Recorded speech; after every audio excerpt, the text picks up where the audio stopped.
Chapter 361. Controllable Nuclear Fusion. In the back garden of the Imperial Palace, Li Fu has been in a good mood recently. With major breakthroughs in the field of atomic materials, the Empire's science and technology has developed rapidly at an unprecedented speed. The field of material science is the basic field of all disciplines. Major breakthroughs in the field of materials naturally led to the development of the entire Empire's scientific field. And good news in all aspects of science and technology spread frequently. The degenerate material has been created, and the Imperial Space Research Institute has also made a major breakthrough. The warp engine can now be manufactured. However, the degenerate material is too expensive to manufacture a warp engine. The cost. It makes me sad just thinking about it. Li Fu had a smile on his face. Because of the theoretical breakthroughs in materials and space, there was no problem in creating a warp engine. However, when he thought about the cost of manufacturing a warp engine, Li Fu felt extremely painful. It was really painful. Too expensive. The warp engines used on spacecrafts and space battleships are very large and require massive amounts of degenerate materials. This means that it takes hundreds of billions of dollars to build a warp engine. Speeding the engine. Even Li Fu, as the Emperor of the Empire, couldn't help but grit his teeth. The only unresolved problem now is the energy issue. There has been no major progress in controllable nuclear fusion research. There is no powerful controllable nuclear fusion to provide power. Even if a warp engine is created, it can't be started at all. And current energy technology simply cannot provide enough energy to satisfy the warp engine's huge appetite. Thinking of this, Li Fu couldn't help but frown. Nuclear fusion and nuclear fission are naturally unfamiliar to everyone, because this is the most basic principle of hydrogen bombs and atomic bombs among nuclear weapons. Atomic bombs use the huge energy generated when matter fission to achieve the huge destructive power they want to achieve, while hydrogen bombs it uses the concentrated energy generated during the fusion of matter to form a powerful destructive force. The energy generated by nuclear fusion is greater than that of fission. As early as the 20th century, humans have been able to use nuclear fusion and nuclear fission to create terrifying nuclear weapons. With the development of nuclear technology, humans have gradually mastered controllable nuclear fission technology, the most widely used of which is nuclear power plant. However, although human scientists have invested countless efforts in controllable nuclear fusion technology, it has never been successful. Even the hydrogen bomb is uncontrollable nuclear fusion and cannot be said to become powerful according to human needs. Energy to serve humanity. Because the conditions required to achieve nuclear fusion are too harsh. It needs to be in a high temperature or high pressure environment to free the electrons outside the nucleus from the shackles of the nucleus, so that the two nuclei can attract each other and collide together, causing the nuclei to polymerize, generating a new heavier atomic nucleus, such as helium. Although the neutron has a relatively large mass, because the neutron is uncharged, it can also escape from the constraints of the nucleus during this collision and be released. A large number of electrons and neutrons. What the release shows is a huge release of energy. To what extent must this high temperature and pressure reach to achieve nuclear fusion? According to scientists' calculations, to achieve nuclear fusion, the temperature must reach hundreds of millions of degrees. A high temperature of hundreds of millions of degrees is a temperature only found inside stars. Hydrogen bombs require an atomic bomb to be exploded first to generate sufficient temperature to achieve nuclear fusion of the materials inside the hydrogen bomb. At such a high temperature, any substance will be evaporated into particles. The most difficult problem to be solved in controllable nuclear fusion is how to control the high temperature of hundreds of millions of degrees generated during nuclear fusion. High temperatures of hundreds of millions of degrees are really a headache. Li Fu frowned. This warp engine can already be manufactured, but there is no way to develop controllable nuclear fusion technology to satisfy the huge appetite of the warp engine. You can imagine how Li Fu feels now. This is like it was the cat who saw the fish, but it happened to be separated by a layer of glass. It was so crazy that it could not eat the fish in the glass. A walk around the Denuclearization Institute. Thinking of this, Li Fu immediately set off to see the latest developments at the Imperial Nuclear Research Institute. Also somewhere in space in the Centauri galaxy, a huge space city is brightly lit. The Imperial Institute of Nuclear Physics, one of the many branch institutes of the Imperial Academy of Sciences, is an institute specializing in the study of nuclear fission and nuclear fusion technology. Many people may think that this nuclear technology has nothing to study for the Empire, apart from controllable nuclear fusion. It may be really worth studying. As for nuclear fission, controllable nuclear fission and other technologies, let alone the Empire. Yes, the Pan-European Union, the Japanese, etc. have already studied it thoroughly. In fact, this is not the case.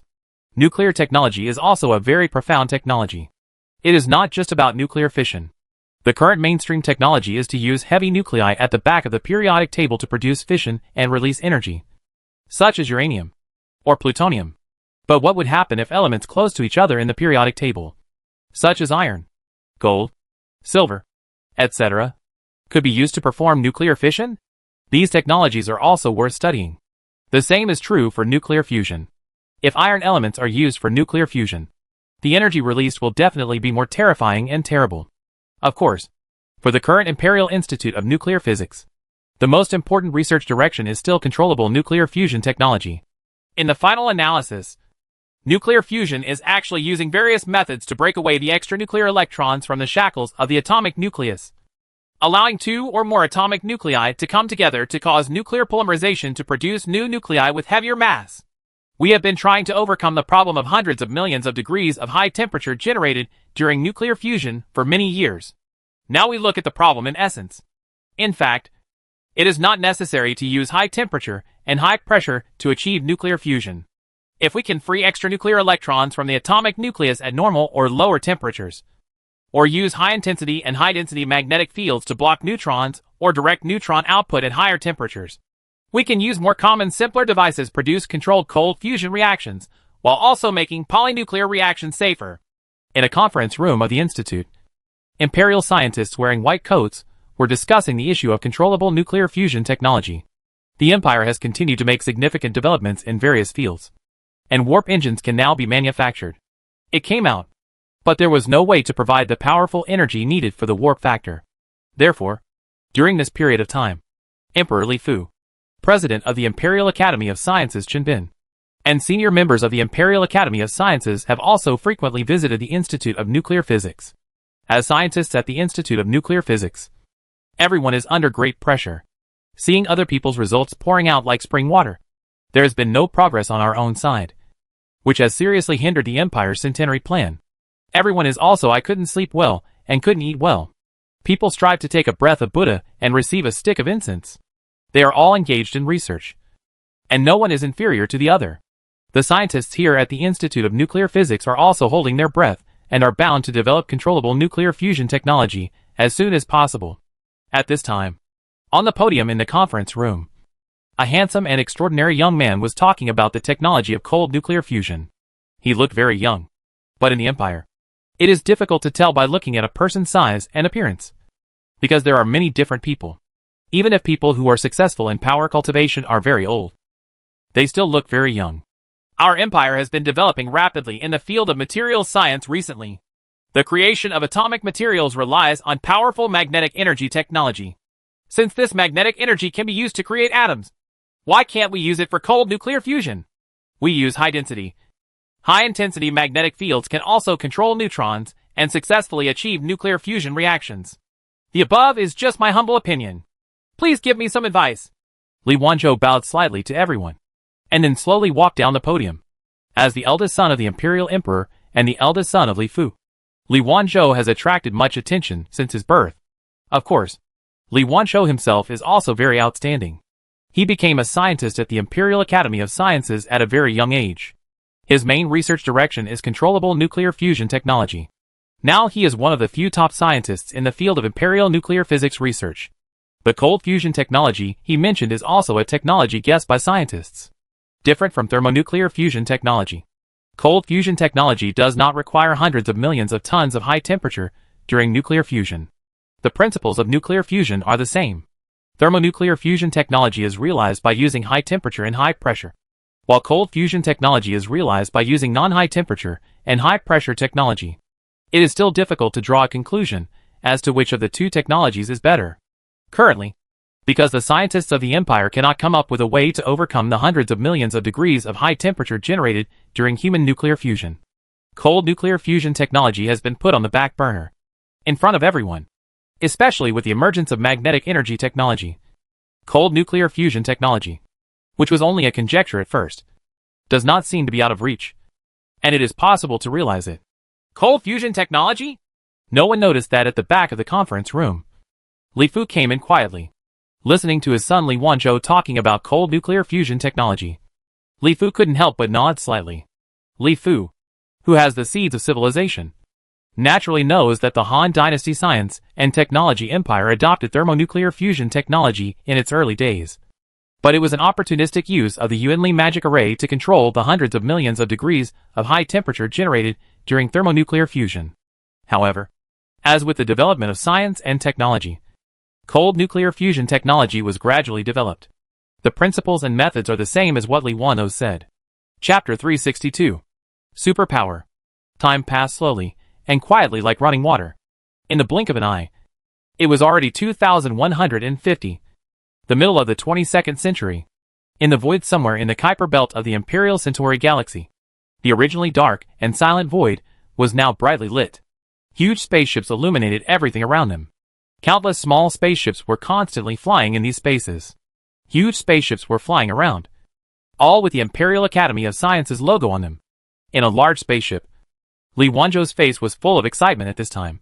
He looked very excited. After decades of research, the cold nuclear fusion he originally proposed has now been successfully realized. It will soon its time for the final step of testing. Cold fusion technology uses high-density and high-intensity magnetic fields to control neutrons to achieve nuclear fusion. Imperial scientists have already thoroughly researched this technology in theory, but it is still difficult to implement it in practice. Heavy, although powerful magnetic energy technology was used to successfully control neutrons to achieve nuclear fusion. The huge energy generated during nuclear fusion still caused the experiment to fail time and time again. Cold fusion achieves nuclear fusion at normal or relatively high temperatures. But the powerful energy generated during nuclear fusion will also produce terrifyingly high temperatures. This problem has also been plaguing scientists in the Empire. Li Wanzhou and others were even ready to give up on cold fusion research and return to thermonuclear fusion technology until some scientists proposed the concept of a tokamak device. The superconducting tokamak device is a device that uses magnetic confinement, and vacuum insulation is used to realize controlled nuclear fusion annular vessels, which makes continuous steady-state operation of magnetic confinement configuration a reality. In fact, this tokamak device is an imaginary thing proposed by Tokamak, a great physicist in the 20th century, to control nuclear fusion. The principle is to use strong magnetic confinement and vacuum insulation to control the nuclear fusion. Terrifying temperature. It's just that human scientists have never been able to truly realize it. There is a reason for the Empire's scientists to propose this concept again. Because the Empire's magnetic energy technology and other technologies are already quite advanced and can completely convert tokamak. The device was developed and controllable nuclear fusion technology was successfully realized. After decades of struggle and research, using cold fusion technology and the tokamak device, the Empire scientists finally succeeded in developing controllable nuclear fusion technology. This experiment also attracted much attention. Emperor Li Fu, President of the Imperial Academy of Sciences Chen Bin, and many veterans of the Imperial Academy of Sciences Yu Liang, Chao Haidao, Yang Yiping, Yao Tianyi, Li Qianyu, Bai Kai, Gu Feng, Lu Jun, Dong Zhifei, Tang Guiyuan, etc. are all present. In the void at this time, in the huge spaceships, the elite scientists of the Empire were all looking forward to the direction of the experiment. And they looked into the void in the middle from time to time. In the void in the middle, there is a huge spaceship. This spaceship is different from other spaceships around it. Nowadays, the general spaceships of the Empire all use anti-gravity power systems. So they are all oval flying saucer-shaped spaceships, regardless of whether this spaceship is big or small. This is true for all spaceships, unless it does not use an anti-gravity power system.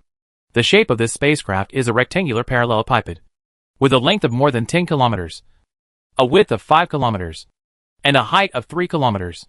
The most peculiar thing is a huge tube-like thing at its tail. The diameter of this tube alone is 1 kilometer long, somewhat similar to the tail of a space fighter powered by a plasma engine. Obviously, this spacecraft is definitely not a spacecraft that uses an anti-gravity system. Otherwise, in this shape, the anti-gravity system will not be able to operate well and stably. The engines it installs are warp engines and nuclear fusion power engines. Start up! Following Li Wanzhou's order, everyone focused their attention on the spaceship in the distance. At the same time, various monitoring instruments began to record everything. There is no one on the spaceship in the middle, and everything is controlled by computers. However, there are also many various animals, plants, etc. on the spaceship that are used as experimental subjects. Under Li Wanzhou's order, the supercomputer began to operate, and the nuclear fusion power system on the spacecraft began to operate. The powerful magnetic energy beam instantly ignited the He-3 in the nuclear fusion reactor.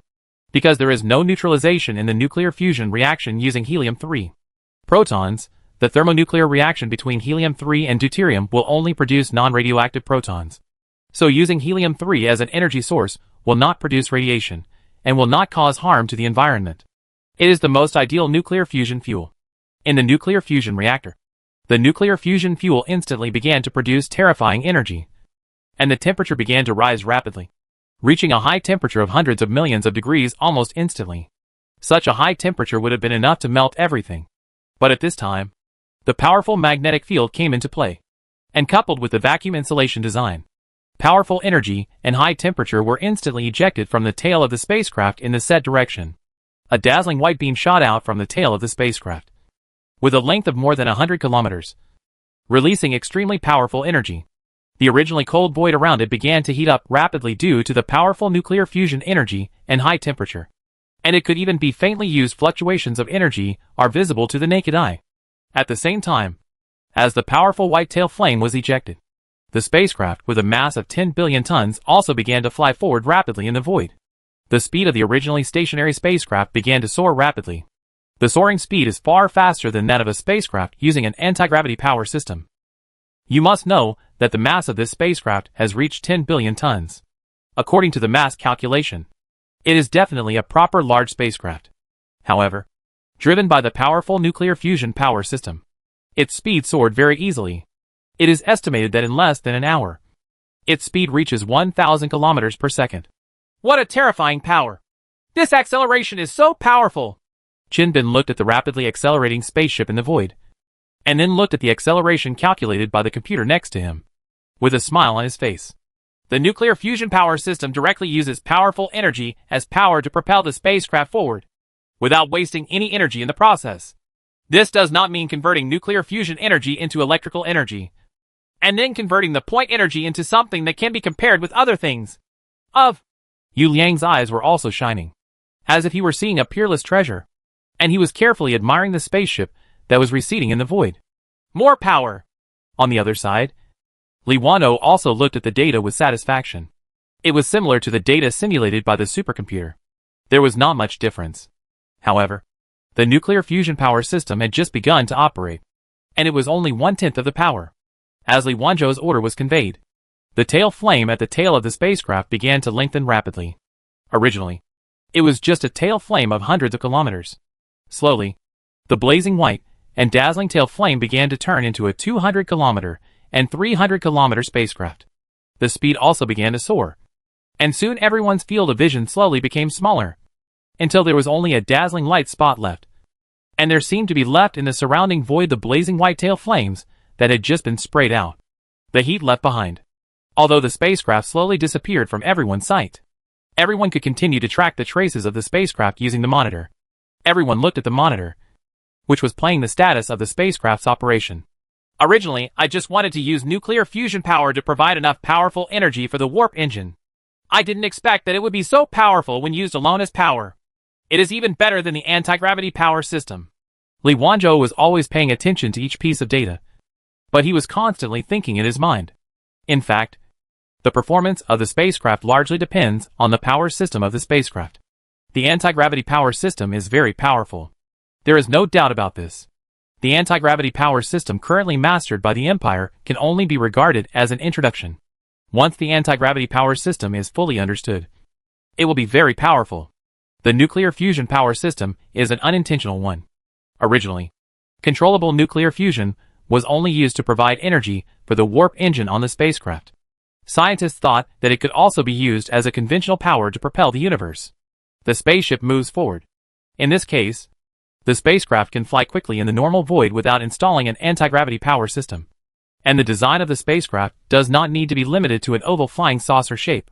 Sure enough, the powerful nuclear fusion power did not disappoint. It is very powerful. The powerful energy generated during nuclear fusion is used as power. Even a large spacecraft can be easily propelled. This acceleration is compared to the anti-gravity currently mastered. The power system is even more powerful. The spacecraft continued to accelerate in the void, getting faster and faster, and soon exceeded the speed of 1,000 kilometers per second, and was still accelerating. 1,500 kilometers per second, 2,000 kilometers per second, and the speed was getting faster and faster. The tail flame at the tail of the spacecraft also became longer. It's perfect. From now on, our empire will have two powerful technologies: anti-gravity tools and nuclear fusion power systems. In terms of conventional power, Li Wanzhou nodded with satisfaction. All the data were perfect. It's time to start the warp engine power. It's really exciting. Chapter 363. Warp Engine. Start the warp drive. Following Li Wanzhou's order, everyone became highly nervous again. The warp engine, which the Empire had spent half a century to develop, was also a powerful technology that supported the Empire's ambition to look into the universe. Even Li Fu, they couldn't help but hold their breath and look at the monitor. The tail flame of the rapidly flying spacecraft soon became shorter and shorter, and finally disappeared. However, due to inertia, the spacecraft was still flying quickly, but the speed no longer increased. The power of the nuclear fusion reactor in the spacecraft is controlled to a minimum.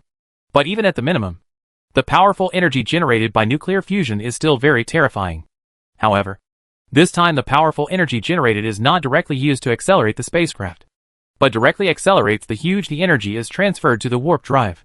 The energy fluctuations on the spacecraft are getting bigger and bigger.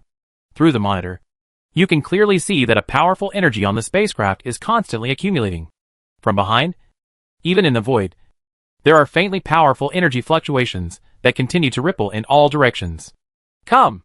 The power of the nuclear fusion reactor is constantly increasing, and the energy generated is becoming more and more powerful. All the energy is transported to the warp engine. But at this time, the warp engine has not yet started. It needs to consume the energy is so huge that conventional energy cannot satisfy its appetite. Finally, when the energy accumulated to a certain level, the warp engine on the spacecraft finally began to operate. The weight of the powerful warp engine alone accounts for 80% of the weight of the spacecraft.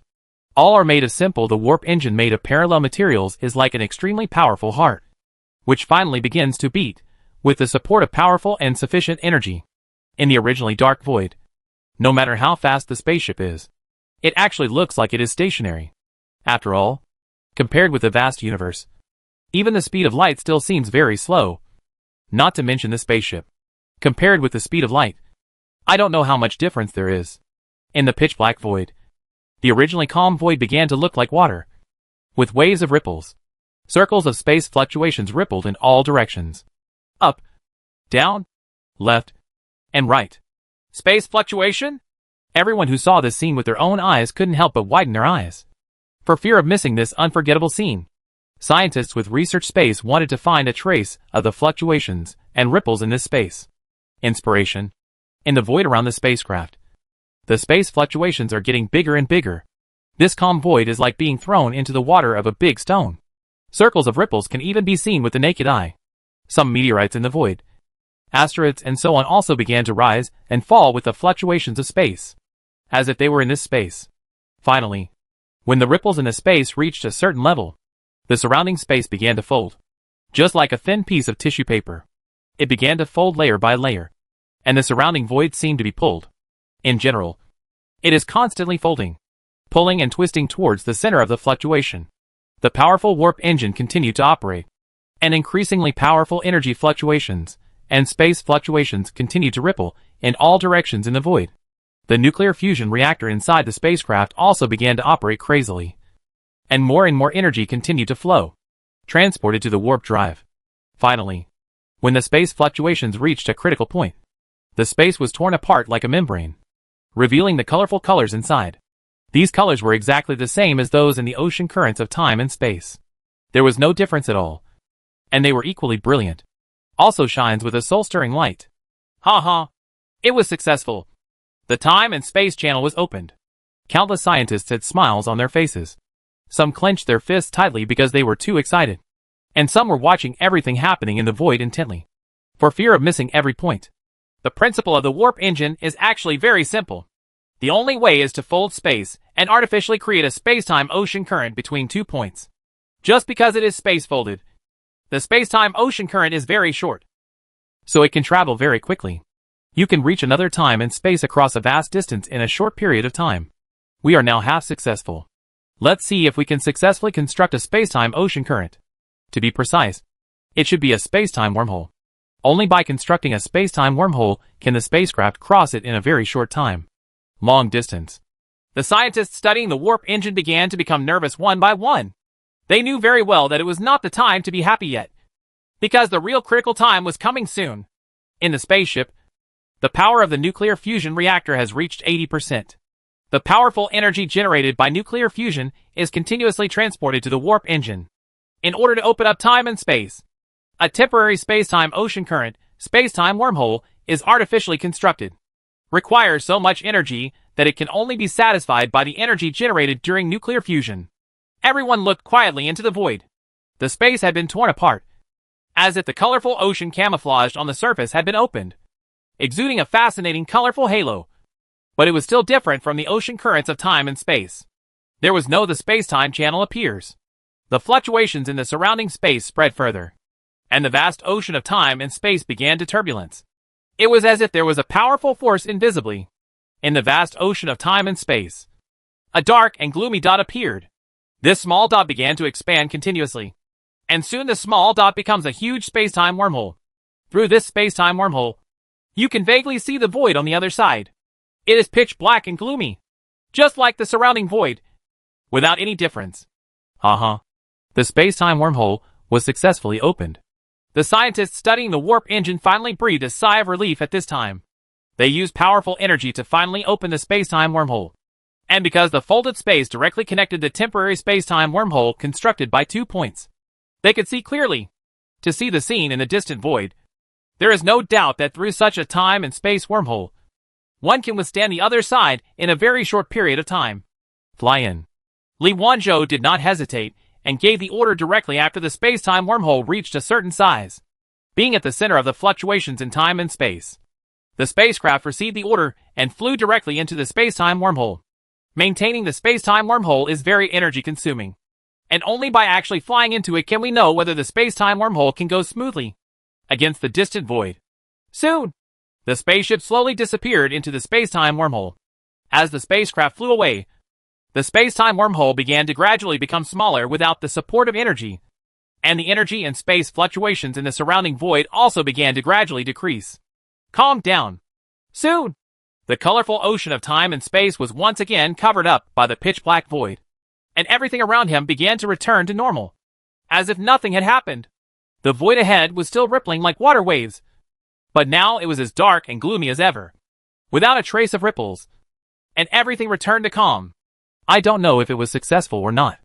Everyone began to get nervous. Everyone was unsure whether the spaceship had successfully reached the other side. Even quantum communication was affected by the currents of time and space, so it was impossible to contact the spaceship at this time. Time passed by minute by second, and more than 20 minutes passed in the blink of an eye, but there was still no news from the spacecraft.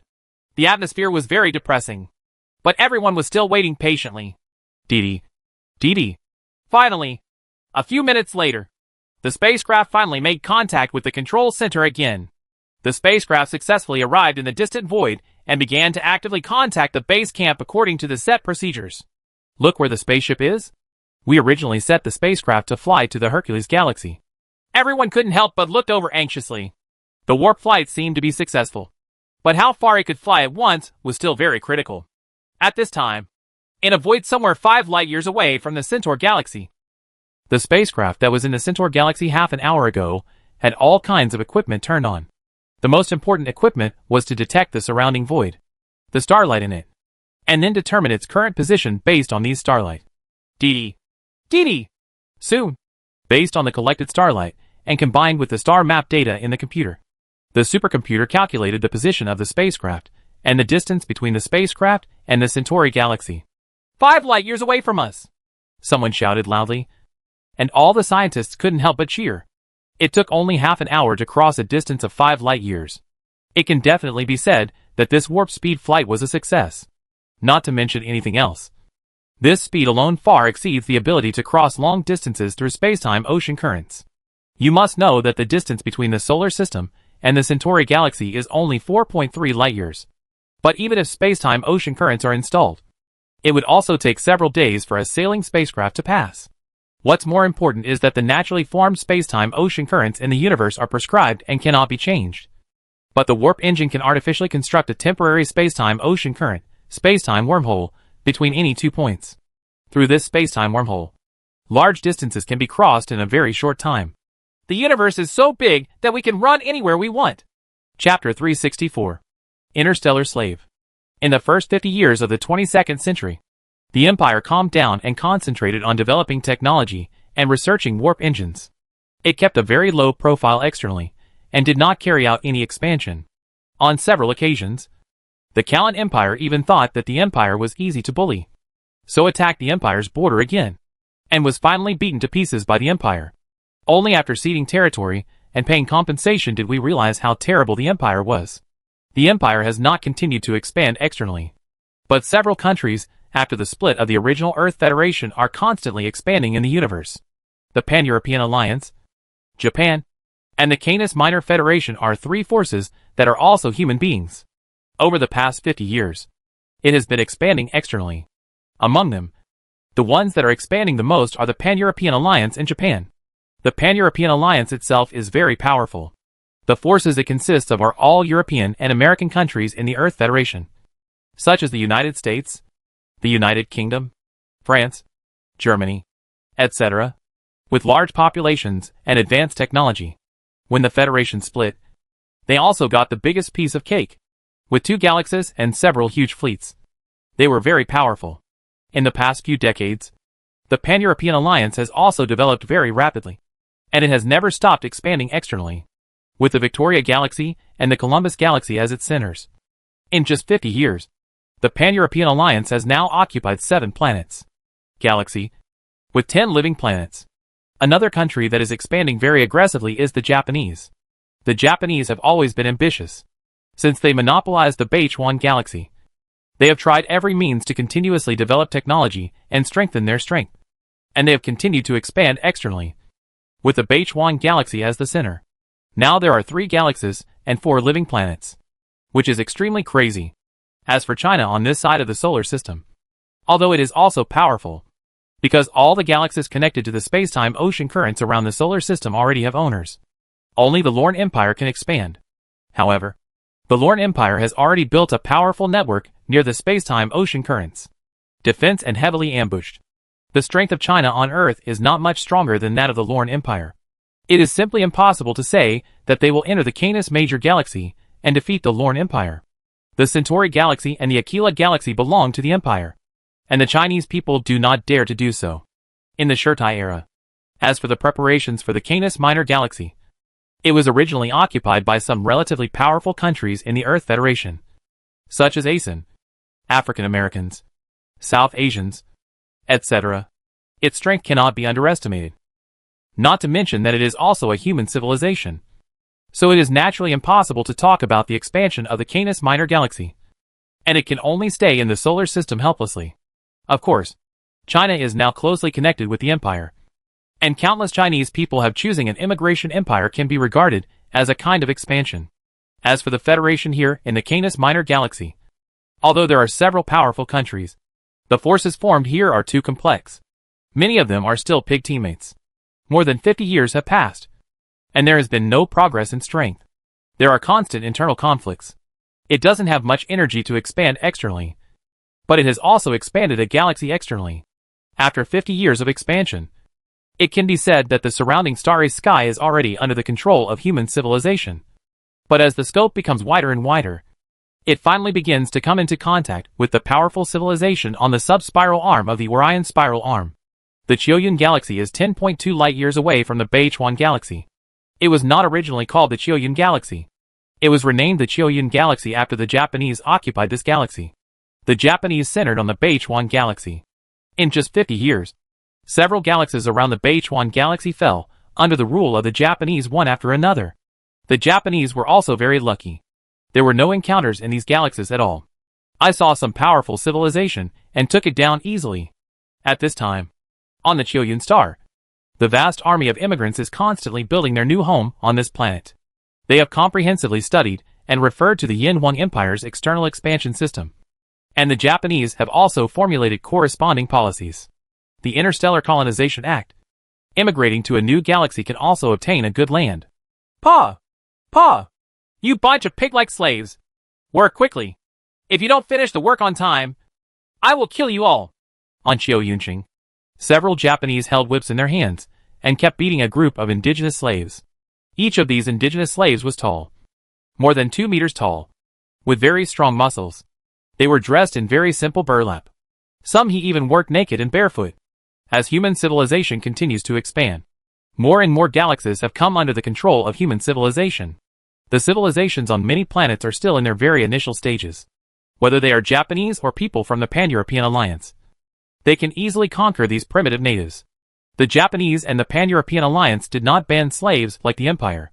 On the contrary, they also introduced corresponding slave bills to legalize the sale and use of interstellar slaves. So marginal planets like Chiuyunqing, there will basically be a large demand for slaves in the initial development. After all, machines are machines. And there are some things that machines can never replace people. The slaves who were whipped were actually all indigenous Olam people born in Chiuyunqing. They were strong and very powerful. The Japanese not only used them to develop Chiuyunqing, but also sold these Olam people to Chiuyunqing. Among human civilization countries such as the Pan-European Union, the Canis Minor Federation, and the Aberdeen Federation, it is also very popular. Interstellar slaves. This industry that is bloody from beginning to end, from the inside to the outside, seems to be applied naturally by humans without learning. The Japanese have squeezed the value of these interstellar slaves to the extreme. Without wasting anything, a company was spawned that specialized in the interstellar slave trade, and relied on interstellar slaves to make a fortune. Even if these Olam people were beaten with whips, none of them dared to bite at all. Even if they did not dare to raise their heads, they could only continue to work. Their hands and feet became more agile. But they knew how terrifying these dwarves were. Has long been trained to be obedient. Sanbinjin, please don't beat these slaves to death. These slaves are very valuable now. The Pan-European Union can now sell them for 100 Chinese yuan each. Watanabe Toradaro saw Mamoto Kazuki whipping these Olams for no reason. And he whipped them very hard. These whips were all specially made, with sharp little hooks and the like on them. And they could be used casually. A beating will leave a bloody mark on the flesh of the belt. If the beating is done with force, the skin will definitely be ripped apart. Hearing Toradaro Watanabe's words, Mamoto Kazuki smiled disdainfully. And without stopping, he whipped several slaves hard one after another, making each of these Olams eat their teeth. He grinned.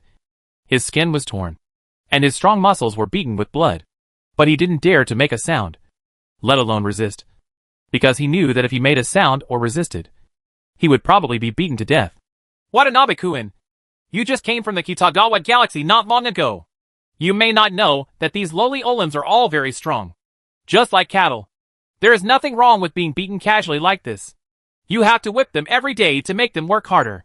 After finishing whipping the slave, Sanbon Ichiki walked to Watanabe Toradaro and said with a smile, So Jie, it seems that Mr. Sanbon is very knowledgeable about training slaves. Watanabe Toradaro nodded as if he had been taught something. Ha. Thank you, Mr. Watanabe. I also learned from others. These interstellar slaves are easier to train if their civilization has not yet developed. Like these Olam people, they were originally in the slave civilization stage. It will be easy to train them when the time comes. I heard that the indigenous civilizations on the Big Moon Star in the Big Moon Galaxy have developed, and the slaves on the Big Moon Star are prone to problems. There was a slave riot on the Big Moon Star last time. Someone complimented, and Sanmoto Kazuki was also happy and started talking about interstellar slaves. Unlike the Empire's approach, the expansion of the Japanese and the Pan-European Alliance will basically not lead to the extinction of local civilization. But these natives will be sold as interstellar slaves and drained of all value. I have also heard about what happened on the Big Moon Star. They are just a group of indigenous slaves. With our current technological methods, it is easy to control them. I heard that the Mitsui Consortium has developed a slave collar. As long as the slaves dare to resist, they will be easily controlled. With one push, the slave will be blown to pieces by the explosive in the collar. Watanabe Toradaro also nodded. With the rise of interstellar slaves, Various industries surrounding interstellar slaves have also begun to flourish. For example, the slave arena is now the most popular entertainment project. I don't know how many slaves die in the interstellar every day. In the arena, it is unknown how much money is involved in gambling in the arena. You just said that Olems can already be sold for 100 Chinese yuan each in the Pan-European Union? Samon nodded, then remembered something and asked quickly. Well, Olems are physically strong and are very popular slaves. I estimate that the price is still rising. The hundreds of Olems in your hands are now worth tens of thousands of Chinese yuan. Watanabe Toritaro nodded and said with some envy. The Han Yuan is the currency of the Yanwang Empire. It is now the most popular currency among the countries of human civilization. Because only with the Han Yuan can you purchase high-tech products of the Yanwang Empire. Of course, the process of passing through China is indispensable. 100 Han Yuan? It seems that I really have to be gentle. If I die, the loss will be really big. When Sanmoto heard this, a smile spread across his face. Just as the Japanese continued to develop the Chiyoyun star, in the Kuiper Belt area on the edge of the Chiyoyun galaxy, in the dark void, a huge fleet suddenly appeared in the void, and each space battleship had a sign with a triangle. Chapter 365. Sub-Spiral Arm Gangster. Among the entrances and exits of the space-time ocean currents in the Kuiper Belt region of the Chiyoyun galaxy, the fleet with the triangular logo on the battleships continued to unfold in the void, and more space battleships appeared in the void. The triangle symbol is still the blood-colored triangle symbol. There are many civilizations with geometric shapes as patterns on the entire Orion spiral arm, and triangles are also relatively popular. However, in the sub-spiral arm, where the solar system is located, there is only one civilization with the blood-colored triangle as the symbol. And that is the Oak civilization is the most powerful and rogue civilization on the sub-spiral arm. The Oak civilization, the big gangster on the sub-spiral arm, is even more powerful than the Kalan Empire. It has thousands of galaxies, more than 1,000 living planets, and a huge population in the trillions. The Oak civilization is powerful and ambitious. The key is to be shameless. The Oak civilization has always been tireless and unscrupulous in expanding the territory of its civilization. In many cases, it has just signed contracts with other civilizations, war reparations and wars. As soon as the cutting reaches the mouth, it is immediately torn up without mercy. For the Oak civilization, a contract is not even a piece of paper to wipe your butt. It is simply something to be torn up, not something to abide by. As long as there are benefits and advantages to be gained, even if it is a little bit, the Oak civilization is without any regard for their status as the most powerful civilization on the spiral arm. They raise troops on a large scale. The Oak civilization has never given up on external expansion, conquest by force, negotiation and cession, coercion and inducement, and joint troops are all a headache for any civilization that borders the Oak civilization. This Oak civilization will do whatever it takes to expand its land, even if it is as powerful as Ka.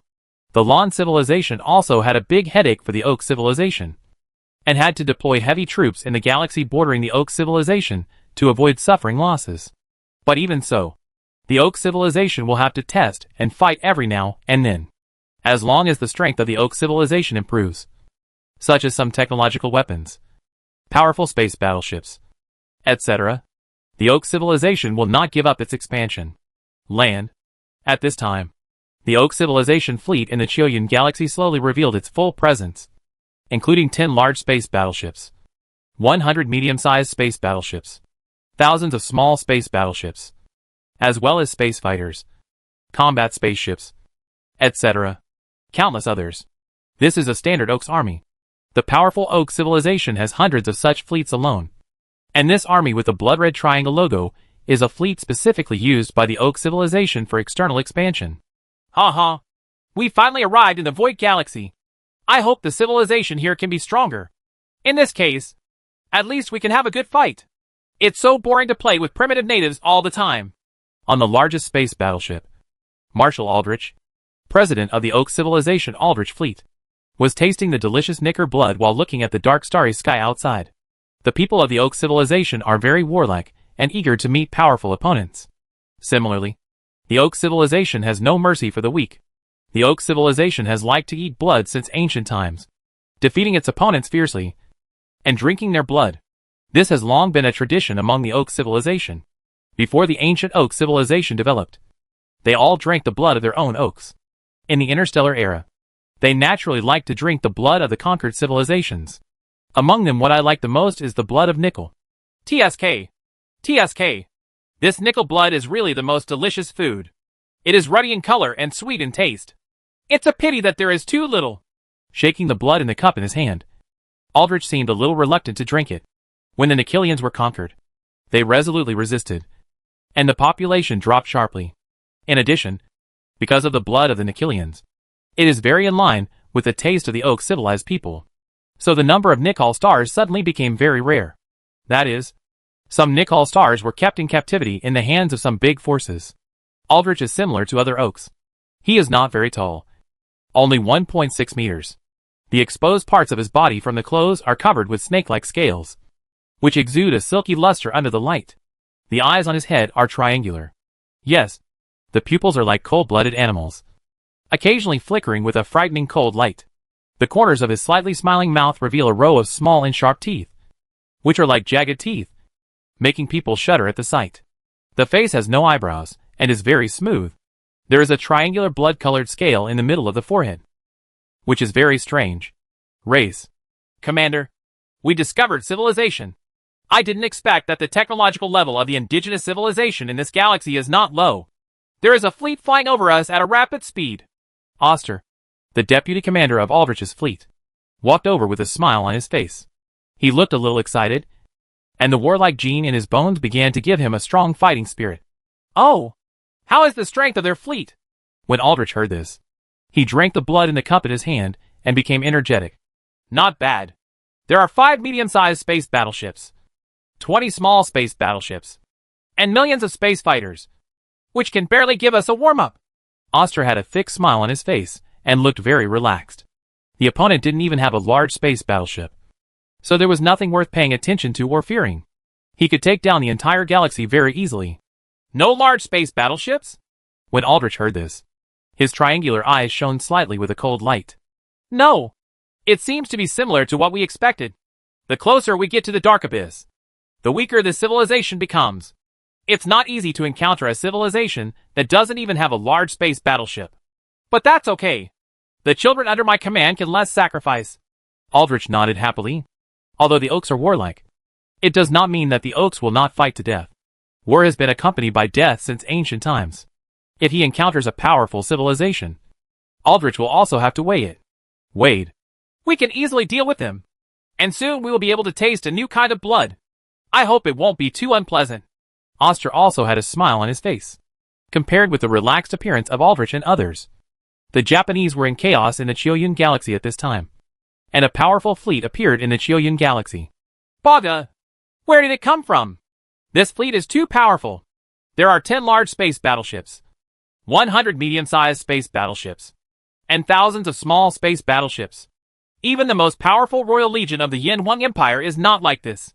Great power. Taro Takahashi, the commander of the Takahashi fleet stationed in the Chiyoyun galaxy, frowned at this time and looked at the densely packed enemy space battleships on the monitor. The enemy's strength was really too strong. Even if the Japanese put themselves in when all the fleets in each galaxy are gathered together, they are still far less than a fraction of each other. Apart from anything else, the Japanese have not owned even one large space battleship. The mass of a large space battleship exceeds 10 billion tons and requires very powerful engine power technology to build. Although the Japanese have these science and technology has developed rapidly in 2008, but it is still unable to create such a powerful space battleship. In addition to large space battleships, 100 medium-sized space battleships, and thousands of small space battleships are also huge forces that the Japanese cannot match. Even though the Japanese have been working hard to expand their power over the past half-century, they have persevered. Develop your own cosmic army. However, even if the Japanese add up all the space battleships in their 3 galaxies, they have less than 100 space battleships. They are not even as many as the opponent's medium-sized space battleships. What's more, most of the Japanese space battleships are actually small space battleships. Send them a warning message and ask them which civilization they are. Taro Takahashi's face was very ugly. Over the years, several countries of human civilization have continued to expand externally, and they have never encountered any powerful civilization. Unexpectedly, he encountered a powerful civilization first. This is terrible. The enemy's strength is really too strong. And this is just the power of one fleet. I don't know how many fleets the enemy has in hand.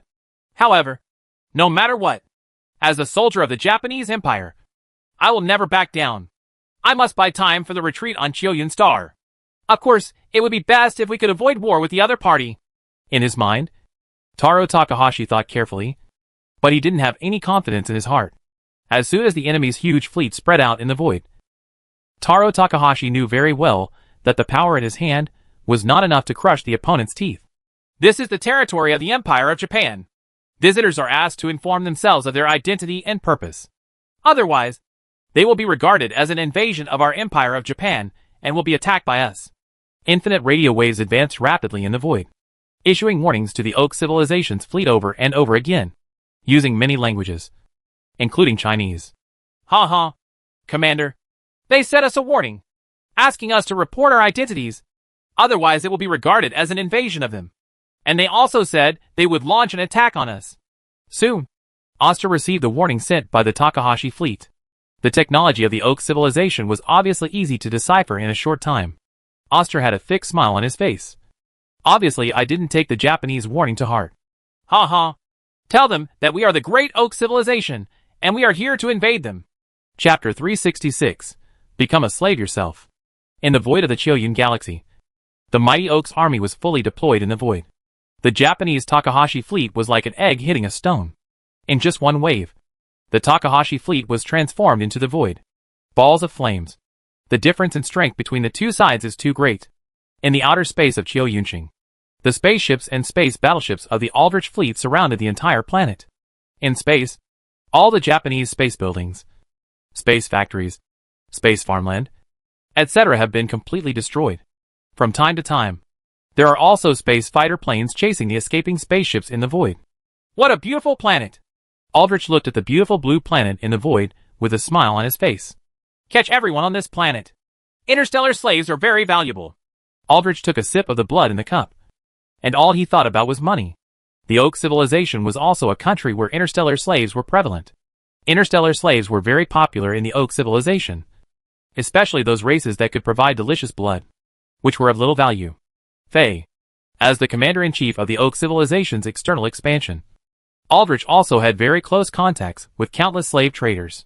Because Aldrich often went to war externally, he naturally had an endless stream of interstellar slaves in his hands, who continuously supplied Aldrich, bring countless wealth. Countless space fighters and spaceships are like bees returning to their nests, swarming from space towards the Chiyoyun Star. The soldiers of the Oak Civilization are also very active in capturing interstellar slaves, because every time they capture an interstellar slave, they can also obtain certain benefits from it. From interstellar slave capture, transportation, training, sales, and value maximization. The entire industrial chain has gold flowing in every link, making countless people crazy about it. Taking the capture of interstellar slaves as an example, these soldiers under Aldrich can get 1,000 Oaks coins for capturing a slave. You must know that the salary of these soldiers is only 100,000 Oaks coins a year. It can be imagined how excited these soldiers were to capture interstellar slaves. Hide quickly! Hide quickly! Yamamoto Kazuki held a gun in his hand. While opening the basement, he quickly asked his wife and children to hide. At the same time, he looked at the sky from time to time, and saw countless space fighters and spaceships falling from the sky. How could this happen? How could this happen? Like a headless fly, Yamamoto Kazuki looked very panicked at this time. The Oak Civilization came with force, and the extremely powerful fleet in the hearts of the Japanese was wiped out in one encounter. At this time, Chiyoyunching seemed to be like a girl who had taken off all her clothes. She had no ability to resist at all. Yamamoto-kun, what should I do? At this time, Watanabe Toradaro came over with his wife and children with a gun in his hand. There was no basement or other places to hide in his house. Quickly, let them go into the basement. Now we can only hope that the army from our empire's home system will come over soon. Yamamoto Kazuki skillfully opened the basement and quickly let Watanabe Torataro's people in. Buzz! A sound came from the sky, and a spaceship flew rapidly from the sky. Bang! Bang! The guns in the hands of Watanabe Toradaro and Yamamoto Kazuki kept attacking the spaceship that was slowly landing in the sky, setting off sparks on the spaceship. Obviously, the SH. LS of these spaceships were very powerful. and ordinary guns had no deterrent effect at all. Damn it! The guns in our hands can still deal with lowly slaves, but these spaceships have no effect at all. Watanabe Toradaro seemed very angry at this time, watching the spaceship getting closer and closer to him. But he had no way to do anything. On top of the spaceship, two lightning-like arcs flashed across the spaceship, hitting the two of them very accurately. In an instant, the two of them collapsed to the ground. These soldiers under Aldrich are very experienced in capturing interstellar slaves. They are constantly scanning with various instruments. It is clear where the people are hiding, what weapons are in their hands, etc. And there are corresponding responses. Among the arresting methods, the simplest and most effective is to use electric shock.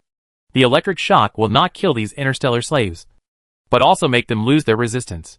This not only protects their own safety, but also does not lose the interstellar slaves. These interstellar slaves are very valuable, and these soldiers are not willing to kill them easily. The spacecraft landed slowly, and groups of soldiers from the Oak civilization walked out of the spacecraft in full gear. The spacecraft skillfully walked towards the area displayed in the detector. There were still people in Yamamoto Kazuki's basement, and there were people in the slave room next to it. There are Olims, and these have been detected by detectors. Crack! Several soldiers from the Oak civilization very professionally kicked away the weapons in the hands of Kazuki Yamamoto and Toradaro Watanabe, then took out slave collars and put them on their necks. And the slave collars locked automatically. This slave collar has a very high technological content. It is equipped with a high-density energy battery, which can emit a motor or directly explode. It also has radio control and can be connected to a computer, etc. If the slave forcibly removes this slave collar, this collar will activate the self-destruction program and directly blow up the slave to death. Putting on slave collars, the two were quickly put into a special iron cage. Soon after, the basement where their families were hiding was also forcibly opened. The guns in the hands of the Oak soldiers continued to emit arcs of electricity that killed the two. The family members were stunned and put on slave collars and put them in iron cages. Watanabe Toradaro felt that his whole body was numb and he had no strength. His eyes were dizzy, and he had a splitting headache. All kinds of discomfort made him scream. After a long time, the strength in his body slowly recovered and he opened his eyes. In front of his eyes, he saw a huge warehouse with neatly arranged iron cages, all filled with people. At this time, a few people had already woken up like him, looking at the unfamiliar surroundings with blank eyes. The lights were dim, because the crowd in the cage was too dense, emitting an unpleasant smell. From time to time, there were sounds of daughters and children crying, and there were even sounds of people banging against the iron cage unwillingly. What the hell is this? Someone tried desperately to pull off the slave collar around his neck, but no matter how hard he pulled it, it was in vain, and he would only receive the electric shock released from the collar. Have we become slaves to aliens? Watanabe Toradaro touched the cold slave collar around his neck. He couldn't accept this fact, and then slammed the iron cage with his hand. As more and more people woke up from the electric shock, the entire huge room began to become noisy, with cries, the sound of iron tools clanking, and angry roars. Baga! You stepped on me! Baga! Stop crowding! All kinds of sounds came and went. The cage was too crowded. Dozens of people were crammed into a small cage less than 10 square meters. Naturally, they would squeeze each other. All kinds of unpleasant smells, etc. This makes the Japanese, who always love cleanliness, almost go crazy. Snort! Just when everyone was panicking, the door of the warehouse was slowly opened, and the fully armed Oak soldiers lined up and walked in. Everyone suddenly stopped making all kinds of noises, became silent, and all looked towards these Oak soldiers. I am happy to tell you that from today onwards you all become a member of the glorious interstellar slaves. A soldier of the Oscar civilization used a translator to officially announce their fate to everyone, the interstellar slaves, and they became excited in an instant. Baga! You aliens! Our Empire of Japan will not let you go. You can't do this. You must treat the prisoners well. Countless people began to shout angrily, and the iron cage was knocked continuously, making a harsh sound. Pa! Pa! Obviously, the soldiers of the Oak civilization would not be polite to the interstellar slaves in the slightest. Each soldier held a whip in his hand and began to beat them. At the same time, someone held an electric shock rod and released electricity against the iron cage. Bagaya Road! Those who were hit by the whip couldn't help but cry out in pain. while those who were shocked by the electric shock caused all the people in the cages to convulse together. I will never be a slave even if I die. There was a strong person who desperately tried to pull off the slave collar around his neck, but in vain. Then his whole body hit the iron cage very hard, and blood suddenly flowed out. He passed out suddenly, and he didn't know whether he was dead or alive. However, the Oaks people had obviously expected this, and showed no mercy at all. If someone in the cage made a noise, they would immediately hit them with a whip, or give them a burst of electric shock. Interstellar slaves. If they are not taught a lesson, these interstellar slaves will not be honest at all. As for the interstellar slaves who are seeking death and survival, they also look at them very indifferently. This blood seems to be very good at all. An Oak soldier looked at the blood flowing out, and his eyes suddenly shone. With a wave of his hand, a soldier immediately opened a cage. All the people in the cage had been knocked unconscious by electric shock. He very skillfully carried a person out, and then hung him up. After finding the artery, a machine specially used to draw blood began to draw blood. As the dark red blood continued to flow out, these soldiers of the Oak civilization began to become excited. One by one, holding a glass cup, they started to catch the blood flowing out, and then began to taste it as if they were drinking. Chapter 367, Dead Lips and Cold Teeth. In the space near Chiyoyun Star, Aldrich's fleet was like bandits passing through. All the Japanese and Olim people on Chiyoyun Star were captured cleanly. What is there on the planet? Precious resources are also exploited day and night for their armies fighting abroad. These are additional income sources. Commander, there are two kinds of people on this planet. One is the native Olim people on this planet, and the other is the foreign conquerors, the Japanese. So far we have captured almost 100 million Japanese and 50 million Olim people. In addition, we have discovered the precious Bardley mine on this planet. With a smile on his face, Oster reported to Aldrich the harvest on this planet with a detailed data. Whether it was interstellar slaves or precious ores, naturally the bulk of them was Aldrich. This is the default game rule in Oak civilization. After all, if you want a horse to run fast, you must feed it well. The reason why the Oak civilization is so keen on external expansion is because of various stimulating policies. What an oxen from a poor family most wants to join is an expanding army like Aldrich. Because if he stays in such an army for decades, he can earn enough wealth to spend a lifetime. If he is lucky, if you are good enough, you can even become rich overnight. The Karen Empire allows soldiers to act as space merchants to sell goods, while the Oak civilization acquiesces to the existence of such interstellar slaves.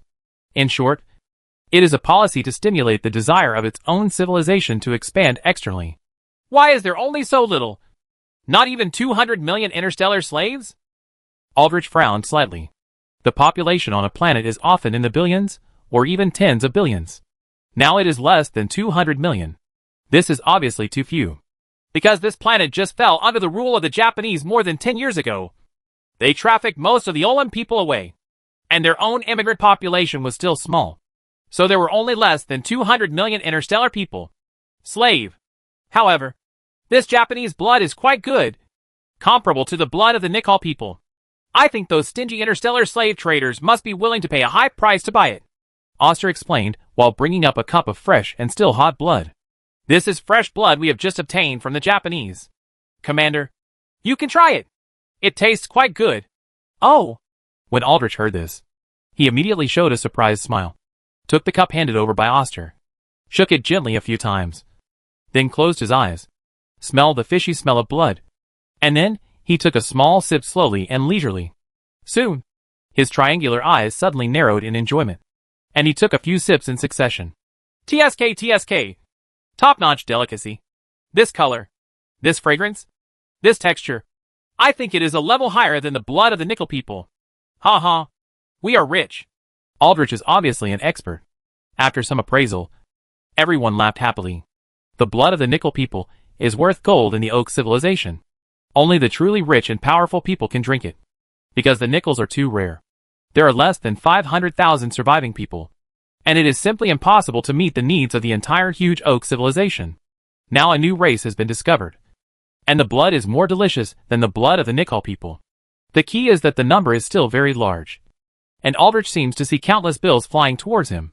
Commander, according to the intelligence data we currently have, this Japanese has 3 galaxies. We have only captured 1 galaxy so far. They have 2 more galaxies. In addition, this Japanese is a member of human civilization. This we have several powerful countries with tens of billions of people. And we are really getting rich this time. Oster smiled and clicked on the star map, told all the forces in the nearby starry sky, and then said with a smile on his face, it was obvious that he did not take the countries of human civilization to heart at all. Then what are you waiting for? Call us and contact those stingy interstellar slave traders and ask them to bring spaceships over. We have good goods in our hands. Aldrich waved his hand, and the army began to attack the Beichuan Galaxy. The Japanese base camp. The Beichuan Galaxy, the current base camp of the Japanese, was in chaos at this time. The news of everything that happened here in the Chiuyun Galaxy was spread back as soon as possible. The Japanese responded very quickly. They immediately began to gather the cosmic armies of the remaining two galaxies, and all of them were concentrated in the space-time ocean current connecting the Beichuan Galaxy and the Chiuyun Galaxy. They started in the void near the space-time ocean current, set up a strong defense system. In addition, the Japanese did not forget to ask for help from the Pan-European Alliance, the Canis Minor Galaxy Federation, the Aberdeen Galaxy Federation, and the Chinese side of the solar system. And they also began to organize immigrants to retreat to the Canis Minor Galaxy. The enemy this time was too powerful. The space army in the hands of the Japanese was no match at all. The Takahashi fleet of the Chiuyun Galaxy was completely destroyed without causing any harm to the enemy. Facing the crisis of national subjugation and annihilation, the Japanese also began to become crazy. Here in the Beichuan Galaxy, the space factory began to transform the spacecraft day and night, adding weapon systems to the original civilian spacecraft. Countless Japanese began to encourage to sign up to join the army, whether in space or on the ground. Various factories began to produce weapons. Nuclear weapons were produced for free, and then immediately brought to the entrance of the spacetime ocean flow. The originally dark and gloomy spacetime ocean outflow entrance has become brightly lit and bustling. Space fortresses, space battleships, large and small nuclear bombs, energy weapons, etc. installed in the void are all being aimed at all the time. Once the Oak civilization's fleet emerges from the ocean currents of time and space, it will immediately be attacked by an overwhelming and violent attack. In the past, although the Japanese also monitored the spacetime ocean currents, they did not build a huge defense system at the entrances and exits of the spacetime ocean currents like they do now. Especially since this is the spacetime ocean current connecting the Chiuyun Galaxy. The Japanese have squeezed their own potential to the extreme. They dare not bet, because if they fail, the three galaxies that the Japanese have built in the universe for decades will completely fall into the hands of the Oak civilization. By then, Japan people will be like lost dogs, wandering in the universe. So the Beichuan Galaxy must hold on.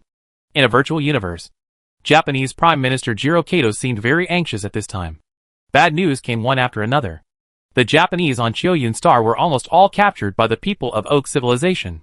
The entire Chiuyun Galaxy was completely destroyed. It fell under the control of the Oak civilization army. Figures kept flashing into the virtual universe. Through the quantum communication technology and virtual universe technology of the Yin Huang Empire, the heads of human civilization and countries could quickly meet in the virtual universe, even if they were far apart in the starry sky. President Charles, when will your Pan-European Alliance army arrive in our Beichuan Galaxy? As soon as he saw these figures, Kato Jiro seemed to have grasped a life-saving straw, and immediately hurriedly asked Charles, the president of the Pan-European Union.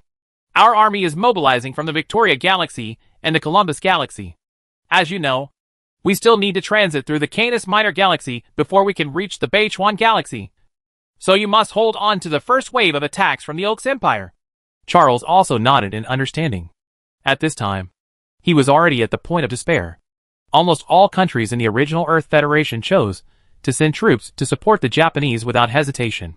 Our army from the Canis Minor Galaxy has entered the ocean currents of time and space, and I believe we will reach your Beichuan Galaxy soon. The president of the Canis Minor Galaxy Federation, Angelo, who was born in Asen, also told the latest information, which made Jiro Kato quickly bow and thank him. Our Chinese fleet, like the fleet of the Pan-European Alliance, also needs to transit through the Canis Minor Galaxy. It has just entered the space-time ocean current from the solar system to the Canis Minor Galaxy. Deng Hui, the leader of Earth China, also had a solemn look on his face. No one expected that he would encounter a powerful cosmic civilization.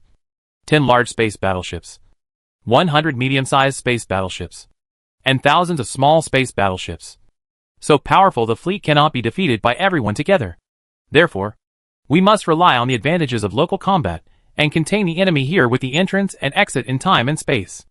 Otherwise, if we face a head-on battle in the void, we will have no chance of winning. Although the Earth Federation is divided into several countries, in the face of a powerful interstellar civilization like the Oak civilization, everyone still unanimously chose to unite and stay together for warmth. Once the Japanese cannot hold on, the Earth Federation will several countries will definitely follow. Have you contacted the Yin Empire? What did the Yin Empire say? Will they send troops to support us? Kato Jiro's face looked very solemn. The universe is really too vast. Even if there are time and space ocean currents, it will take time for everyone from the Pan-European Alliance and Earth China to come to support. And even if they come to support, whether they can win or not is still a question. The unknown is that at this time, unless the Yin Empire's army comes to support, and then relying on the local advantages, it is possible to truly defeat the Oak civilization. Chapter 368. It is impossible to send troops. In the Imperial Palace of the Yin Huang Star in the Centauri Galaxy, the Empire's headquarters, because the Empire successfully developed the warp engine and built it 30 years in advance. Li Fu was in a good mood and felt light in his heart. He breathed a sigh of relief. In the back garden of the palace, Li Fu lay on the old man's chair and read a book very leisurely. From time to time, he tasted the fine fruits from various star systems in the Empire and looked at the little kids playing on the lawn. Until now, Li Fu has thousands of descendants, and the laughter of children is always indispensable in the palace. Brother Fu, you are living a really leisurely life these days. Yu Liang didn't know that from that corner. There were also Imperial elders Qin Bin, Chao Haidao, Yang Yiping, and other Imperial cabinet ministers represented by Tu Zuilia. Imperial citizens have a very long lifespan due to their cultivation of Yuanli. So the term of office of the Imperial Cabinet Prime Minister has naturally been modified. Each term is up to 25 years, and a maximum of 2 terms can be served for a total of 50 years. So at this time, it is still Tu Xueli served as Prime Minister of the Imperial Cabinet. Everyone, feel free to sit down. When everyone arrived, the palace staff had already brought stools over, and Li Fu also casually ordered everyone to sit down, without any pretense. Your Majesty, our empire has now developed the warp engine, and we have magnetic energy weapons. Can we expand externally again? Due to the lack of new life planets in recent years, our empire's interstellar colonization bill has been unable to be implemented. If this continues, the desire of the people of our empire for external expansion will be greatly reduced. Tu Zuilia was all smiles. This time he and everyone came to Li Fu to discuss this matter. With the successful research on the warp engine, coupled with the magnetic cannon, it can be said that the empire already has extremely powerful strength. At least on the Orion spiral arm, there is no problem in walking sideways. Well, it's almost time to continue expanding. More than 30 galaxies are indeed too few. Li Fu pondered for a while, smiled and nodded. Hey, our magnetic energy weapons have an attack range of up to 1 astronomical unit, and the warp engine can ignore the limitations of space-time ocean currents. Ha. This time we can eat all the sub-spiral arms first. Yu Liang, a big-mouthed man, grinned and said that he wanted to eat the entire sub-spiral arm. Everyone laughed after hearing this, because everyone knew the situation on the sub-spiral arm and was the strongest. The big ones are at the level of Oak civilization and Callan civilization, which do not pose any threat to the current empire at all. The one thing on the entire Orion spiral arm that may make the empire feel a little troublesome is the Koloff Empire on the other side of the starlight. The Koloff Empire has mastered the energy shield technology, and the defense of the space battleship should be very powerful. Everyone, I have just received news from the Chinese side of Earth in the solar system. The Japanese have been attacked by the Oak civilization, and the Chiuyun galaxy has been captured. At this time, Tu Zuilia suddenly smiled, and then told the latest news from the Imperial Embassy in China. Oh! When Li Fu heard this, the little shadow in his mind also played out the latest news, which was the same as what Tu Zuilia had received. Ha. Xueli, the hole you dug at the beginning has finally started to work. Our empire has not expanded externally in these years, but the Japanese and the Pan-European Alliance have never stopped expanding externally. Their location is relatively close to the Oak civilization. After calculation, they should be in contact with the Oak civilization. The Oak civilization is a big gangster on the sub-spiral arm, but its strength is still good. The Karen Empire used to have a close relationship with the Oak civilization. Civilizations have had great wars, and 50 galaxies were cut off at one time. When Chow Haida heard this, he immediately laughed happily. When Tu Shuoyang encouraged the Japanese to expand, he had no good intentions. He dug a huge pit and waited for them to jump into it. The Japanese, the Pan-European Alliance, the Canis Minor Federation, the Aberdeen Connection, and the Chinese side of Earth have united to prepare to send troops to fight against the Oak civilization. And they also jointly hope that our empire will send troops. Tu Zulia was also slightly proud. It was a happy thing to be able to trick the Japanese. Sending troops? They think so, Yu Liang said without a glance. When the Oak civilization has almost wiped them out, we can send out troops to protect the solar system.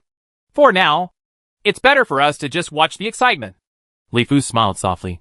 He would not help them unless he was stupid. This pit was originally dug by the empire itself. The descendants of the Yin and Huang dynasties were often bullied by these people in history. When the descendants of the Yin and Huang dynasties were at their weakest, a big European country dared to come to China to claim kingship and hegemony, and even brought their colonial bastards to dominate the Chinese people. Even as China gradually became stronger after that, Chinese people were often discriminated against and bullied around the world. There are massacres against Chinese people in Southeast Asia. African Americans in European and American countries specialize in bullying Chinese people. And the people in Latin America who like to rob our Chinese people the most. There are too many cases of wanton bullying of Chinese people. Of course, a very important reason is that the Chinese are more afraid of trouble and have always been soft-hearted towards others. This has gradually developed into a situation where anyone can bully the descendants of Yin and Huang. Now that he could see them being bullied by aliens, Li Fu naturally planned to watch the fire from the other side. After all, those who died were not descendants of Yin and Huang. As for everything, they are human beings and should help each other. The senior officials of the empire, including Li Fu, did not would be so holy. After listening to Li Fu's words, everyone else also had smiles on their faces. The empire's senior officials have maintained a high degree of unity in this regard. People who are not our race must have different minds. Keeping them is also a hidden danger to the empire. It is better to do it sooner. Let the Oak civilization clean it up. Near the space-time ocean current leading from the Beichuan galaxy to the Qiuyun galaxy, the lights were bright at this time. In this huge area, densely packed space battleships, spaceships, war fortresses, spaceports, etc. surrounded the entrance and exit of the space-time ocean current. The Japanese moved everything they could use here, and there were countless nuclear bombs planted at the entrance to the space-time ocean outflow. As soon as the fleet of the Oak civilization came out, they would definitely be ruthlessly destroyed by these nuclear bombs.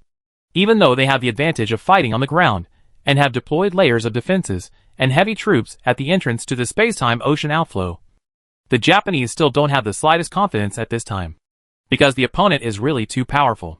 There are 10 large space battleships, 100 medium-sized space battleships, and thousands of small space battleships. Such powerful strength, coupled with the fact that they are old and powerful civilizations in the interstellar universe, often lead the way. During the battle in the universe, I must have encountered similar situations. I don't know how many methods there are that can easily break through the defenses arranged by the Japanese. We must persist until the armies of the Pan-European Alliance and China come to support us. The army of the Canis Minor Galaxy is too weak and will have no effect at all. I just don't know how many methods the Oak civilization has not yet used. Kotaro Kobayashi, the top commander of the Japanese army, looked at the entrance of the calm space-time ocean outflow, and always felt as if a ferocious beast was rushing over here. The originally dark space-time ocean outflow entrance is now illuminated by countless lights and densely covered with various detectors. Now it can be detected even if a fly flies by. Of course, a fly cannot exist in the universe. Survive in. Suddenly, countless small spaceships flashed out at the entrance of the space-time ocean outflow. The number of these small spaceships was very large. And they were not large in size. They were very small, with a volume of less than 10 cubic meters. However, the number was too huge. Like a honeycomb. The bees in it are like spring water, constantly gushing out from the entrance of the ocean of time and space. They're coming! Attack! Naturally, all this was not hidden from the eyes of the Japanese. Almost at the moment these spaceships appeared, countless energy weapon attacks poured like light rain towards the entrance of the space-time ocean outflow, and countless fireworks began to rise continuously in the void. However, The Oak civilization is a big gangster on the sub-spiral arm. It has rich experience in foreign combat. It has fought wars with countless cosmic civilizations. It is also very good at breaking through the space-time ocean outflow entrances that are heavily defended by the enemy. The number of small spaceships that are constantly pouring out of the entrance to the space-time ocean outflow is extremely large. These spaceships are all uncontrolled spaceships. And they all carry powerful terrorist bombs similar to nuclear weapons. Countless spaceships continue to pour out from the entrance of the space-time ocean flow. Even though the Japanese attacks have been very intensive, the number of these spaceships is too huge. There are still many spaceships that have not been hit. It began to spread in all directions. Boom! In the void near the entrance of the time-space ocean, rounds of dazzling light continued to rise in the void. And the spaceships of the Oak civilization began to explode in the void. Maybe there is nothing terrible about 1 or 2 powerful hydrogen bombs exploding in the void universe. After all, the universe is very big. But once the number increases, it will be quite scary. The Japanese's carefully constructed defense was like paper. Under the impact of the tide-like army of unmanned spacecraft, it collapsed instantly along with countless rising dazzling light groups. The unmanned spacecraft of the Oak civilization continued to spread in the void. And rounds of dazzling light rose up in the void around the entrance to the time-space ocean. After the light gradually dissipated, a huge fleet appeared in the void. Chapter 369. Unstoppable. Ha. I didn't expect to break their defense so easily. They are really weak. Looking at the dazzling lights that were still rising in the void, Aldrich took a sip of blood and smiled. The method of unmanned spacecraft impact is just the simplest way for the Oak civilization to break through the enemy's space-time ocean current blockade. Is of course also a very effective means. Team 1 directly attacks the enemy's life planet. Team 2 blocks the space-time currents of this galaxy. Teams 3 and 4 continue to attack the Canis Minor galaxy. Team 5 continues to attack the Japanese Akita galaxy. Aldrich kept issuing orders one after another. The fleet in his hands was powerful enough. Any squad also had 2 large space battleships, 20 medium-sized space battleships, and 200 small space battleships, which were enough to easily crush the Japanese. And Austrian Delic also knew that soldiers must be very fast, so that the Japanese, the Pan-European Alliance, and the Canis Minor Federation have no time to react. Ruined! When Kotaro Kobayashi saw the densely packed Oak civilization fleet displayed on the monitor, his whole body went dark instantly, as if the sky was falling. The defense line that was carefully built at a high cost could not even withstand a wave of attacks from the opponent, and completely collapsed. Attack! Attack! Kotaro Kobayashi thought of something and shouted loudly. The Japanese gathered all the troops they could mobilize, including 20 medium-sized space battleships, more than 200 small space battleships, and tens of millions of space fighters and combat spaceships. At this time there is no retreat, and behind them is the capital star of the Japanese. Inform the Imperial Guard to retreat to the Canis Minor galaxy. The Emperor is the spiritual symbol of the Japanese, and there can be no problems no matter what. So the first thing that comes to mind is to let the Emperor retreat. He knows very well that the power in his hands is no match for the Oak civilized people. In the cold, dark void, Aldrich's fleet continued to spread in the void, divided into 5 teams, and began to advance rapidly in the void towards their goals. In the void directly ahead, more than 200 space battleships of Team 1 were continuously dispersed. Each space battleship was like a hornet's nest. Countless space battleships swarmed out of it, and soon formed a huge space battleship in the void. A group of fighter planes, like fireflies, attacked the equally huge Japanese fleet. Whoosh! Whoosh! Waves of light rain in the void continued to attack from the Japanese fleet. Wave after wave. The main force of the Japanese was placed at the entrance of the space-time ocean outflow. There was no need to worry about the distance. And all the parameters, everything has been calculated in advance. And all that is needed is constant attacks. In the void, there are war fortresses. This kind of war fortress is fixed in the void and does not have any power system. Each war fortress is equipped with a ship-based laser cannon. At this time, hundreds of war fortresses are surrounding the area of space-time ocean currents. The war fortress roared at the same time. Energy beams cut through the void, setting off clouds of flames, or punching huge holes in the Oak civilization battleships. Even though the Oak civilization space battleships were relatively large in number, some of the space battleships in front were attacked. After a while, it still turned into a huge flame in the void. On a space battleship, the word Yamato is written in Japanese. This is the most powerful an advanced space battleship in the hands of the Japanese. At this time, rays of light flash out from the space battleship while attacking. He also kept wandering around. Warriors of the Empire, now is the time of life and death for our Empire of Japan. Behind us is our home, our brothers and sisters, our parents and children. We have no choice but to fight to the death. Space fighter planes and combat spaceships. The Japanese tied white cloth strips on their heads, showed the spirit of Bushido, and rushed towards the army of the Oak civilization without fear of death. Each space fighter plane and spaceship had carrying a hydrogen bomb. It will detonate as long as it can rush into the Oak civilization fleet group. A pure suicide attack. On the other side, among the army of Oak civilization, powerful energy fluctuations flashed continuously on the space fighter planes, and dazzling rays of light flashed continuously, flashing away in the void, heading straight towards the Japanese in front. The fleet and war fortress group attacked and left. It was just a small team, but there were 2 large space battleships, 20 medium space battleships, and 200 small space battleships, which still formed a strong crushing advantage over the Japanese. More than 200 space battleships formed a formation in the void, and powerful attacks continued, attacking the Japanese fleet one after another. The Oak civilization naturally relies on the vertical and horizontal sub-spiral arms. Their energy weapons have very powerful attack power, and an attack range of 10 million kilometers. They have enough warships, and are very fearless of death. Although some of the space battleships in front, it was constantly being blown up and exploding in the void. However, the space battleship behind still did not stop at all. While releasing powerful attacks, it carried a huge group of space fighter aircraft like a tide and attacked mightily in the void. Burst! In the void, balls of flames continued to rise in both camps. The Oak civilization had large space fighters, and had advantages in quantity and quality of battleships. Although the Japanese had the advantage of fighting on their own, they had already calculated it in advance. After everything, the battle situation was still as expected. In the first wave of bombardment, every last one of the war fortresses carefully built by the Japanese was destroyed by the Oak civilization.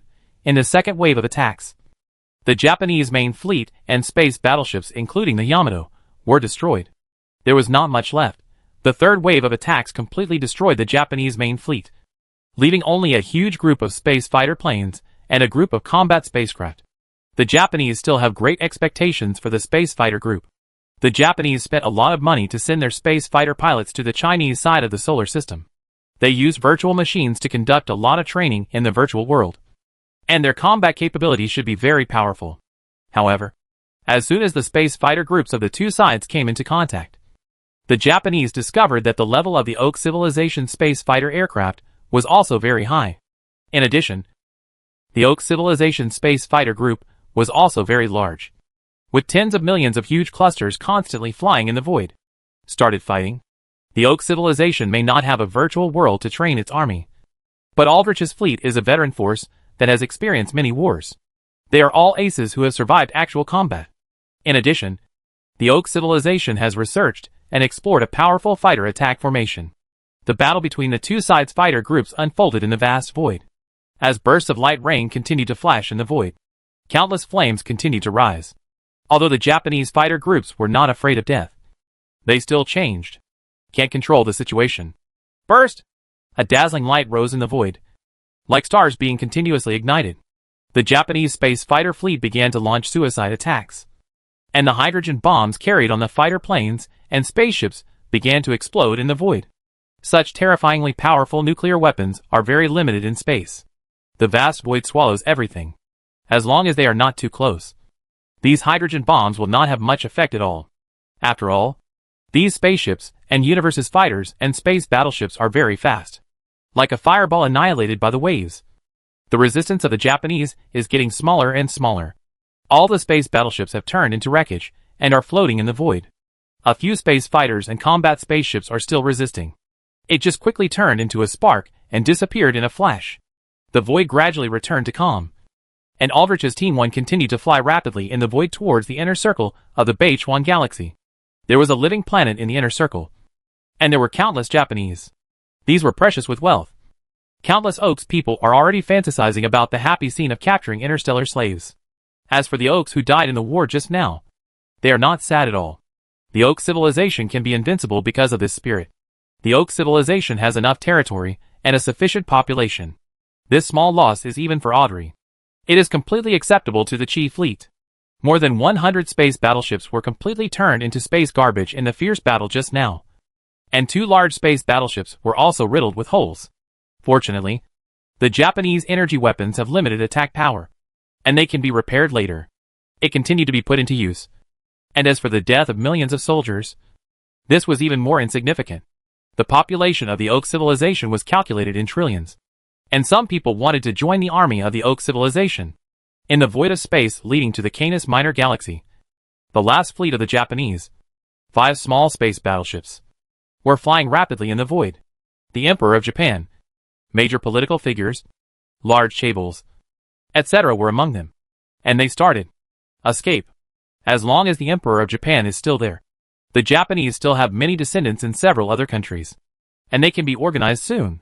Even if the Kitagawa Galaxy and the Akita Galaxy are occupied, the Japanese can soon establish a nation. After hundreds of years of hard work, our ancestors sacrificed their lives and blood to conquer the country. It's over. Japanese Prime Minister Jiro Kato felt deep despair. The Oak civilization was too powerful. As long as we can keep the Green Hills and not worry about running out of firewood, we will definitely be able to make a comeback. Sighing softly, he quickly and resolutely looked into the void directly ahead. As long as we can get the support of the Yenwang Empire, it is still possible to defeat the Oak civilization. We will come back when the time comes. As long as His Majesty the Emperor is still there, we still have hope. Kato Jiro knew that with the strength of the Oak civilized fleet, even the Pan-European Alliance's army, the Chinese army, the Canis Minor Galaxy army, etc. combined were no match for them at all. Only the Yenwang Empire could turn the tide. Call out! Burst! Bursts of light rained flash from the void directly in front. And the 2 space battleships in front were instantly exploded. Chapter 370. The Canis Minor Galaxy must be defended. The Canis Minor Galaxy leads to the entrance of the space-time ocean outflow to the Beichuan Galaxy. The people of the Canis Minor Galaxy Federation are still building a defense system in a hurry. The Canis Minor Galaxy Federation has the most complicated situation among all the countries after the split of the Earth Federation. And it is also developing at the fastest speed. The slowest one. The reason is that the races and nationalities here in the Canis Minor Galaxy are too mixed. African Americans, Southeast Asians, Indians, Hispanics, descendants of various races are mixed together, and there are constant internal fights among each other. Very simple things can become very complicated here. In addition, these ethnic groups are basically pig teammates in Li Fu's eyes. They are not good at work, first-rate in food, and have little contribution. They are very good at policies and welfare. Naturally, they cannot do anything big. So much so that after decades in the Koizumi Galaxy, the space battleships used by the fleet they controlled were still left over from the Earth Federation era. And they simply did not have the ability to build new large space battleships and spaceships. There are endless debates within the Canis Minor Galaxy about whether to build a defense system at the entrance to the space-time ocean outflow and how much financial and material resources to invest in it. And they can never come up with a unified opinion. Therefore, at the entrance to the space-time ocean outflow, it is basically a fake operation. They built several space fortresses, sent some space battleships, installed some monitoring systems, etc. This was considered to have completed the defense layout. They spent more energy on hoping that the Japanese could defend the Beichuan Galaxy. The armies of the Pan-European Alliance and Earth China can arrive as soon as possible. They also hope that the army of the Yenwang Empire can support them. But they have never thought about it on their own. Because with the power in their hands, they are no match for the Oak civilization. The Beichuan Galaxy has been completely occupied. The Oak civilization's attack is beyond imagination. Even the Japanese, who concentrated all their strength and relied on their advantages in local operations, were unable to withstand the opponent's wave of attacks. If they attack our Canis Minor Galaxy, if so, it will be even more difficult for us to resist. Federal President Singer of the Canis Minor Galaxy received the latest news. The entire Beichuan Galaxy fell into the hands of the Oak civilization. Even the Emperor of Japan was unable to evacuate. The Oak civilization's attack was too powerful and too fast. Alas! We have already reached this point, and we still have no way to work together. Those people are still clamoring to improve the living environment and shorten working hours. This is already a disaster. These people would rather bask in the sun under a tree than work overtime to produce more arms and weapons. thinking of the situation within the Federation. Singer even frowned. Some ethnic people in the Federation of the Canis Minor Galaxy are too lazy. But these people like to make troubles, and talk about racial discrimination and racial equality at every turn. This is the case with many things. For screwed up. Good news! Good news! The Pan-European Alliance's army and the Earth-China's army have left the currents of time and space and arrived in our Canis Minor Galaxy. A rush of footsteps came, and Singer's secretary shouted happily as he walked. The Pan-European Alliance and the Chinese army finally arrived in the Canis Minor Galaxy. Very good! The gloom on Sing's face disappeared in an instant. The Pan-European Union and Earth-China were the two most powerful countries in the original Earth Federation. They were far beyond what the Japanese could compare with. Especially China, which was backed by the Yin Wang Empire. There are even several large space battleships purchased from the Yin Wang Empire in hand. And they are very powerful. In the dark starry sky of the Kuiper Belt in the Canis Minor Galaxy, in the direction of the solar system, the Chinese army revealed itself in the void. The mass of the leading space battleship reached 10 billion tons. It was a large space battleship purchased from the Yin Wang Empire. Tijing, space battleship. 1 large space battleship. 10 medium space battleships. And 100 small space battleships. China obviously understands the importance of guarding the Canis Minor Galaxy better than the people on the Canis Minor Galaxy side. Of course, it doesn't really mean that China cares about the life and death of the people here in the Canis Minor Galaxy. But because once the Canis Minor Galaxy is lost, the next step for the Oak civilization to attack may be the solar system. When the war reaches the solar system, this will be a problem for China. It's very passive. Therefore, keeping the enemy outside the country's borders is the plan of China's top leaders.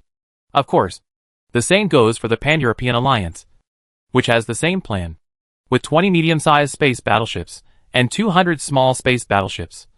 The Pan-European Alliance has also sent all its main forces to the Canis Minor Galaxy, and there is a steady stream of organizations behind it that are getting bigger. Army. The space-time ocean currents leading from the Victoria Galaxy and the Columbus Galaxy to the Canis Minor Galaxy have never stopped here. A mighty army and massive amounts of matter are constantly being transported up. The Pan-European Alliance knows very well that once the Canis Minor Galaxy falls into the hands of the Oak civilization, the Pan-European Alliance will be divided within it, and it will be difficult to resist it at that time. So it must defend the Canis Minor Galaxy. In a virtual conference room, the leaders of the Pan-European Alliance, China, the Canis Minor Galaxy Federation, the Aberdeen Galaxy Federation, and the previously split Earth Federation gathered together again. The Japanese were defeated too quickly.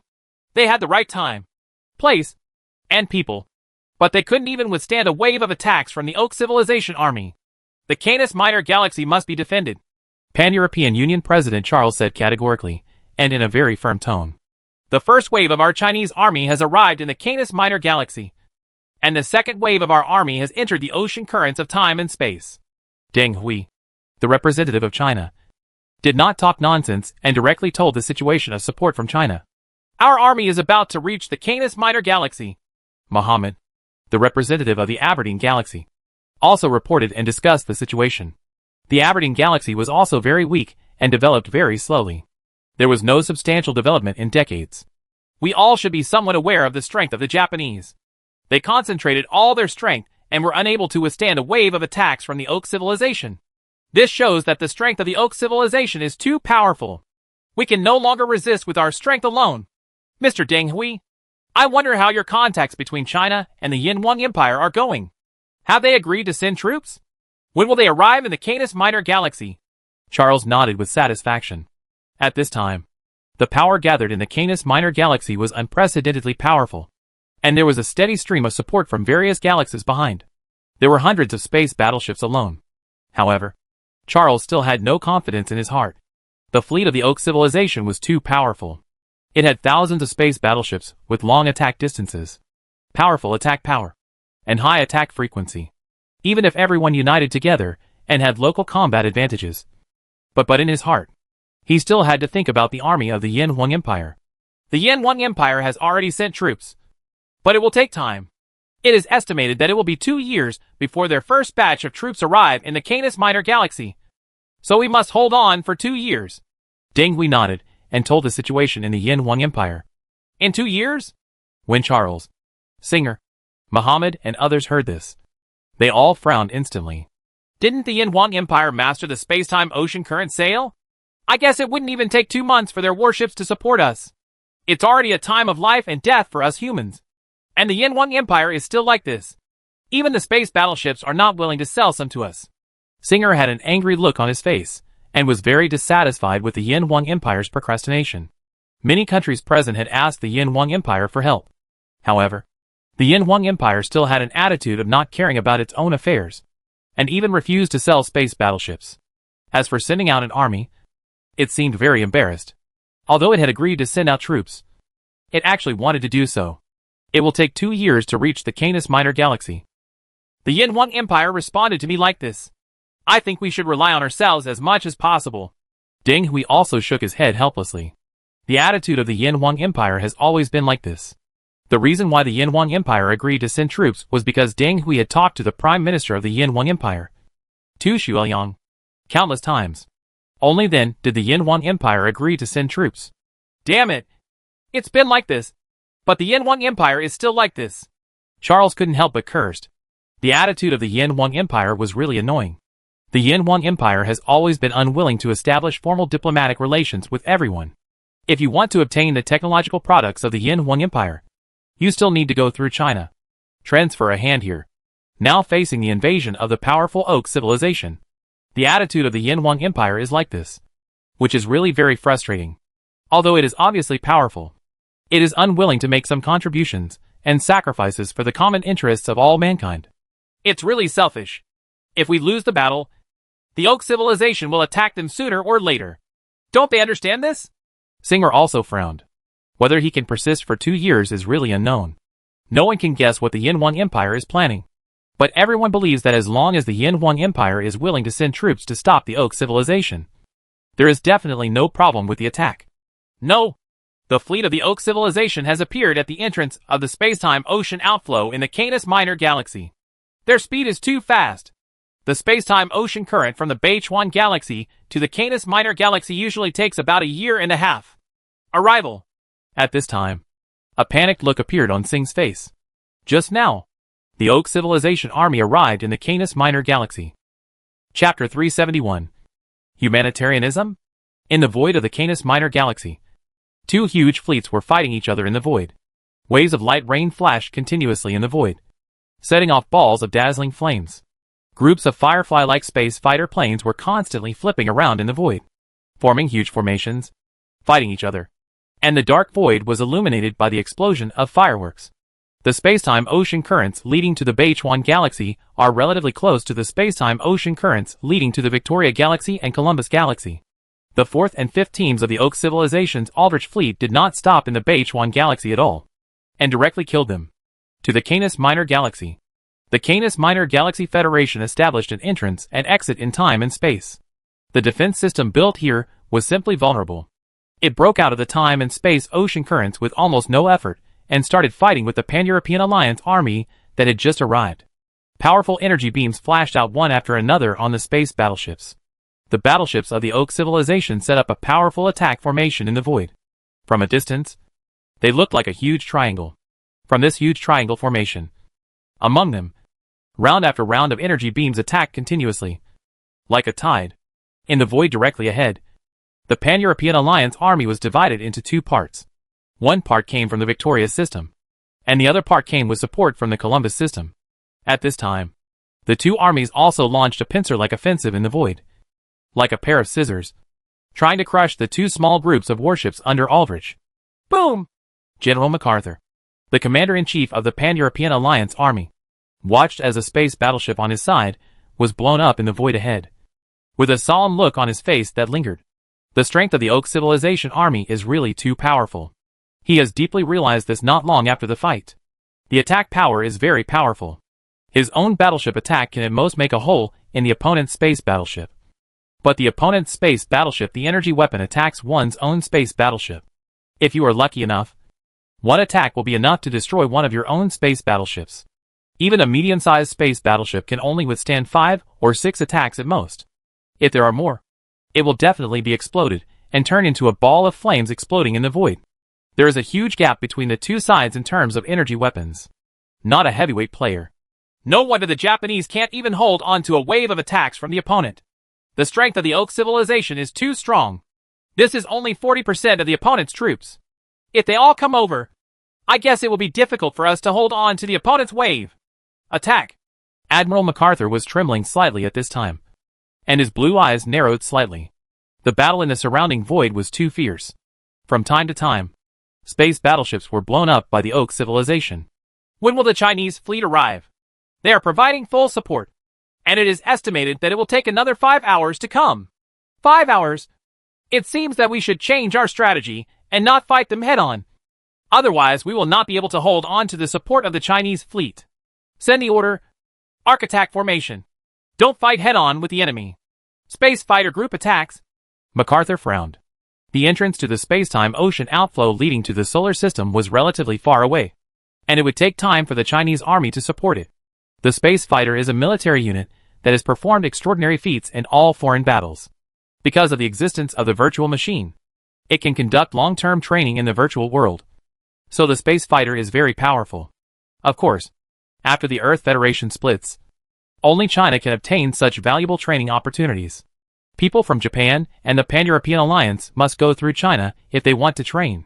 As General MacArthur's orders continued to be conveyed in the void, as many as 5 million space fighters began to swarm in the void, like a hornet's nest that was disturbed, and began to madly attack the army of Oak civilization.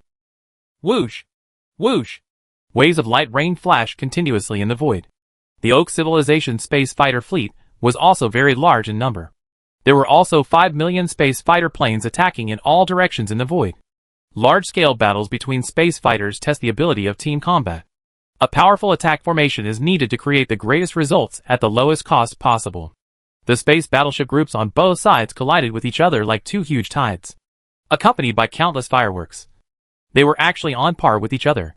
The Oak civilization army, which had been tested in actual combat for a long time, also had very strong overall combat capabilities, worse than the Pan-European Alliance army trained on virtual machines. I didn't expect that there is such a powerful force in this human civilization. Our soldiers are all veterans who have been plundered by countless wars, but they are just fighting equally. The people in the Aldrich fleet were surprised to discover this. In the battleship battle, the people of the Oak civilization took advantage of it. With powerful attack power, faster attack speed, and stronger defense, the Pan-European Alliance army was here. Shidu was already fighting and retreating. After only a few waves of attacks, the hundreds of space battleships supported by the Pan-European Alliance from the two galaxies were only average at this time, while the loss of the Oak civilization space battleships was less than 50. And they were all small space battleships. Large and medium-sized space battleships are basically intact. It's not that easy to run away. The battleships of the Oak civilization are chasing the space battleships of the Pan-European Alliance. And the technology of the Oak civilization space battleships is obviously much more advanced. The space battleships are more powerful and much faster than those of the Pan-European Alliance. So at this time in the void, MacArthur's fleet fought back in a very embarrassed manner, while desperately escaping in the direction of the Chinese fleet. Call out! The huge triangular formation of the Oak civilization fleet released wave after wave of attacks in the void. Even the pursuit seemed to be carried out in a very orderly manner without any disorder. Boom! At this time, MacArthur was already sweating profusely. The Glory, space battleship he was riding on had just been hit by an attack, and the alarms on the entire battleship kept ringing. In addition, in the void, the Glory, space battleship several space battleships near the battleship were blown up in the void one after another, and he was even more stunned. Even if he is a general of the Pan-European Alliance, he is still a human being and will be afraid of death. Especially Europeans and Americans. They value their own lives more than anything else. Maybe in the East, you can see the Japanese and Chinese people launch a suicidal charge without fear of death. But in European and American countries, such a thing is simply impossible. If you can't fight, fight. If you can't fight, surrender and save your life. This is definitely the supreme creed of European and American soldiers. For them, no mission, victory, etc. is as important as their own lives. As long as they fulfill their duties as a soldier. Even if they surrender is not a dishonorable thing. General, let's surrender. The enemy is too powerful. We can't defeat it at all. And we can't hold on until the Chinese army comes to support us. Some people suggested to MacArthur. No, I will never surrender. But you can surrender to the Oak civilization alone. MacArthur shook his head firmly. As the Admiral of the Pan-European Alliance and the commander of the fleet, he still had to worry about his own face. Surrendering was not a shameful thing. But he couldn't, with MacArthur's acquiescence. Soon, his space battleships began to send surrender messages to the Oak civilization. We surrender. We surrender. And please treat the prisoners kindly based on humanitarian principles. Messages were continuously sent to the Oak civilization battleship group in the void. And the space battleships of the Pan-European Alliance began to surrender one after another. The battleships could not defeat the battleships of the Oak civilization. And the space fighter groups that had high hopes were also caught in a stalemate and bloody battle. They did not destroy the Oak civilization space fighters like they had in the past. Those who wanted to escape could not outrun the Oak civilization battleship. Wanting to save their lives, they decisively chose to surrender. Surrender? Humanitarian? Are they kidding? After receiving the message, the commander of the Oak civilization fleet couldn't help laughing. The Oak civilization is a very warlike civilization, and a civilization that advocates force. The word surrender is synonymous with shame among the Oak civilization. Since ancient times, the Oak civilization has only those who died in battle.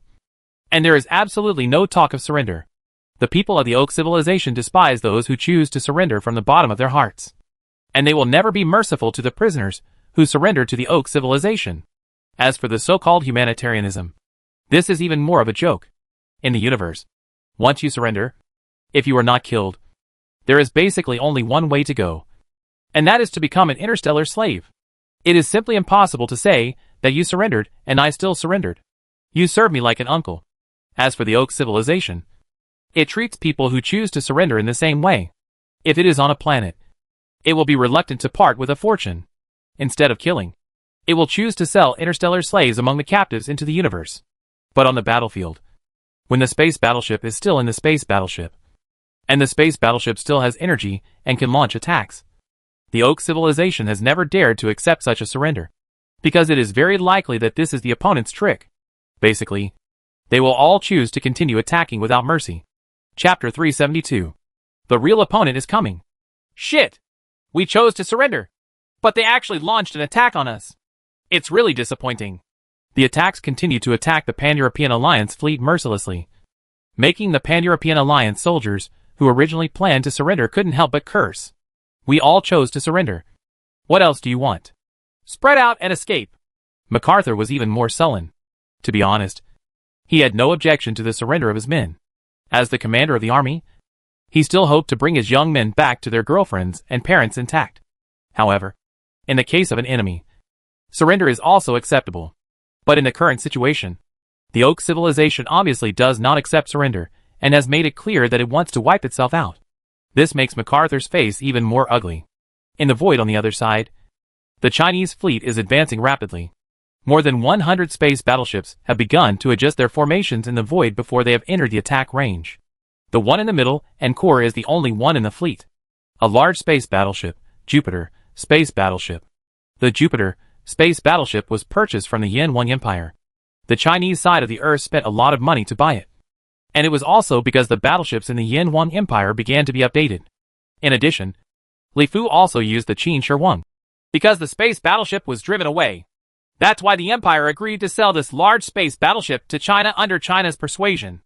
Otherwise, even if it was a retired battleship from the Empire, China would not be able to buy it even if it had money. The Pan-European Alliance and the Japanese are also willing to buy a few ships at the expense of others. The Jupiter space battleship is the first-generation large space battleship of the Empire. It is the same generation product as the Qin Shi Huang, Anwu Emperor, and other Emperor series space battleships. Of course, with the development of the Empire's science and technology, the weapon systems on battleships are also constantly being updated, and their attack range, attack power, attack speed, etc. are constantly being enhanced. Not long ago, with the successful research on the Empire's warp engine, the installation of the warp engine required a redesign of the space battleships. There was no way to upgrade them on the original basis. So these first-generation space battleships within the Empire were gradually replaced.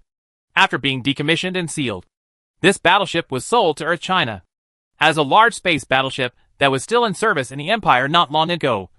The Jupiter space battleship possesses energy weapons, with an attack range of an astonishing 20 million kilometers, and an attack frequency that is as terrifying as one wave every 15 minutes. As for the power, one shot the energy attack is enough to easily kill a medium-sized space battleship. And even a large space battleship cannot withstand several waves of attacks.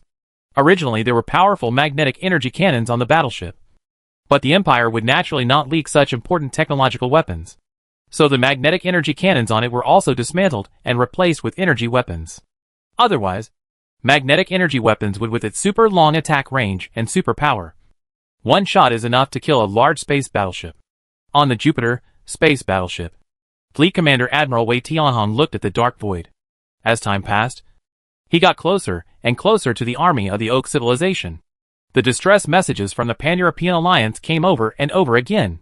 When they were sent over, they were already killed and routed. Aim at the large space battleships in the Oak civilization fleet, and be sure to kill 2 of their large space battleships as soon as possible. Wei Tianhong seemed very confident. In addition to the large space battleship Jupiter, which was purchased from the Yanwang Empire, the fleet he led also had 5 medium-sized space battleships and 50 small space battleships, all of which were purchased from the Yanwang Empire. Yes, every battleship is very powerful. The supercomputer on the battleship began to calculate continuously. Countless detectors filled the void, and the information from the entire Canis Minor galaxy was continuously collected, forming a huge battlefield map on the computer. Time passes slowly, and the warships of the Pan-European Alliance are still running for their lives in the void. At this time, there are not many space battleships left. Hundreds of space battleships are scattered in the void, and less than 50 space battleships are left. In a war between interstellar universes, if the technology is slightly different, it will most likely result in a crushing, one-sided massacre. It is quite remarkable that the Pan-European Alliance can achieve this step, considering that their opponents are on the sub-spiral arm. The great rogue Oak civilization is even more powerful than the Callan Empire. You finally arrived. MacArthur breathed a sigh of relief. He was very lucky. He finally persisted until the arrival of the Chinese army. The battleship is ready to turn around and follow the Chinese fleet to have a good fight with the Oak civilization. He roared angrily, already simmering with anger in his heart. Huh? Here you go again to die. The commander of the Oak civilization fleet had noticed the Chinese fleet very early, but he did not take it to heart. From the information obtained now, we can know that the Japanese, the Pan-European Alliance, the Canis Minor Galaxy, the Earth China, etc., they are civilizations that came out of the same planet. There is not much difference in technology and strength between them. Only the Yanwang Empire really attracts the attention of the Oak civilization. I didn't expect that there would be a large space battleship entering this time. Hee hee. You will be the first one to be killed. Through the monitoring system, the Oak civilization also knew that the opponent had a large space battleship. So naturally it immediately focused on the Jupiter space battleship, hoping to kill the opponent's large space battleship in the first wave of attacks. The distance between the two sides is getting closer and closer, and soon they are within a range of 20 million kilometers. Ha ha. God help me. They didn't even conduct any evasive flight. They probably thought that our attack range could not be 20 million kilometers. Wei Tianhong looked at everything displayed on the monitor and couldn't help laughing. At this time, the Oak civilization's fleet had entered the attack range of his own space battleships. Of course, this was only possible with space battleships purchased from the Yanwang Empire. Terrifying attack distance. Attack! Kill the 2 large space battleships leading by the opponent. Wei Tianhong roared out. And as his order was issued, the powerful energy on the Jupiter space battleship, which had already been charged, instantly turned into dazzling beams of energy that cut through the void at the speed of light and attacked the Oak civilization fleet. At the same time, 5 medium-sized space battleships and 50 small space battleships. These 55 space battleships purchased from the Yanwang Empire also had constant energy fluctuations. The powerful energy turned into a wave of light rain at the speed of light and attacked deep into the void, with the target directly refers to the 2 large space battleships in front of the Oak civilization. At this time, the Oak civilization fleet was just as Wei Tianhong had guessed. They simply did not believe that the enemy's attack range could reach 20 million kilometers. You must know that the Oak civilization, a sub-spiral arm rogue, had an energy weapon attack range of only 8 million kilometers. That's all. No matter how cautious they are, the Oak civilization's fleet is prepared to conduct evasive flights when the distance between the two sides reaches 10 million kilometers. At this time, the distance between the two sides is 20 million kilometers. There is no need to conduct evasive flights. Instead, they should shorten the distance between the two sides as soon as possible to strive for get within your attack range early. Boom! 66 seconds later. But the Oak civilized people still didn't understand what happened. In the triangular battle formation composed of battleships, 2 large space battleships. Here, a wave of light rain fell instantly, and the 2 large space battleships turned into 2 huge and dazzling lights exploded in the void. What exactly is going on? This can't be done. No. The Bartley. The Barker. The people of the Oak civilization were dumbfounded and completely confused. At a distance of 20 million kilometers, the enemy could actually have such a long-range attack. What is even more unacceptable and frightening is that the enemy's attack is beyond imagination. A wave of attacks. 2 large space battleships on their side were directly destroyed. Evasive flight. The Oak civilized people quickly reacted, and all the space battleships began to fly irregularly in the void to reduce the probability of being caught in fire as much as possible. If they still wanted to fly in a straight line like before, the computer could easily target the 2 ships. The fate of the large space battleship is the best illustration. What's going on with the 20 million kilometer attack range and the powerful attack power? These spaceships are obviously different. Oval flying saucer-shaped space battleships? Scientists from the Oak civilization began to analyze and calculate, and soon noticed the difference between the Chinese space battleships. The space battleships purchased from the Empire were obviously different from the space battleships they had come into contact with previously. 15 minutes later, another wave of light rain flashed in the void, and several medium-sized space battleships and more than a dozen small space battleships were destroyed. The Oak civilization was dumbfounded again. The energy is fully charged in 15 minutes. The attack frequency is too fast. They definitely can't be so fast. They must be attacking at intervals.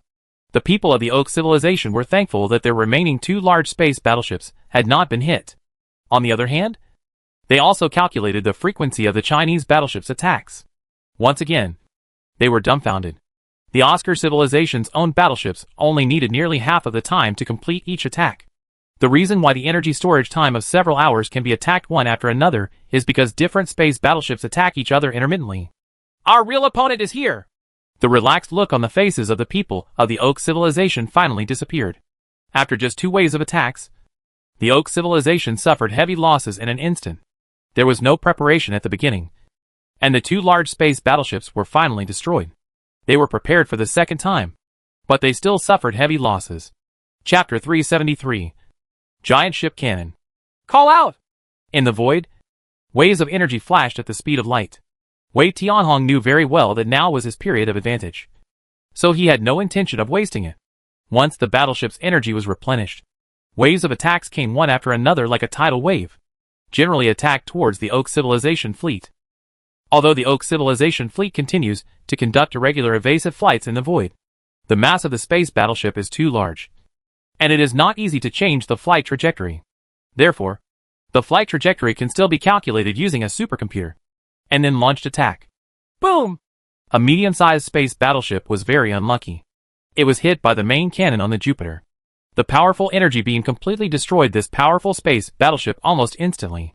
Even the retired space battleships of the Empire are still terrifyingly powerful. Only large space battleships can withstand several waves of attacks. Small and medium-sized space battleships are almost certain to die if hit. Terrible! This attack is really too powerful. It is even more powerful than our space battleship attack. I didn't expect that there is such a powerful space battleship in this human civilization. This is probably the space battleship of the Yin Huang Empire that they are talking about. Bar. At this time, the people of the Oak civilization felt that they were like a small boat in the strong wind and waves. They might be blown up by the enemy's attack at any time. While sighing at the enemy's power, they also silently prayed in their hearts, praying that they would not go too far. Bad luck. Well done. Nice. When the survivors of the Pan-European Alliance saw what was happening in the void, they all laughed happily, and MacArthur also clenched his fists in excitement. It's too powerful. This is a real space battleship. Compared with such a space battleship, our space battleship is simply a moving target. The Oak civilized people only felt that this 12 million kilometers journey was extremely long, and the enemy's powerful attacks came one after another, pouring in every 15 minutes. A wave of attacks had just arrived, and as space battleships exploded in the void, all the surviving Oaks couldn't help but sweat. They were thankful that they were lucky enough to survive this wave of attacks, come down, and be able to breathe a sigh of relief for the next 10 minutes or so. But soon after 15 minutes passed, I immediately became extremely nervous again, because I had to silently pray to the God in my heart, praying that I could escape this wave of attacks again.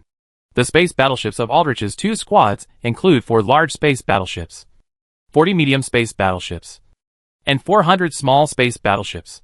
In the previous battle with the Pan-European Alliance, more than 50 space battleships were lost, and nearly 400 space battleships were left. But now, every wave of attacks from the Chinese fleet is like the scythe of death. The 55 space battleships purchased from the Yin Huang Empire are pouring out their powerful energy. Each wave attacks as many as 10 space battleships, and as few as 7, 8 space battleships can attack 4 waves in an hour, resulting in the loss of more than 50 space battleships. The most critical thing is that China is specifically focused on medium-sized and large space battleships. 2 of the 4 large space battleships were directly destroyed by a wave of unprepared attacks. Although the Oak civilized people later deliberately protected their large space battleships, the remaining 2 space battleships have been very lucky. But the losses of the medium-sized space battleships were quite heavy. Almost every wave of attacks, the medium-sized space battleships, several battleships will be lost. After a few hours of attacks, more than 40 medium-sized space battleships were almost completely lost. More than 200 space battleships were completely wiped out by China before they could even launch an attack. Half of their strength was beaten in frustration. Over. It's 8 million kilometers away. Ma Dan. It's finally within our attack range. Attack! The Oaks roared and were attacked with energy weapons for several hours without being able to fight back. The always belligerent Oaks simply could not accept such injustice. Once they entered the attack range of their weapons, the remaining 200 ships of the Oaks, the space battleship, poured out a wave of light rain into the void almost instantly. The battleship group on the Chinese side had already begun to conduct evasive flights as early as 10 million kilometers away, and 55 space battleships such as the Jupiter began to fly in arcs in the void, extend the distance and increase your attack time. Of course, the most important thing is that the Chinese side of the Earth is simply reluctant to use the space battleships purchased from the Yin Huang Empire to fight with the Oak civilization. In order to save this little fortune, the Chinese side tightens their belts and puts their own what little possessions I bought after all my family's wealth was sold. Naturally, it is impossible to say that stupid people are really fighting for the Pan-European Alliance and the Canis Minor Galaxy Federation. Even if the Canis Minor Galaxy falls, China still has a solar system to retreat to, and the Yin Huang Empire's army has already set off. Yes, there is no problem in guarding the solar system.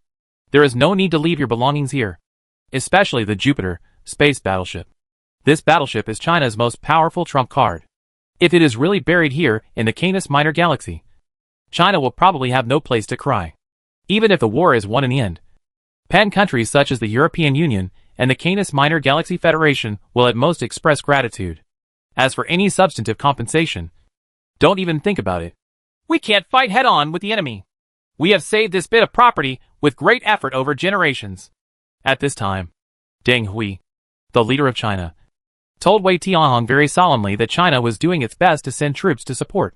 There was no need to lose all his belongings, as long as the Oak civilization knew that China was not easy to mess with. The Oak civilization would be beaten. When the pain comes, they will not dare to continue attacking the solar system. This calculation can be said to be a success. After all, China is not the Yin Huang Empire. As a former member of the Earth Federation, it still cannot ignore death and save it. When its own strength is weak, it can only do this. However, plans are plans, and there will always be changes when implemented. Wei Tianhong commanded the fleet to fly in an arc, and Oak civilization was not a fool, and adjusted its flight trajectory accordingly. After all, head-on contact was inevitable. Call out! A wave of light rain cut through the void, like a sky-high sword flying from the depths of the universe. The joint attack of nearly 200 space battleships was enough to cover a large area of the starry sky, almost in an instant. 10 of the Chinese fleet's mini space battleships were blown up in the void, including 5 small space battleships purchased from the Yin Huang Empire. Damn it! The battleships of the Oak civilization are indeed not worthy of being covered. The hit rate of this attack is too high. One wave of attacks destroyed more than 10 of my space battleships, and 5 of them were precious Mars-class space battleships. No wonder the Japanese and the Pan-European Union were defeated by them. Wei Tianhong couldn't help but curse out the loss report. Although he was prepared in his heart, the loss still made him grit his teeth. Attack! Kill their remaining 2 large space battleships for me. Wei Tianhong also got angry and stared at the remaining 2 large space battleships on the opposite side. At this time, the distance between the two sides had shortened to 8 million kilometers. At the speed of light, it only took less than 30 seconds to reach the enemy's area. Therefore, it is easier to lock the trajectory of the opponent's space battleship at this time. The closer the distance, the greater the probability of hitting at the speed of light. This is why when the distance is closer, the damage caused by the attacks of both sides is greater. Because the distance is close enough, the effect of evasive flight becomes smaller and smaller. Call out! Nearly 100 space battleships on the Chinese side began to pour out their energy in the void. Especially the 50 space battleships purchased from the Empire. And they began to use supercomputer joint calculations to target the opponent's remaining 2 large space battleships. Boom! Half of the 5 space battleships opened fire first. Their goal was to clear out the group of small space battleships responsible for defending and blocking the guns near the opponent's 2 large space battleships. Then the remaining space battleships launched their own attacks, targeting just point at the 2 large space battleships without protection. The plan was perfect. And it indeed worked. The powerful main gun on the Jupiter space battleship successfully hit a large space battleship of the opponent. The powerful attack power directly paralyzed the opponent's large space battleship in one wave of attacks. The space battleship, and then several more space battleships succeeded in finishing the attack, successfully destroying a large space battleship of the opponent. China is eyeing the opponent's large space battleships. And so are the Oaks. 200 space battleships and 50 space fighters have almost locked all possible trajectories of the Jupiter. Boom! A total of 7 attacks cut through the void and hit the mother star. In an instant, 7 huge holes appeared on the battleship, and various alarms continued to sound on the battleship. Huh? Flash people, retreat to the solar system. If there is another wave of attacks, the Jupiter will definitely not be able to withstand it. Wei Tianhong's back was completely soaked. At that moment, he had never felt that he was so close to death.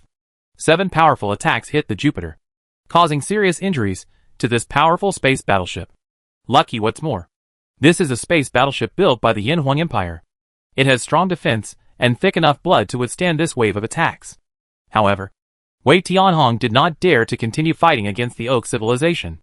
If the Jupiter was destroyed on the battlefield here in the Canis Minor Galaxy, not only would his own life be lost, but even if he died, he would not be able to get it.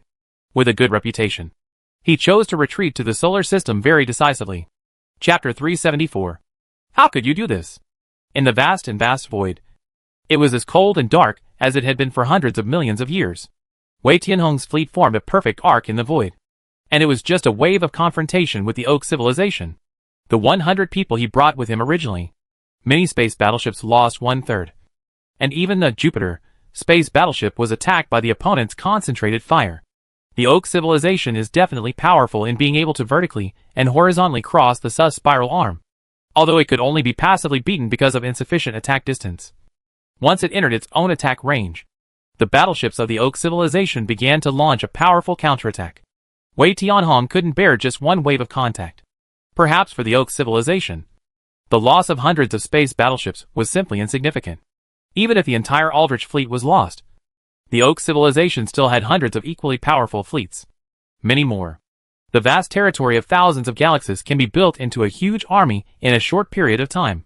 But for Earth China, not to mention the loss of hundreds of space battleships, if the more than 100 space battleships in front of us suffer heavy losses, they will be extremely distressed. Especially the space battleships purchased from the Yinhuang Empire. Every time one of the space battleships is lost, it's enough to make Wei Tianhong's heart bleed.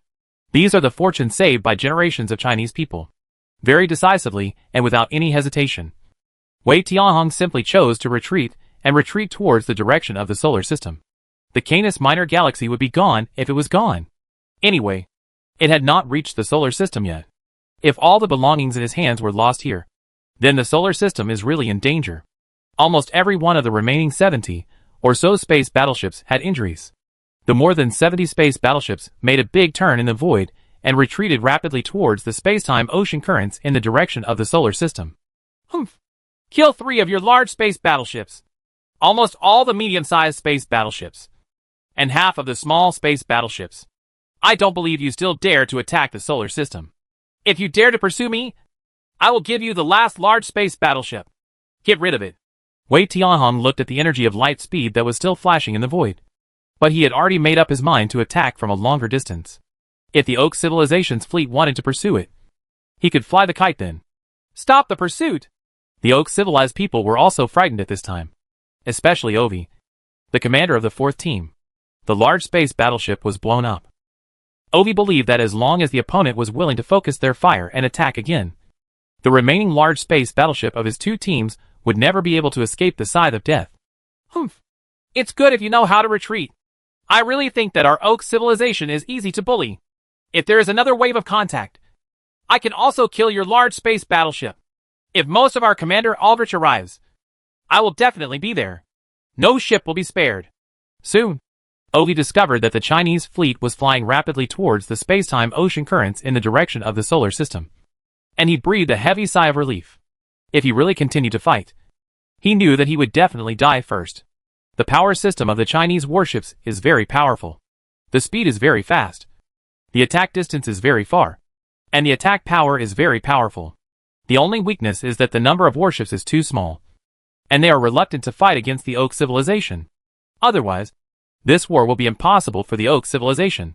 Definitely going to lose. Send some warships to follow them from a distance. After they enter the space-time ocean current, seal the entrance to the space-time ocean outlet. Humph! Others can't even think about escaping from here. It's not that easy for China to support them again. Ovi soon had a plan in mind. Among the countries of human civilization, the one that really scares him now is China. There may be a mysterious Yin Wang Empire army that has never appeared.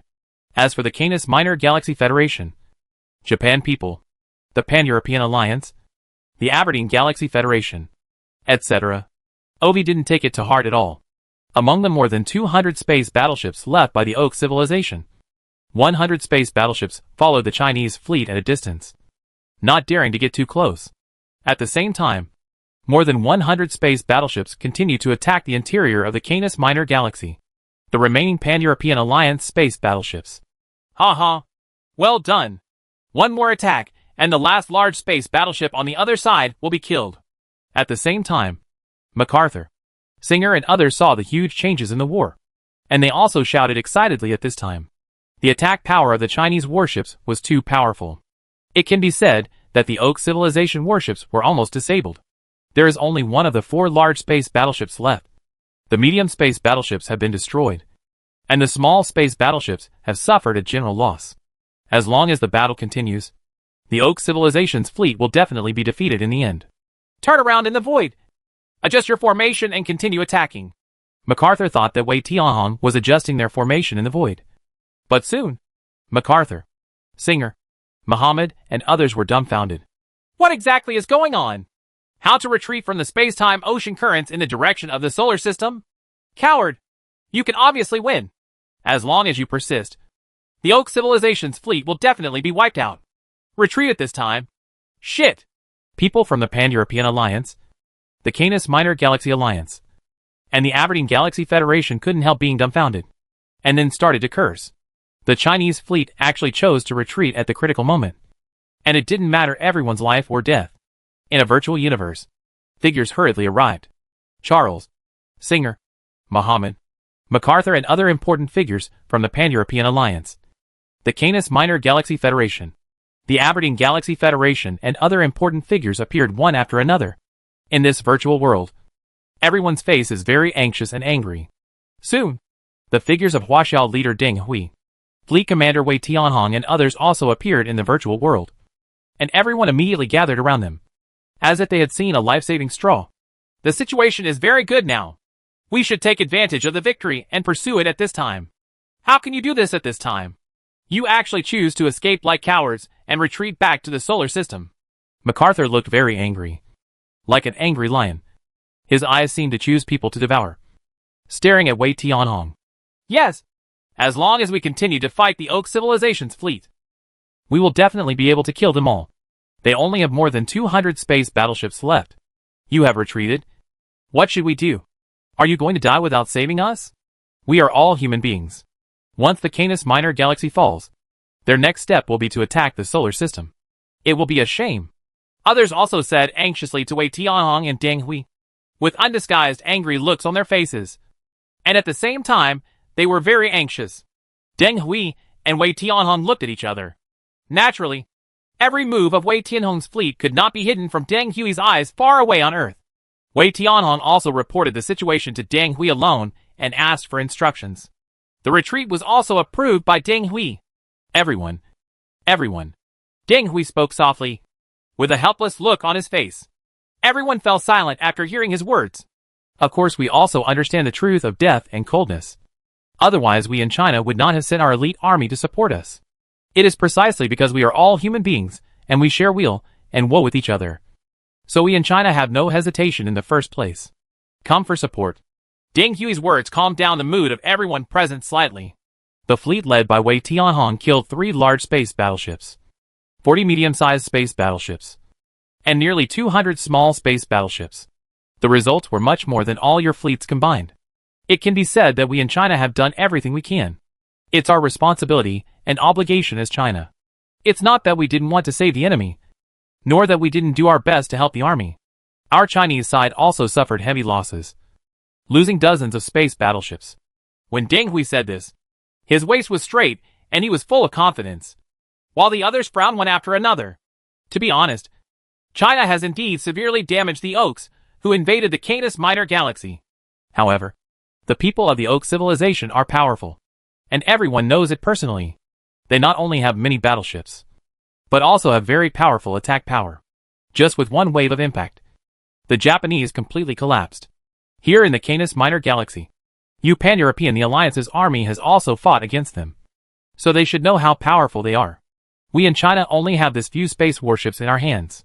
It is impossible for us to bury all the warships in the Canis Minor galaxy. Otherwise, what will China do to defend the solar system and the Earth? So I am very sorry. But we are also incompetent. Deng Hui changed his words and said in a very helpless tone, "No, you can't do this. As long as you continue to fight them, you will definitely be able to agree to the Oak civilization." Singer immediately shouted loudly, "The people of your Canis Minor Galaxy Federation are human beings. And your life is your life? As far as I know, your Canis Minor Galaxy Federation has not built any strong defense system at the entrance of the spacetime ocean outflow. If you work hard like the Japanese, if we can support the arrival of the Pan-European Alliance army and our army, we will definitely be able to easily defend the Canis Minor Galaxy Federation." Humph.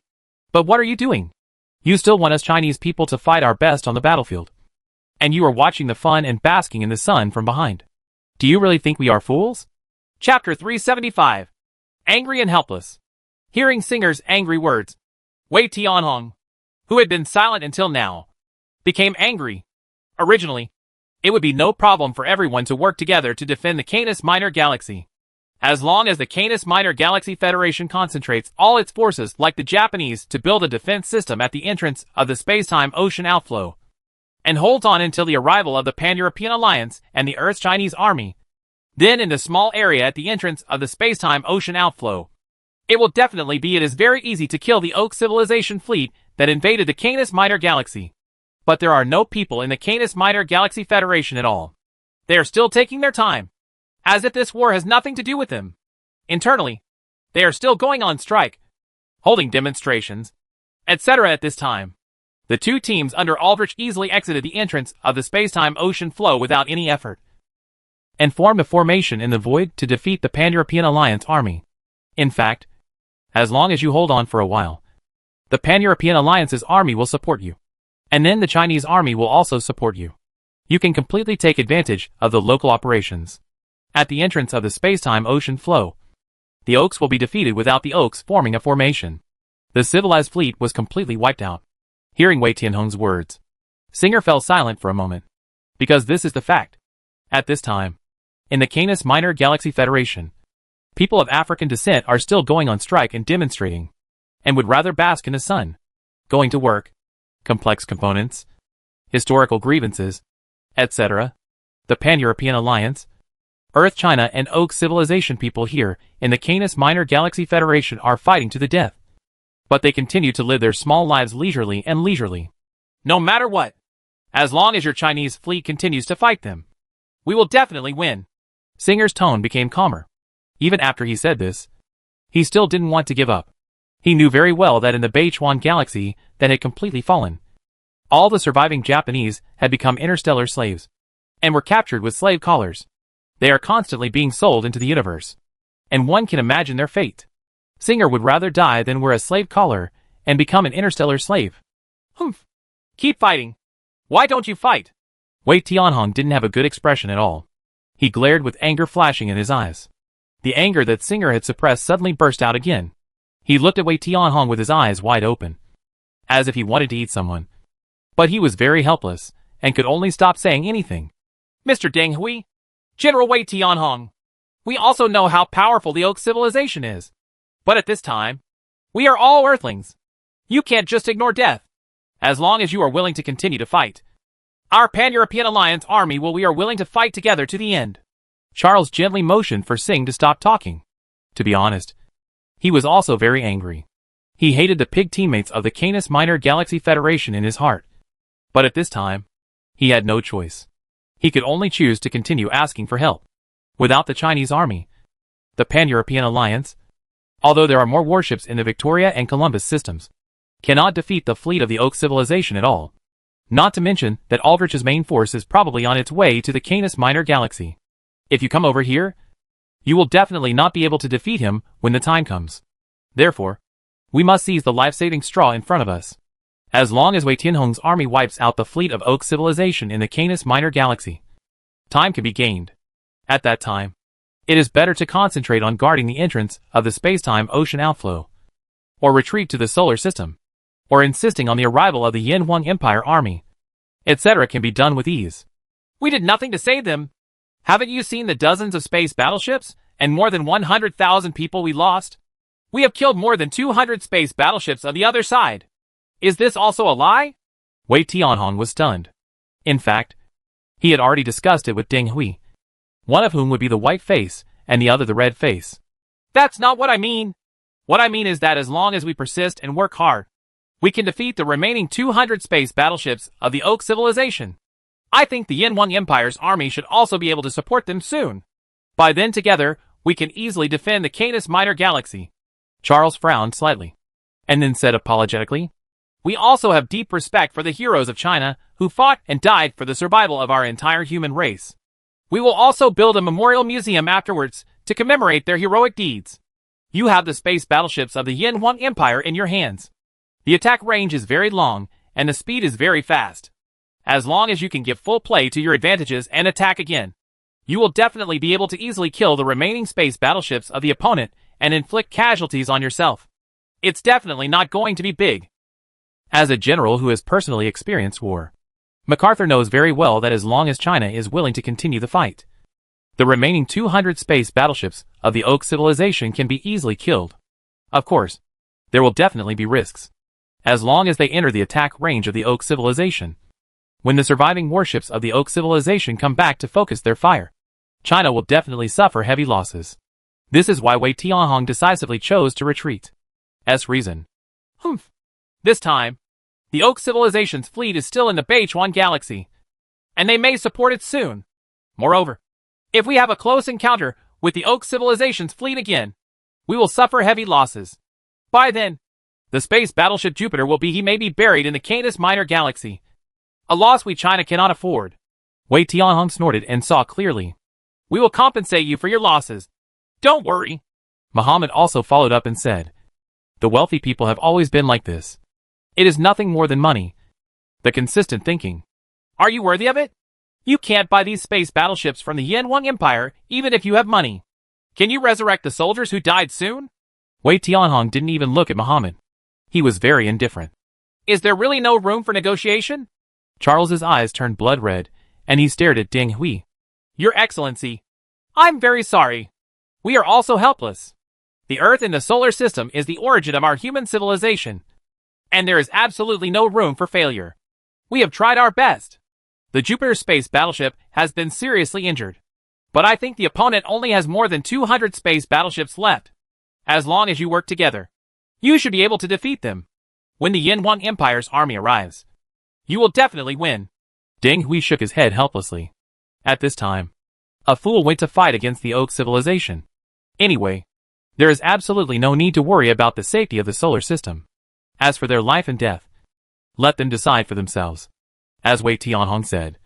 If they don't care. If so, what's the use of you caring? They fought tooth and nail and suffered heavy losses. China could not get any benefits. There was no need to continue fighting. Even the Holy Mother could not risk all her life to protect these people. Of course, another very important consideration for Deng Hui was to rely on the side of the Yin Huang Empire. From the beginning to the end of this war, the Yin Huang Empire had an attitude that it had nothing to do with itself. Deng Hui knew that as long as the Yin Huang Empire was willing to take action, their army would have already arrived in the Canis Minor Galaxy.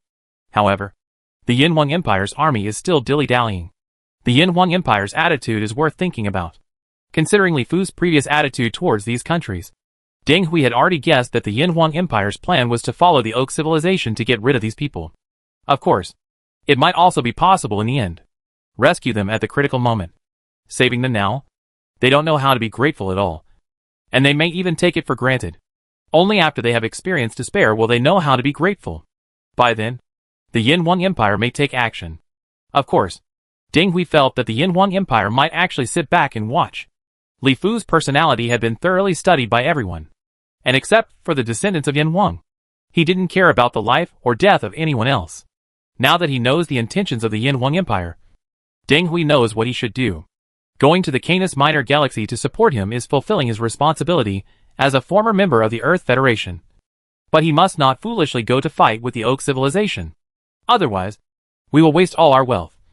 And then offend the Yin Huang Empire. When the Oak civilization army reaches the solar system, if the Yin Huang Empire sits idly by because of anger, then China will be doomed. The attitude of the Yin Huang Empire has been very clear. The solar system will definitely be saved. As long as we understand this, it is enough. A dead Taoist friend will not die a poor Taoist. After listening to Deng Hui's words, there was silence in the virtual world. Can you defeat the Oaks on your own? Not to mention the large army behind them. The 200 space battleships in the Canis Minor Galaxy in front of them are enough to make everyone helpless. The armies of the Aberdeen Galaxy and the Canis Minor Galaxy Federation are completely negligible. The Pan-European Alliance's army is here. Those who had already been killed abandoned their armor, and the army in the base camp had to defend its base. Thinking of this, everyone showed expressions of despair, and at the same time, they were extremely angry, but also very helpless. In the void of the Canis Minor Galaxy, Wei Tianhong's fleet continued to accelerate, and finally arrived at the entrance to the space-time ocean outflow leading to the solar system, and flew into it without any hesitation. Ha ha! They really retreated and blocked the entrance to the space-time ocean flow. The big stone in Ovi's heart fell heavily, and he laughed happily. The Oak civilization fleet, following behind, began to build a defense system at the entrance of the space-ocean outflow to prevent Earth-China from attacking again. Chapter 376. Excited interstellar slave trader. In the Beichuan galaxy, Aldrich was tasting the delicious human blood while warmly entertaining many interstellar slave merchants who had worked hard to come from the Oak civilization. These interstellar slave merchants were all his big sponsors. He discovered the top blood source. The quantity is very large. It is definitely worth making a fortune. Everyone, thank you for the honor, and for taking the trouble to come to this remote galaxy from the base camp. Aldrich, can't thank you enough. On Beichuan Star, in the exquisite palace that the Japanese had spent countless efforts building, Aldrich held a banquet to entertain many interstellar slave traders. Aldrich, this time we heard that there is a huge number of top-level blood sources, so we worked tirelessly to come here from our home galaxy. You better not let us down. I brought more than 10 large spaceships with me. Come here. It's enough to hold billions of interstellar slaves. We are old friends, and we often cooperate with each other. That's why I trust you so much. Otherwise, it would be absolutely impossible to mobilize so many spaceships. One of these interstellar slave merchants, with the purple-red triangular scales in the middle of his forehead, obviously has a high status in the Oak civilization. He is not polite at all to a commander like Aldrich, who controls an army. His name is Aoife. He is the largest slave merchant in the Oak civilization. His business covers the entire Orion spiral arm. He is also the largest blood supplier in the Oak civilization. He has great strength and influence in the Oak civilization. This interstellar slave, the chain of trade interests is really huge. Ha ha. Sir Aoife, don't worry. We are all old friends, and you will definitely gain a lot this time. Aldrich didn't mind at all, but smiled happily. Aoife was very powerful. With him, no matter how many slaves, no matter how expensive the slaves were, he could easily eat them. That's good. I wonder if you can let us all take a look at the goods first. Aoife nodded with satisfaction. Sure. Aldrich nodded, and then gently gestured to his assistant Oster. And soon soldiers came over carrying 2 Japanese. These 2 Japanese were completely naked, without a trace of shame. He was tied to a steel cross-like object, and had a woolen cloth stuffed in his mouth. Everyone, please see. This is the cargo this time. They claim to be human civilization. This is the Japanese, a yellow race among human civilization.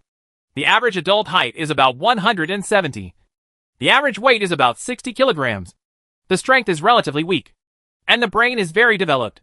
As if introducing a product, Aldrich began to introduce the data of the people on Earth in detail. These data were obtained from the Japanese, and then went through specialized research on his own side. What about the data? But it is related to the value of these slaves. Important basis. Many slave merchants listened carefully, and at the same time someone sent them detailed data reports. These slave merchants studied it carefully. As long as a new slave breed can find its shining point, it will definitely be very popular in the market. I studied it while reading it, and discussed it from time to time. This earthling is too short.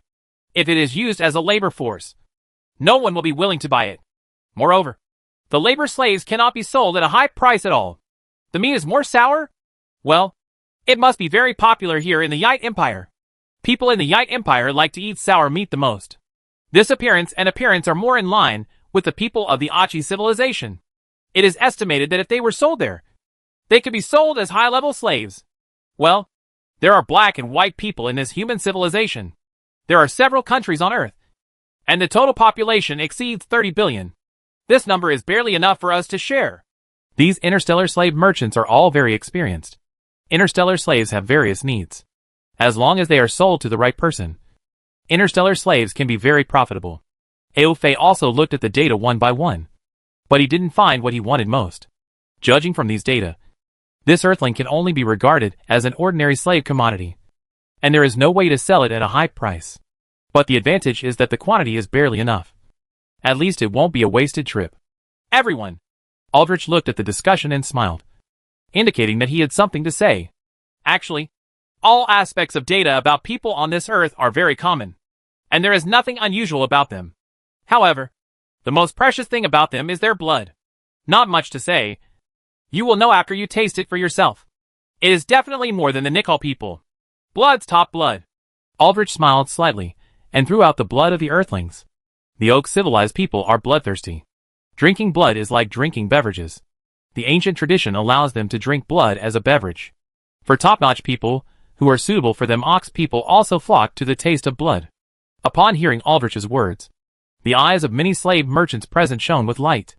Top-quality blood is the most popular thing in the Oak civilization. If it is really like what Aldrich said, then this time it can be said that. Really posted? Everyone looked towards the center. At this time, Aldrich's soldiers began to come over, put out exquisite glassware, identified the arteries of the 2 Japanese slaves, and the blood pump began to draw fresh blood continuously. Starting from the top glassware, dark red blood began to fill up the stacked glassware layer by layer from top to bottom. Like a performance, the smell of blood began to spread in the hall. The angry eyes of the 2 slaves began to dim, and then they slowly closed their eyes until the last drop of blood was drained from their bodies. Sniff! The smell of blood spreads in the hall. The smell that is disgusting to people on Earth is the supreme delicacy to these Oak civilized people. Their noses are constantly sniffing, and their eyes are flashing with excitement. Look at the color of this blood and how it smells. These interstellar businessmen know that the blood of this earthling is definitely not too bad. It is definitely a top-level blood variety. At least in these 2 aspects. It is not as bad as the blood of the Nicol people. Ha ha. Please feel free to taste it. The detailed blood analysis data report is next to it. I think everyone will know soon whether it is top-notch blood. Aldrich took the lead to get a glass and took a sip. He seemed a little intoxicated and very confident. This time he came to the Beichuan galaxy. He felt that he was really lucky. As long as he sold these slaves, Aldrich can make a lot of money. The interstellar slave merchants came forward one after another. Some were careful and confident in observing, and some just drank it in one gulp. And then, their eyes widened with excitement. TSK TSK. This taste is absolutely top-notch. It's been a long time since I've tasted such top-quality food. Soon, all the interstellar slave traders couldn't help but admire.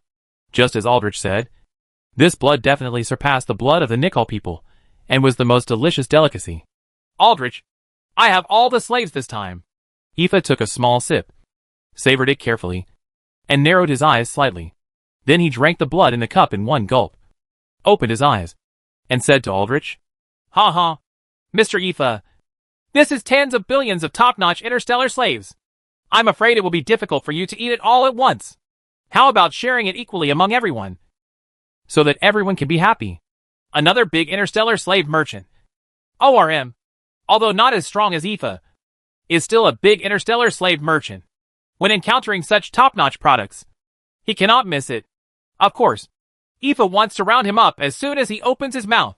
How can this be done? That's it. Let's all share a share, more or less, of the cake. It's not good for you to eat alone.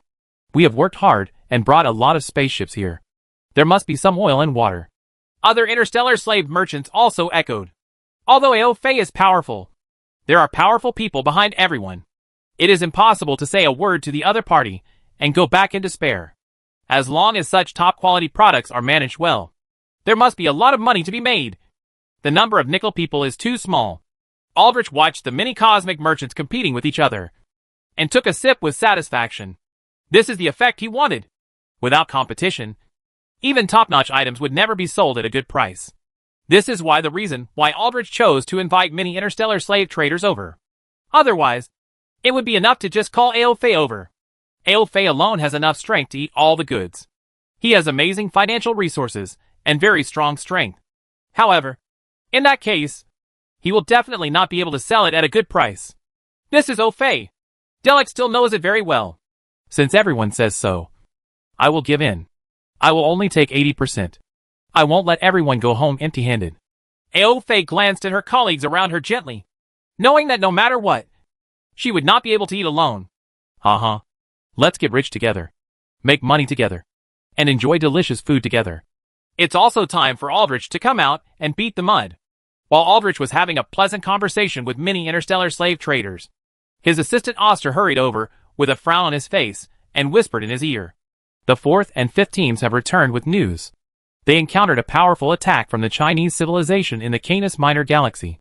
Although they captured the Canis Minor Galaxy, they suffered heavy losses. Please ask us to support them as soon as possible. Chinese civilization? I didn't expect to encounter such a powerful opponent. Chapter 377, Make a Fortune. In the Lambert Galaxy and the Canis Minor Galaxy, the entire Lambert star has fallen into the hands of the Oak Civilization army. The Pan-European Alliance army has been defeated. The remaining warships fled back to the Victoria Galaxy under the leadership of MacArthur. As for the Canis Minor Galaxy Federation's own army, it is simply a dead wood that cannot be carved. After Aldrich received Ovi's latest battle report, the huge main fleet also arrived at the Canis Minor Galaxy through the ocean currents of time and space, and began to attack the Pan-European Alliance and the Aberdeen Galaxy. He followed Aldrich to the Canis Minor Galaxy. There are also a huge number of interstellar slave traders. In the space of planet Lambert, a huge group of space battleships and spaceships surrounded the place. And even the mosquitoes could not even think of flying out of planet Lambert. Countless small spaceships and space battleships swarmed down like bees returning to their nests and flew into Lambert's planet. Catching slaves was the favorite thing of the soldiers of the Oak Civilized Army. This time, thanks to Aldrich's successful operation and the top blood of the Earthlings, every Earthling is a very valuable asset. These interstellar slave traders from the native Oak Civilization offered 100,000 Oaks. Expensive price per person. 100,000 Ox coins is the annual salary of the bottom soldiers of the Oak Civilization. Now, an Earth slave can be worth 100,000 Ox coins. Although it is distributed layer by layer, there are not many in the hands of the bottom soldiers. But as long as one is captured, Earthlings can still receive rewards of up to 5,000 Oaks. 5,000 Oaks coins are just for capturing slaves. At this time, on Lambert's planet, everything that is dangerous to the soldiers of the Oak Civilization has been cleared away. The entire planet has a huge population of more than 15 billion. Africa Asians, Southeast Asians, and Indians are all particularly fertile. and their population is growing very rapidly. All the soldiers could no longer calm down when they thought that there were 15 billion huge interstellar slaves waiting for everyone to catch them. As long as these Earthlings were stunned, put on slave collars, and locked in iron cages, slave merchants would come over immediately, take away these interstellar slaves by waving the banknotes in your hands. So at this time, the soldiers on the entire Aldrich fleet had put down all their work, brought their tools, found people they were familiar with each other to form a team, and swarmed towards Lambert's planet in a spaceship. In a city on Lambert's planet, Ophi held a stun gun in his hand, and stunned a group of dark people hiding in the basement very quickly. Ha ha. 1, 2, 3, 207. More than 200 slaves. Brothers, come here quickly. Ophi started counting very happily in front of the fainted dark Earthling. Good boy. We'll be there soon. Be careful not to let anyone snatch it away. The hearty voice of O's captain came over. And soon, more than a dozen other members of the team rushed over. When they saw a group of black people fainting on the ground, they all had smiles on their faces. As the arrest operation started vigorously across the planet, these Earthlings were hiding deeper and deeper. It was not that easy to capture them on the same scale as at the beginning. Brothers, hurry up. Brothers, there are not many days to make money like this. Quickly put these more than 200 slaves into cages, and seize the time to make more. After finishing this job, we can all go back to our hometowns to live a happy life. The life of a rich man. Alf looked at the darkness of the basement and started to work with a smile on his face. He held the slave collar in his hand and started working without stopping. The same was true for everyone else, and the smiles on their faces could not be concealed, including these 200 slaves. Our team has captured more than 100,000 slaves. 100,000 slaves is 500 million. Haha. Each of us can get nearly 10 million. Ophi was thinking carefully while putting slave collars on these black people. We only caught 100,000, which is nothing at all. Some people from a small team used some method to capture tens of millions of interstellar slaves. It is said that they made these Earthlings willingly line up one by one. He led the team to put on the slave collar and walked into the iron cage. Tens of millions of interstellar slaves? Oh my god. I'm afraid I'm going to get more than 50 billion in rewards. Each team has 1 point, and everyone can get several billions. A few billions? Oh my god. They really paid it off. When the teammates around him heard this, they were all dumbfounded. They were also capturing interstellar slaves. Why was there such a huge gap? The currency of the Oak civilization was very valuable. A soldier's annual salary was only 100,000 yuan a year. It's conceivable. You know, those with a few million are considered rich, and those with hundreds of millions are considered super rich. But now there are teams that have made billions just by capturing interstellar slaves this time. Hee. Getting rich overnight is nothing more than that. So come on, brothers. It's like we are picking up money in vain now. It depends on how much we can pick up. Off smiled and shook his head. At this time, these slaves had already put on slave collars. Off's teammates began to control the machine to load them into iron cages. The tops of the standard-sized iron cages were opened like mechanical arms. The machine captured these unconscious slaves very efficiently. Soon, an iron cage that was only 5 meters long, 2 meters wide, and 2 meters high was filled with people. The iron cage was slowly covered and the key was locked. Soon, a spaceship landed rapidly in the sky. The Oak's people who came down from the sky knew at a glance that they were not soldiers. They held a computer in their hands and began to count the number of people. Then the mechanical arm on the spacecraft moved the iron cages that had been counted. Enter the spaceship. Captain Alf. This time was good. I captured more than 200 slaves, and I have recorded them in your account. Now you have captured a total of 100,072 slaves. The visitor finished counting the slaves with a smile and reported the data to the members of Off team. Ha ha. Thank you, Mr. Ali. When you are done with this time, I will treat you to a good meal later. Alf nodded happily. In terms of slave trading, the Oak civilization has already formed a complete set of procedures. As long as the quantity is not a problem, there is absolutely no need to worry about the money. TSK. Seeing you making so much money, I am extremely envious and jealous. Unfortunately, I am not one of you, so I can only drool while watching you. Ali said with an envious tone. Ha ha. Mr. Ali is joking. We are just in the most primitive capture stage of the interstellar slave trade. How can we compare with you? You are the ones who are really making a lot of money. These Earthlings are transported back to our native Oak civilization and resold. You could easily sell one for millions. Alf is very aware of how rich these interstellar slave merchants are. Half of the top 10 richest people on the Oak civilization rich list are engaged in industries related to the interstellar slave trade. From this alone, we can know the interstellar slave trade. What a huge profit. Interstellar slave trade, interstellar arms trade, and cosmic merchants. These three industries can be said to be the three most profitable industries in the universe, creating countless rich people and countless wealth. Ha ha. Let's make a fortune together. Let's make a fortune together. I will leave first without delaying your fortune.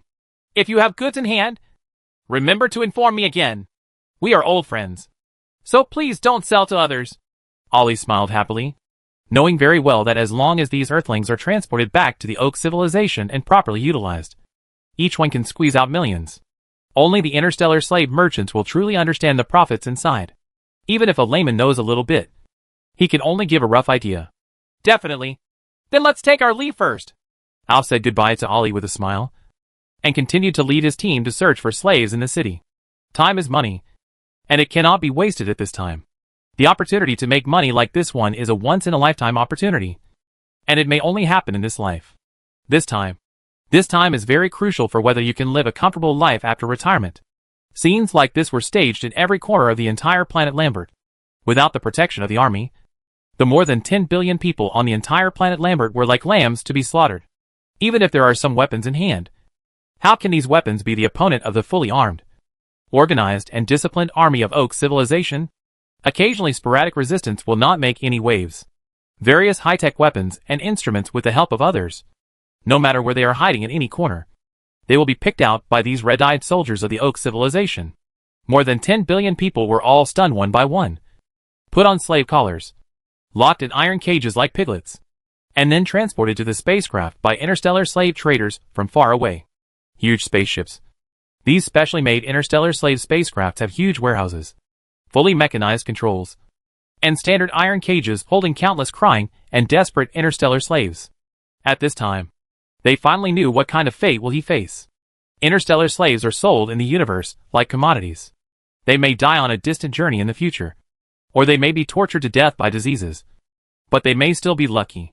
What is even more unfortunate is that they may die in the gladiatorial arena, die in extremely heavy labor, or die in alien entertainment activities. Countless people are imagining their own fate in their minds. Spaceships filled with interstellar slaves slowly left the spaceport and flew towards the native star system of the Oak civilization. Chapter 378. Now is not the time. In the Imperial Palace of Chang'an City on the Yin Huang star in the Centauri galaxy, the Empire's base camp, Li Fu lived his life very leisurely. With the warp speed engine researched successfully, the Empire would not have much for Li Fu to worry about, at least for a long time in the future. Something happened. Your Majesty, this is a request just sent to us by Earth China Deng Hui. They hope that we can send troops as soon as possible to rescue tens of billions of humans who have been captured as interstellar slaves. The Prime Minister of the Imperial Cabinet, Tu Shuoyang, hurried over, holding a document in his hand. This document was sent to Tu Shuoyang from Earth China Deng Hui. It contained information about the Oak civilization's mass arrests of humans on various planets. Now is not the time. Li Fu didn't look at it and said softly, everything that happened on planet Lambert and everything that happened on planet Beichuan could not be hidden from Li Fu's eyes. Li Fu had already known all this through Xiaoying. But Li Fu just didn't want to send troops now. He hoped that the Oak civilized people would catch all these people, so as to avoid hidden dangers for the Empire in the future. Hey, there are tens of billions of humans. Tu Zuilia sighed softly. To be honest, he couldn't be as hard-hearted as Li Fu. But rationally speaking, Li Fu's behavior was the most beneficial to the Empire. Since ancient times, the Chinese nation has been invaded and massacred by foreign races time and time again. But it has chosen to treat others with sincerity time and time again, often being bitten back in the end. There have been too many such losses in history. It is precisely because they saw this clearly that the high-level officials of the Empire, headed by Li Fu, refused to save themselves. This was because Li Fu did not want the descendants of the Yin and Huang descendants to repeat the same mistakes in history, and did not want the great civilization created by the descendants of the Yin and Huang emperors to be destroyed by aliens. Hands. Tell Deng Hui that if he wants to save him, he can send a large army. We will not stop him. but we will withdraw the army from the solar system. Li Fu was heartbroken and said decisively. Soon, Li Fu's reply was sent back to China. Earth in the solar system. Deng Hui took Li Fu's reply and sighed helplessly. If the Empire's army evacuated the solar system and the Oak civilization attacked the solar system, he was really worried. There is no bottom. Time passed quietly like this. The entrance of the space-time ocean outflow from the solar system to the Canis Minor galaxy was here. Two huge armies, the Royal Legion of the Yanhuang Empire and the Imperial Guard Corps, were stationed here, but they did not launch an attack. For several years, the Empire's army waited here doing nothing. News about the Oak civilization army came one after another. After Aldrich's main force resisted the Canis Minor galaxy, it easily took over the Aberdeen galaxy with only a small team of warships in less than 2 months. Then he spent more than a year capturing planet slaves on the planet Aberdeen. However, when they attacked the Victoria Galaxy and the Columbus Galaxy, they encountered desperate resistance from the Pan-European Alliance. The Pan-European Alliance relied on its advantages in local operations and exerted the spirit of the Japanese. It had strong defensive forces at the entrance to the space-time ocean outflow. Plus, he also learned from the mistakes made by the Japanese and made improvements. The strength itself is stronger than the Japanese. Therefore, when attacking the Victoria and Columbus systems, although Aldrich's fleet finally succeeded in breaking through the defenses, it also suffered heavy losses, and several teams were even completely disabled. After breaking through the defense at the entrance to the space-time ocean outflow, Aldrich's fleet gave full play to its own advantages, powerful attacks, and a large number of space battleships, and easily wiped out the last power of the Pan-European Alliance. All the Pan-European Alliance people once again followed the path of the Japanese. The Canis Minor Galaxy Federation and the Aberdeen Galaxy Federation. They were put on slave collars, locked in iron cages, and sold into the interstellar universe. In just 5 years, Aldrich's fleet swept all the way from the Beichuan Galaxy. After the split of the Earth Federation, all the countries except China were wiped out, and tens of billions of people became interstellar slaves. On Lambert Star in the Canis Minor Galaxy, in a luxurious palace, Aldrich was holding a meeting to discuss the next combat strategy. Everyone, now that we have successfully wiped out several countries on Earth, should we attack the solar system next? Everyone, tell us your opinions. Aldrich has a smile on his face. In just a few years, he has earned wealth that he could never have imagined before. He is even now dreaming about his life after returning to his hometown. Of course we will continue to attack. There are still billions of Earthlings on the Earth side of the solar system. It is said that there is an even larger Yanhuang Empire with tens of billions of Earthlings. These are all vain wealth. That's right. If we continue to attack, the people of Earth are simply vulnerable. Their most powerful Pan-European alliance has been defeated by us. What else is there to fear? As for the Yanhuang Empire, it's probably just in vain. There are tens of billions of people on Earth, each of which can be sold for 100,000. This is an extremely huge amount of wealth. You must not miss it. It will be difficult to encounter such an opportunity to make a fortune in the future. Many of the subordinates, who had already counted the money until their hands cramped, were clamoring to continue attacking the solar system, and even attack the Yanhuang Empire. They obviously did not want to let go of such an opportunity to make a fortune. Commander, in my opinion, we should give up as soon as possible. When I fought against the Chinese fleet in the solar system, their warships had an attack range of an astonishing 20 million kilometers and were very powerful. In just one fight, I lost half the battleship. I guess they must be afraid of losing their warships. Or they are afraid of our main army. So they retreated to the solar system. Now they must have laid an ambush here in the solar system. If we attack rashly, we will definitely suffer heavy losses. Not to mention there is a mysterious Yanhuang Empire. Judging from the information we have obtained now, this Yanhuang Empire is the most powerful among the people on Earth. The most powerful country is definitely not easy to mess with. So we better just give it up and stop attacking the solar system. We've already made enough money now. Obi, the commander of Team 4, frowned, thinking of his own experience. He stood up and objected. Ovi, you kid, don't let other people's ambitions destroy your own prestige. At that time, our main army was no longer there. Otherwise, we could kill them all with one wave of attacks. It doesn't matter even if their attack distance is farther. It's because the number of battleships is very small. According to our data, China in this solar system can only possess one galaxy and one living planet. How strong can it be? Among the countless civilizations we have destroyed, we don't know how many such civilizations there are. What are we afraid of? Just kill them. There are billions of people on Earth. And the Yin Wang Empire. If they are really powerful, why do they stand by and watch? Why don't they come to support them? Are they watching us sell tens of billions of their people as interstellar slaves?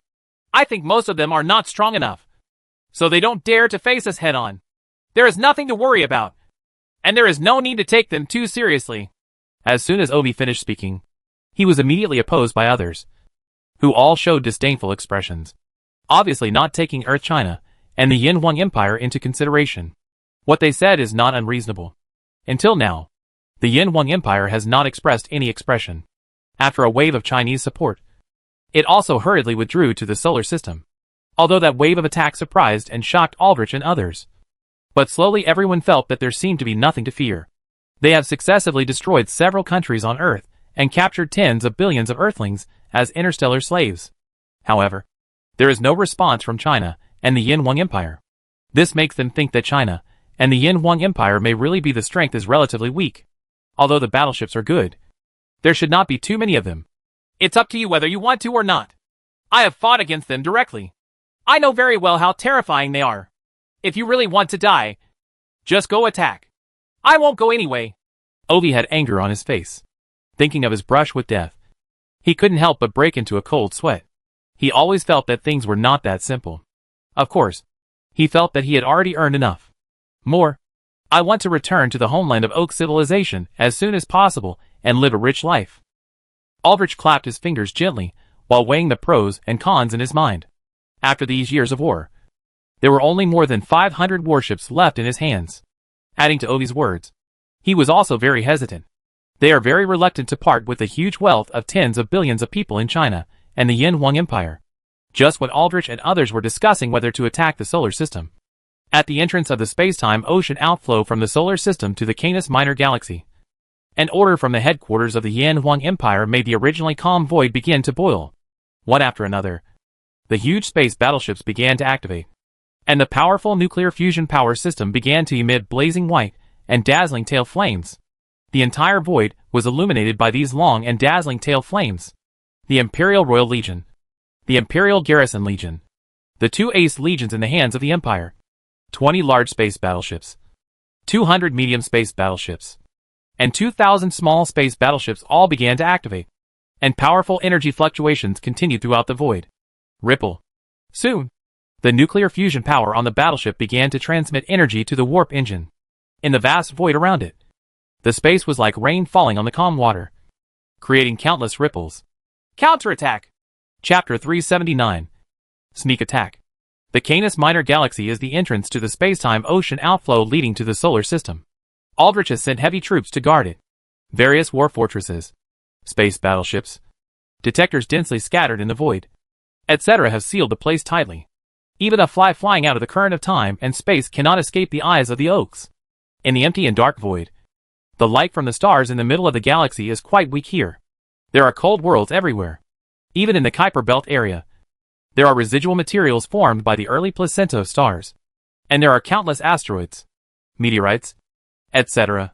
However, distributed in the vast and endless void, it still looks very empty and lonely, with an ancient atmosphere, which makes people want to return to the colorful planet of life.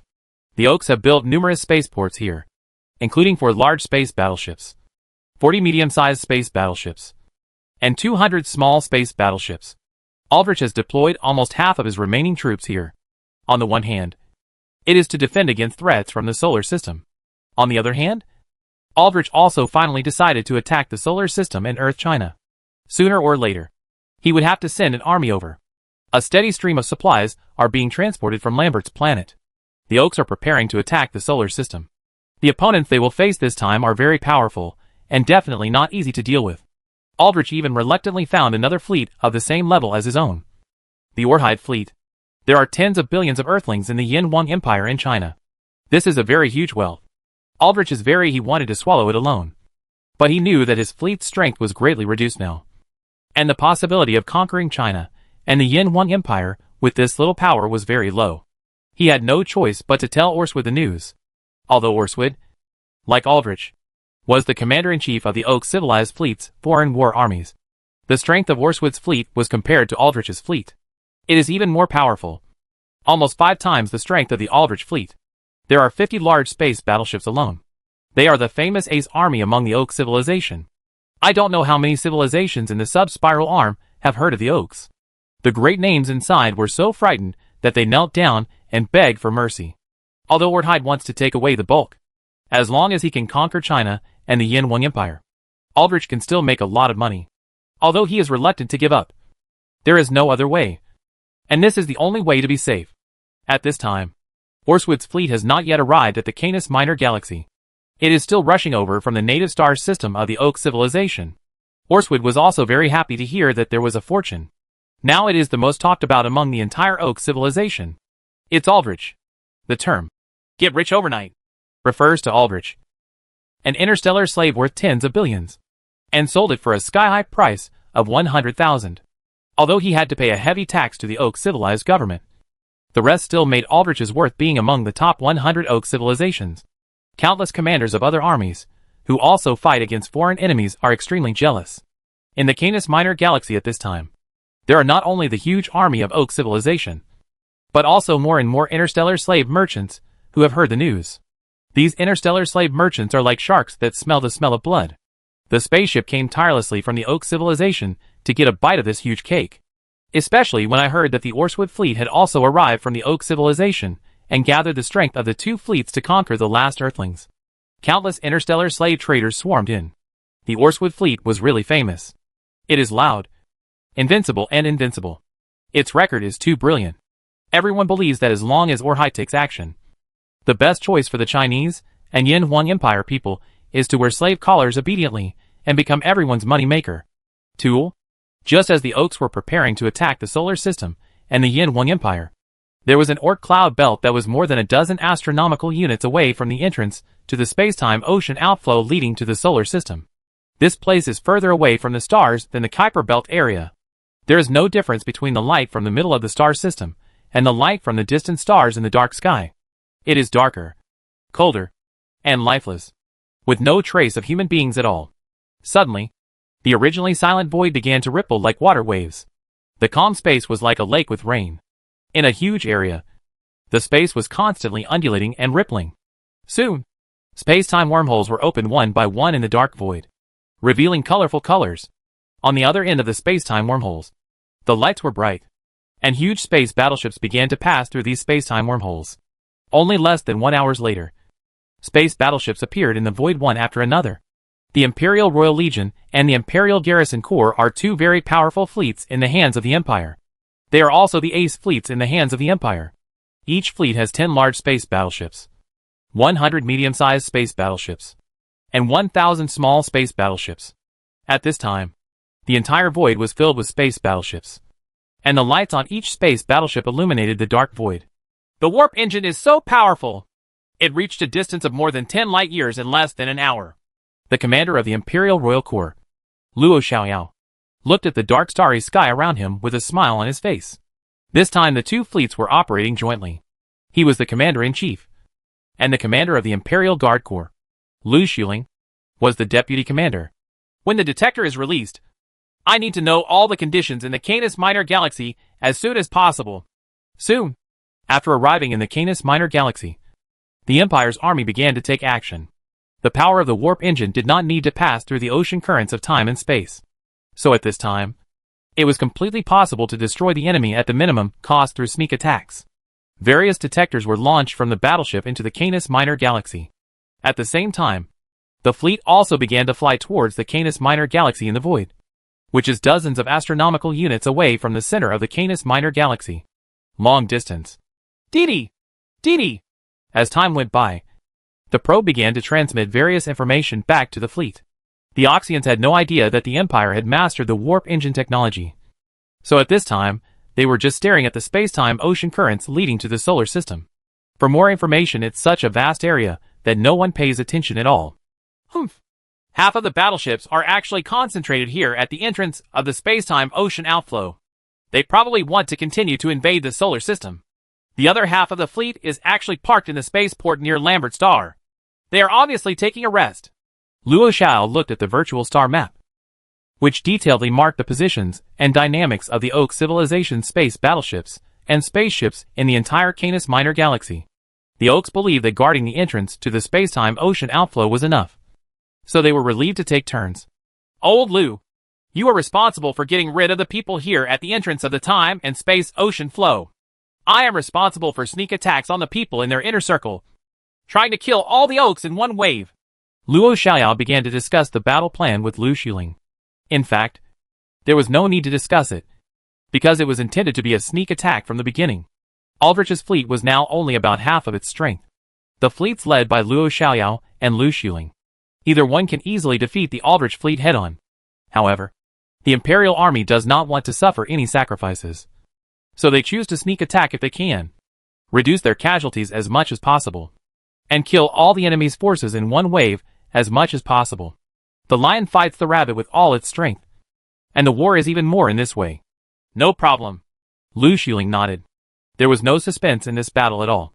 The reason why the Empire sent two armies to attack together was naturally not to eat a small Aldrich. This time, it wanted to destroy the Oak Civilization all over the ground.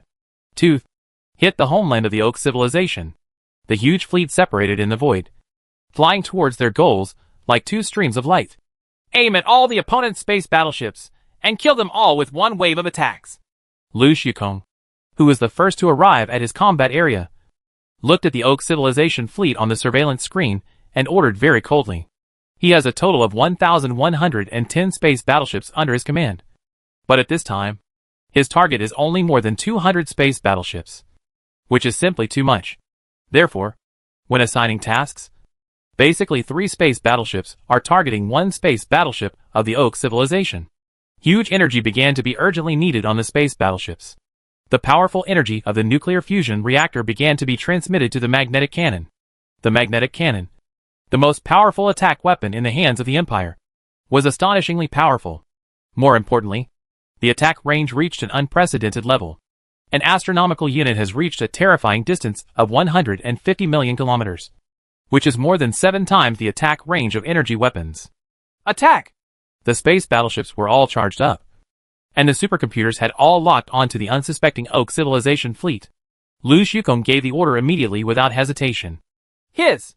In the void, from the space battleships of the Empire, invisible waves flashed continuously. The attacks of the magnetic energy cannon were silent and completely invisible. The magnetic energy was only known at the moment of being hit. The weapons are terrible. Invisible fluctuations are constantly advancing in the void at the speed of light. The distance of an astronomical unit only takes a few minutes at the speed of light. At this time, at the entrance of the space-time ocean outflow, the space battleships of the Oak Civilization were either moored in the spaceport or conducting routine patrols, not noticing the arrival of death at all. Chapter 380. The Invisible Magnetic Cannon That Kills People.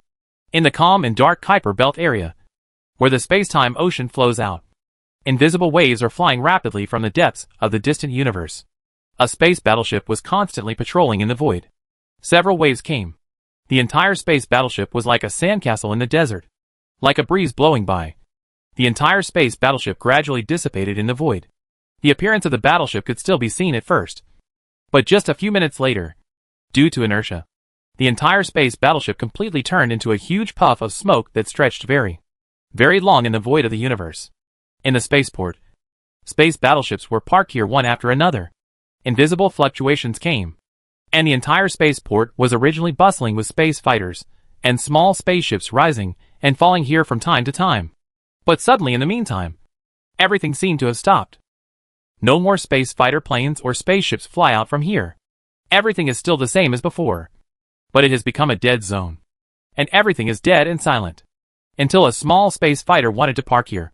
The space fighter slowly flew over and wanted to park in the spaceport. As soon as the space fighter touched the spaceport, the contact area dissipated like wind and sand, and it seemed like rotting wood. The fighter planes were like headless flies, becoming extremely panicked and flying randomly in the void, wherever they passed, whether they were space battleships or skyports. Everything began to dissipate, but the whole thing seemed to be intact. Lossless look. Invisible fluctuations came one after another, and the area that was originally very lively suddenly turned into a dead world. Only a few space fighters and small spaceships escaped this disaster. But at this time, there was an extremely panic, because have no idea what happened. The power of the magnetic energy cannon was so powerful that the enemy was completely wiped out without any sound or even reacting. Until the moment of death, they had not even figured out what was going on. On the other side, Luo Xiaoya's army circled in the void, flying rapidly from the direction of the Beichuan galaxy towards the inner circle of the Canis Minor galaxy. Buzz! Here on Lambert's planet, the surveillance system finally discovered the presence of Luo Xiaoya's army. The alarms kept sounding, leaving all the Oaks people confused as to what was going on. What's going on? Why is the alarm sounding? Is China in the solar system trying to break through the currents of time and space? Aldrich, who was holding a banquet to entertain interstellar slave traders, received the news and hurried to the control center, saying with a serious expression on his face, "Not from the direction of the solar system, but from the direction of the Beichuan galaxy. There is a huge fleet flying towards us rapidly. This fleet has 10 large space battleships, 100 medium-sized space battleships, and 1,000 small space battleships." The subordinate replied with a puzzled look on his face. In the direction of Beichuan galaxy?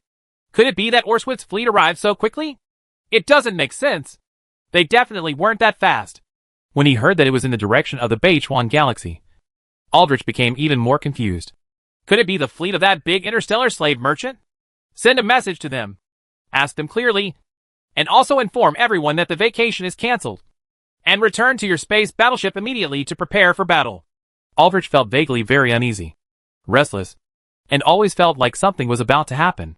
Soon, Aldrich confirmed that these space battleships were not the space battleships of his Oak civilization. The entire Lambert planet began to boil, and countless space fighters and spaceships began to rush toward the spaceport. The space battleship flew away. Enemy attack! Although I didn't know where the enemy came from, the sirens of enemy attacks began to sound continuously.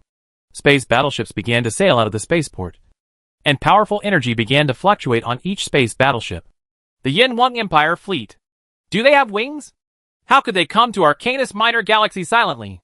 Why is there no news coming from the entrance of the space-time ocean outflow? Aldrich was shocked, because the mysterious Yin-Wang Empire army finally appeared, and he was surprised when it appeared, because he didn't know how such a huge fleet arrived in the Canis Minor galaxy, how to attack from the direction of Beichuan galaxy. Mysterious, I want to see how much your Yin-Wang Empire weighs, so I can rush up and kill them. Aldrich looked at the surveillance screen, his face so solemn that water dripped from his face. The battleships of the Yin-Wang Empire finally appeared, and they were still so huge that they were comparable to the power of his own fleet in its heyday. It was actually discovered. After all, it was a sneak attack on the inner circle of the galaxy. They must have arranged a lot of surveillance around it, with the entrance and exit of time and space. It is definitely easier to make a sneak attack here. Now that he has been discovered, it seems that we can only fight head-on. But it doesn't matter. One wave of attacks is enough. Luo Xiaoyao also discovered that Aldrich had already taken action at this time. He smiled slightly, and did not care at all. The number of warships near Lambert Star at this time was only more than 300. Even in a head-on battle, relying on the super long-range attack is enough to easily kill the opponent. The enemy has entered the attack range, requesting instructions. Attack! On the space battleships, powerful nuclear fusion reactors generate extremely huge energy. The energy is transferred to the magnetic energy cannons. Invisible waves continue to flash in the void, and wave after wave of attacks are directed towards the Oak civilization. The fleet attacks. Aim at all spaceships in the spaceport and destroy all space buildings. After carrying out 2 waves of magnetic energy attacks on the space battleships of the Oak civilization fleet, Luo Xiaoyao was very confident that 2 waves of attacks were enough to completely destroy any space battleship, because the enemy had never guessed at this time that the Imperial warships could launch attacks 150 million kilometers away, and the magnetic cannon attacks were invisible and traceless. So at this time, all the space warships under Aldrich did not carry out any evasive flight. In fact, in one wave of attacks, more than 1,000 space battleships are targeting the opponent's 300 space battleships. If the 3 space battleships are still unable to kill the enemy in one wave under such circumstances, Li Fu will send all these Imperial soldiers home to plant sweet potatoes. Conducting 2 waves of attacks is also for safety reasons, to be foolproof and to ensure that no fish slips through the net. After attacking the space battleship, Luo Xiaoyao targeted the spaceships, space buildings, etc. in the space of Lambert Star. Each of these spaceships were large spaceships, and all of them were spaceships of powerful interstellar slave merchants. At the same time, it is waiting for Oswald's fleet to be used to transport interstellar slaves after it conquers China and the Yin-Huang Empire. Invisible fluctuations continue to advance in the void, and Aldrich's fleet was also flying rapidly in the void. Just as Luo Xiaoyao and others estimated, they were preparing to evade when they were about 40 million kilometers away.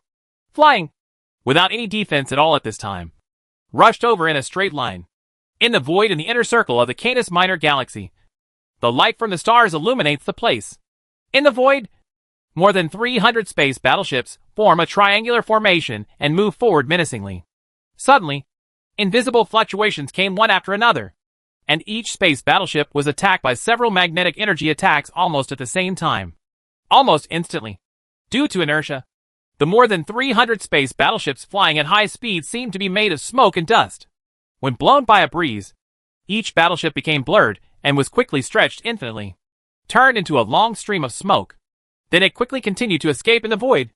In just a few minutes, the originally huge fleet completely disappeared in the blink of an eye, as if it had never appeared in the starry sky.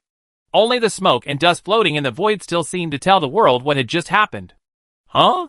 What's going on? Where is our battleship? On Lambert's planet. At the command center, the person responsible for tracking suddenly discovered that all of his fleets had disappeared and completely lost contact with the ground. He quickly called the telescope in space to check, but unexpectedly found that the original battleship, the void in the direction, was empty, and the battleship could not be found at all. What? Our battleship disappeared. Are you kidding us? When Aldrich received the news, he was dumbfounded again. What does it mean to disappear? Nothing happened. However, hundreds of space battleships under his command disappeared out of thin air. This was absolutely impossible. He didn't know how to do it at all. Believe this fact. What exactly happened? Who can tell me? Soon, Aldrich confirmed the fact that his fleet had indeed disappeared. There was only the Yin-Huang Empire fleet in the void, and more than 300 space battleships under his command had mysteriously disappeared, and couldn't be contacted at all. Yin-Huang Empire? Could it be that they have mastered some kind of technology that we don't know about? At this time, even if Aldrich is an idiot, he knows that it is probably related to the army of the Yin-Huang Empire, because the army of the Yin-Huang Empire is still flying towards planet Lambert all the time, and it seems that it has not been affected in any way. It's over. Without the space battleship, we can't go back at all. Chapter 381. The Proud Prisoner. At this time, the entire planet Lambert was in chaos. Many interstellar slave merchants, who came from the native galaxy of the Oak civilization, discovered one by one that all their spaceships in space had lost contact. In addition, not long ago, Aldrich's unusual behavior and alarm sound made all the Oak's people unable to help but speculate in the worst direction. Aldrich, what's going on? Why have all our spaceships lost contact? The great interstellar slave merchant Aoife quickly contacted Aldrich. His spaceships are the most numerous in space. There are hundreds of large spaceships specially used to transport interstellar slaves. These spaceships alone are very valuable. But now all contact has been lost. We are finished. The Yin-Huang Empire is so powerful. All our space battleships were completely destroyed. Aldrich responded honestly. He would not dare to lie to Aoife.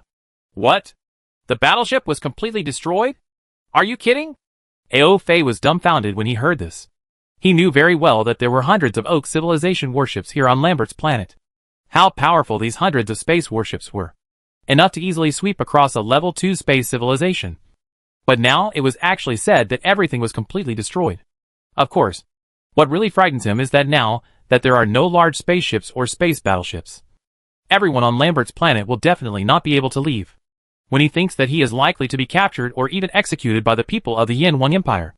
Naturally, I was scared to death. Aoife is a big shot in the Oak civilization. He has a great future. How could he die in this corner of the universe? There is also countless wealth waiting for him to squander and enjoy.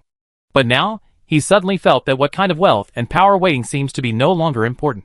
What matters now is how to save his own life. The news spread throughout Lambert's planet. Just like driving a small spaceship into space to check.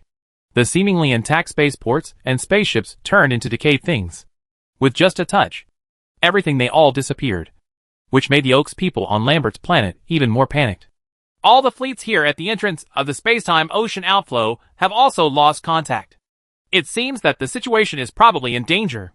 What should we do? Now we can't leave this planet at all. Ovi hurried to the command center and reported the situation. Looking at Aldrich's heavy face, Ovi didn't know what to say for a moment. When will Orthwood's fleet arrive here? Aldrich still did not give up, because he also had a huge wealth that had not been spent, had a bright future, and did not want to die here. It will take at least a year. It is estimated that they have not reached the Beichuan galaxy yet. Ovi shook his head. Orthwood's fleet would definitely not be able to catch up. It will take another year. It seems that we have to find ways to delay it as much as possible. We can only try to negotiate to see if we can delay the time. Aldrich nodded helplessly. He didn't have a battleship in his hand, and even the large spaceships had been completely destroyed. Now he basically didn't have any power to fight against the Yin Wang Empire's army.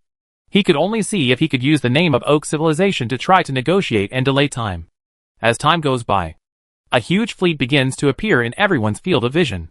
Looking from the planet Lambert into space, it can be clearly seen that the entire planet has been occupied by a huge group of battleships. Surrounded, the space buildings, spaceships, etc., that were originally located in space have all disappeared at this time. Soon, countless space fighters and combat spaceships descended on the entire Lambert planet from space. There was almost no resistance from the Oaks on the entire planet, and they all became prisoners, including those arrogant interstellar slave traders. In a luxurious palace, Luo Xiaoyao, dressed in black, walked in like a dragon and a tiger. The most important prisoners were detained in the entire palace. Aldrich, Aoife, Ovi and other important figures were already there at this time. All gathered here. This is a slave collar, specially worn on the slave's neck. Li Wanda held a slave collar in his hand and said to Luo Xiaoyao, who came in. Looking at the arrogant looks on their faces, they seem to be unconvinced even after being captured. I think we can try wearing this slave collar on them to kill their arrogance. They have captured tens of billions of us humans as slaves. They should also be given a taste of what it's like to wear the slave collar. Luo Xiaoyao took the slave collar and looked at it, and then looked at a group of Oaks in the middle. These Oaks were all dressed in extraordinary clothes and looked arrogant. Even if they became prisoners, they still looked fearless, which made people very angry at the first sight. Come on! Put this thing on them all! After Li Wanda heard this, his eyes lit up, and then he gave instructions to his men. Soon, many soldiers from the Empire began to walk towards the group of Oaks in the middle with slave collars in their hands. Suddenly these Oaks understood what was going on. Everyone started shouting angrily. Damn it! You really want to treat us as interstellar slaves? And you dare to put these despicable things on us? When Orthwood's fleet comes, we will definitely demote you to the lowest interstellar slaves. I'll chop you all into pieces and feed them to the less beasts. You can't do this. We are people with status in the Oak civilization. How can you treat us like this? At #@%UN and waves of Oak's language continued to sound. Although everyone could not understand what they were saying, it could be seen from their angry and excited expressions that these people were very reluctant to wear this slave collar. I am Fleet Commander Aldrich, and I would like to speak with your Supreme Commander. Aldrich saw several soldiers walking towards him with slave collars, and he couldn't help but squirm.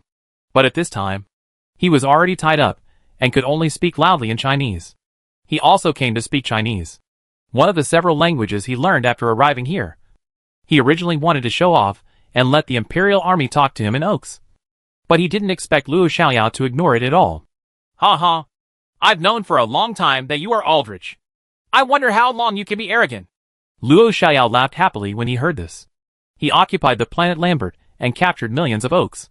Naturally, he could obtain a lot of information. As the commander of the fleet, Aldrich was naturally the focus of attention.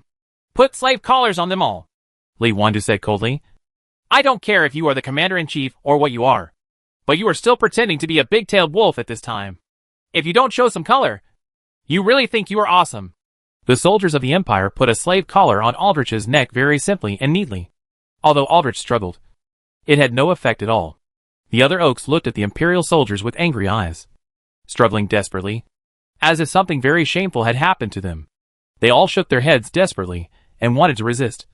But the Empire, every one of the soldiers has Yuan power in them. With a click of their heads, the slave collars were put on the necks of these Oaks.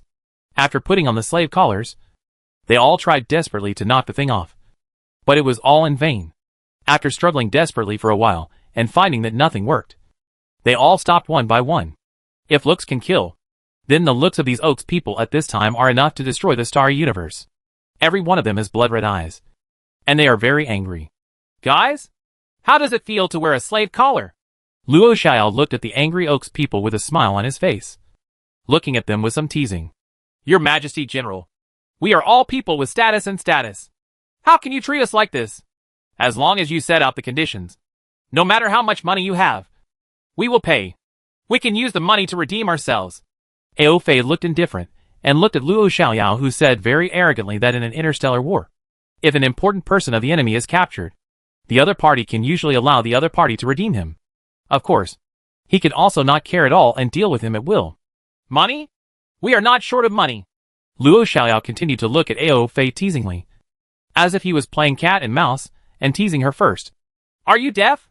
I have already said that no matter what the conditions are, as long as you offer them, I can satisfy you.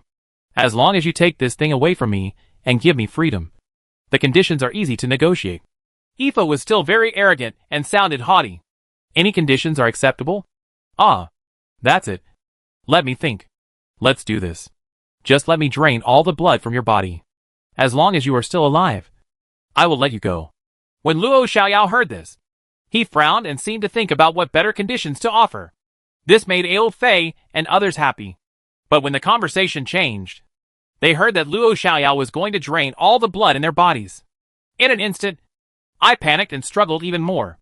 No, you can't do this. As long as you are willing to let us go, no matter how much it is. It doesn't matter. 1 trillion or 10 trillion is whatever you want. Devil. You are the devil. Our Oak civilization will avenge us. In the future, we will definitely uproot your Yin Wang Empire and demote you all into interstellar slaves.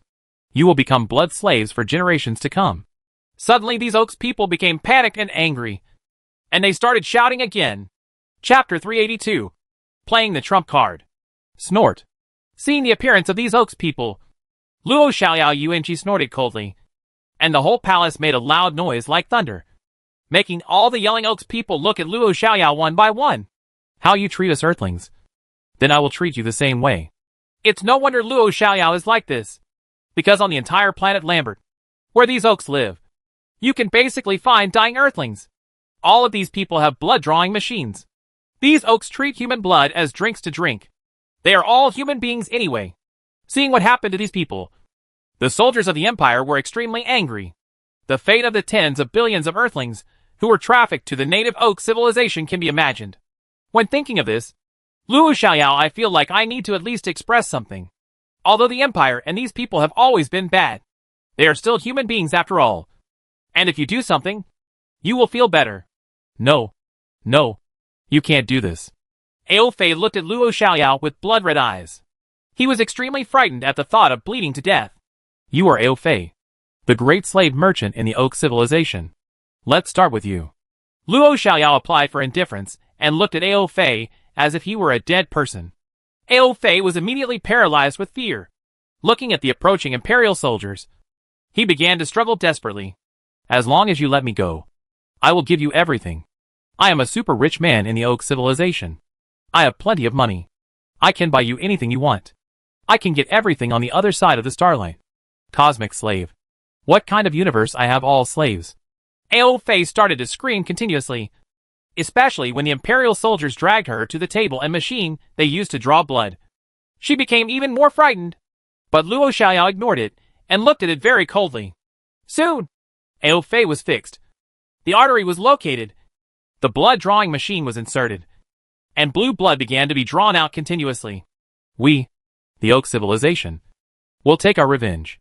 As more and more blood was pumped out, Ao Fei became extremely weak. His voice became softer and quieter. His eyes soon became dull, and he gradually fell into a coma. If he did not receive timely treatment at this time, he would definitely die. But how could anyone save him? The other Oaks people have witnessed this scene many times in the past. But in the past, the people on the stage were interstellar slaves.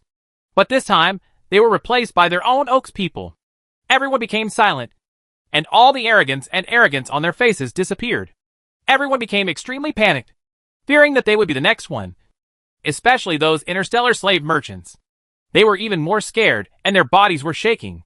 Some even suffered from incontinence of urine and feces, and strange smells spread among the crowd. Don't you Earthlings be humanitarian? We have all surrendered and are already prisoners. Why are you still treating us like this?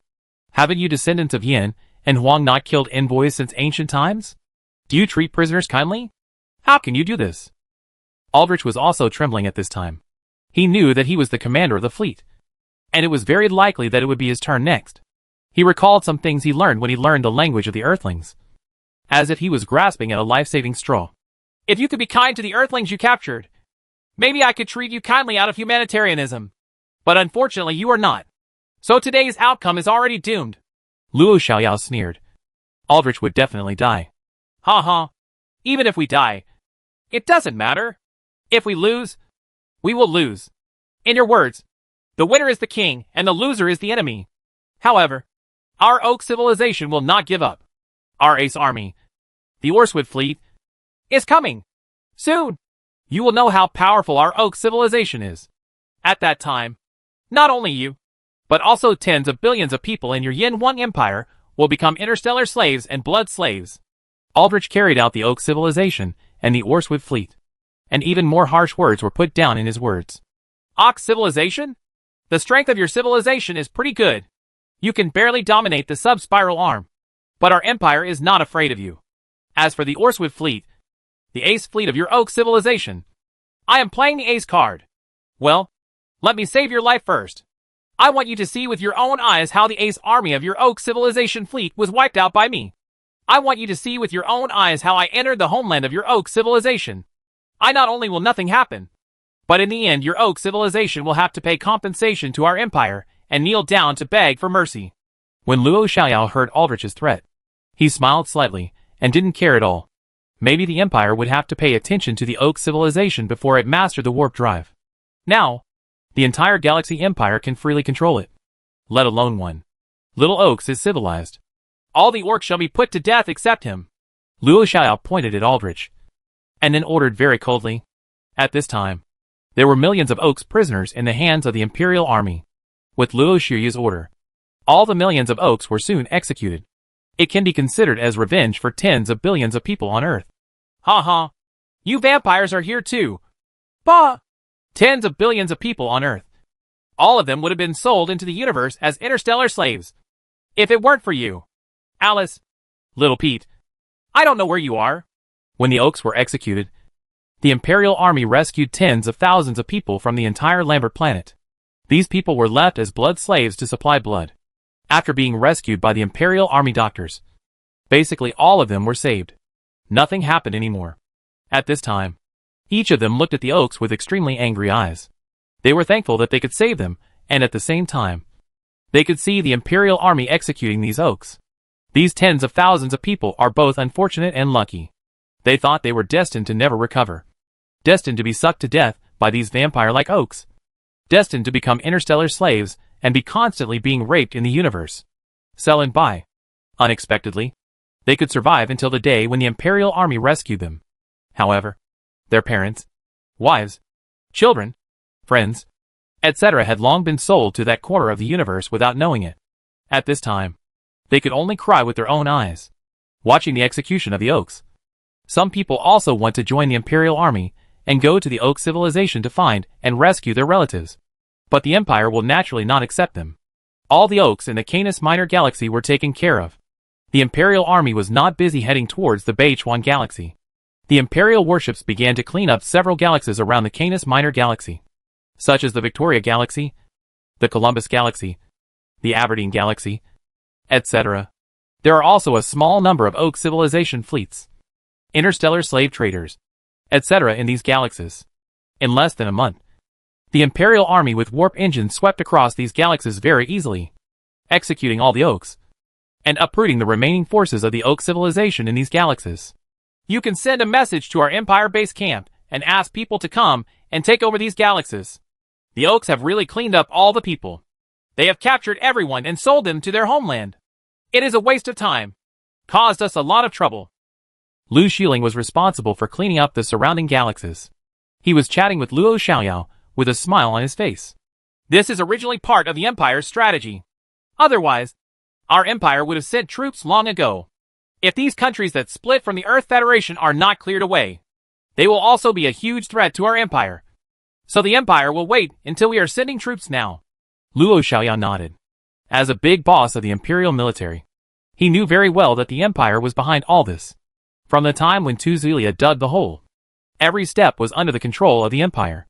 Well, there are tens of billions of people on Earth, although they may not get along with our Empire. Isn't this not good?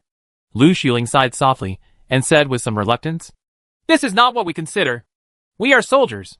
All we need is to obey orders from above. As for whether the order is right or wrong, this is not what we consider. Besides, the Empire has its own reasons for making such a decision. Our Empire has a sparse population, and these people have bullied us descendants of Yin and Huang in the past. In the future, if the Empire wants to occupy the entire Orion spiral arm, sooner or later it will have to deal with these people. It is better to borrow the hands of the Oaks to deal with the problem now than to deal with it yourself in the future. As for integrating these people into the Empire, I think this will definitely lay the foundation for the future of our Empire. It is also a good choice to deal with it this way. Luo Xiaoyao frowned and thought for a while before saying, Let's not talk about it anymore. We have carried out a fascination with Aldrich and obtained some more useful things. Because Aldrich's fleet was damaged in strength, he had no confidence that he could defeat China and our Empire. So he invited the Orswood fleet. The Ace fleet in the Oak civilization is coming, and it is estimated that they will arrive in the Beichuan galaxy soon. Let us first think about how to fight this battle. After chatting for a while, the two soon started talking about their next move. Osvid fleet? From the information obtained by the Kalan civilization, we know that this Orswood fleet has 50 large space battleships alone, 500 medium-sized space battleships, and 5,000 small space battleships. It is extremely powerful. The Karen civilization has suffered heavy losses at their hands, and it is definitely the most famous Ace fleet among the Oak civilization. Humph. Ace. We will tear this Ace apart in the Beichuan galaxy. Chapter 383. Ace Fleet. The Beichuan galaxy, once a Japanese base, was very prosperous. However, after the war, the bustling scene was no longer visible here, and everything seemed very depressed. After the Ox people occupied this place, they sold all the Japanese as interstellar slaves back to the Ox home system. At this time, the Ox civilization had not yet immigrated here, and it was still a military-controlled system. Some remedial and transit space stations were built to provide space for those who passed by. Fleet, space slave merchant fleet for supplies, repairs, etc. At the entrance of the space-time ocean flow leading to the Chiuyun galaxy, huge space battleships kept flashing out.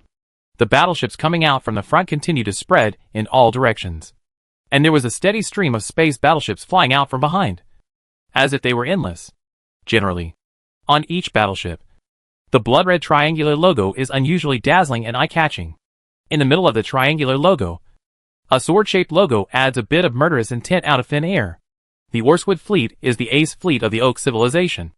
Among the Oak civilization, the general fleet has a standard configuration of 10 large space battleships, 100 medium-sized space battleships, and 1,000 small space battleships. However, the configuration of the Oswide fleet is 5 times that of the ordinary fleet. It has 50 large space battleships, 500 medium-sized space battleships, and 5,000 small space battleships. The number of battleships is 5 times more, but its combat effectiveness needs to be enhanced. Dozens of times, even hundreds of times. As the Ace fleet in the hands of the Oak civilization, the battleships of the Orswood fleet are definitely the most technological and advanced space battleships of the Oak civilization. Not only are they larger in number, but the performance of individual battleships is superior, and the soldiers of the Orswood fleet are officers, etc. are also elites selected from 100. As an Ace fleet, the Orhide fleet also has a brilliant record. From the day this fleet was established, it has created countless legendary histories. The Orhide fleet once relied on one fleet to fight head-on, with more than 10 fleets of the Kalan civilization, a powerful civilization on the sub-spiral arm, and defeated the more than 10 fleets of the Kalan civilization to a complete defeat, so that the Kalan civilization could only finally it took 50 galaxies to be cut off in exchange for peace. The Orhide fleet is like a nightmare in the hearts of the Kalan civilization. It is powerful, not afraid of death, and fights extremely fiercely. It can defeat more than a dozen fleets and defeat them. Moreover, this is the powerful Kalan civilization. As for those who are not as powerful as the Kalan civilization, when they hear the name of the Orswood fleet, they will immediately kneel down and beg for mercy and fear. I don't know how many level 2 cosmic civilizations have been completely wiped out by the Orswood fleet. This fleet's name has even spread to the main spiral arm of Orion. Many civilizations know that the Oak civilization has an extremely powerful Orhide fleet on the secondary spiral arm. Huge fleets continue to emerge in the void, and more than 5,000 space battleships gathered together, like a dazzling star cluster. The battleships in front were marching in all directions. Even during a normal march, the Orhide fleet was still very cautious, especially at the exit of the space-time ocean. 9 out of 10 wars in the universe took place at this location. We finally arrived at the Beichuan galaxy. The next galaxy is the Canis Minor galaxy. I hope I can get a good harvest this time. Aldrich is really lucky. I don't know how much he earned this time. Orswood looked at the dark starry sky outside with a relaxed look on his face. Because judging from the news from Aldrich, there was not much pressure at all this time. Several countries on this earth where Aldrich has been wiped out completely. Even if there are only 2 left, it is estimated that the strength will not be too far apart. So Orhide did not regard this enemy as an opponent at all, but regarded this operation as a side job. Yes, that's right. A side job. The biggest side job of the fleet fighting externally is to capture interstellar slaves. Almost every fleet in the entire Oak civilization is very keen on catching interstellar slaves, because everyone can make money from it. If you are lucky enough, like Aldrich, you can make enough money in one trip for the rest of your life. An Earthling can be sold to an interstellar slave merchant for 100,000 yuan. Aldrich has captured tens of billions of Earthlings. On the latest rich list, Aldrich has already ranked in the top 100. On the side, Ultron, the deputy commander of Orswood's fleet, heard Orswood's words and said in an envious tone that the Oak civilization is very large and has a long history. He can become one of the top 100 richest people in the Oak civilization. And his wealth is all. The numbers are astronomical and breathtaking. This Aldrich is really lucky. Even as the commander of the Ace fleet, Orswood could not help but feel envious and jealous. In the void, which is only 1 astronomical unit away from the entrance of the space-time ocean outflow, Luo Xiao's Imperial Royal Legion, Lu Xuling's Imperial Guard Legion, 2 huge fleets of more than 2,000 space battleships are already waiting. Sneak attack. Or sneak attack. Luo Xiao and Lu Xuling didn't mean to talk about the rules of war at all. If they can solve the problem with a sneak attack, they will never go to a head-on battle. The Oak civilization still doesn't know what the Empire has mastered. Technology, of course, is to maximize the power of warp engines and magnetic cannons. It's finally here. I thought our news was leaked, and they didn't dare to come. Looking at the densely packed space battleships on the surveillance screen, Luo Xiaoyao had a smile on his face.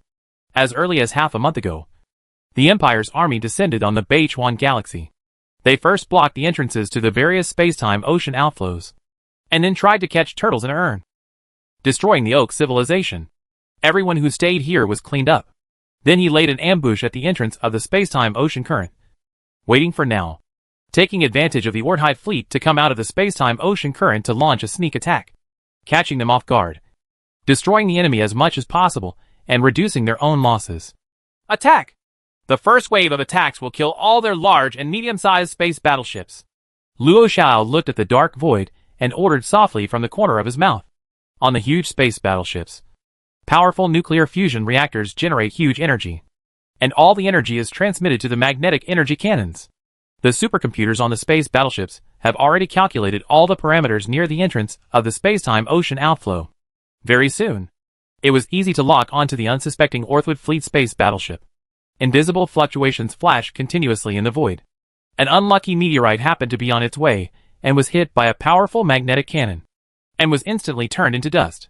1 astronomical unit away, and a distance of 150 million kilometers.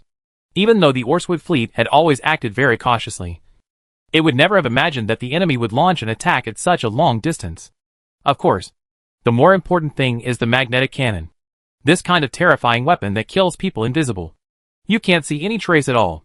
Only when the magnetic cannon hits, you will know that you have been attacked by the enemy. However, at that point by that time, everything was over. If it is an energy attack, thousands of space battleships will attack at the same time. And the dense energy at the speed of light will form a huge light rain, which will be easily discovered by the enemy. However, the magnetic energy cannon is different, and it is difficult to detect at all. Powerful attacks continue to advance silently in the void. Only when some unlucky asteroids, meteorites, etc. turned into dust in the void did they realize how terrifying and powerful the invisible attacks were. Why do I always feel a little uneasy? As if something is about to happen. Orhide looked at the dark void outside, feeling terrified. This is the sixth sense of living things, and sometimes it is very effective. For Yunli warriors who practice Yunli, the sixth sense is even more powerful and terrifying. Probably not. We have launched countless detectors within tens of millions of kilometers around us and have found no enemies. What's more, this is the Beichuan galaxy. Aldrich has already cleaned up the place. Ultron smiled and shook his head, feeling that Orthide's worries were unnecessary. I hope it's unnecessary. Well, is there any new news from Aldrich? I always feel that the silence here is terrifying. Logically speaking, there should be some people from our Oak civilization here. But now I don't even see the spaceport or anything like that arrive. In addition, we have been resisting the Beichuan galaxy for some time. It stands to reason that the people from Aldrich here should have discovered us and should contact us as soon as possible to report some latest news to us. But now there is still no. The solemn expression on Orthwood's face did not diminish at all. After analyzing it like this, he felt that something had happened. He had always been very cautious in doing things. From what you said, it seems like this is really the case. We haven't received the latest news or any signal yet. After hearing this, Ultron's face became serious. The strength of Aldrich's fleet is still good. According to their previous reports, they should have already gained a foothold in the Canis Minor galaxy. It is not that easy for the people on Earth to break through the space-time ocean outflow in trance they defend. Even if something happens, the news should be spread. It is better to be cautious when letting the fleet change its defensive formation. Orthwood thought for a while and acted cautiously, because there were many things that were very strange. He had not received the latest news, and no one contacted him after arriving in the Beichuan galaxy. It was very unusual. Chapter 384. Energy Shield. The invisible attack advanced rapidly through the void at the speed of light. The distance of 150 million kilometers only took about 500 seconds to reach at the speed of light.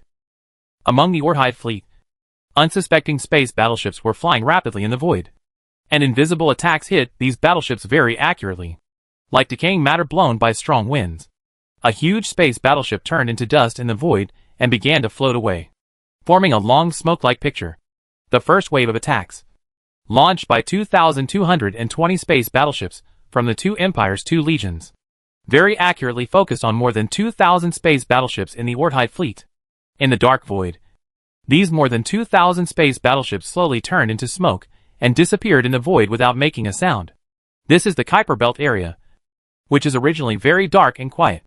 The disappearance of the battleship did not attract the attention of the Oak's people in a short period of time. The largest space battleship in the entire fleet is also the space battleship Starlight that Orhide rides on. The volume and mass of this battleship are the largest among the left and right battleships. Its mass exceeds 20 billion tons. It is 2 times that of ordinary large space battleships. There is no doubt that this huge and eye-catching space battleship was naturally attacked by the Imperial battleships. More than 5 large Imperial space battleships aimed at this big guy at the same time. 5 invisible waves descended from the void and directly hit the unsuspecting space battleship. However, this time, 5 ripples, like water ripples, appeared on the outside of the Starlight space battleship. One was like a wave of water. Something like a hood was inspired. Buzz! Buzz! Bursts of piercing sirens kept ringing on the Starlight space battleship, making everyone stunned for a moment. Under attack. The attack strength is level 7. On the battleship, the battleship's intelligent program began to report everything it had just encountered.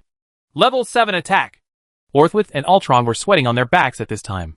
If it weren't for their usual caution, the energy shield on the battleship would have been opened in the current of time and space. At this time, the battleship would have been blown up. The Starlight space battleship is not an ordinary space battleship. The Oak civilization itself cannot build a space battleship with an energy shield. This battleship was purchased by the Oak civilization from the Kalav Empire on the other side of the Starlight at an unknown price. Space battleship. In the Milky Way or the Orion spiral arm, attack strength and energy protection strength are generally graded. starting from the lowest level 1 to the highest level 9. Like the space battleship built by the Oak civilization. The power of the energy attack has only just reached level 5. So when he heard that it had just been attacked by a powerful level 7 attack, Orswood broke out in a cold sweat. If there is no energy shield, a level 7 attack is enough to easily destroy a large space battleship. What's more, it has just been attacked by 5 attacks, which is enough to destroy a large space battleship several times. Phew! Fortunately, the space battleship we are riding on is the Starlight space battleship. Otherwise, with the attack just now, we would... Ultron was also breaking into a cold sweat at this time, with a solemn look on his face.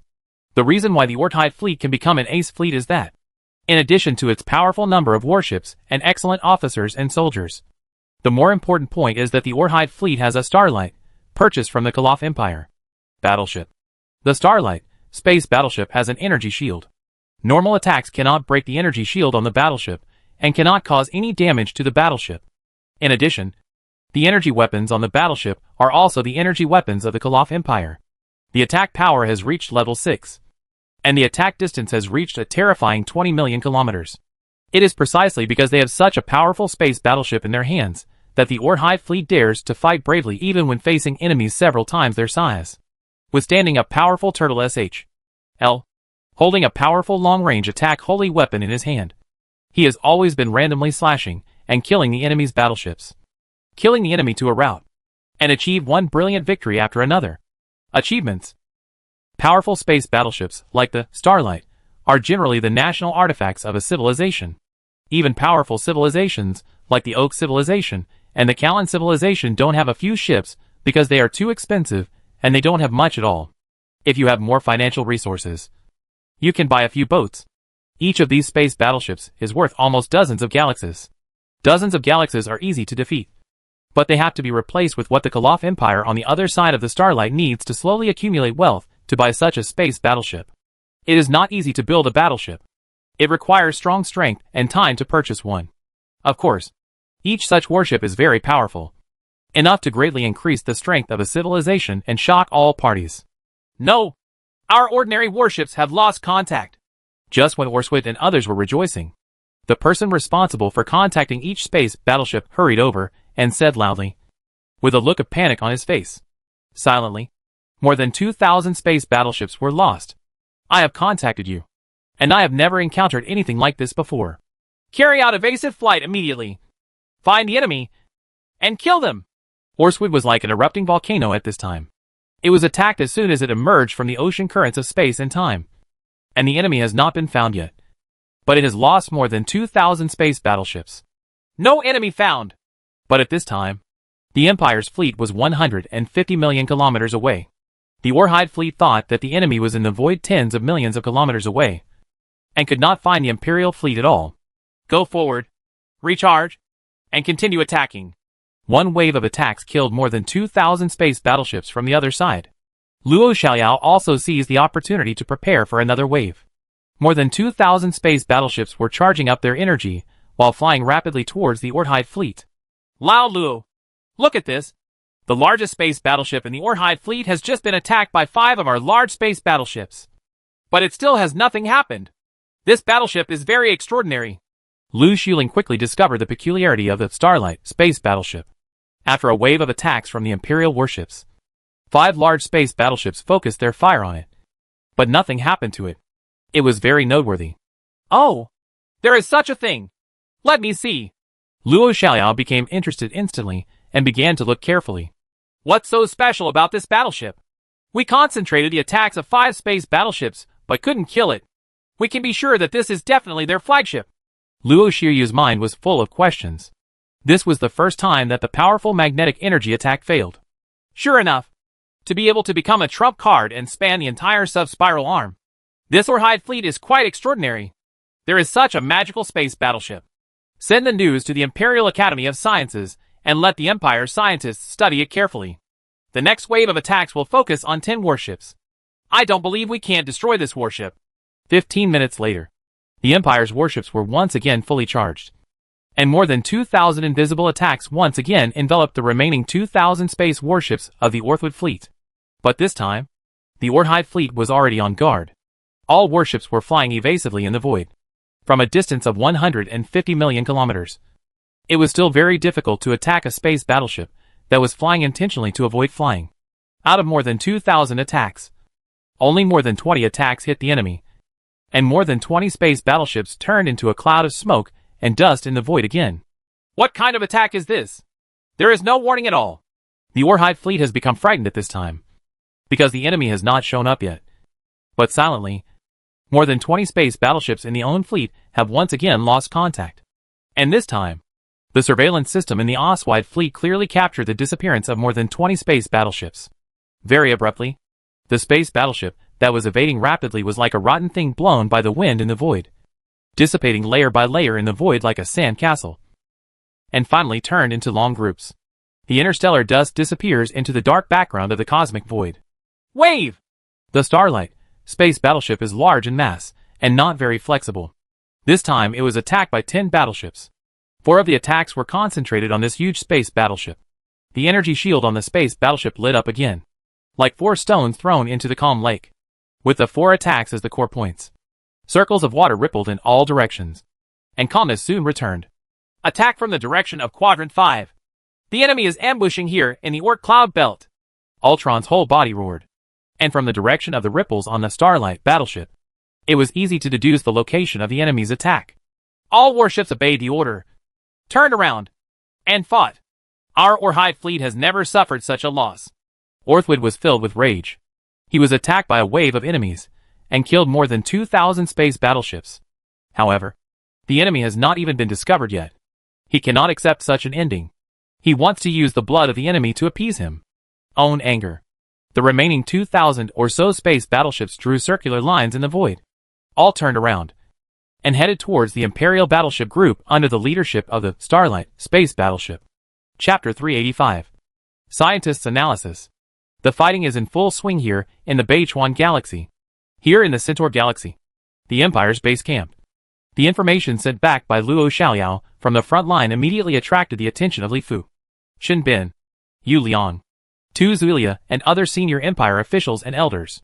The power of the magnetic cannon. The higher-ups of the Empire knew it very well.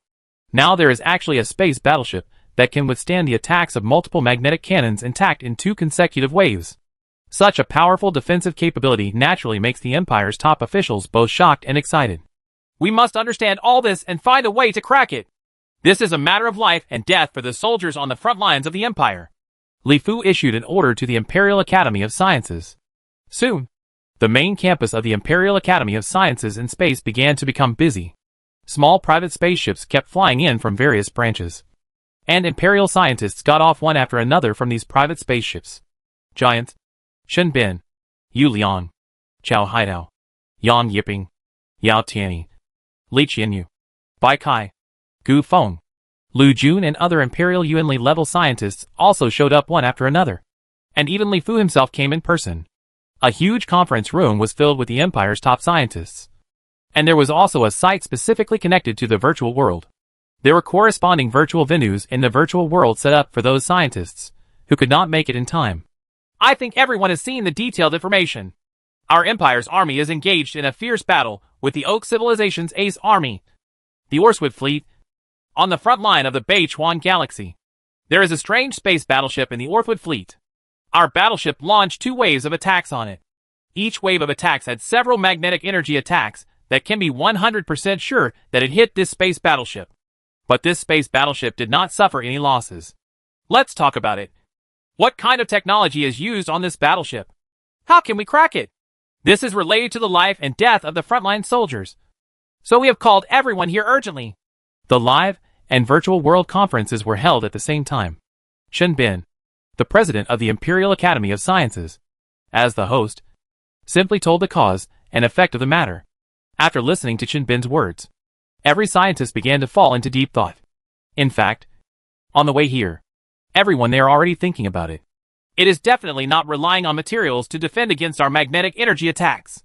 Even if degenerate materials are attacked by magnetic energy cannons, it will never be said that there is nothing wrong. Moreover, the mass of a space battleship made of degenerate materials must be very large. This ship, although the warship has a mass of more than 20 billion tons, its volume is also very huge. After calculation, it is definitely not because the material is strong enough to be immune to magnetic energy cannon attacks. Yao Tianyi from the Institute of Materials Science spoke first. He represents the Imperial Institute of Materials Science. Although people are meeting here, through the virtual world, he can still contact many scientists from his Institute of Materials Science to discuss with each other. Research. After hearing this, other scientists nodded. It is obviously unrealistic to rely solely on powerful materials to defend against magnetic cannon attacks. If the outer SH.L of the battleship is entirely made of degenerate materials and is thick enough, there is no doubt that such a battleship must be very powerful, and ordinary attacks will not pose any threat to the battleship at all. However, the density of degenerate materials is also very high. A huge space battleship uses degenerate materials to build its SH.L. Its quality is absolutely terrible. The technical requirements for the construction of the battleship are higher than I know how many levels. Absolutely, it cannot be built by the Oak civilization. Moreover, the quality of battleships has been greatly improved, and the requirements for the power system of battleships have also increased accordingly. How can we push huge battleships without strong power, let alone fight in the universe? From the analysis of the data currently available in various aspects, this can be completely ruled out. The materials of this battleship are relatively ordinary, and it definitely does not rely on powerful SH.L materials to reach the attack of the magnetic cannon. I wonder if it could be a technology application similar to gravity field defense. Our Empire space battleships and spaceships are all equipped with gravity field defense technology, which can be very effective in defending against physical impacts. Theoretically, if our gravity field technology can continue to research and develop, using a strong magnetic field to form a magnetic field around the warship to form a defense system similar to a shield, then our warship can also defend against energy attacks. So I wonder if this space battleship should have similar technology on it, so our magnetic cannon cannot cause substantial damage to this space battleship. Bai Kai, who studies energy technology, also spoke and expressed his views. Everyone's eyes immediately lit up after hearing this. This possibility is very high. Please take a closer look at this battleship. The appearance, design style, etc. of this battleship are completely different from the appearance, design style, etc. of the battleships of the Oak civilization. I didn't dare to draw a conclusion at the beginning, but now I feel that this battleship is very likely not a space battleship made by the Oak civilization itself. Chao Haidao, a giant in the field of Imperial warship manufacturing, also spoke.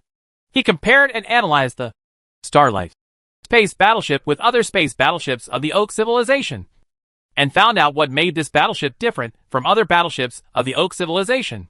When everyone heard this, they studied it carefully one by one. At first, everyone would not pay attention to this, because there are still many types of battleships in a civilization. Just like the Empire, the space battleships with anti-gravity power systems are oval flying saucers. Shape. The most advanced warp engine battleships are now in the shape of a rectangular parallelepiped. Because of the different technologies, the design styles are completely different. We should be very clear about the technological level of the Oak civilization. It is at most the level of the early stage of a level 3 cosmic civilization. It can be domineering on the secondary spiral arm, but it is nothing when it reaches the main spiral arm. It is so powerful. If the space battleship Oak civilization can be manufactured, it will be very powerful even on the main spiral arm. Combined with the information we obtained from the Kalan Empire, I think this battleship is likely to be a space battleship purchased by the Oak civilization from a civilization on the main spiral arm of Orion. Chao Haidao said in a very positive tone. I don't think it's unusual for a space battleship purchased by a civilization on the main spiral arm to have defense technology similar to a gravity field. In other words, this defense method should be some kind of energy protection method. We can call it energy shield. Our magnetic energy attack is a type of energy attack. If it encounters an energy shield, if the power and intensity of the attack are not enough to break this layer of defense, it will definitely not pose any threat to the warship. The scientists quickly analyzed the technological means on the Starlight battleship. After all, they gathered top scientists from the entire empire, so it was very easy to analyze the technology on this battleship. In that case, doesn't it mean that we have nothing to do with this battleship? Our front line is currently in a fierce battle with the Oak civilized people, and our Imperial soldiers are in danger now. Imperial Prime Minister Tu Zuilia had a worried look on his face after hearing this. This powerful space battleship was wearing a tortoise SH.L without breaking the turtle SHL. The Imperial battleships had no way to deal with this battleship. In other words, the attacks of the Imperial warships were completely ineffective. But they could attack with impunity. No.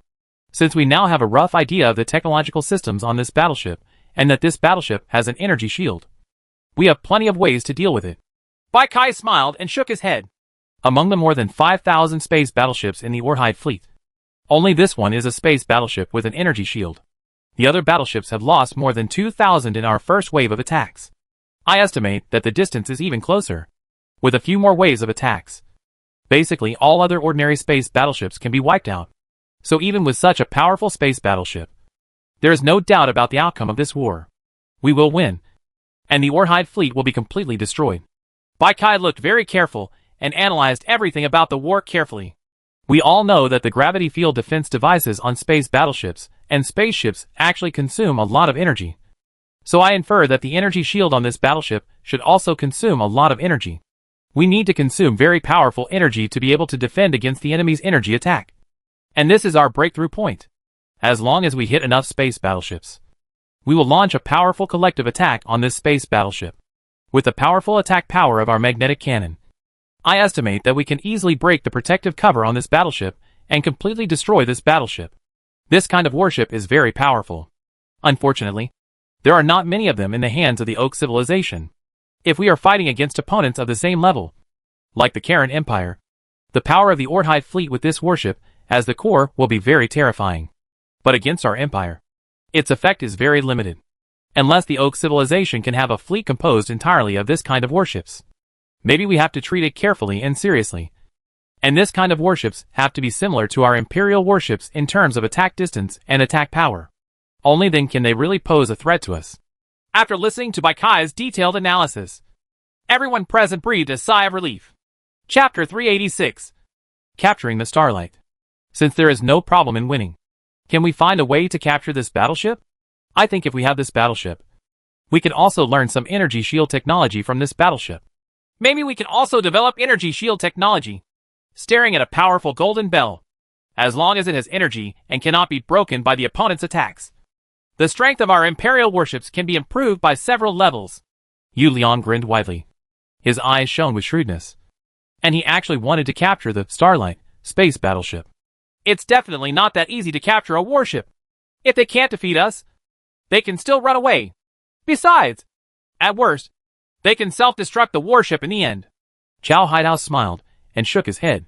Actually, this may not be impossible. As long as we calculate the energy of this battleship. When all the energy on this battleship is consumed, the battleship will not be able to escape. As for whether it will self-destruct, it depends on us, which I am reluctant to give up this battleship. Li Fu, who had not spoken yet, gave a mysterious smile. Yu Liang's words made Li Fu's eyes light up. After getting the battleship, the Empire scientists studied the energy shield on it. This was very important for the Empire to master the energy shield technology. Be helpful.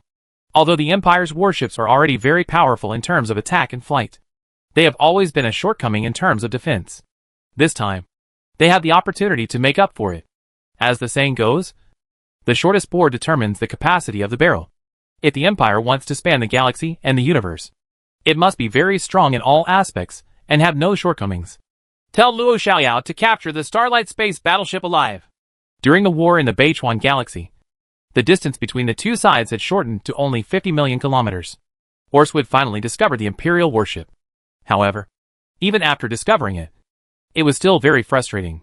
Because even the most powerful, the Starlight space battleship, has an attack range of only 20 million kilometers.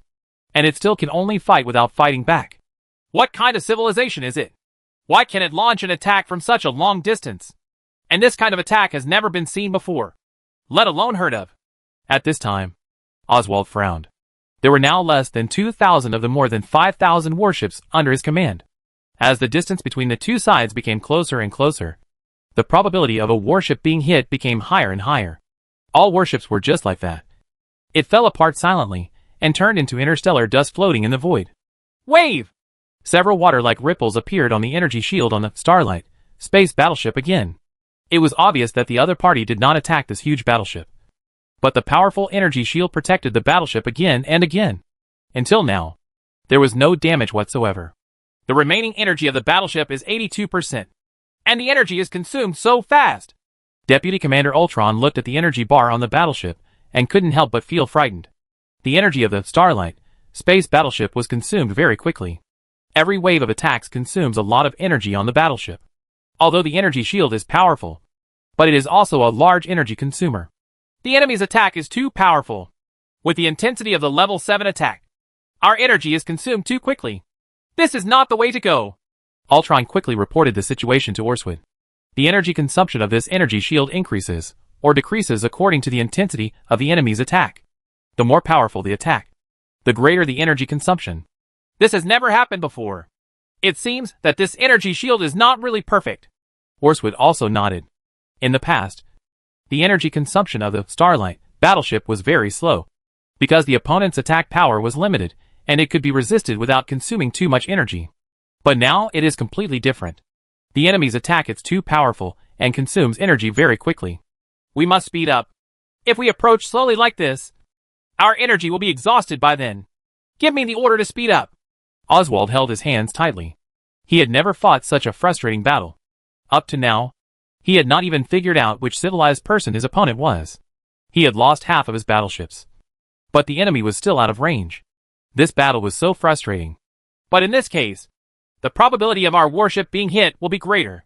If we do not conduct evasive flight, our losses may be very heavy. When Ultron heard this, he immediately said anxiously, "At this time, the speed of the fleet has reached its extreme. If it speeds up again, it can only go as straight as possible and avoid evasive flights. However, the danger will be greatly increased, because the enemy's computer it can easily lock on space battleships flying in a straight line. There is nothing we can do about the heavy losses. We have never suffered such a loss. Half of the battleships were killed. But we haven't even touched the shadow of the enemy. As long as it reaches a range of 20 million kilometers, the Starlight battleship can counterattack the enemy. If we don't kill some of the opponent's space battleships, if we go back in despair, we will become a shame and a joke in the history of Oak civilization." Orthwood's eyes were red. As the ace fleet of the Oak civilization, he could not accept such a record, because it would be a shame for the Orthwood fleet. "I would rather the entire fleet die in battle. But I must also tear off a few pieces of flesh from the enemy to let them know how powerful our Oak civilization is." The huge fleet began to fly more in a straight line and less evasively in the void. However, the consequences of this were obvious. The computer on the Imperial warship easily locked onto Orswood's warship. As invisible fluctuations continued to pass through the void, battleships fell apart in the void without warning, and the losses suddenly began to soar. Among the Imperial battleships, Luo Xiaoyao received Li Fu's order and the analysis of the Starlight space battleship by Imperial scientists. Energy shield? No wonder our attacks are completely ineffective. It turns out there is such a thing. Your Majesty asked us to capture this battleship, which is not easy to handle. Luo Xiaoyao frowned. It was not difficult to destroy the Starlight space battleship. According to the research of Imperial scientists, it only needed to focus more space battleships on this battleship and attack it several times with concentrated fire. Once the energy is consumed, the battleship can be easily destroyed. But if you want to capture this battleship, it will be too difficult. Too difficult. Because if the attack reaches a certain level, the Oaks will definitely escape. Even if they have no energy, they can still self-destruct in the end. I guess the Empire must be interested in this energy shield technology and want to capture this battleship to study the energy shield technology. Lu Shieling also frowned, thinking about how to complete the order from the Empire's headquarters. This technology is indeed amazing. It is just like a golden bell and an iron shirt. If our Empire's warships also have such energy shields, we don't have to worry about our own casualties at all. Luo Xiaoyao nodded. He also wanted to install energy shields on his battleships. But the Empire did not have such technology yet, and he was extremely jealous when he saw the Starlight space battleship. There is no other way. We can only try as much as possible to see if we can use up all the energy on this battleship. Let's let it go for a while now, so as not to be unable to defeat it and enter the ocean current of time and space. Once it's drilled, we won't be able to complete our mission. Lu Shieling also nodded. At this time, the battlefield was near the entrance of the ocean of time and space. If the enemy could not defeat it, they could quickly escape into the ocean of time and space. So he decided to let them come for a while first. It would not be that easy to escape by then. First clean up all those miscellaneous fish. They still dare to walk in a straight line. They are simply risking their lives. Luo Xiaoyao looked at the new changes in the war. Orswood's fleet was now fearless and began to walk in a straight line, hoping to get closer to the Empire's space battleships faster and enter its attack range. Wave after wave of attacks from the Imperial warships continued to attack the Orswood fleet. The distance between the two sides was getting closer and closer. The Orswood fleet began to fly more in a straight line, so the hit rate began to be straight, ascending. Hundreds of space battleships were destroyed in each wave of attacks. However, the Starlight battleship was not attacked by the Imperial warship again. This made Orhide and Ultron breathe a sigh of relief. They felt that the enemy should see that the attack was ineffective, so they stopped attacking the Starlight battleship. This allowed Orswood to completely let go, without having to worry about energy consumption. The Starlight battleship began to fly towards the Imperial Space Battleship Group in a straight line and at full speed, taking the lead. In previous battles, the Starlight Space Battleship was also like this. Just like a brave general, it always rushed to the front, facing the hail of bullets without fear. This can greatly boost the morale of one's own army. Whenever this happens, the entire Orswood fleet will attack crazily, even if it faces enemies several times more than itself. It will not be afraid. And every time in the past in wars, under the leadership of the Starlight space battleship, brilliant achievements can be achieved. So at this time, Orswood thought that it would be the same as before, that the enemy would not attack the battleship and let it go completely. However, he did not expect that Luo Xiaoyao was playing hard to get, fearing that you would escape when the time came. So the attack on this battleship was temporarily stopped. Chapter 387. Do you want to self-destruct? The distance between the two sides is getting closer and closer, and the losses of the Orhide fleet are becoming more and more serious. At this time, the distance between the two sides is only 30 million kilometers. But the Orhide fleet only has more than 1,000 space battleships left. But Orswood did not flinch. The Orswood fleet has its own pride, as the ace fleet of the Oak civilization. A fleet with a glorious history. The Orswood fleet has never suffered such a loss.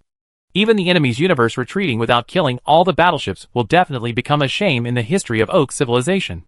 Even if the entire army is annihilated, they will never retreat. This is the belief that Orswood conveys to everyone. There are still 10 million kilometers to enter the attack range of the Starlight space battleship. Orswood's heart was bleeding. At the time, 7 or 88 of the originally 5,000 strong fleet had been lost. However, up to now, none of them had entered the attack range of his own warships. And he could only feel aggrieved and beaten violently, and being unable to fight back. This feeling is really uncomfortable. What kind of attack is this? Which civilization is it? If the people on Earth were so powerful, they wouldn't have asked Aldrich to sell tens of billions of people. But are there other civilizations in the Beichuan galaxy? There is absolutely no civilization in the sub-spiral arm that can do this. It's amazing. Even the civilization on the main spiral arm shouldn't be so scary. Orhide was desperately trying to guess, but he still couldn't figure out who his enemy was. The attack was so far away and so silent. Such technology had never been heard of before. Send them a message and ask. At least find out the identity of the enemy. When did our Oak civilization provoke such a powerful enemy? After thinking to no avail, Orswood decided to ask about the situation first. Soon, a message was sent from the Starlight space battleship to Luo Xiaoyao's fleet. It used electromagnetic wave signals, and the content was very simple. They must have been fooled. They still don't know who is attacking them. And they actually sent a message. When Lu Xiuling saw Orthide's message, he laughed happily. From the moment the Imperial army attacked the Canis Minor galaxy, it was like the autumn wind sweeping away fallen leaves. The Oak civilization army did not even react. Aldrich's fleet and the forces in several galaxies were completely wiped out. There is even no way to convey information to his own home galaxy. How should we respond? Tell them directly that we are the army of the Yinhuang Empire, and ask them to prepare 100 galaxies to cede to us. Otherwise we will fight all the way to the capital galaxy of their Oak civilization. Luo Xiaoyao also had a smile on his face, and he seemed very confident and arrogant in his words. But this was all based on his strength. He fought against the ace fleet of Oak civilization. Until now, the Empire's army has not yet any loss can be described as a one-sided massacre. Pass my order, and the fleet will begin to conduct evasive flights. I estimate that the attack distance of this battleship will be relatively far, so it is better to be cautious. Luo Xiaoyao was very cautious in doing things. And he was also cautious in dealing with the Starlight space battleship. At this time, the distance between the two sides was still 30 million kilometers, which was far farther than the attack distance of the Oak Civilization battleship. But he was still extremely cautious. Wave after wave of attacks poured into the Orswood fleet. The huge space battleships turned into dust in the universe unknowingly. The powerful magnetic cannons made the Oak's people feel extremely panicked. Commander, this is not the way to go. We have less than 1,000 warships now. Ultron looked at the number of surviving battleships. His eyes turned red. The enemy's attack was too powerful. I know. But if we retreat like this, how will our Orswood fleet see anyone in the future? No matter what, we must find out who the opponent is and teach the opponent some lessons. Oswald's eyes were also red, but his gaze was still very firm. He knew what Ultron wanted to say. Didn't they respond to our messages? I just received their reply. They are the army of the Yin Huang Empire. The very mysterious Yin Huang Empire in human civilization. They actually made arrogant claims that our Oak civilization would cede 100 galaxies to them before they would give up. 100 galaxies? They are so arrogant and wishful thinking. As soon as he heard this, Orswood immediately became even more angry. It is not that the Oak civilization has never been defeated, nor has it ever ceded territory to pay compensation, but it has never mentioned the history of ceding 100 galaxies at once. Aldrich is really chaotic. The Yin Huang Empire is so powerful, and yet they don't know it. With powerful attacks and super long attack distances, such a civilization can move sideways even on the main spiral arm. At this time, Oswald had to admit the powerful strength of the Imperial warships. Although he was very unconvinced, he had to admit this. We are about to enter a range of 20 million kilometers. Send me an order to target the opponent's large space battleship and hit me hard. Orswood's eyes were red, and he was unwilling to retreat like this, because it would mean shame. If he retreated now, he would become a joke in the history of Oak civilization, and a stain that could never be washed away. Attack! As time continued to pass, the distance between the two sides finally shortened to within 20 million kilometers. Orswood roared with almost all his strength, and a dazzling and powerful light flashed out from the Starlight space battleship. Like a sharp sword, it cut through the dark and gloomy void around it. Among Luo Xiaoying's battleships, a large space battleship was constantly flying evasively in the void. The dazzling energy flew from the depths of the universe at the speed of light and flashed past the side of the battleship. Directly knocking the battleship's a corner was cut off, causing everyone on the battleship to break out in a cold sweat. Otherwise, they might have been blown up just now if they had made an evasive flight. Sure enough, the attack range of this warship actually reached the level of 20 million kilometers. And it was very powerful. Fortunately, it carried out the evasive flight in time. The changes on the battlefield naturally could not escape Luo Xiaoyao's eyes. At this time, he was also grateful for his caution. Destroy all the enemy warships. It's time to close the net. Luo Xiaoyao's eyes flashed with light. He was still trying to escape, just because he was afraid that Orswood would escape. Now that the distance between the two sides was almost the same, the Empire's army could attack with all their strength, and there was no need to worry about Orswood escaping. At a distance of 20 million kilometers, the Empire's warships can not only use magnetic cannons, but also the same energy attack weapons. On each battleship, the nuclear fusion reactor provided sufficient and powerful energy. A rain of light poured towards the Orhide fleet, and at the same time, there were waves of invisible fluctuations that continued to advance silently in the void. Boom! There are less than 1,000 space battleships left in the Orhide fleet. In just one wave of attacks, more than 200 space battleships were destroyed. The sword-like energy in the void was very dazzling at the speed of light. It was powerful. The attack directly destroyed one battleship after another. The energy attack has the same attack range of 20 million kilometers as the Caliph Empire on the other side of the Starlight. The power is also so terrifying. One attack can blow up our warship. Just one wave of attacks killed more than 200 of my space battleships. After a few more waves, we will be completely wiped out. Retreat! Orswood was stunned. The enemy was so powerful that it was beyond imagination. With full firepower, a wave of attacks killed more than 200 of Orswood's space battleships. He knew that he was going to retreat. The enemy was too powerful.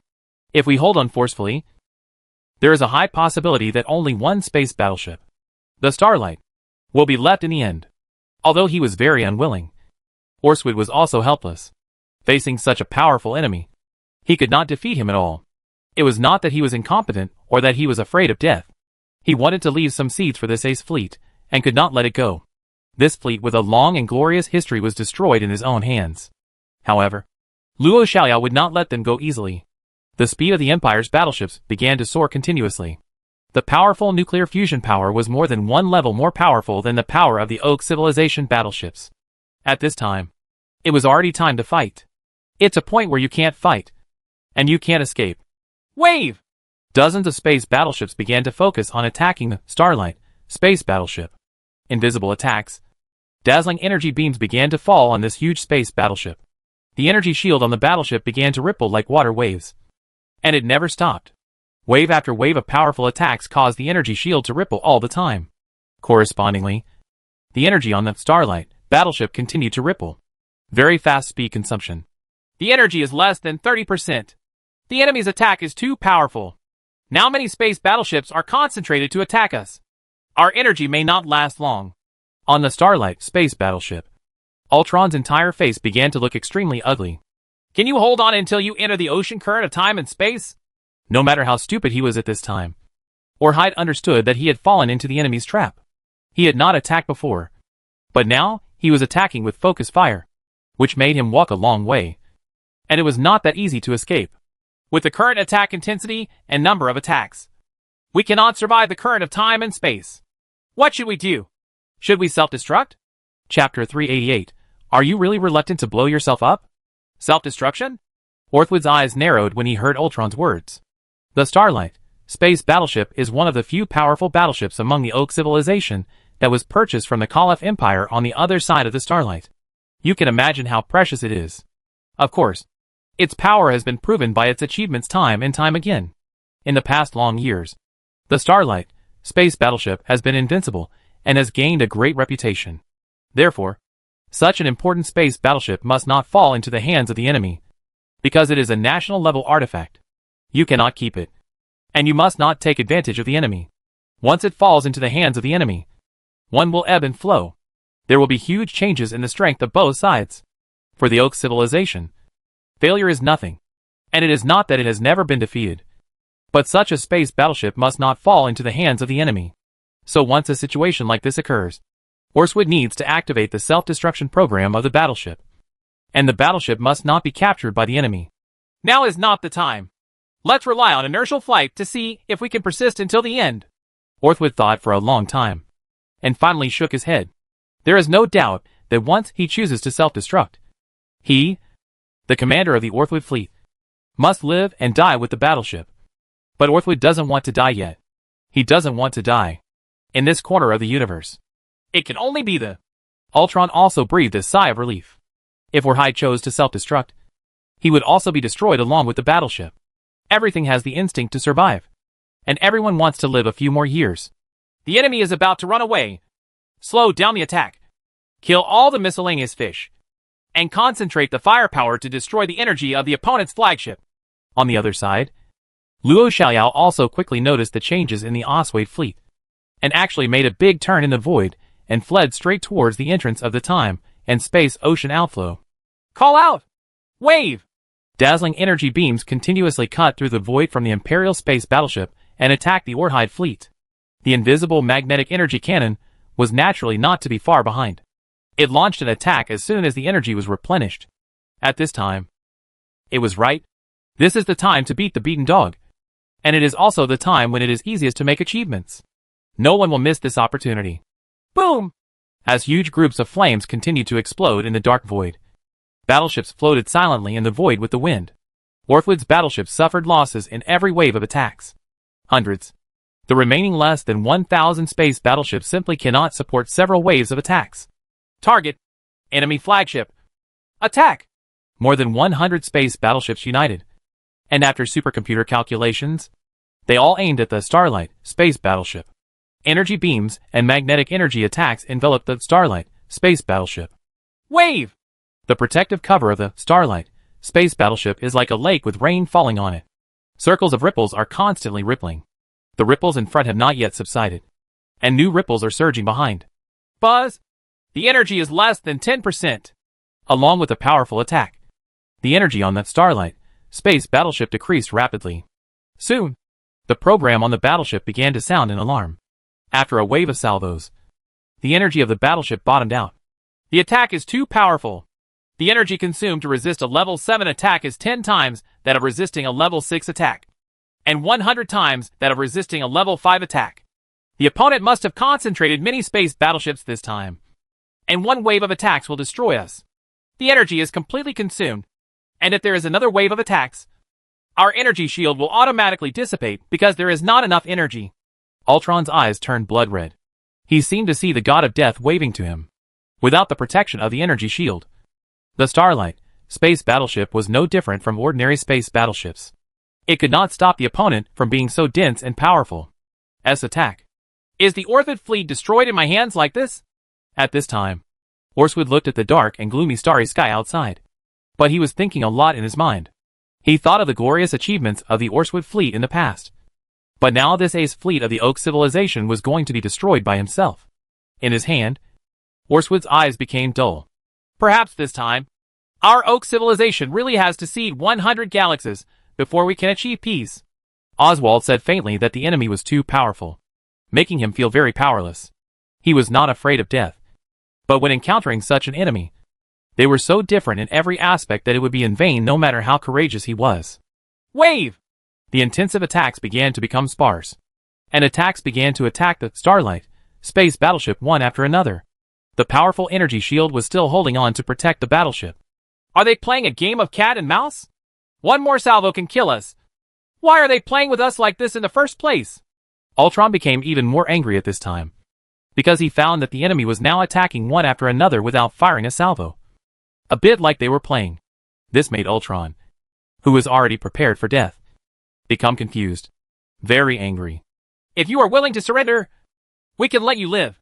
Soon, Ultron received a message asking them to surrender. There are only orcs who died in battle, and absolutely no orcs who surrendered. Orthwood responded resolutely. He knew very well that he could never surrender. The Orthwood fleet was destroyed in his own hands. He had no face to see Jeondong's elders again. If he chose to surrender in order to survive, then his family members, even relatives and friends, etc. will be shamed by this. For Orthwood now, only death is the best outcome. Because if he dies, Orthwood can still gain a good reputation as someone who died in battle. Even if he loses, everyone can accept it and avenge him in the future. Humph. If you don't eat the toast, you will be punished with a drink. Luo Xiaoyao also smiled slightly when he received the reply, obviously expecting such a reply. Bring out all their energy. As the order was issued, the attacks began to speed up, and attacks continued to land on the Starlight space battleship. Soon, the little energy left on the battleship was completely exhausted, and the energy shield was due to insufficient capacity, automatically dissipated. Call out! A dazzling energy beam came again, instantly punching a big hole in the space battleship Starlight, causing this huge battleship to be seriously damaged for the first time. It didn't take too much. Just one more shot was enough. Completely destroy this huge battleship. Explode yourself. Orthwood closed his eyes and gave the order gently. At this time, of course he knew that the enemy wanted to capture his warship. So even though he was very afraid of death, he still chose to order the self-destruction. At least it was okay. Leave a little dignity for yourself and the Orthwood fleet. Start the self-destruction program. And the self-destruction will last for 10 seconds. Soon, the self-destruction program on the battleship was activated, and the countdown began. Everyone stopped what they were doing, silently recalling their short lives, thinking about their relatives and friends, and whether they could survive in this life. What regrets? I don't know if my daughter will be very disappointed. This time my father can't go back. Orthwood looked at the dark starry sky outside, tears streaming from the corners of his eyes. He thought of his daughter, whom he had always been proud of, and who was also the apple of his eye. The short 10 seconds seemed to have passed very long. At this time, no one cared about the issue of time. They were all trying to recall the good years in the past. Countdown to 1 second. Buzz! When there was only 1 second left in the countdown, the smart program on the battleship sounded an alarm, as if it had been attacked. Then the countdown stayed at 1 second, and the self-destruction program on the battleship was not started at all. What's going on? Why haven't you self-destructed? Tens of seconds later, someone finally came to his senses and discovered something unusual on the battleship. They were ready to face death, but found that death had not yet come. The enemy's attack did not come, and the self-destruction program on the battleship was not activated. Everyone was still intact after dozens of seconds. What's going on? Why is the self-destruction program stuck? Ultron also came to his senses at this time, looked at the stopped self-destruction process, and asked loudly, I don't know either. We have never started this self-destruction program, so we won't be able to figure it out for a while. Then go find out quickly. It was as if they had taken a trip to the god of death. Ultron, Horswood, and others felt relieved at the same time, but they didn't understand what happened. Boom! Balls of flames were still rising in the void. The remaining warships under Horswood's command were very few. Each warship was attacked by many Imperial warships at the same time, and was quickly cleared away. In the void at this time, only one space battleship, the Starlight, was still moving forward in the void, relying on inertia. The energy on the battleship had been completely consumed, leaving only a very small amount of energy. The life support system supporting the battleship. Accelerate and catch up. Use the optomagnetic tractor beam to control it. Luo Xiao looked at the monitor. The enemy's warships had been wiped out, leaving only the enemy's flagship. The war had been won. The next step was to complete the task of capturing this warship. I didn't expect that they are really reluctant to blow themselves up. They have reached this point, and they haven't blown themselves up yet.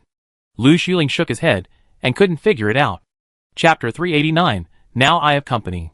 In the void of the Beichuan galaxy, the speed of the Empire's space battleship began to soar at full speed. The powerful nuclear fusion power began to provide powerful energy. The blazing white tail behind the battleship began to continuously lengthen. The dark and gloomy void was covered by more than 2,000 Imperial ships. The space battleship's tail flame was illuminated, and it was like a swarm of fireflies gathering towards the Starlight.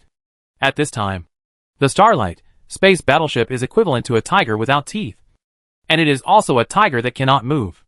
All the energy has been exhausted, and only a little energy of the life support system is left. It cannot get up at all, to any effect. Therefore, at this time, the Starlight space battleship cannot accelerate or decelerate at all, nor can it change its flight trajectory. It can only rely on inertia to continuously advance in the void of the universe. What's going on? Why did the self-destruction program stop? Now all the programs on the battleship are out of control. Is there something wrong with the system? At this time, on the battleship, Ortide, Ultron, and others were anxiously looking for solutions. The intelligent program on the battleship had been completely paralyzed, and many areas were even inaccessible to them. This self-destruction program has never been activated before. Is it the work of the Koloff Empire? Or is there really something wrong with this program? The scientists on the battleship kept looking for answers, but still found nothing. The battleship was purchased from the Koloff Empire on the other side of the Starlight, and was not built by the Oak civilization itself. So the scientists speculated whether it was Koloff. The Empire has a hidden hand inside. In the past history, no one has ever been able to force the Oak civilization to self-destruct its ace battleship. So the self-destruction program has never been started. And now there is a problem. Who? Horswood took a few deep breaths, this feeling that he had mustered up the courage to face death. But death refused to come was really uncomfortable. The air around him seemed to have become solid, which made people feel uncomfortable. Difficulty breathing. The enemy is about to catch up. What should we do? Ultron looked at the dark void. A group of bright dots were constantly flashing. The monitoring system also showed that the enemy battleships were getting closer and closer to him. Let the battleship explode again as soon as possible. Oswald looked indifferent and slumped to the ground. We've been trying to restart the program, but it's completely down. Ultron shook his head. The scientists and engineers on the battleship were working hard to restart the battleship's self-destruction program. I have never heard of this Yinhuang Empire before. Where did such a powerful civilization come from? The attack is so weird. The range is so far, and the power reaches level 7. We didn't know about such a powerful civilization before, and it is still on our sub-spiral arm. In the future, our Oak civilization will have a strong opponent. Horswood still couldn't figure out why the Yinhuang Empire was so powerful. I don't know either. It's mysterious and powerful. Our Horswood fleet has been so completely defeated. It's hard for our Oak civilization to defeat them. Ultron shook his head, feeling worried about the future of the Oak civilization. It was definitely not a good thing to be neighbors with such a powerful enemy. In the pitch-black void, the Empire's space battleship was getting closer and closer to the Starlight space battleship.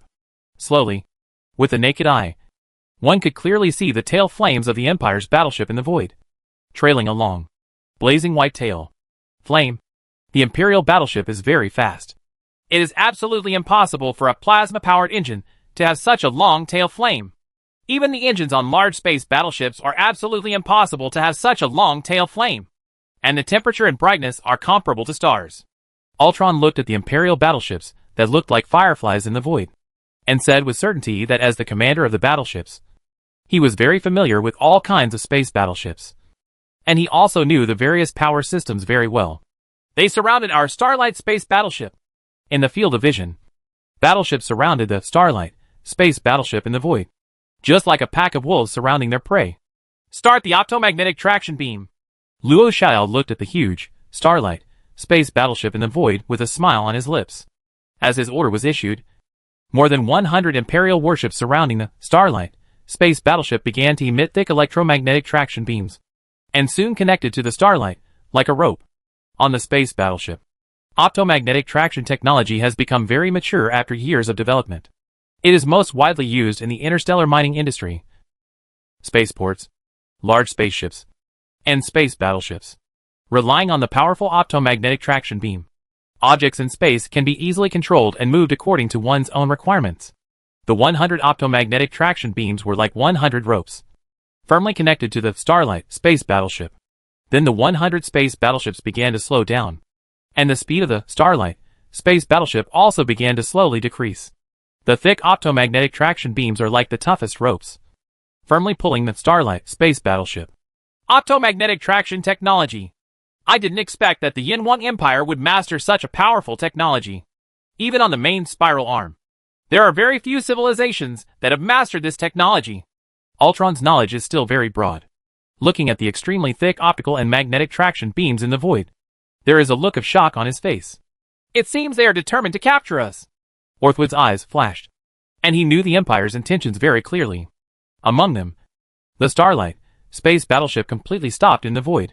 Space fighters began to swarm out from the Empire's space fighter planes. At the same time, small spaceships also began to move towards the Starlight. The space battleship flew over. Can our space fighter be dispatched? Orthwood was still unwilling to become a prisoner like this, and thought of the space fighter force on the battleship. No, the hatch cannot be opened, and the fighter plane basically has no energy. Ultron shook his head. The Starlight space battleship has an energy shield and powerful attacks. He has never tried to use space fighters in combat in the past. Although there are still fighter groups on the battleship, they are rarely used. Ultron, we have been old friends for many years. Can I ask you a favor? Orhide looked at Ultron very seriously. Commander? Ultron asked, somewhat confused. Please kill me with a laser gun. I really don't have the courage to commit suicide anymore. But I don't want to be a prisoner of the enemy. Please. Because we are comrades and old friends for many years. Orhide said in a pleading tone. Because he had failed to self-destruct earlier, he no longer had the courage to commit suicide again. So for the sake of honor, he wanted Ultron to kill him. No, I can't do it either. It's impossible for me to be someone who kills my own boss. Ultron shook his head. He also had his own bottom line. Soon, the door to the control center was opened, and groups of heavily armed Imperial soldiers arrived here very quickly. It seemed that everything on the battleship was under their control. The soldiers of the Oak civilization still wanted to resist, but before they could take action, the Imperial soldiers killed them all like ghosts. Soon, the entire battleship fell under the control of the Imperial soldiers. Snort! With a mechanical sound, the door was opened. Aldrich, who was put on a slave collar, handcuffs, and anklets, quickly looked over. He had been locked up here for a long time. Apart from the people who came to deliver food every day, there were only an old-fashioned video can give him a little idea of what's going on outside. A group of fully armed Imperial soldiers walked in with neat steps. Soon, Aldrich's pupil shrank, because he saw the person he had always wanted to see, but was not what he wanted to see here. Ortide. The soldiers of the Empire came in escorting Orstwood, Ultron and other senior command officers of the Orstwood fleet. Like Aldrich, each of them had a slave collar around his neck and a device on his hands and feet to prevent escape. Iron shackles. Ortide? Ultron? Aldrich hurried to the iron cage. His eyes widened.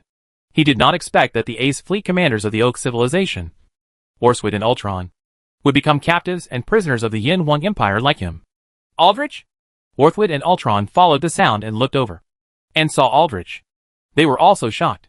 Unexpectedly, they met their old friends here, who were both commanders of the Oak civilization's external battle fleet. They are all very familiar. Otherwise Aldrich would not have invited Orswood to come here to make a fortune. Go in. The Imperial soldiers nearby opened Aldrich's iron cage and imprisoned Ultron and Orthwood inside. Clang! With a sound, the iron cage was closed again. The three of them looked at me, and I looked at you. They were filled with emotions for a moment, and didn't know where to start. You guys, how come you were captured by them too? Oswald, your fleet has more than 5,000 space battleships. And you also have the Starlight space battleship. How could this happen? Aldrich looked at Orswood with disbelief. He really couldn't imagine that the commander of the Oak civilization's ace fleet would become a prisoner like himself. It's over. From now on, there will be no Orswood fleet. Aldrich, you are the center of our Oak civilization. You should not provoke such a powerful civilization for us. Chapter 390. Gardner Galaxy. In the Battle of the Beichuan Galaxy, the Imperial Army was almost intact. Only one battleship was slightly damaged by the Starlight space battleship, and the entire Orhide fleet was annihilated. This ace fleet of the Oak civilization has completely become history. And even the Starlight space battleship was also captured by the Empire to help Imperial scientists research energy shield technology. The army led by Luo Xiaoyao and Lu Xuling did not stop. They entered the Qiuyun Galaxy from the Beichuan Galaxy. They effortlessly wiped out the Oak civilization forces in this galaxy, and then directly began to attack the Oak civilization's home galaxy. The Gardner Galaxy is the most prosperous and important hub galaxy near the Dark Abyss among the thousands of galaxies in the Oak civilization. It is the only way for the Oak civilization to lead to the Beichuan Galaxy and the Kalan civilization. It is also the gateway to hundreds of surrounding galaxies. The core and hub of the city. It is also one of the very famous economic and transportation centers in the Oak civilization. At this time, the Gardner Galaxy is as prosperous and lively as it has been for a long time. Not only are the Oak civilization caravans traveling from south to north here transiting and stopping here, but there are also many civilizations on the spiral arms. Caravans, such as those from the Karen Empire, can also be seen everywhere. People from the surrounding civilizations such as Oaks, Kalans, and Windsors can also be seen everywhere.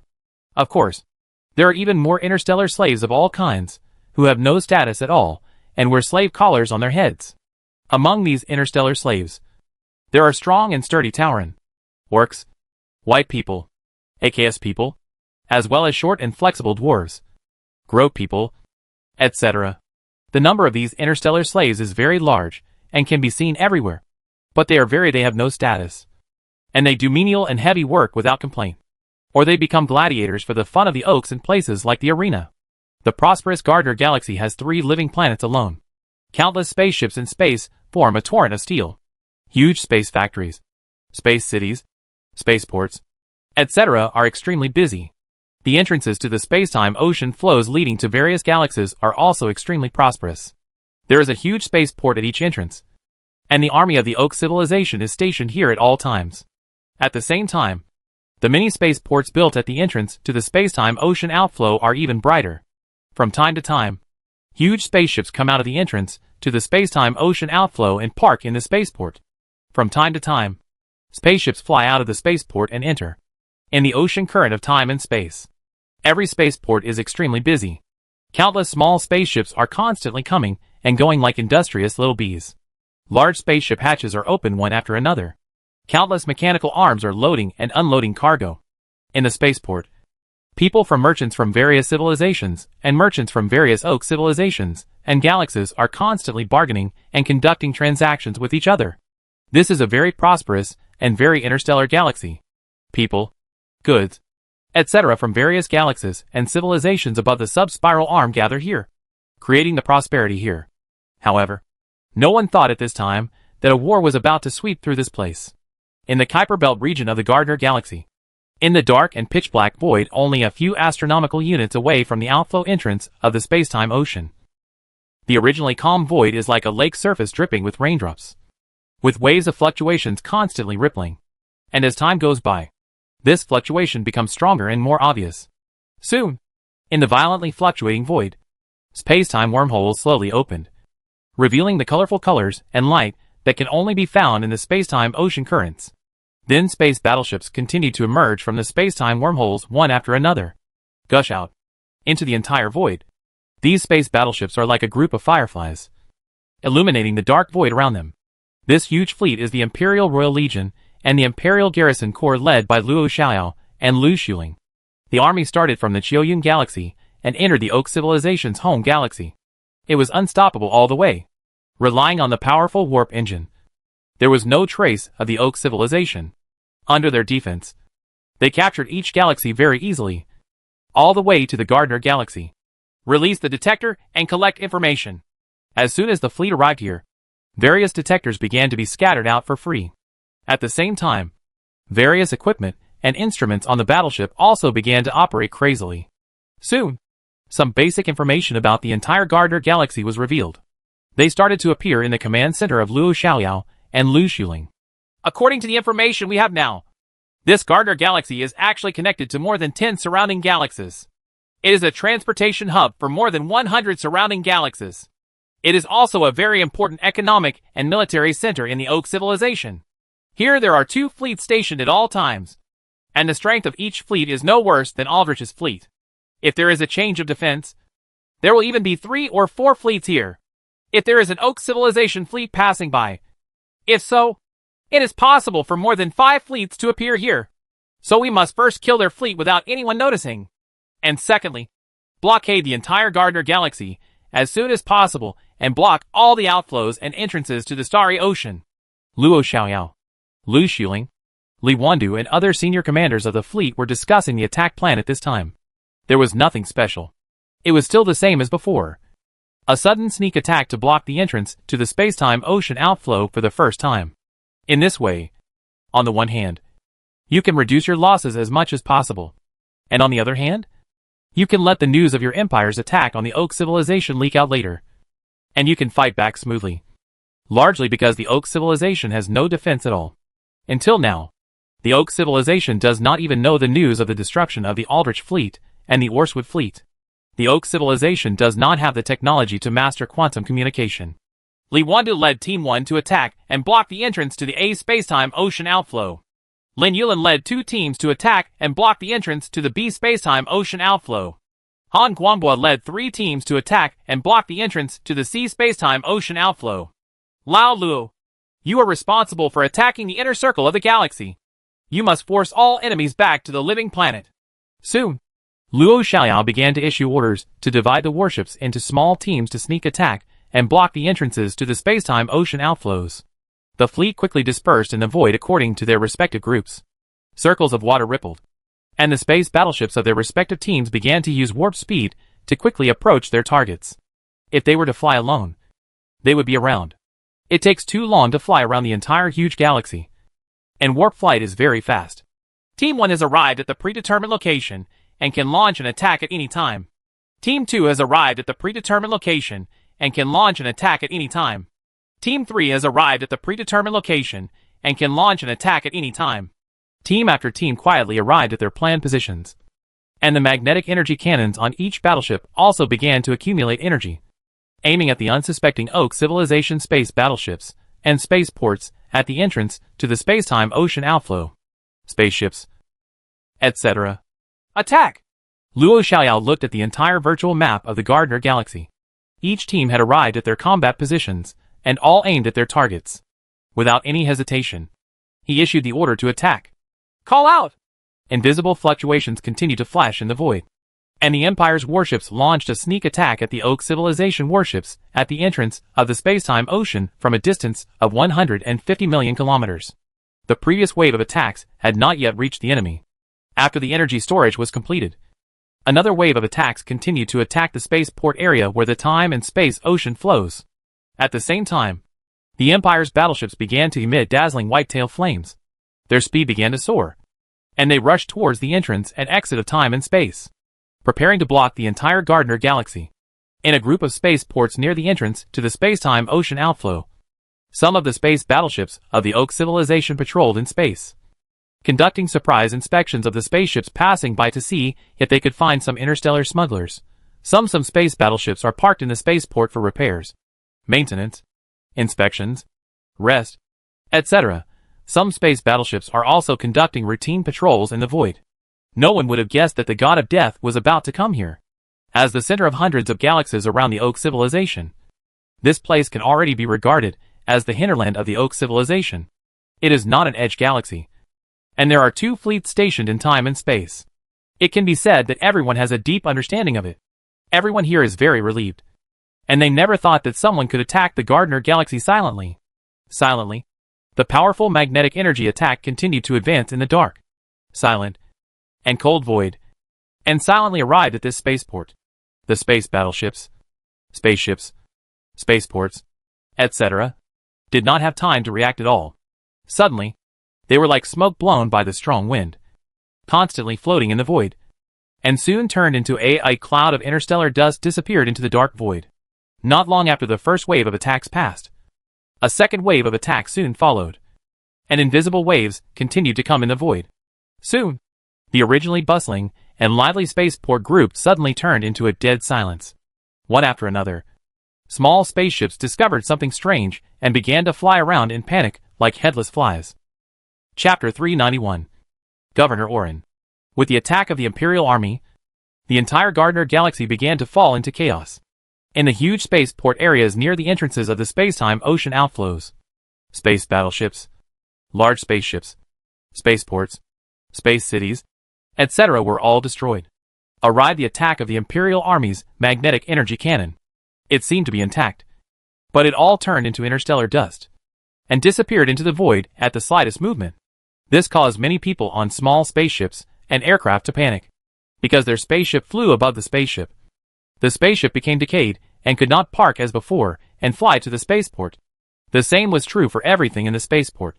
The spaceships and space battleships that were still flying in front continued to turn into interstellar dust in the void at a speed visible to the naked eye and drifted away. The entire lively and prosperous spaceport group suddenly turned into a dead silence. What happened? Everyone was extremely panicked because they had no idea what was happening. They felt that the void around them was like a demon that devoured everything. Even space battleships, large spaceships, spaceports, etc. were all devoured cleanly. Panicked people began to fly everywhere like headless flies, and some began to fly hurriedly to the inner circle of the Gardner galaxy. There are 3 living planets in the inner circle of the Gardner galaxy. Among them, the Gardner star is the core of the entire galaxy. And because the Gardner galaxy is the center of hundreds of surrounding galaxies, it can be said that the Gardner star is the center of hundreds of surrounding galaxies. Core. Gardner star is very prosperous, with tall buildings everywhere, and countless private spacecraft flying in an orderly manner in the sky. Gardner Governor's Mansion, the supreme controller of the Gardner galaxy, is also the supreme controller of the hundreds of Oak civilization galaxies around it. Even among the Oak civilization, it is a feudal official. Compared to Aldrich and Orswood, the status is several notches better. I've been feeling restless lately. There has been no news from Orswood for a long time. And there has been no news recently about the Augsburg galaxy route leading to the Beichuan galaxy. This is really abnormal. Governor Orrin has noble purple triangular scales on his forehead, but his triangular eyes are slightly closed at this time. As a frontier official in the Oak civilization, he has been working in the Gardner galaxy for decades. It has already been deeply rooted in hundreds of surrounding galaxies. Every galaxy regularly sends messages back to itself, allowing Governor Orrin to control all surrounding galaxies at all times. However, in recent times, the news on the route from the Gardner galaxy to the Beichuan galaxy has but he never received it, which made Governor Orrin feel that something must be happening. I hope nothing will happen. But with Orswood's fleet here, nothing should happen. Grand Governor Orrin is very aware of the powerful strength of the Ortide fleet, and does not feel that any force can pose any threat to the Ortide fleet, and is slightly relieved. On the contrary, this war with the Karen Empire requires more attention. There will be 50 fleets that need to pass through the Gardner system soon. Even if there are any problems, they can all be settled as soon as possible. There is a war that happens every 10 years or so. This time, the Kalen Empire will not give up until a piece of its flesh is torn off. Hundreds of fleets have been mobilized to the border. Governor Ollie looked at a huge star map and thought carefully in his mind. The Oak Civilization and the Kara Empire are two old rivals on the spiral arm. They will definitely fight each other in about 10 years. Every time the Oak Civilization was able to completely defeat the Kalan Empire, and in the end had to cede territory to pay compensation. On the one hand, they can train their own army, increase their combat effectiveness, and on the other hand, they can obtain large amounts of compensation and cede territory. This is definitely something that the Oak Civilization is very keen on. These civilizations that border the Oak Civilization hate the Oak Civilization very much. For no other reason. Just because the Oak Civilization relies on its strength to start wars whenever there is nothing wrong. Tens of thousands of years ago, none of the hundreds of galaxies around the Gardner Galaxy belonged to the Oak Civilization. However, after tens of thousands of years of war, the Oak Civilization gradually eroded away. And slowly the hundreds of surrounding galaxies became of the Oak Civilization. In addition to training the army and increasing its territorial scope, the Oak Civilization is more about diverting internal conflicts and cultivating the warlike spirit of the Oak Civilization. Because the Oak Civilization has a huge population and too many poor people. If they don't find a way out, the internal conflicts will accumulate and eventually destroy itself. Foreign expeditions are a way to divert internal conflicts. Children of the poor are very keen to join the army, because joining the army means having the opportunity to get ahead, be promoted and make a fortune. Not to mention that simply capturing interstellar slaves has made countless poor children rich. A virtuous cycle was formed. The people were warlike. The Oak Civilization was powerful. And the power of the entire civilization continued to increase. It gradually became one of the most powerful civilizations in the entire sub-spiral arm. Governor, something big has happened. The spaceport group near the entrance to the space-time ocean outflow from our galaxy to various galaxies has been attacked by unknown means. All space battleships, large spaceships, spaceports, space cities, etc. have all turned into interstellar dust. Only small spacecraft escaped by chance. Simpson, the secretary of Governor Orrin, hurried in with a worried look on his face. Turned into interstellar dust? What happened? Although Grand Governor Orrin's face was calm, he was not calm in his heart. His uneasy mind meant that something had happened. Please see. This is the video and information sent back by the surviving spacecraft. Simpson turned on the virtual effects and played out everything that was happening here in the various spaceport clusters. The same thing happened in every spaceport group. These large space battleships, spaceships, and spaceports all suddenly became like this for some reason. You mean all spaceports are like this? Governor Orrin's face suddenly became extremely serious. That's right. All the spaceport groups are like this. All at once for no reason. Boom! Boom! Before the two of them finished watching the video and information, there was another hurried knock on the door. And someone hurried in. Enemy attack! Enemy attack! Our surveillance system found enemies from all directions. The visitor connected the data. And soon, the virtual imaging video was played. A huge fleet flew straight towards the inner circle of the Gardner Galaxy. Wherever it passed, all the space buildings were attacked. All aircraft in space, and so on, were not spared. So that the originally orderly traffic in the entire space suddenly became chaotic. And spaceships, spacecraft, etc. were flying randomly in space, constantly escaping for their lives. Have you found out if it is the space battleship of that civilization? Governor Orrin's eyes suddenly widened. He looked at the space battleship in the video and thought of the situation reported by Simpson earlier. There is obviously an inescapable connection between the two, because it can be seen from the video that some of the spaceship just disappeared into the void for no apparent reason. No, the design style, logos, etc. of these warships are not in our database. They are not warships from any civilization we know. Then do you know how these space battleships arrived in our Gardner Galaxy? Why was there no news beforehand? Are all the people in the galaxy around us dead? The enemies have all come to our Gardner Galaxy. And we can't even, it's unclear who the enemy is. Grand Governor Orrin's study shone with light and began to walk around the room irritably. It was really unusual. The enemy actually came to the Gardner system silently. This was really terrifying. Is there something wrong with the direction of the Augsburg Galaxy? Soon, Grand Governor Orrin contacted all the galaxies in the direction of Augsburg that had lost news during this period. There must be a connection. Immediately send someone to send the news back to our Oak Civilization base camp. Immediately order the Alamar fleet in the inner circle to dispatch to meet the enemy. Try to contact the enemy and ask them who they are and why they attacked our Oak Civilization. Governor Oron's mind was spinning rapidly, and orders began to be issued one after another. As a frontier official in the Oak civilization, Governor Oron was not a simple figure. Humph. No matter which civilization it is, if it dares to attack the home galaxy of our Oak civilization, you will definitely have to pay a heavy price. Soon, the 50 fleets fighting against the Callan Empire will arrive in the Gardner Galaxy. By then, I'll let you know how awesome it is. Governor Oron knows very well that what he has to do now is to figure out who the opponent is, and then delay it until the arrival of the Oak Civilization army.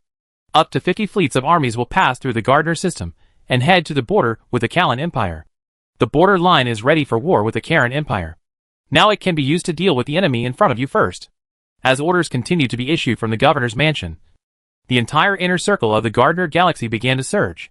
The Alamar fleet stationed in the inner circle directly met Lu Shuling's fleet, and a battle began, about to explode. At the same time, Lu Shuling's fleet was advancing and attacking in the void, which also caused the entire prosperous Gardner Galaxy to become turbulent. It has been a long time since the war broke out here. Chapter 392, Beat You Until You Admit Defeat. In the void of the Gardner Galaxy, everything was completely messed up. The fleet led by Lu Shuling flew rapidly towards the inner circle of the Gardner Galaxy in the void.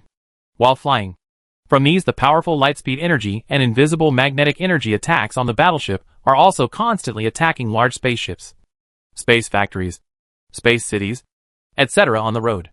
As if they were avoiding the plague, the universe in the Gardner Galaxy was extremely panicked, flying away as hard as possible, as far away as possible.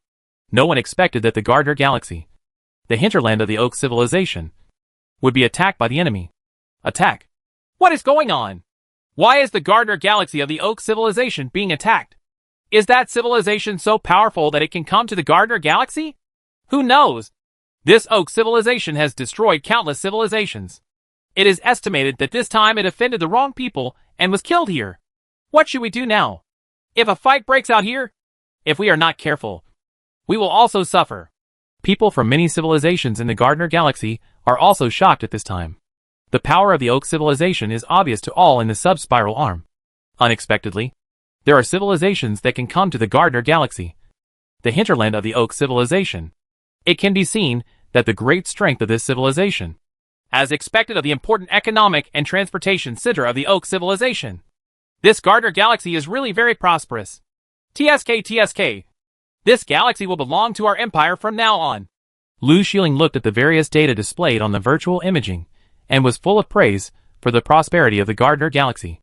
The Grand Governor of Oron in the Gardner system of Oak civilization requests to speak to you. Turn around. Soon, the figure of Governor Oron appeared in the virtual imaging screen.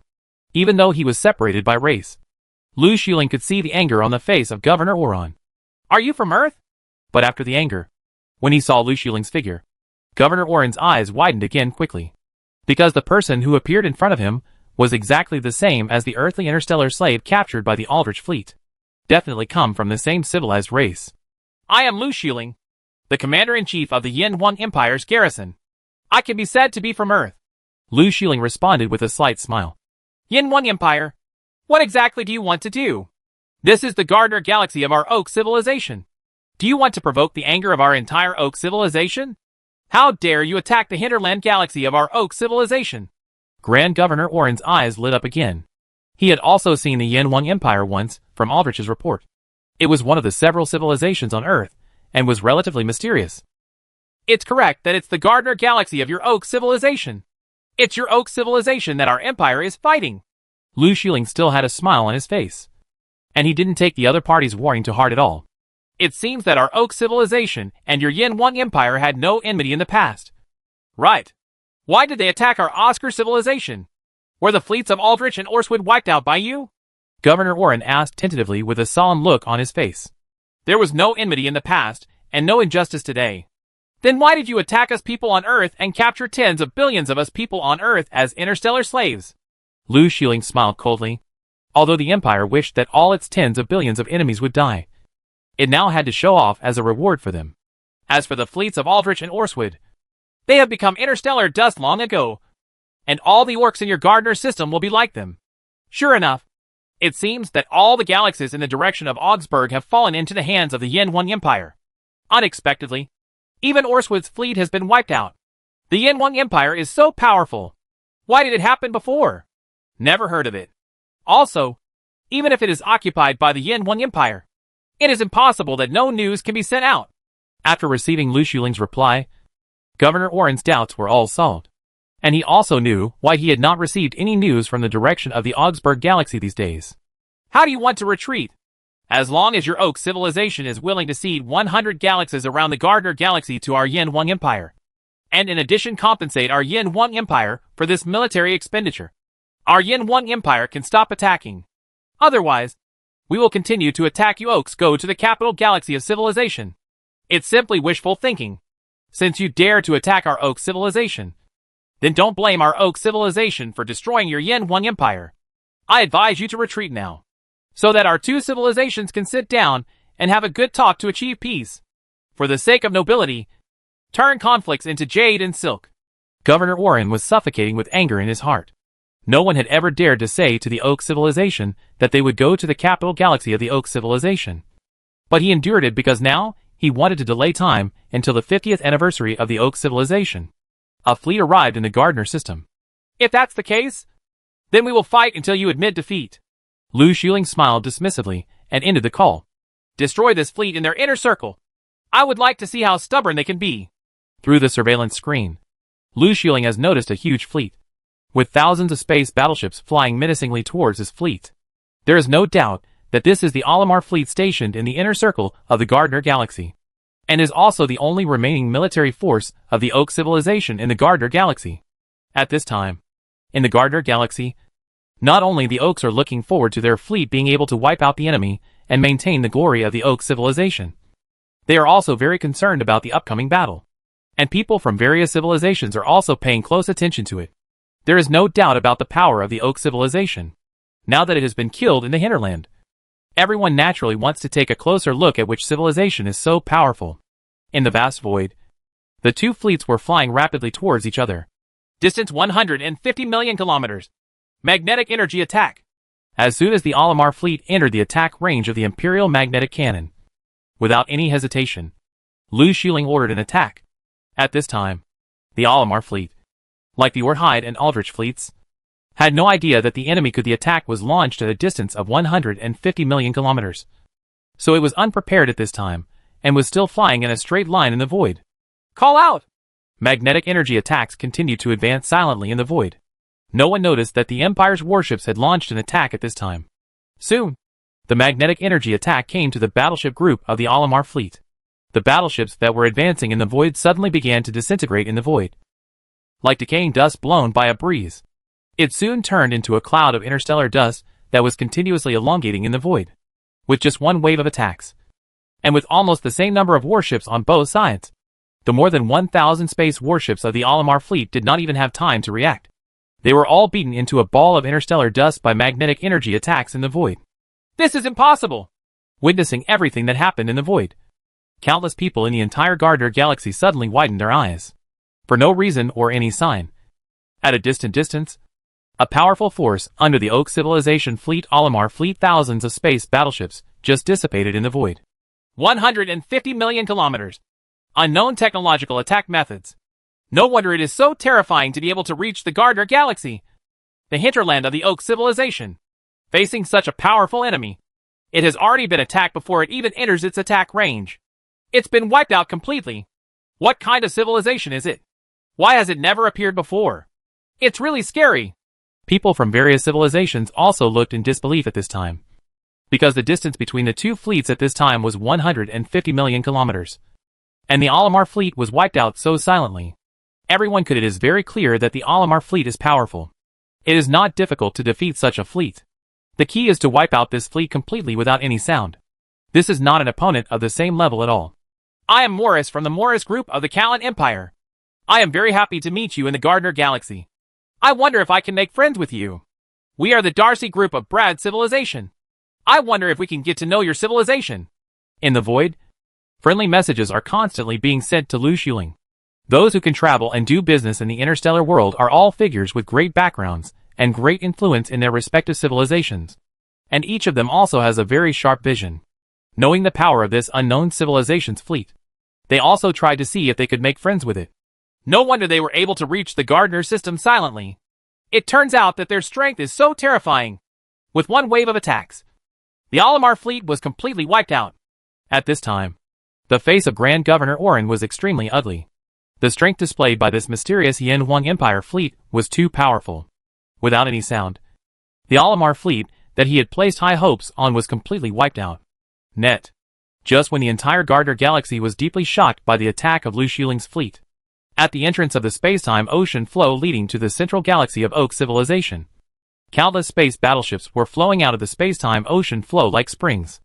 The army of Oak Civilization that Grand Governor Orin was waiting for actually arrived in the Gardner system at this time. Chapter 393. Arrival. The Gardner galaxy leads to the entrance of the space-time ocean flow in the direction of the central galaxy of Oak Civilization. Countless space battleships continue to emerge from the space-time ocean flow. The originally dark and gloomy void suddenly becomes brighter. These space battleships are like a group of the ever-expanding swarm of fireflies quickly expanded in the void, illuminating the surrounding void. Oops! There is such a huge fleet appearing in the Gardner system at this time. The first wave alone has exceeded 10 fleets. Luo Xiaoliao received the news immediately. Looking at the huge fleets that were continuously emerging on the surveillance screen, he thought to himself that it was terrible. I wonder if our actions were known by the Oak Civilization. So they ambush us. If such a huge fleet does not realize the arrangement and ambush, it can only be said that we are very unlucky. But it just so happened that I had a good fight with your Oak Civilization head-on and completely convinced you. Attack! The other teams will immediately support us. Luo Xiaoliao looked at the huge fleet that was still pouring out of the entrance of the space-time ocean flow. Without hesitation, he issued an attack order. The advantage was greater at the entrance of the space-time ocean flow. Even the opponent's fleet, no matter how huge it was, had to waste time to form its formation. Now it's the best time to attack. Call out! Wave! Dazzling energy beams and invisible waves began to attack the dense battleship group. At the entrance of the time and space ocean flow, the battleships were so dense that there was no need to aim at all. At the same time, the fleets at the entrances of other time and space oceans began to activate warp engines to reinforce the passage. It was difficult for a small team to withstand it. The number was relatively limited, and the attack also required time to accumulate energy. Boom! Here at the entrance of the space-time ocean outflow, space battleships exploded continuously in the void. This made the Oak Civilization fleet that had just arrived in the Gardner galaxy instantly stunned. They never thought that they would be in Gard, the hinterland of their own Oak Civilization. The Nod galaxy is still being attacked. However, soon, the space battleships that came out early began to fly away from the entrance of the space-time ocean in all directions.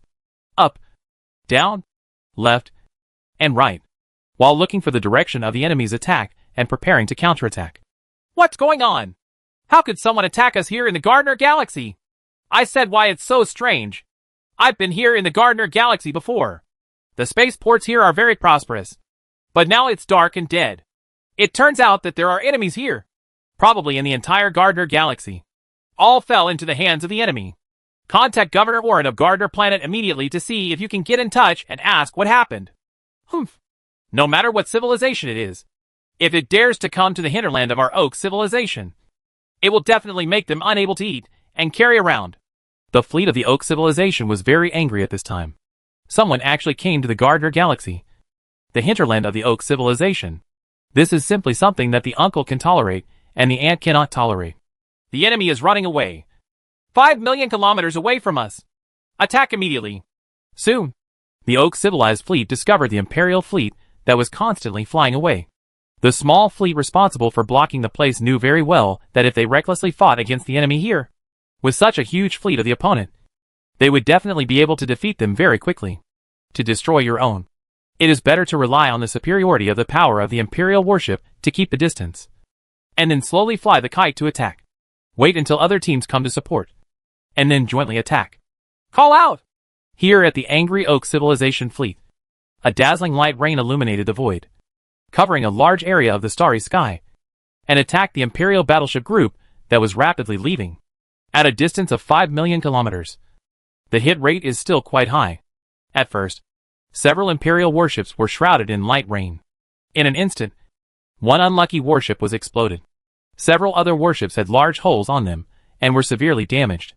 Go faster and get out of their attack range as soon as possible. Damn!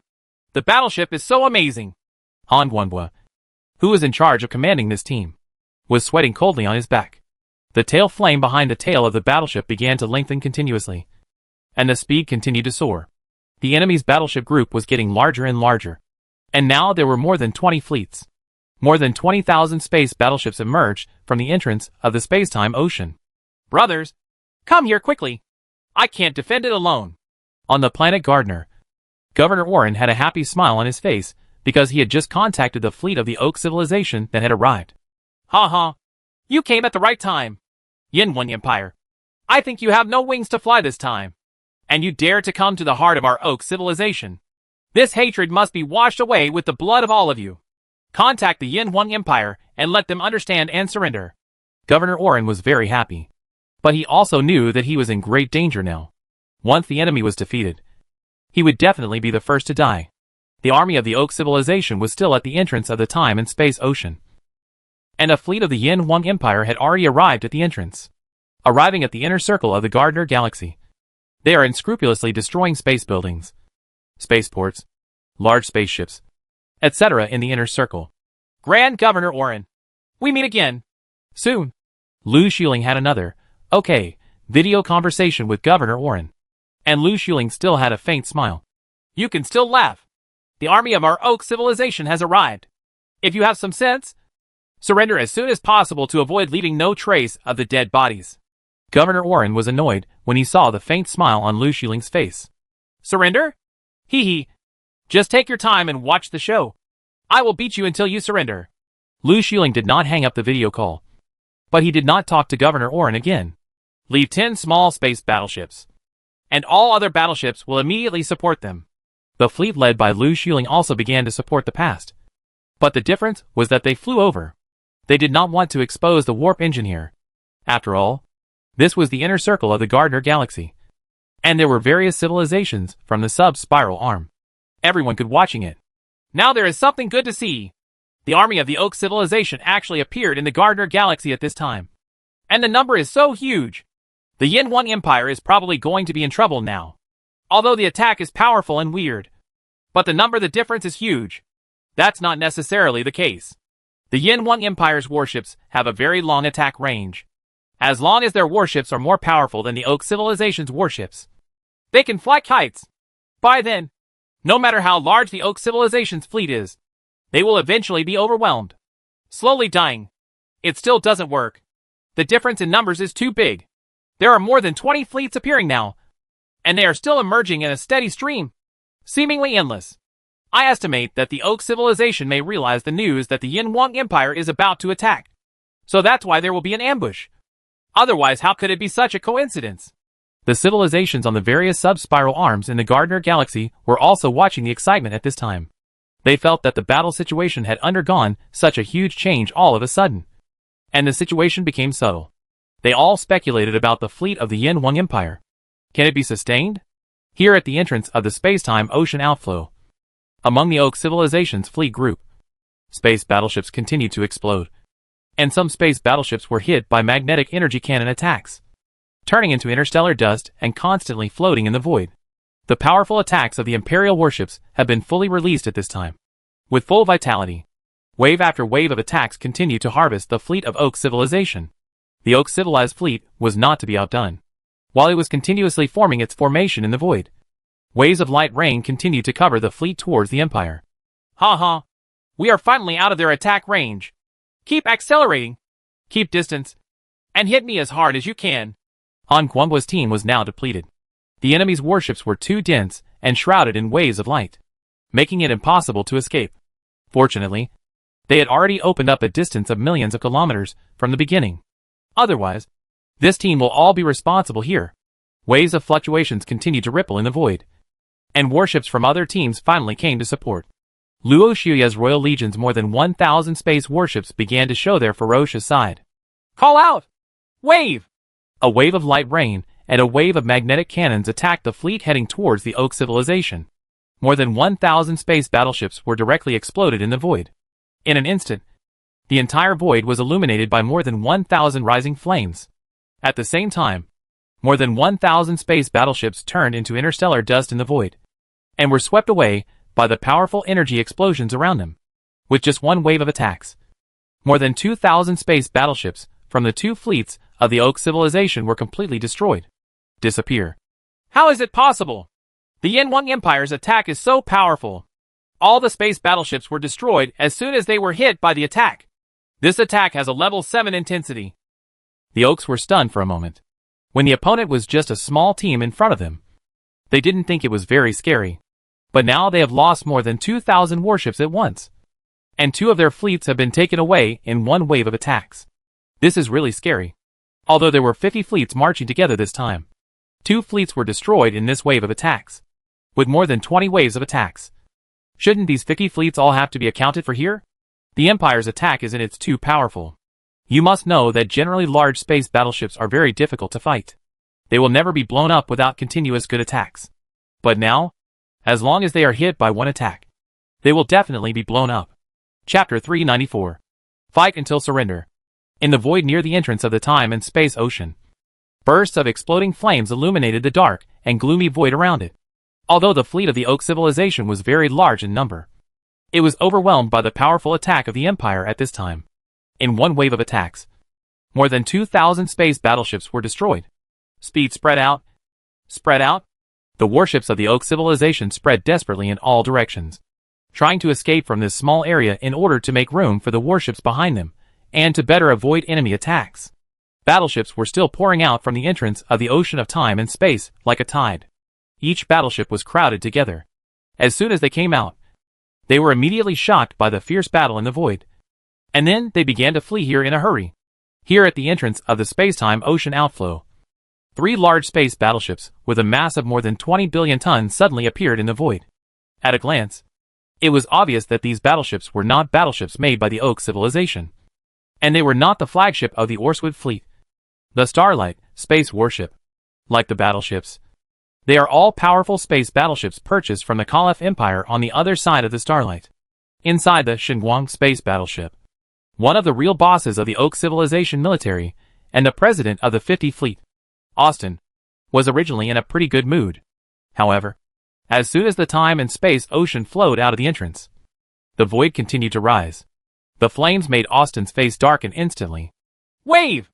On the Xinguang space battleship, circles of energy fluctuations appeared on the protective cover, successfully resisting several powerful attacks.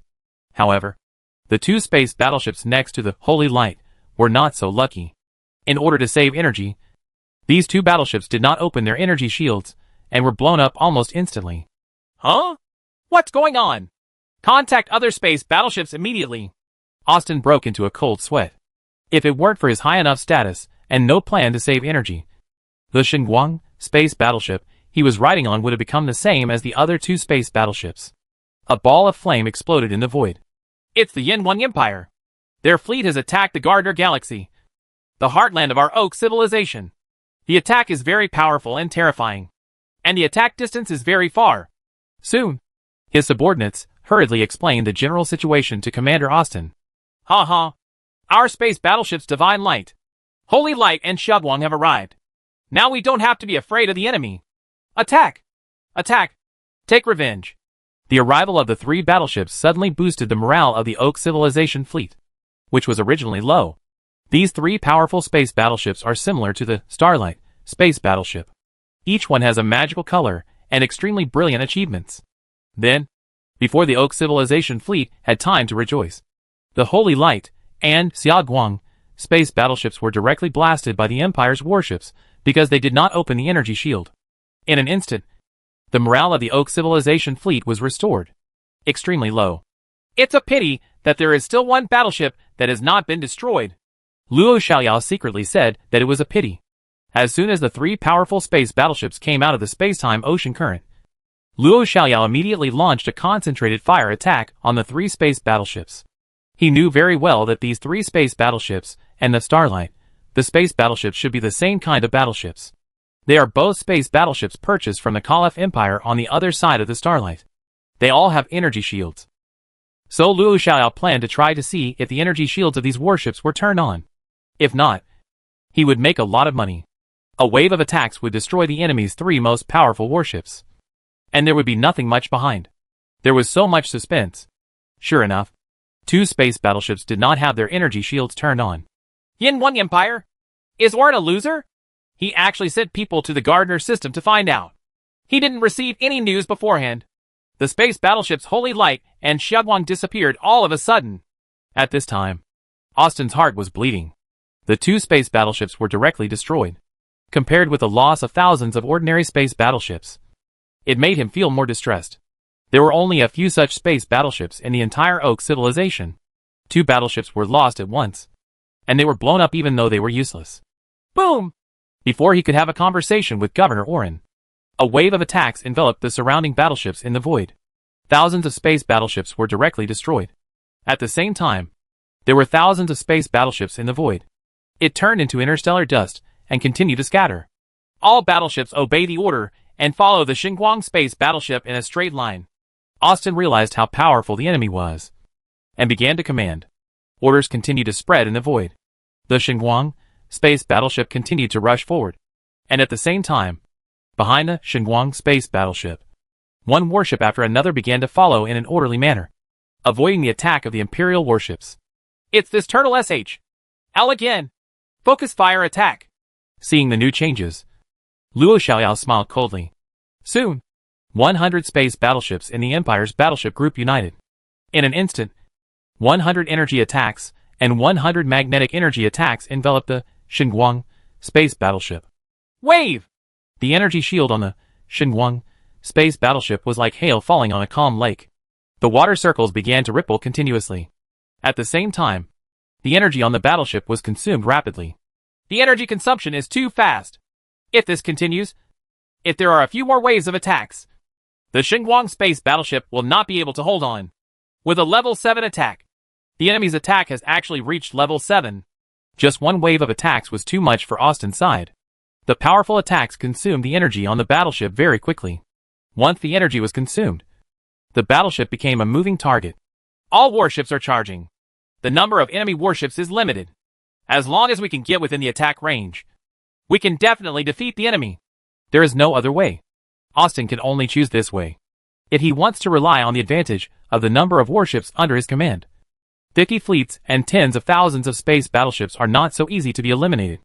And Austin is even more distressed about the Xinguang space battleship. The value of this space battleship is comparable to 50 galaxies.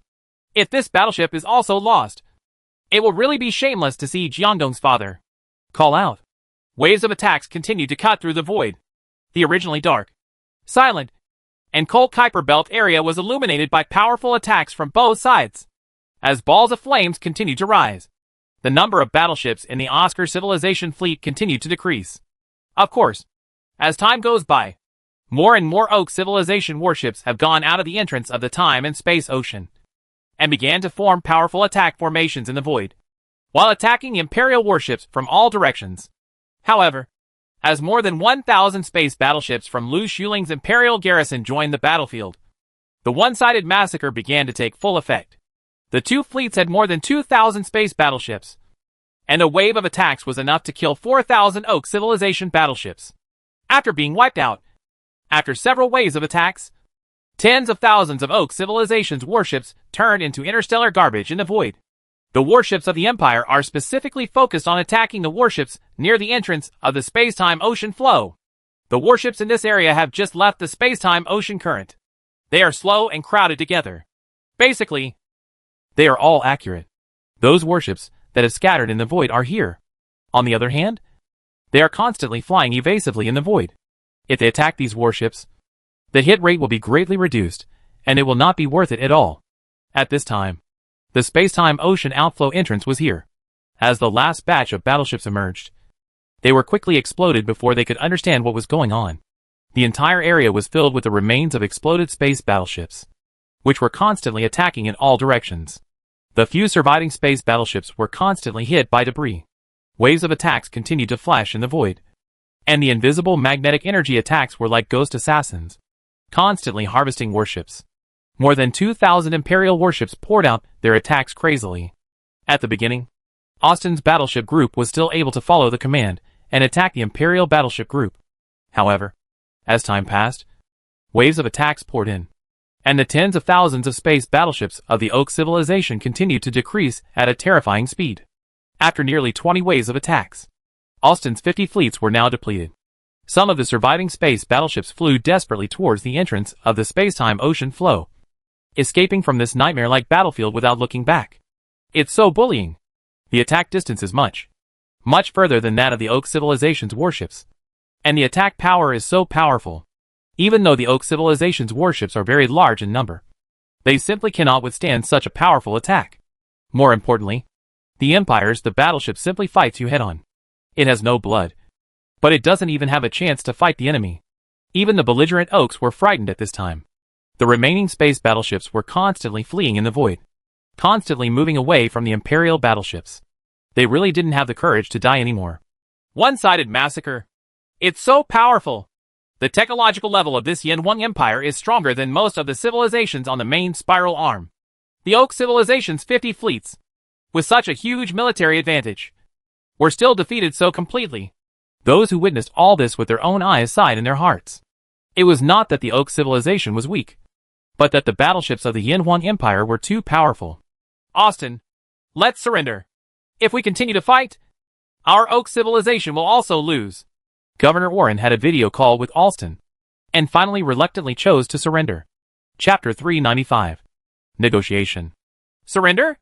Austin only felt that this word was really strange and far away. As the leader of the Oak civilized military, he had always been the only one to ask others to surrender. But he never thought that he would have the chance to surrender. At this time, Austin was completely stunned. 50 fleets and tens of thousands of space battleships had disappeared into thin air. The huge army had been killed and their courage was broken. The remaining battleships were fleeing everywhere.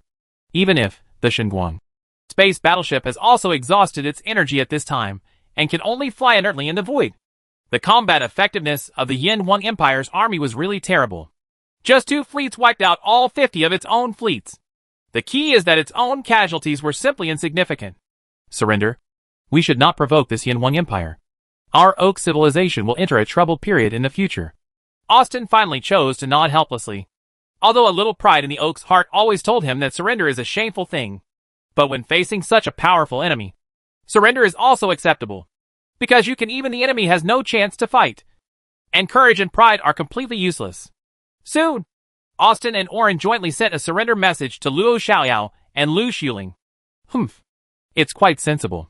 You won't be so stupid that you have to kill everyone before surrendering. After receiving their message, Luo Xiaoyao also smiled with satisfaction. The war between the two sides soon stopped. The remaining warships under Austin continued to gather together in the void, and then all concentrated according to Luo Xiaoyao's order, parked in a void. Then all the Oaks transferred to spaceships and flew to the 3 living planets in the inner circle. The battleship stopped in the void, and all the soldiers on the battleship broke away from the battleship. The remaining thousands of space battleships were indistinguishable from asteroids, meteorites, etc. The Empire's battleships could easily destroy these. The battleship turned into dust in the universe. At the same time, the Imperial warships once again blocked the entrances to the space-time ocean outflows leading to various galaxies. No one was allowed to leave the Gardner Galaxy for the time being, and all newly arrived spaceships must park first in accordance with the requirements of the Imperial Army. Come down. In the inner circle of the Gardner Galaxy, the Empire's army, with the cooperation of the Oaks, quickly took control of the 3 living planets in the inner circle, completely declaring that the entire Gardner Galaxy fell under the control of the Imperial Army. The governor's mansion of the Gardner system covers a very large area. As a frontier official in the Oak civilization, the governor's mansion is naturally built in an extremely luxurious manner. Gems and exotic flowers and plants from various planets turned this place into a museum of stars. Various buildings were built with painstaking efforts by skilled craftsmen from various civilizations. However, at this time, all the Oaks people had no intention of appreciating everything here. In the square at the entrance of the governor's mansion, Governor Warren and Commander-in-Chief Austin brought the senior officials of the Oak civilization in the Gardner system here. He waited very respectfully, looking up to the sky from time to time.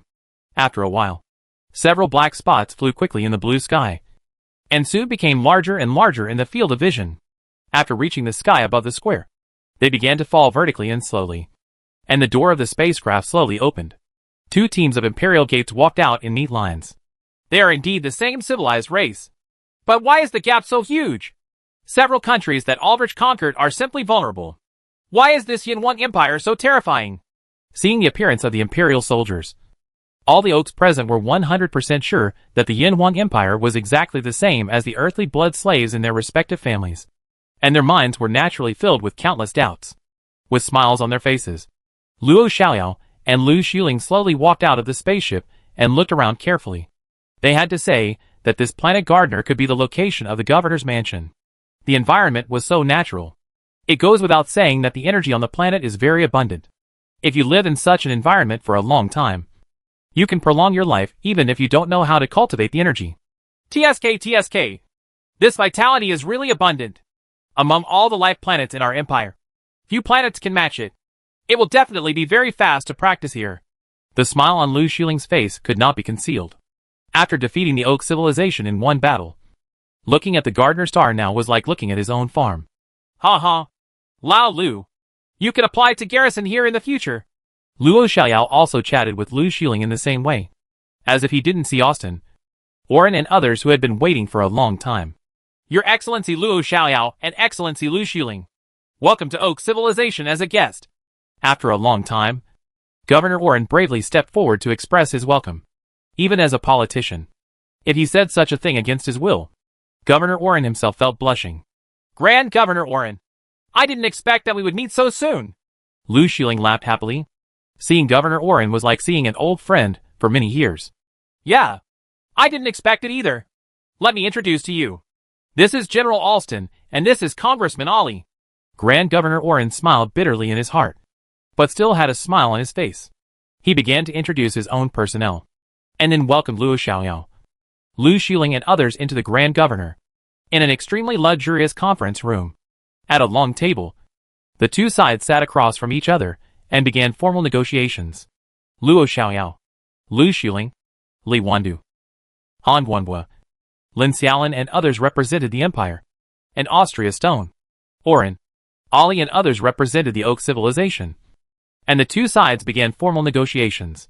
What is very interesting is that during the negotiation, Luo Xiaoyao asked Aldrich and Orswood to be brought over, which made the two of them completely give up.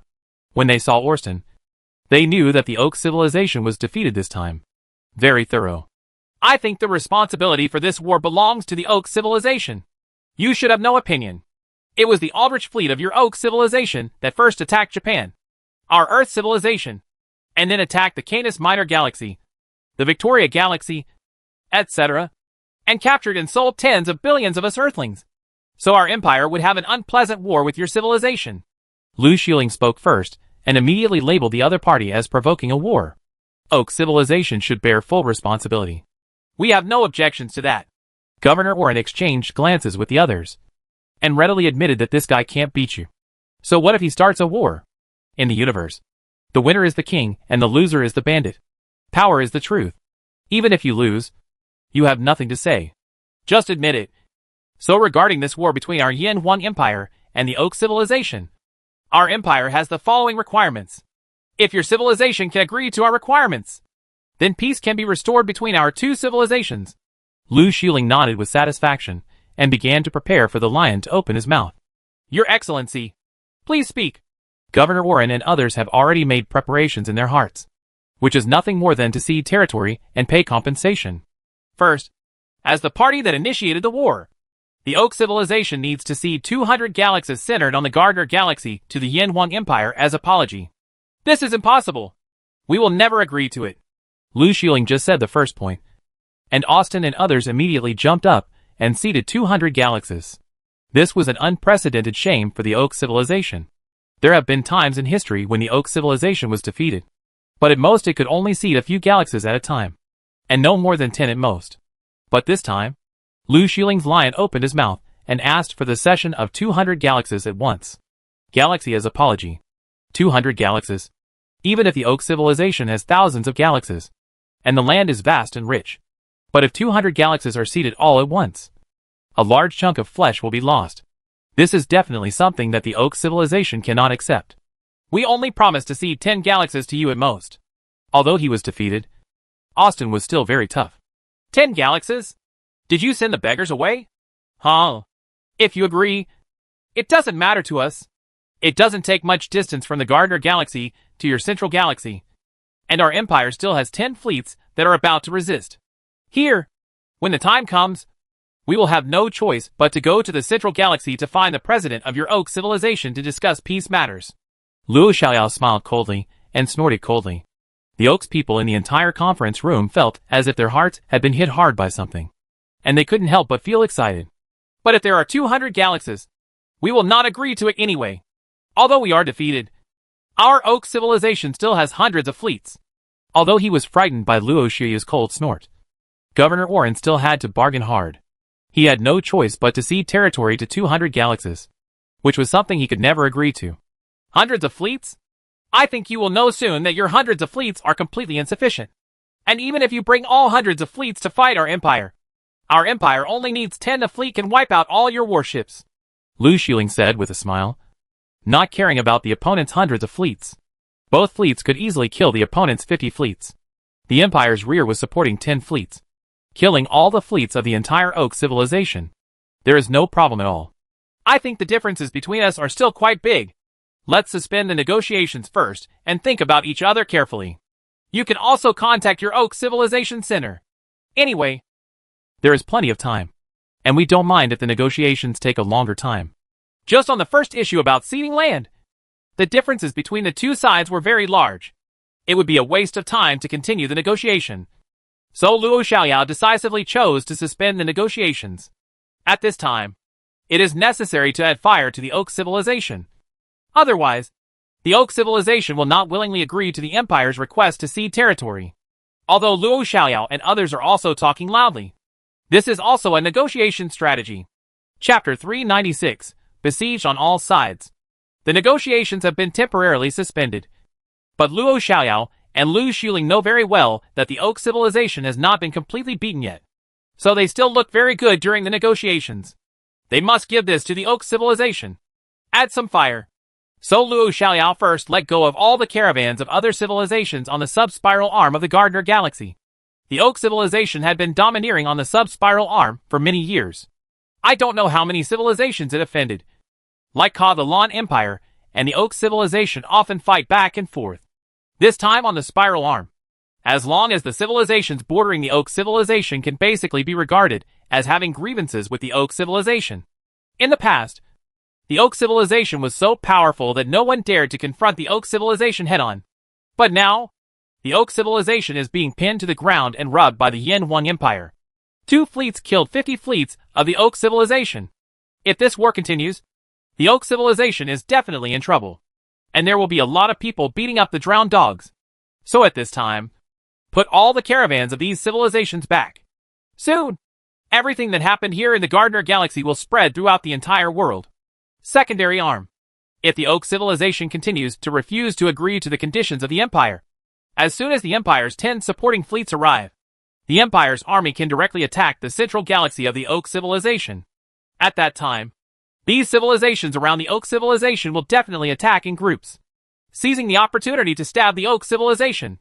In addition to the release of merchant ships from other civilizations, all spaceships sent by Austin, Orin and others to the central galaxy are also released. Such a major matter still requires the consent of the Oak Civilization Center. So this must be released. Of course. As for whether the Oak Civilization Center will agree to cede territory and pay compensation, or raise troops again, Luo Xiaoyao and Lu Xiling are not afraid. Because the 10 fleets supported by the Empire will almost immediately resist the Gardner system. At this time, there is no need to worry even if facing hundreds of Oak Civilization fleets. Orin, Austin and others climbed out of the messaging spacecraft and continued to advance in the void at the fastest speed without any pause. They reached the central galaxy of the Oak Civilization at the fastest speed. On the Oak's planet in the central galaxy of the Oak Civilization, Augusta, the president of the Oak Civilization, looked at the news sent back from the Gardner Galaxy, with a look of disbelief on his face. Yin Huang Empire? Earthlings? 2 fleets defeated Austin's 50 fleets? See 200 galaxies?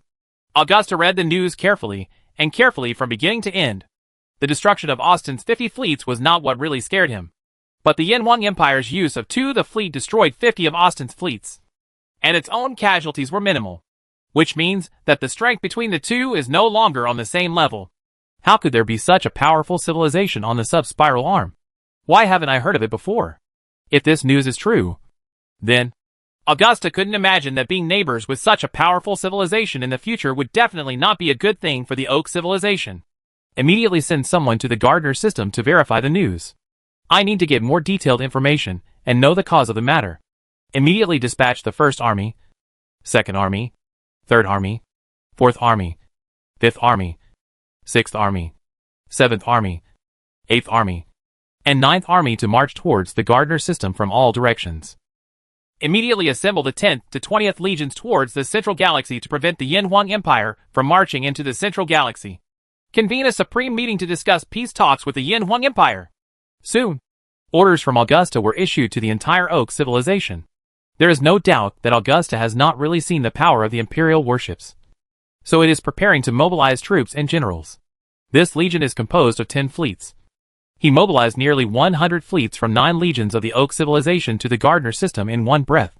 At the same time, Augusta was also afraid that the Imperial warships were as powerful as Austin and others said, and would march towards the central star system of the Oak civilization. So they quickly mobilized 10 legions of troops to defend the central star system. If the galaxy is really occupied by the Yin Huang Empire's army, then the Oak civilization will really lose all face. However, Augusta's order had not been issued for long. Soon, Augusta received the latest news from various border lines. The Karen Empire launched a large-scale attack on our border. More than 100 fleets attacked dozens of star systems on our border at the same time, requesting support. The first one to launch an attack was the Oak civilization's old rival, the Callan Empire. Originally, the Oak civilization was going to mobilize troops to start a war with the Callan Empire. The Callan Empire had already stationed millions of troops on the border. Now, the Oak civilization Stone's army was wiped out, and the Callan Empire could not be defeated on the border, and the whole front was suddenly in crisis. The Bullard civilization is marching towards our Oak civilization, and the border is in danger. It's an emergency. The army of Raymond's empire is approaching and asking for support. The rescue messages sent back from the border soon put Augusta into a situation where it was stretched.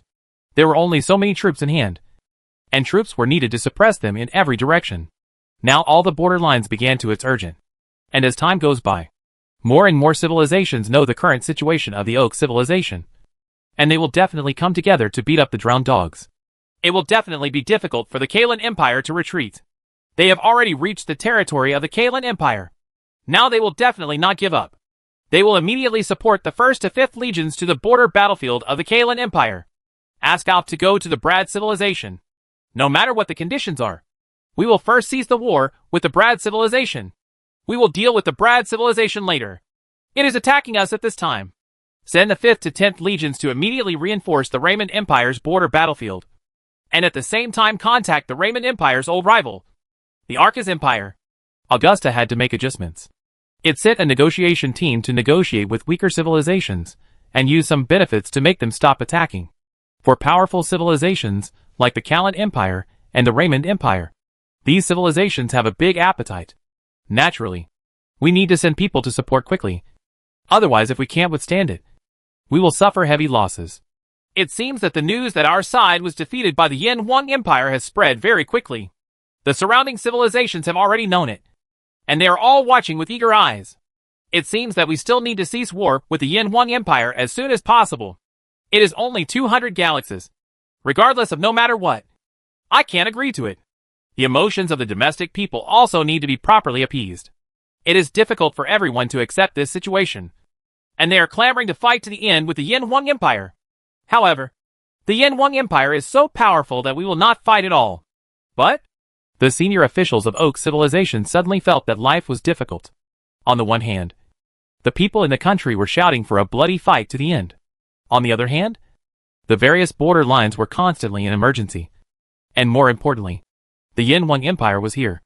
Austin's 5 legions, 50 fleets, and tens of thousands of space battleships were defeated so cleanly and neatly. The powerful strength of the Yin Huang Empire was fully revealed. Facing such a powerful enemy, it is impossible to defeat it with courage and blood alone. Because Gardner, the battle in the galaxy has shown that the two sides are no longer on the same level. 1 year later, a special team from the Gardner Central System arrived here. They met Austin, Orin, etc. very smoothly, and obtained detailed materials and information. They also conducted examinations about the powerful combat effectiveness of the Yin Wang Empire warships. After assessing, and at the same time predicting the chances of victory and continuing the fight with the Yin Wang Empire, he quickly and wisely chose to resume negotiations again. This time, in addition to Austin, Ollie and others, the other representative of the Oak Civilization is Oi, the vice president of the Oak Civilization, who came from the central system of the Oak Civilization. He is the vice president of the Oak Civilization, and is also the president of the Supreme Council of the Oak Civilization. Also received full authorization from the president of Oak Civilization and the Supreme Council of Oscar Civilization to be responsible for the peace talks with the Yin Huang Empire this time. In the luxurious conference room of the governor's palace of Oran, Luo Xiaoyao, Lu Xuling, Li Wan and others seemed a little impatient. They had waited for more than a year in the Gardner Galaxy before the Oak Civilization started. Negotiations have been resumed. Although for the vast universe, 1 year is already considered a very short time. I thought your Oak Civilization was preparing to fight our empire. It just so happened that the 10 newly recruited fleets from our empire had not yet fought against your Oak Civilization. I was still thinking about whether to let them attack your Oak system. Woolen cloth. Luo Shirya's voice seemed a little lazy, but the threat in his words could not be concealed. This made Oi, Orin, Austin and others look very ugly and angry. But there was no way, because now the Oak Civilization is besieged on all sides. Even if it wants to continue fighting against the Yin Wang Empire, it is somewhat powerless. Your Excellency Luo Xiaoyao and Excellency Lu Xuling, I have received full authorization from the President and Supreme Council of our Oak Civilization to negotiate with your empire on behalf of our Oak Civilization. We are very sincere in becoming friends with your empire. Even though Oi has endless anger in his heart, he still needs to smile at this time, because he knows that he must reach an agreement with the Yin Wang Empire as soon as possible, and he must not let the Yin Wang Empire continue to invade the Central Galaxy, because after scientists estimate that the probability that the Oak Civilization can block it is less than 10%. Chapter 397. Gardner Treaty. Just be sincere. Luo Xiaoyao nodded lightly. As for the issue of the Oak Civilization taking full responsibility for this war, I think there is no need to discuss it. Right? We, the Oak Civilization, are willing to take full responsibility for this incident. Oi nodded, and he had completely figured out the matter. It was indeed the Aldrich fleet of the Oak Civilization that first attacked Japan among the people on Earth. At first, it swept through the autumn wind, and finally captured tens of billions of people on Earth and sold them as slaves to the stars. If the war is won, it will be nothing. But now it is not only lost, but also a complete defeat. Naturally, even if you did not start the war, you still have to bear full responsibility. The winner is king, and the loser is king. Luo Xiaoyao nodded with satisfaction. As the party that provoked the war, and also the defeated party, the Oak Civilization needs to cede 200 galaxies in the center of the Gardner Galaxy to our Yin Wang Empire as apology. The lion is still talking big. In fact, the bottom line of the empire is that it is satisfied if it can obtain 50 galaxies at one time. Of course, negotiation is similar to doing business. When bargaining, ask for 200 first. 200 galaxies? This is too many. Although our Oak Civilization has been defeated, it does not mean that our Oak Civilization is completely at the mercy of others. Anyone with a discerning eye can hear the current embarrassment of the Oak Civilization from Oi's words. It means too much. It is not completely at the mercy of others. The meaning behind the words is that it requires bargaining. Then, I wonder how many galaxies your Oak Civilization is planning to cede. Luo Shiryu's eyes lit up, and he naturally understood the meaning of the other party's words. 30 galaxies, including 30 galaxies near the Beichuan Galaxy, were all ceded to the Empire as compensation. Our Oak Civilization is very sincere. Oi spoke slowly. He had already said a bottom line before he came. The Oak Civilization can actually cede hundreds of galaxies at most, because it is now surrounded by enemies. The most powerful Yin Wang Empire must be defeated as soon as possible. Otherwise, if the Yin Wang Empire were to destroy hundreds of fleets of the Oak Civilization, the Oak Civilization would be really in danger. 30 galaxies? Too few. Too few. The gap between us is really too big. I think there is no need to continue talking. I think I will lead my fleet to the central galaxy of your civilization to find your Agu. It might be more appropriate to talk to President Star. When Luo Xiaoyao heard this, his face darkened on the spot, and he looked as if he was about to walk away. In his words, he even threatened to attack the central galaxy of the Oak civilization. This is easy to negotiate. We can cede 50 galaxies to your empire. Seeing that Luo Xiaoyao was about to leave, Oi hurriedly increased the price and added 20 galaxies. The gap between 50 galaxies and 200 galaxies is too big, and it would be a waste of time to talk about it. Luo Xiaoyao felt a little happy. At least the guaranteed task had been completed. It seemed that as long as the talks continued, we could still try to get the Oak civilization to cede more galaxies. Your Excellency Luo Xiaoyao, our Oak civilization is really sincere in making friends with your civilization. But these 200 galaxies are too many. We might as well take a step back from each other. I was also in a hurry and had no choice. Who said that his army could not win? He was not tough. And he was naturally like this when he spoke. If this is the case, then your civilization only needs to cede 150 galaxies to our empire. If it is less, I will not be able to pay favor to our empire. Luo Xiao pondered for a while, then nodded slowly and lowered his request. 150 galaxies? That's still a lot.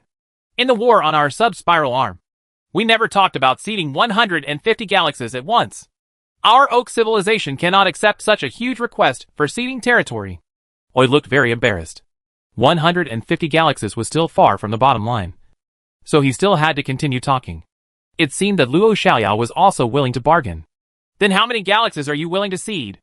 If it is still 50 galaxies, I think I will go to your President Augusta to negotiate in person. I think he will be happy to accept the conditions proposed by our empire. And when that time comes, it won't be about ceding 150 galaxies. Lu Xiling spoke softly, still using the same move, showing his fist directly to let the opponent know who was the winner now. 100 galaxies. One more galaxy. Our Oak civilization will fight you to the end even if we spend all our wealth. Oi was suffocating a ball of anger in his heart, but he had nowhere to vent it. The other party was not talking about negotiations. He kept saying that he would attack the Oak system and negotiate with Augusta himself. These three sentences were inseparable from threats. But Oi felt helpless for a while, because he didn't dare to take risks. If the negotiation failed and the Yin Huang Empire's army attacked the Oak system, 100 galaxies. Make a lot of money. Make a lot of money. Luo Xiaoyao, Lu Xiling and others were all ecstatic in their hearts. The Oak civilization actually agreed to cede 100 galaxies, which was far beyond expectations. 100 galaxies? Okay, just 100 galaxies. But your Oak civilization needs to evacuate all of your people from these 100 galaxies within 5 years. And the other 100 galaxies must be centered on the Gardner Galaxy and close to the Beichuan Galaxy. On the surface, Luo Xiaoyao pretended to be thoughtful, and then nodded slowly and agreed, putting forward some minor conditions.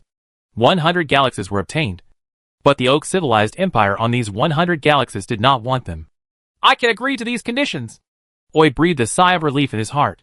In fact, the negotiation was more difficult to negotiate about land ceding, but other conditions were relatively easy to negotiate. Article 2. The Oak civilization needs to pay our empire goods worth 1,000 trillion yuan as war compensation to compensate for our empire's losses this time.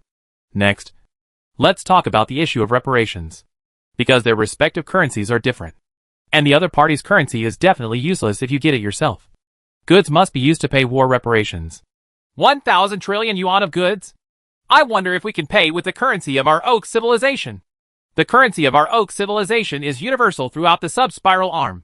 Many civilizations are very welcome to use the currency of our Oak civilization. And if you pay with goods, settlement will definitely be very troublesome. We don't know exactly what goods your empire needs. This will probably take a long time. Oi showed his skills as a politician and knew that paying with the currency of Oak civilization would definitely minimize the loss. However, if you use goods to pay, this is not a commodity that the Yin Huang Empire will accept. By then, the 1,000 trillion compensation will be paid. It is very likely that 2,000 trillion, 3,000 trillion, or even 100 billion of goods will be needed to complete the war reparations.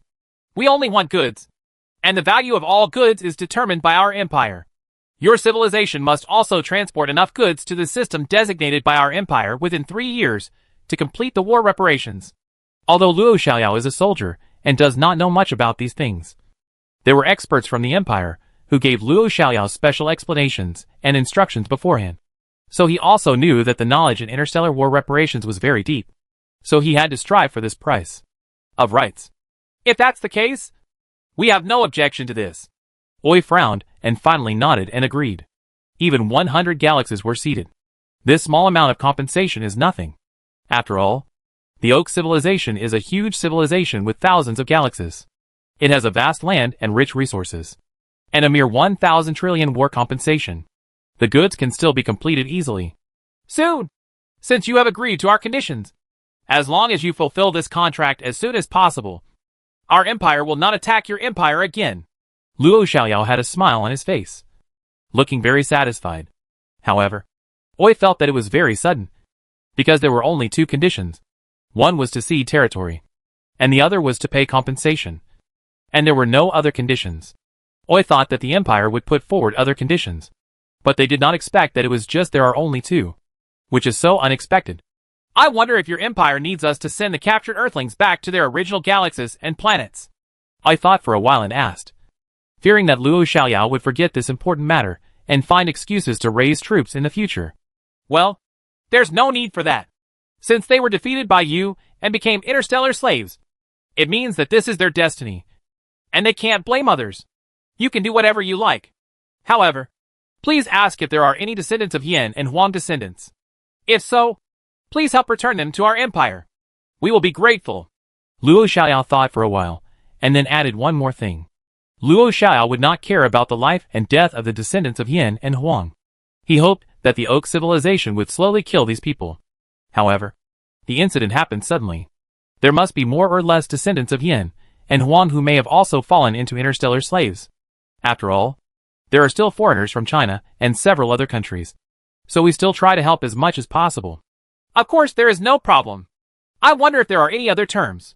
Oi nodded in agreement, and then asked again. As long as you can complete the above requirements in accordance with the contract, our empire will not attack your civilization again. Luo Xiaoyao shook his head. If he could get 100 galaxies, a war compensation of 1,000 trillion would be enough. Soon, Oi, Oswald, Warren and others represented the Oak civilization.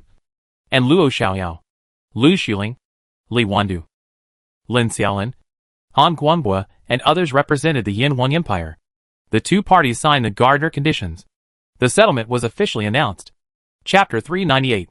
Special Treatment for Orientals. Roderick of the Oak Civilization.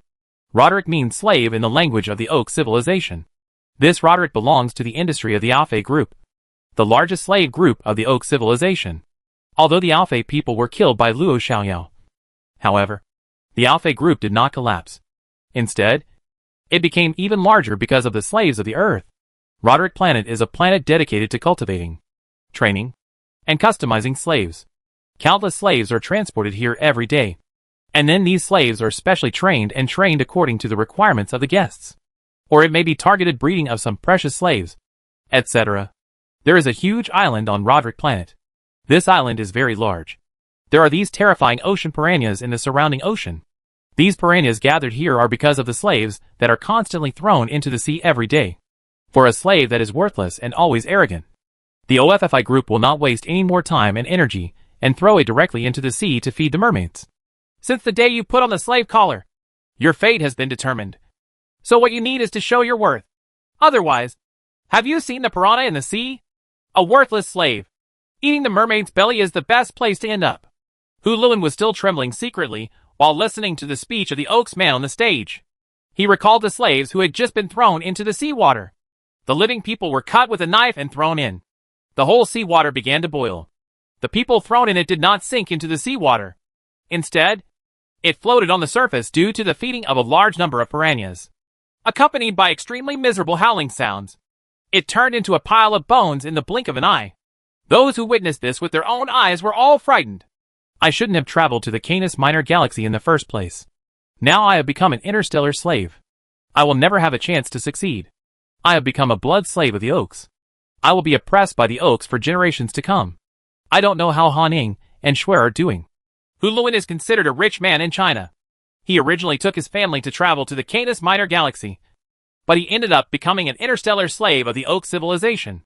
Now he doesn't even know where his planet is in the universe.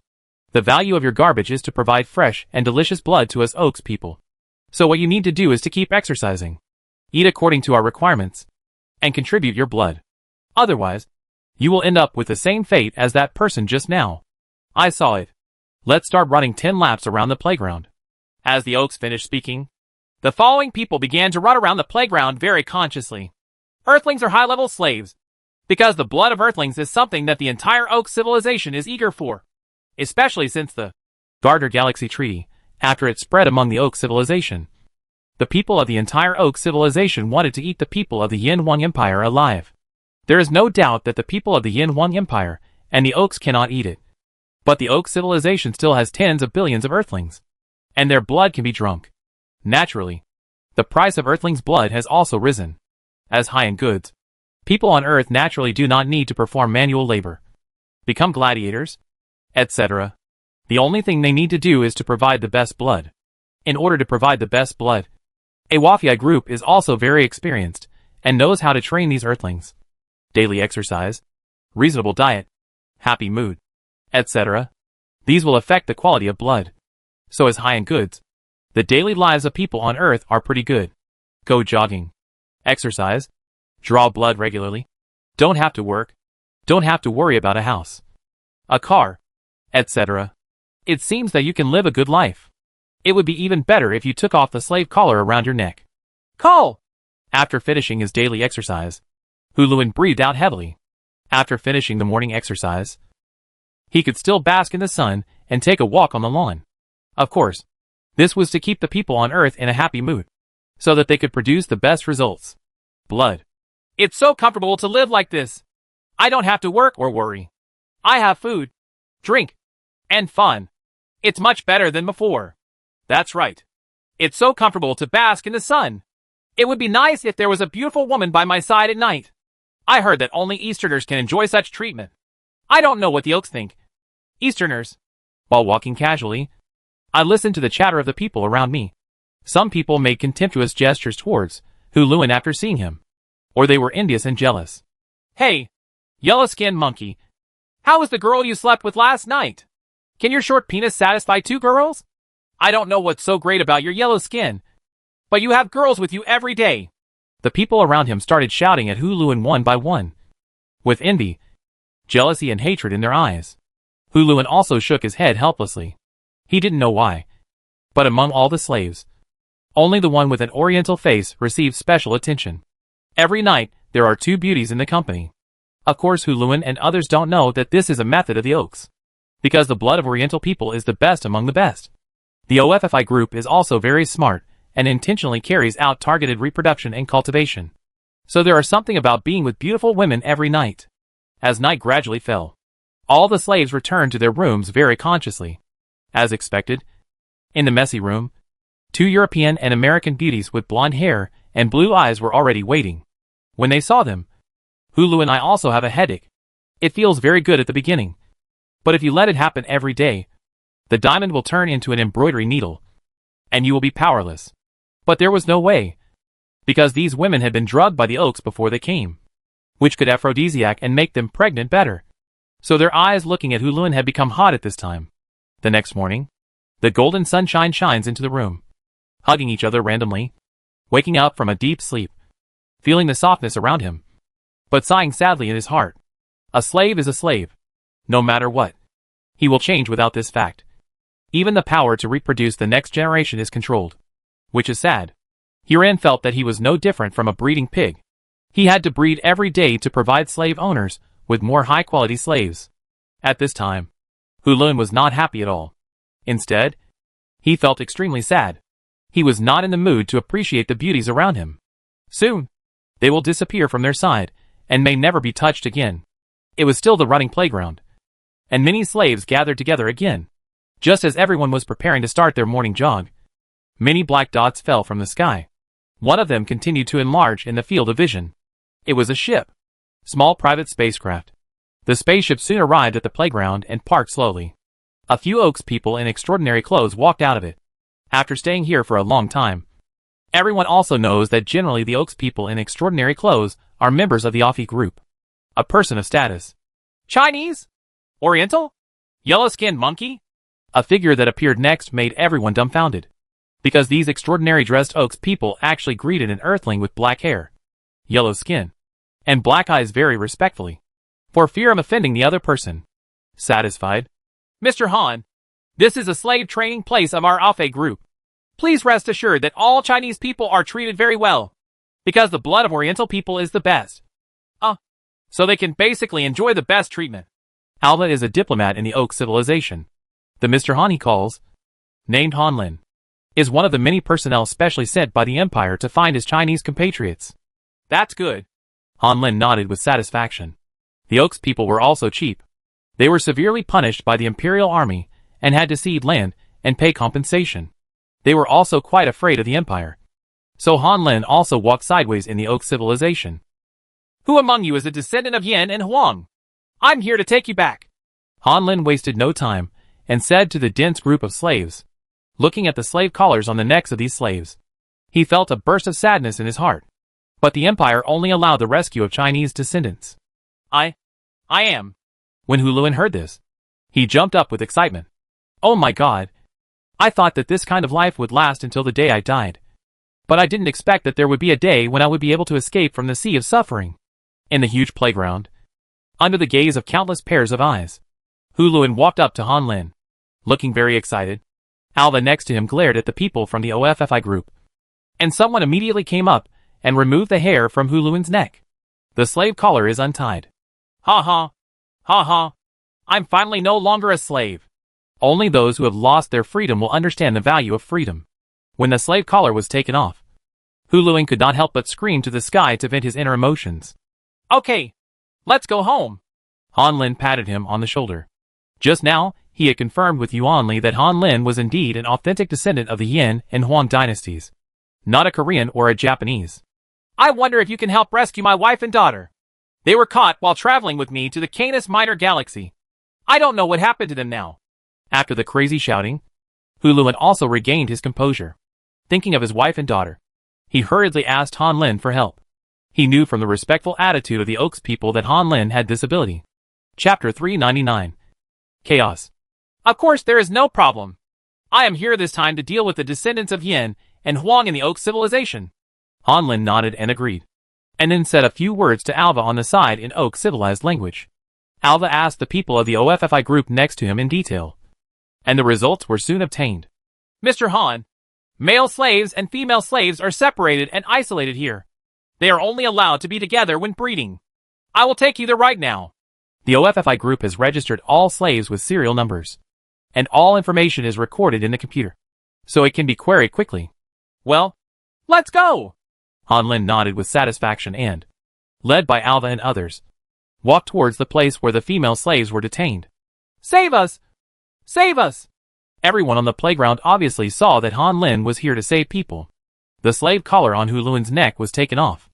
The Oaks people were also extremely respectful to Han Lin, so they all started shouting too. Although there is food and drink here, and there is no need to work. But after all, there is no freedom and no beautiful women. Han Lin didn't look back and didn't pay attention at all.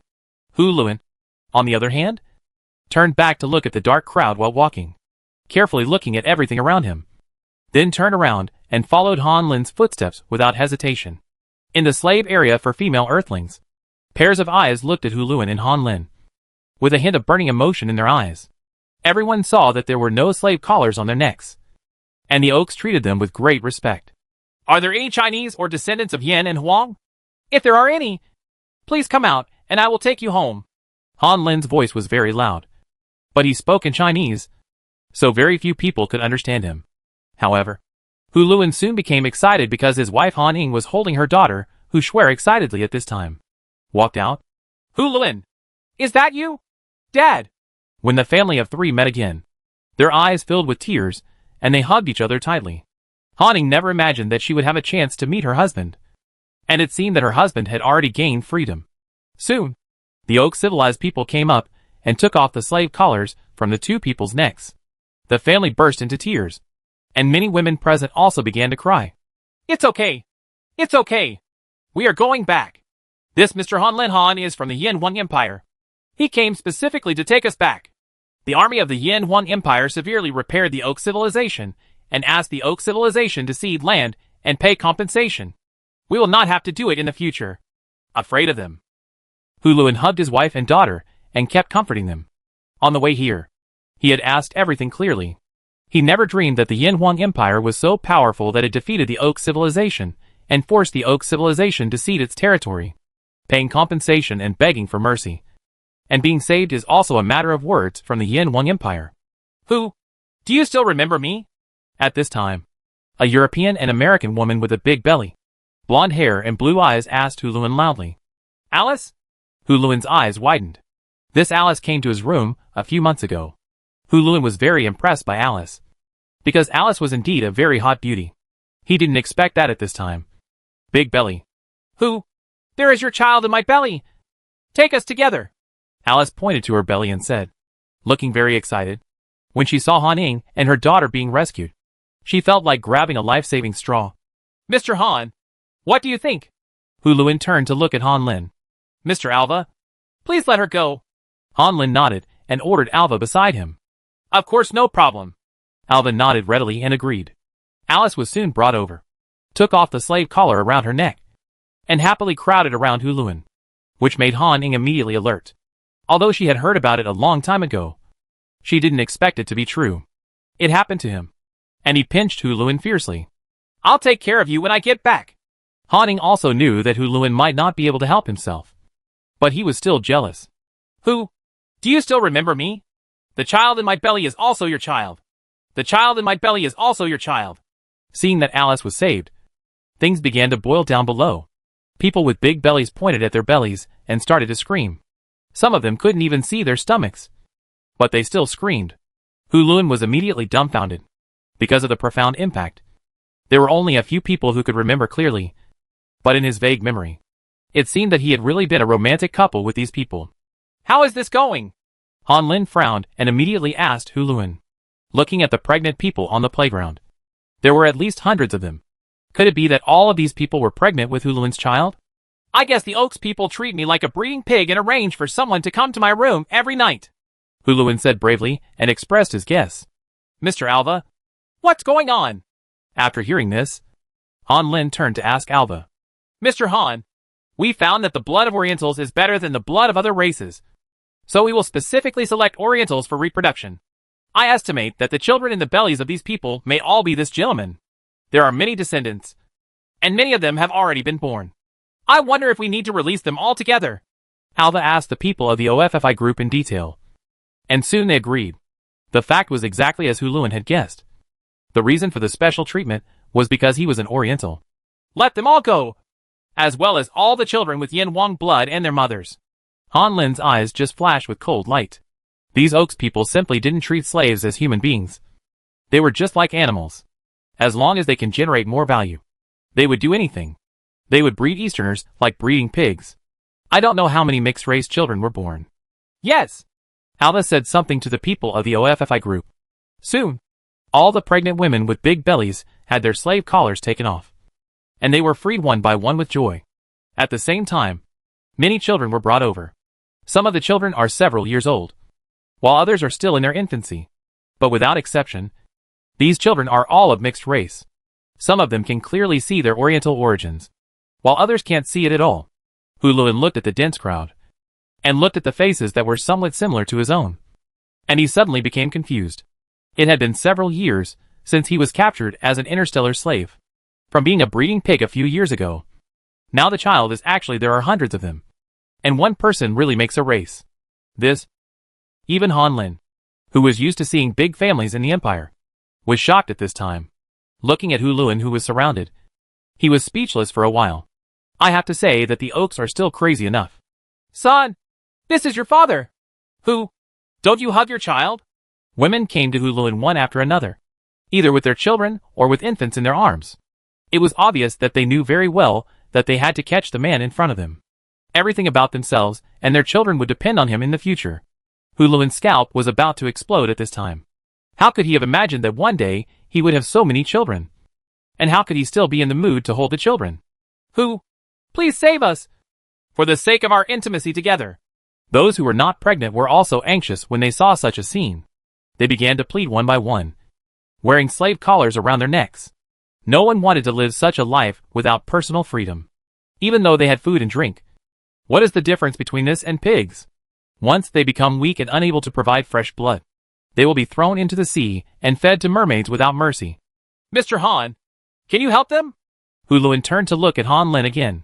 His words made his wife Han Ying beside him couldn't help but pinch his waist again. This? Han Lin suddenly frowned. Those who were pregnant and had children could still be justified. After all, they all contributed to the descendants of Yan and Huang, and they could be considered to have made a contribution. It was acceptable to save them themselves. But these people, you could tell by looking at her that she wasn't pregnant. So it seemed a little unreasonable to save them. Mr. Alva, I don't know if these people can be released together. Of course, you can do so under the conditions. Huluan turned around and discussed with Alva that these people were no longer included in the Gardner Treaty. Logically speaking, the Oak Civilization did not need to release them.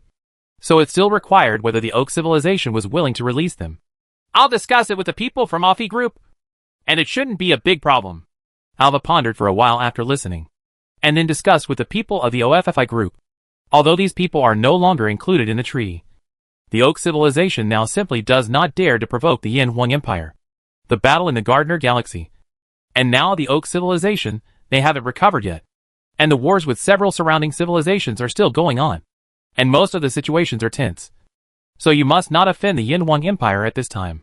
Mr. Han, you are a distinguished guest of our Oak Civilization, and these people are all our gifts to you. Soon, Alva finished the discussion and agreed to put them in. In their opinion, although these Earthlings are valuable, there are only a few thousand people here, which is nothing to the OFI Group, and it is nothing to the Oak Civilization. No matter what, you can't offend the Yin Huang Empire because of this matter. Thank you so much. Han Lin smiled and nodded to express his gratitude. Soon, spaceships descended from the sky and took Huluan's family with them. Yes, they were a family, but the population was a bit large. Chapter 400. Muddying the Waters. In the Centaur Galaxy, the central galaxy of the Empire, Li Fu has been particularly busy recently, because there are too many things in diplomacy that make Li Fu dizzy. Ever since the Empire fought the Oak Civilization in the Gardner system, it easily killed 50 elite fleets of the Oak Civilization with 2 fleets, forcing the Oak Civilization to sign the Gardner Treaty and cede 100 galaxies to the Empire. The well-informed civilization on the sub-spiral arm soon learned that a powerful civilization was rising. Naturally, many civilized missions have come to the Empire in recent years. The Oak Civilization is very powerful on the sub-spiral arm. The Yin Huang Empire, which can easily defeat the Oak Civilization, has naturally become the target of countless civilizations. In the Imperial Palace, Li Fu was cordially receiving Armin, the ambassador from the Karen Empire. This Armin was the second most powerful person in the Karen Empire, and was the power of the Karen Empire, the largest right-wing prime minister, whose status is the same as that of the Imperial Cabinet Prime Minister. This time also came to establish relations with the Empire on behalf of the Emperor Kalin. The battle between the Empire and the Oak Civilization in the Gardner system shocked the Kalin Empire. The Kalin Empire and the Empire had established formal diplomatic relations a long time ago, but the Empire has always kept a low profile. And the Kalin Empire, the relationship between them is also the kind of one where the well does not interfere with the river. As long as the Kalin Empire does not take the initiative to stir up trouble, the Empire will not take the initiative to cause trouble for the Kalin Empire. Therefore, although the two sides have established formal diplomatic relations in the past few decades, their friendship with each other is not very deep. The Karen Empire even once thought that the Empire was easy to bully, and took the initiative to cause trouble for the Empire. However, after being repaired by the Empire's army, it became very honest. Now, in the battle between the Empire and the Oak Civilization, the Karen Empire is really scared. Of course, the Karen Empire is very aware of the strength of the Oak Civilization. The Karen Empire will suffer every time it fights against the Oak Civilization, and cannot take advantage of it, no matter how cheap it is. I never expected that this humble neighbor next to me could actually make the Oak Civilization so miserable. The cession of hundreds of galaxies at one time has never happened before in the history of the Spiral Arm. This is the first time in history that the Oak Civilization has been repaired by the Empire, and its strength is not at the same level. Therefore, the Kalin Empire immediately sent an ambassador represented by Right Minister Armin to the Empire in person to improve relations and increase friendship. Of course, they also wanted to try to see if they could purchase some arms from the Empire. Weapons and all. The powerful combat effectiveness of the Imperial warships is obvious to all the army. Dear Your Majesty, the Oak civilization is the common enemy of our two civilizations. We, the Kalan Empire, hope to purchase some arms and weapons from the powerful Yin Empire to fight against our common enemy, the Oak civilization. The atmosphere at the scene was still very harmonious. This time, Armin, the right minister of the Karan Empire, also made sufficient preparations and came with countless gifts for Li Fu. He was also extremely respectful to Li Fu. And Li Fu naturally did not, it may be said, that he reached out to hit the smiling person. So the two parties have been chatting very well. And Armin also made a timely request to purchase arms and weapons. As for your civilization's purchase of arms and weapons, Mr. Armin can discuss it carefully with the Prime Minister of our empire. In principle, our empire is willing to sell arms and weapons. Li Fu pondered for a while, and then nodded slowly. Arms and weapons, interstellar slave trade, and space trade. These three major trades are the most profitable trades in the universe. Among them, the arms and weapons trade related to a powerful civilization is one of the three major trades. The hottest and most profitable trade in the world. Now that the Empire has officially appeared on the stage of the galaxy, it naturally cannot give up such a profitable trade. Great! With your Empire's powerful arms and weapons, we will definitely be able to attack the Oaks better. The right minister of the Karan Empire, Armin, had always been nervous, fearing that Li Fu would refuse to sell arms and weapons to them. However, after receiving Li Fu's affirmative reply, Armin almost jumped for joy. The arms and weapons of the Yin Empire. It was definitely a leverage. And the Oak civilization was repaired and bowed its head to sign the Gardner Treaty that ceded hundreds of galaxies. After meeting the ambassadors of the Kalan Empire, ambassadors from the Raymond Empire, Bullard civilization, Arcus civilization, and other civilizations were also lining up to wait for an interview with Li Fu. The top civilizations such as the Raymond Empire, Brad civilization, and Arcus civilization are all powerful civilizations. The strength of the Kalan Empire and Raymond Empire is not too far behind that of the Oak civilization. They can all be regarded as level 3 cosmic civilizations. But of course, they can only be regarded as the primary stage. But this Orion spiral arm is so huge. Even the number of civilizations on the sub-spiral arm is in the tens of thousands. The largest number of them are level 2 cosmic civilizations that are similar in strength to the original Earth Federation. These level 2 cosmic civilizations, who have received the news, he even traveled billions of miles across the void to send a huge mission to the Yin Empire, hoping to purchase powerful arms and weapons from the Empire to strengthen his own strength. Li Fu will be busy meeting the ambassadors of these civilizations tomorrow. The gifts he has received can already be piled up in a square. All kinds of weird things. Rare and exotic animals, jewelry, jade, etc. can be used to build an interstellar museum. In the back garden of the Imperial Palace, senior officials of the Empire gathered together, talking and laughing among themselves. And they were obviously in a good mood. TSK. This interstellar arms trade is indeed known as the most profitable business. Our empire has an energy cannon with a range of only 10 million kilometers. How much did you sell it to me? The Prime Minister of the Imperial Cabinet, Tu Shuoyang, seemed a little proud at this time. During this period of time, every civilization would come to the Empire to discuss the purchase of arms and weapons. Tu Shuoyang, who was fully responsible for this matter, picked up a bull's knife and killed these severely. Fat sheep delivered to your door. I remember that even the energy cannons on the Imperial warships, which have an attack range of 30 million kilometers, cost only about 100 million yuan. I estimate that you will buy about 10 billion yuan. Bai Kai, a leader in the field of Imperial energy weapons, estimated with a smile. Only 100 times? You underestimate our Prime Minister. I estimate it will be sold for at least 100 billion. Yu Liang grinned widely. He knew that Tu Zulia looked honest on the outside. But he was never vague when it came to tricking people. This time the Japanese, the Pan-European Alliance, etc. would be invaded by the Oak civilization. In fact, it was not, it can be said, to be a big hole dug by Tu Shuili.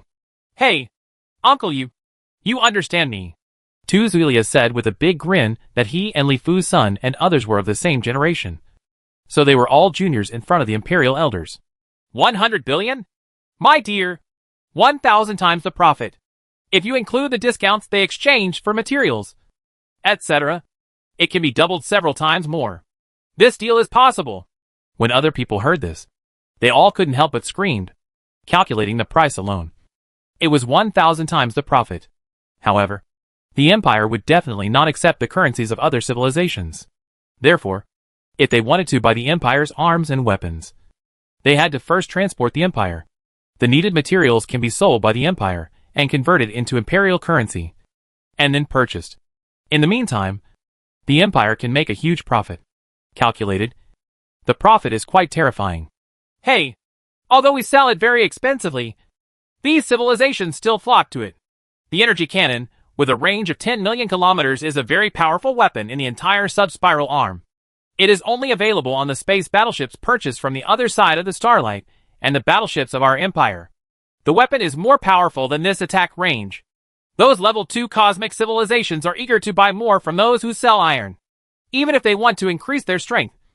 There is no guarantee for level 2 cosmic civilizations in the universe. They might be destroyed that day. Zuilia had a smile on his face. The arms sold by the Empire were all obsolete or restricted. As for energy weapons, only energy cannons with a range of 10 million kilometers were sold. This kind of cannon poses no threat to Imperial warships, but it is quite a deterrent to those level 3 and level 2 cosmic civilizations. You must know that the energy cannon produced by the Callan Empire can only attack 7 million kilometers, and the energy cannon of the Oak civilization can only attack 8 million kilometers, and its power is far less than the energy cannon of the Empire. The civilization on the natural sub-spiral arm is also crazy, fighting for various arms of the Empire. Although the price is really expensive, it is still worth it, as long as you buy some low-cost weapons. The level 2 cosmic civilization will instantly have the power to intimidate the level 3 cosmic civilization. Once the fish is dead and the net is broken, even the level 3 cosmic civilization can be destroyed. If a level 2 cosmic civilization is lost, it will also suffer heavy losses, especially if it relies on space-time ocean currents to defend it. It will be even more difficult. The reason why Li Fu and the top officials of the Empire agreed to sell arms and weapons was, on the one hand, because the arms and weapons trade in the interstellar world was very profitable, and the profits were very considerable. If the Empire wanted to develop rapidly, it was absolutely necessary to take advantage of this and rely on it. The huge scissor gap constantly obtains a steady stream of supplies from various civilizations. Another aspect is naturally to further stir the water on the entire sub-spiral arm. Level 3 cosmic civilizations such as Oak Civilization, Callan Empire, Raymond Empire, Bullard Civilization, Arcus Civilization, etc. are powerful and have strong connections with each other. The pattern has long been formed, and it will definitely be difficult to shake in a short period of time. Therefore, the Empire must step up the fire and provide powerful arms and weapons to the weak level 2 or level 3 cosmic civilizations, so that they can complain and take revenge, completely muddying the waters of the entire sub-spiral arm, so that they can interact with each other. Only by consuming each other will the Empire slowly eat away at the entire secondary spiral arm, thus looking ahead to the Orion main spiral arm. Chapter 401. 3 Pearl Galaxy. Since the former Gardner Galaxy became a new territory of the Empire several years ago, the Empire has also quickly renamed it the Tri-Pearl Galaxy. The name comes from the fact that there are 3 living planets in one galaxy in the Tri-Pearl Galaxy, and every living planet evolves naturally, and is not an artificially transformed living planet. Because of the special geographical location of the Tri-Pearl Galaxy, there are more than a dozen space-time ocean currents connecting the surrounding galaxies. It used to be the transportation hub and economic center of a large area of surrounding galaxies under the rule of the Oak civilization. Now it has fallen into the hands of the Empire. The status has not changed at all. Now that the Empire has just taken over more than 100 surrounding galaxies, large-scale immigrants have begun to thrive in this galaxy. The 3 Pearl Galaxy can also be regarded as the core of the surrounding galaxies. Whether it is traveling to and from the Empire's base camp, or economic and trade exchanges, etc., it has to pass through the 3 Pearl Galaxy, and the Empire has stationed heavy troops here to protect the security of the Empire's territory.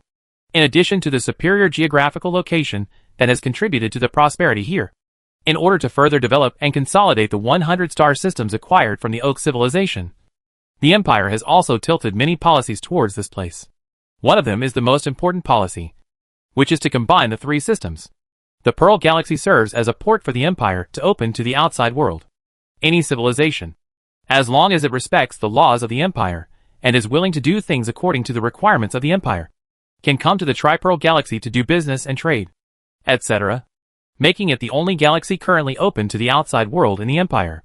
At this time, although the Three-Pearl Galaxy had only fallen into the hands of the Empire a few years ago, it was already quite prosperous due to its special geographical advantages and the support of national policies.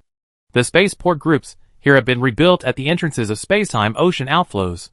The huge spaceport group is brightly lit. Spaceships are parked very neatly in the port. The small spaceships that are constantly coming and going are like industrious bees. There is constant traffic between large spaceships and spaceports. The hatches on each spaceship are wide open, and mechanical arms are constantly loading and unloading materials. As long as you look at the appearance, logo, power, etc. of these huge number of spaceships, you will know that they are of the IWC brand. As the reputation of the Empire continues to spread in the sub-spiral arm, those who come to the Tri-Pearl Galaxy to do business and trade, there are also more and more sub-spiral arm civilizations, and most of the named civilized caravans on the sub-spiral arm can be found here. In each spaceport, there are different aliens. Some are tall and powerful, some are short and powerful, or some are weird. All kinds of aliens gather together at this time, constantly talking and discussing with each other.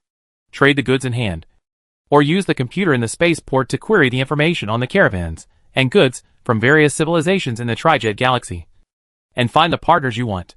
Of course, the most common ones are to carry massive amounts of materials here, sell it to the officials of the Yin Wang Empire, and then buy the weapons you urgently need from the officials of the Yin Wang Empire, etc. The space merchant Li led his team into a spaceport. Li came from a relatively weak level 2 space civilization, the Abwehr civilization.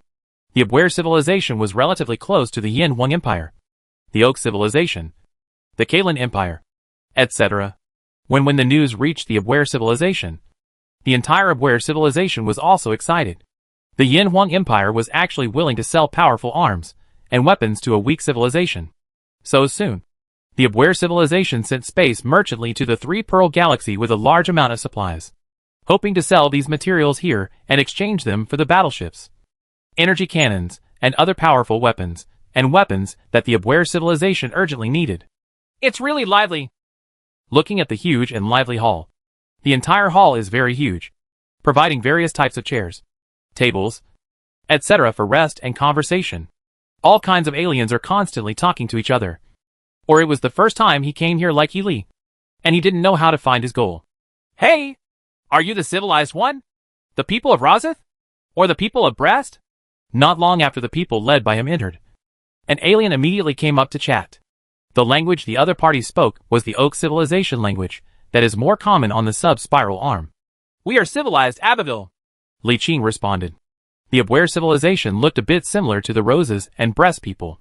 They were all not tall, had thick hair, and looked like dwarves or goblins. People? Abwehr civilization. Never heard of it. Forget it. It's not important. What kind of goods did you bring here? If there is anything I am interested in, I can give you a satisfactory price. The other party thought for a while, then shook his head and asked. It is obvious that the Abwehr civilization is just like many level 2 cosmic civilizations. It has a low reputation and only knows about some surrounding civilizations. We have just resisted here and don't understand everything yet, so we want to take a look first before talking about it. Li shook his head gently. As a space merchant, he certainly knew that the goods in his hands had to be sold to the right person to obtain the greatest value. Now that he had just arrived, there was no need to rush to sell the goods in his hands.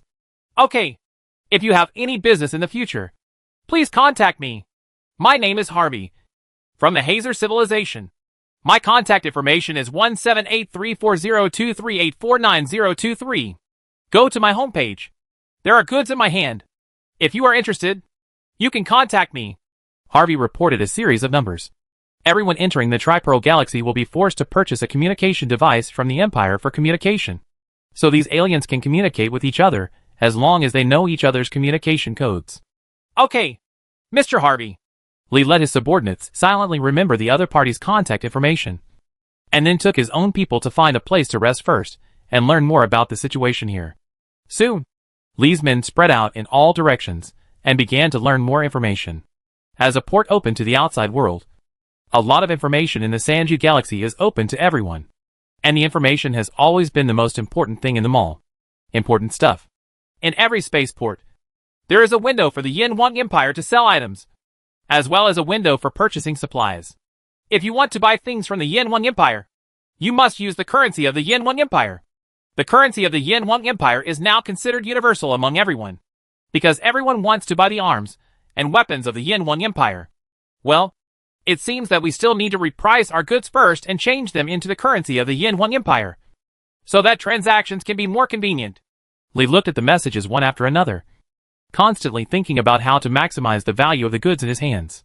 1 ton of steel is sold in the Yin Wang Empire for 1 yuan. The Yin Wang Empire is really black-hearted, and the price is too low. However, steel is the most common thing in the universe, and it is also the most produced thing. It is very few civilizations are willing to purchase this kind of thing. So from this point of view, the pricing seems more reasonable. If you are close to the Yin Wang Empire, you can smelt steel at a loss and sell it to the Yin Wang Empire to get powerful arms and weapons. If you calculate it like this, it is quite cost-effective. When he saw the list and prices of the materials purchased by the Yin Wang Empire, Li couldn't help but frown and carefully thought about the contents. The Yin Wang Empire purchased almost everything, from the most common steel to all kinds of rare resources, special products, etc. Apart from high-end technology and interstellar slaves, the Yin Wang Empire wants almost everything. But there is no doubt that the prices of these things are set very low. The price of a ton of steel is only 1 yuan, which is definitely cheaper than cabbage. The prices of other things are also similar, except for some relatively scarce resources in the Yin Wang Empire. It was set very high. I didn't expect that the price of a resource like E3 would be set so high. 1 ton of E3 is worth millions of yuan. TSK. Li carefully looked at the price list of materials purchased by the Empire.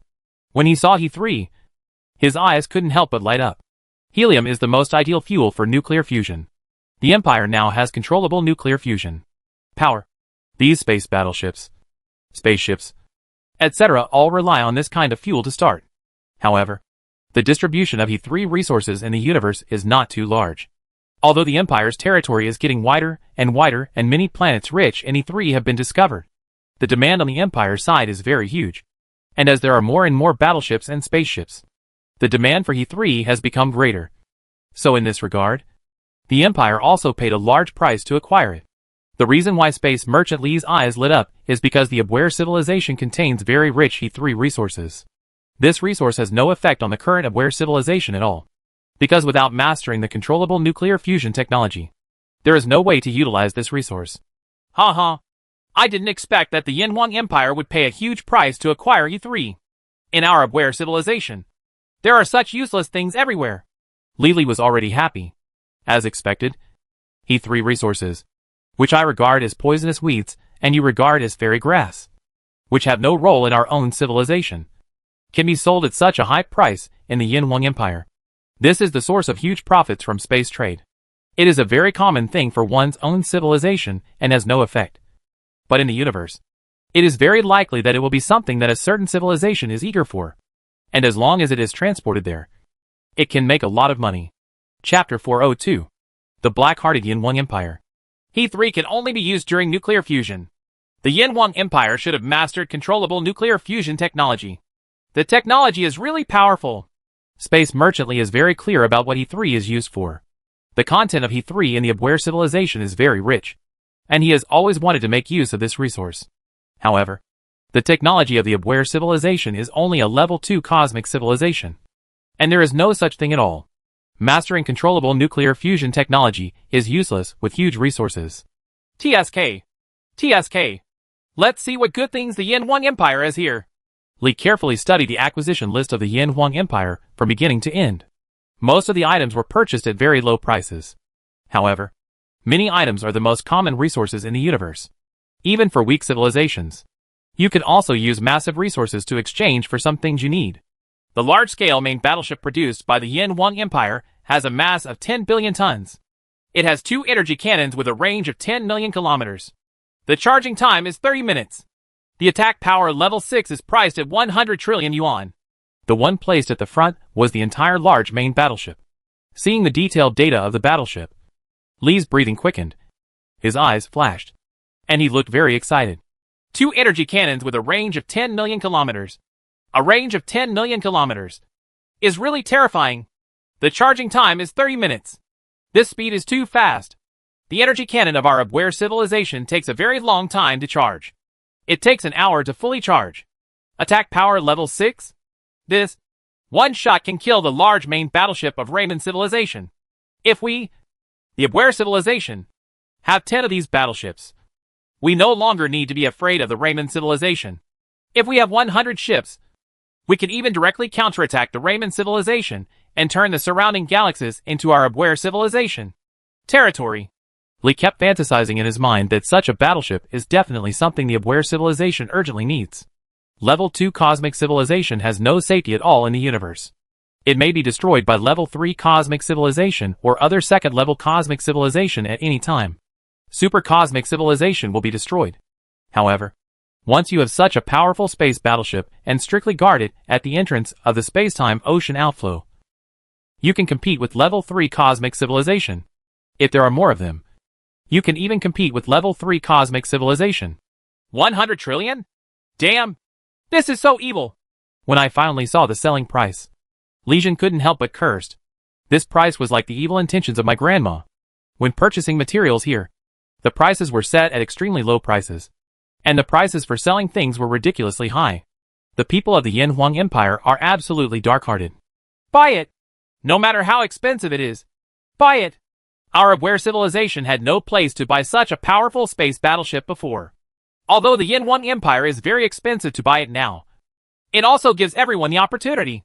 Although it is expensive, it is definitely worth the money. Li kept thinking in his mind. Although the space arms trade was very popular, there was no way to buy such a powerful space battleship in the past. Even if he had money, he could not buy such a powerful space battleship. Large space battleships are a symbol of the strength of a civilization. Our Abwehr civilization simply cannot build such a powerful space battleship on its own. No matter how expensive it is, we have to buy it. And we have to buy it even if we try to sell it. A medium-sized space battleship. It has a space battleship with a range of 10 million kilometers. Its attack power is level 5. It takes 30 minutes to recharge. It sells for 20 trillion. TSK. The medium-sized space battleship is also pretty good. The price is only 20 trillion. Although it only has one main gun, its power is level 5. If you are dealing with a large space battleship, you can kill it with a few more rounds. After seeing the price of the large space battleship before, and seeing the price of the medium space battleship, I immediately felt that it was of high quality and low price. As the saying goes, there is no harm without comparison. And this is probably what it means. Energy main gun. Sold individually. With a range of 10 million kilometers. Attack power level 6. And a price of 100 billion. Level 5 energy main gun. Sold individually. With a range of 10 million kilometers. Priced at 50 billion. Level 4 energy main gun. Sold individually. With a range of 10 million kilometers. Priced at 10 billion. When I saw the energy main gun sold separately, I immediately felt that it was more affordable. The range of the energy main gun has not changed. But based on its power, the price seems very affordable. You can buy a gun with a range of 10 million for tens of billions. Kilometers of energy cannon are very cost-effective no matter how you look at them. Although the purchase prices here in the Yin Huang Empire are very low. Things that cannot be resisted are very common, and the quantities are huge. It is not difficult for a civilization to just get thousands or trillions. If there is with extremely rare resources, it is easy to purchase powerful battleships and numerous weapons. It seems that the sub-spiral arm will be in trouble in the future. Our Abwehr civilization must strengthen its strength as soon as possible. Otherwise it will be very dangerous. Li soon realized that the limitations of the sub-spiral arm would become even more turbulent in the future. Suddenly, various civilizations with powerful battleships and weapons would definitely continue to fight each other. There is no doubt that in such an environment, if you want to survive, you must continue to strengthen your strength. It's just a pity. Although the supplies brought here are in sufficient quantity, they are all cheap goods. After being sold to the Yin Huang Empire, they are only worth 1 trillion. They can't even buy a small space battleship. Since then, we can only buy some energy main guns and install them on our own space battleships. Li made detailed plans. And the Abwehr civilization was fully prepared this time. It almost emptied its family resources to form Li's caravan, and traveled across the stars to the Three-Pearl Galaxy. However, the things that the Abwehr civilization considered precious were not there. But here are some bargains. And the huge supplies carried by thousands of spaceships can only be sold for 1 trillion. Dispose of some ordinary goods as soon as possible, and then have people go back with energy cannons to start mining E3 resources as soon as possible.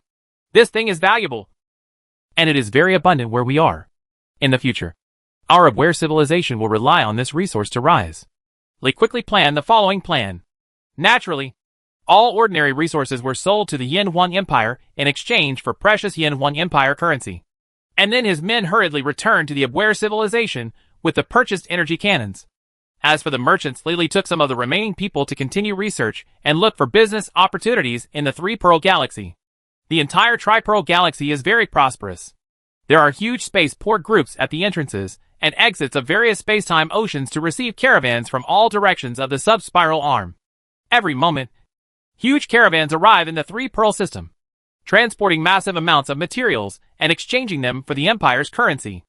They then purchase the Empire's arms, weapons, and other technological products before hurriedly returning to their own civilization.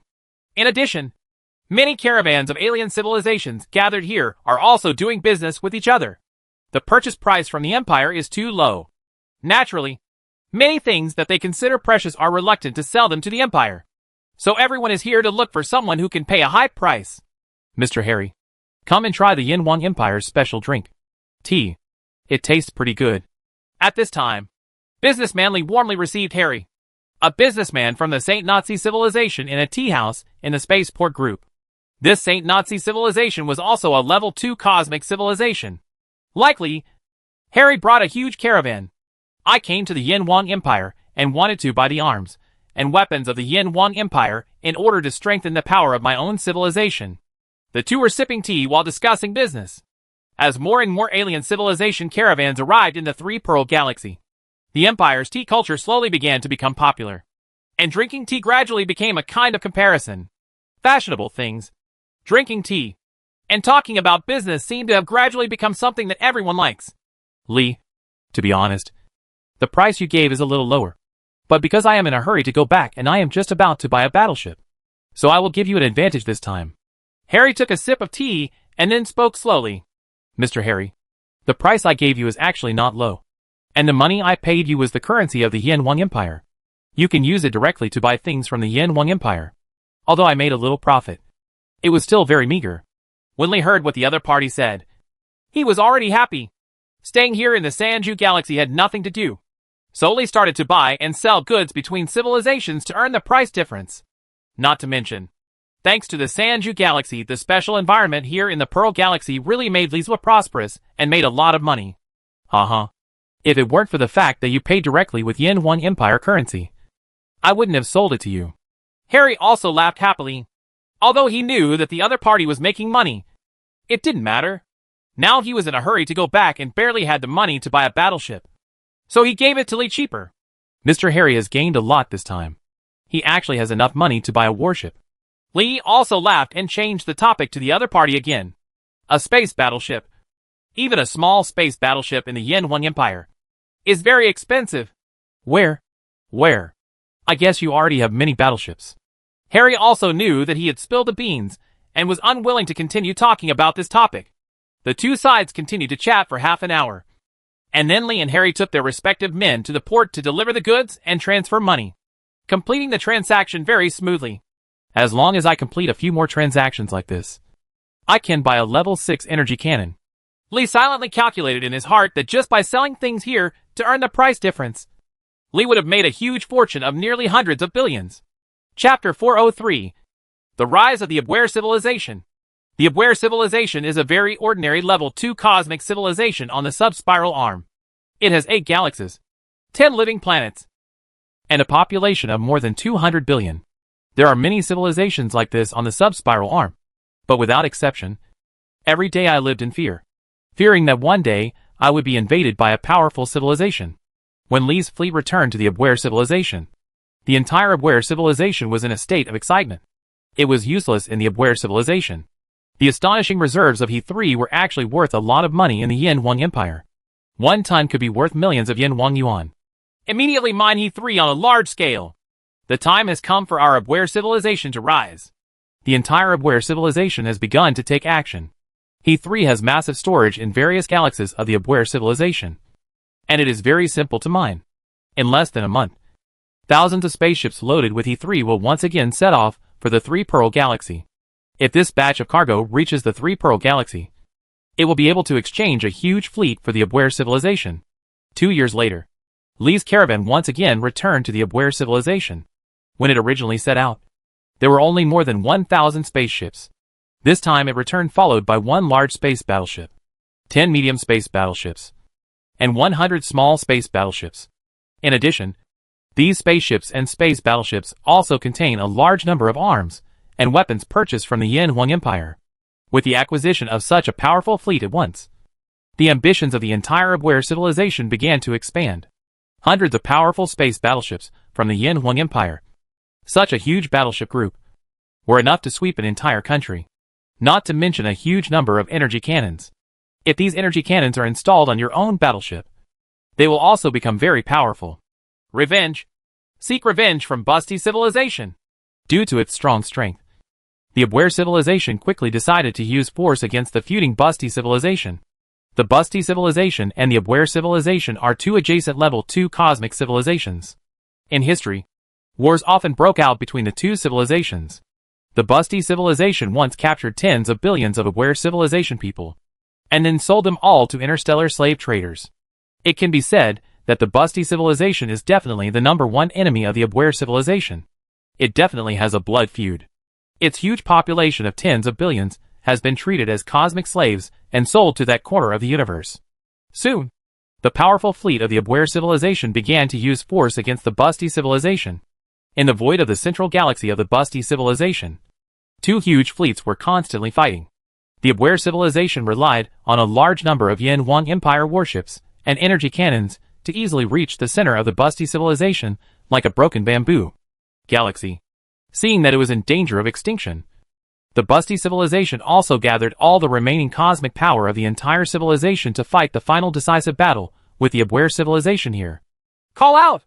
Bursts of light rain in the void continue to attack the battleship group of the Busty civilization from the battleship group of the Abwehr civilization.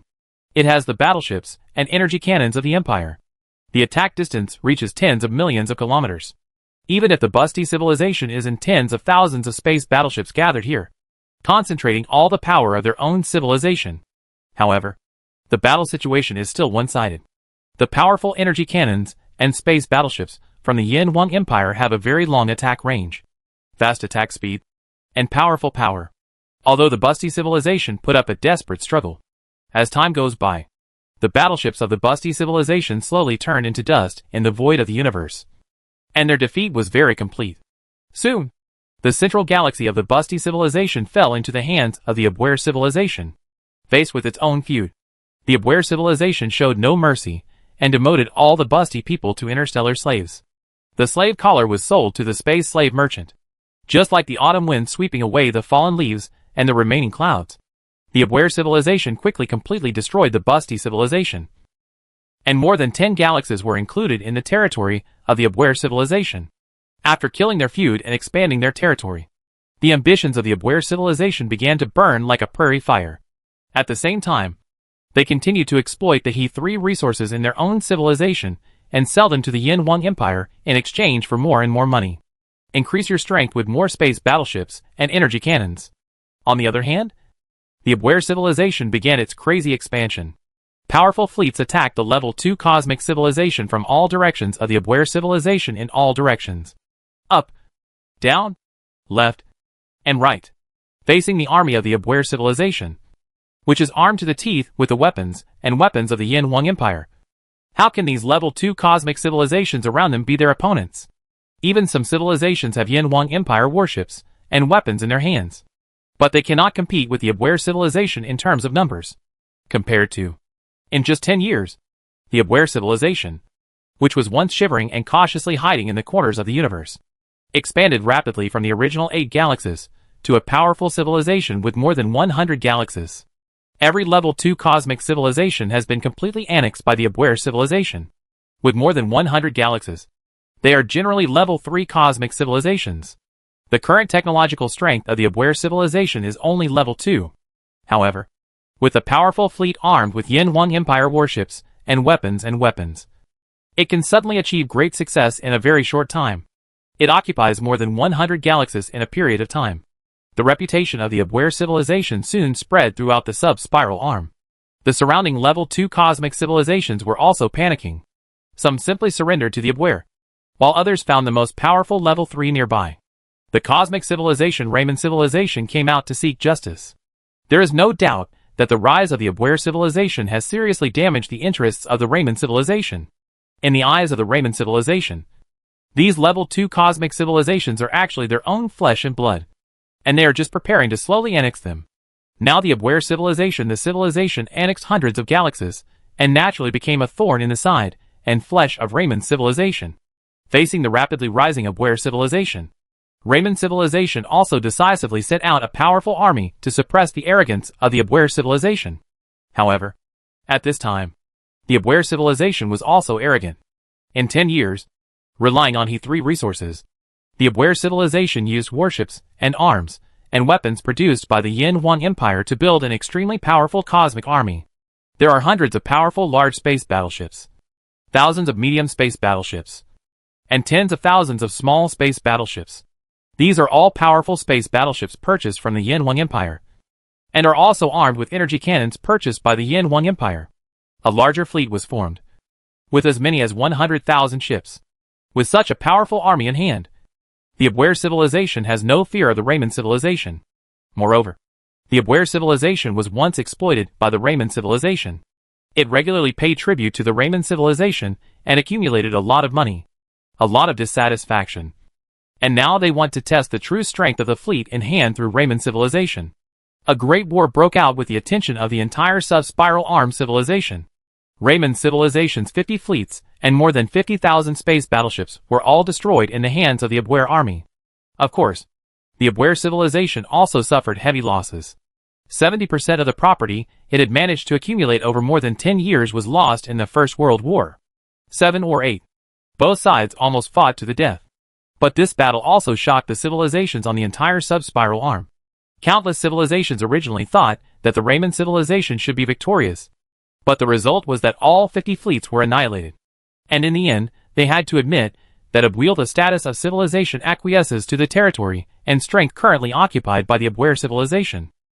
Although the Abwehr civilization also suffered heavy losses, almost all of the army it had built over the years was lost. However, through this battle with the Raymond civilization, the Abwehr civilization was recognized by a level 3 cosmic civilization, the Raymond civilization. That is, it is said that the Abwehr civilization has now obtained the status of a level 3 cosmic civilization. The entire Abwehr civilization began to boil.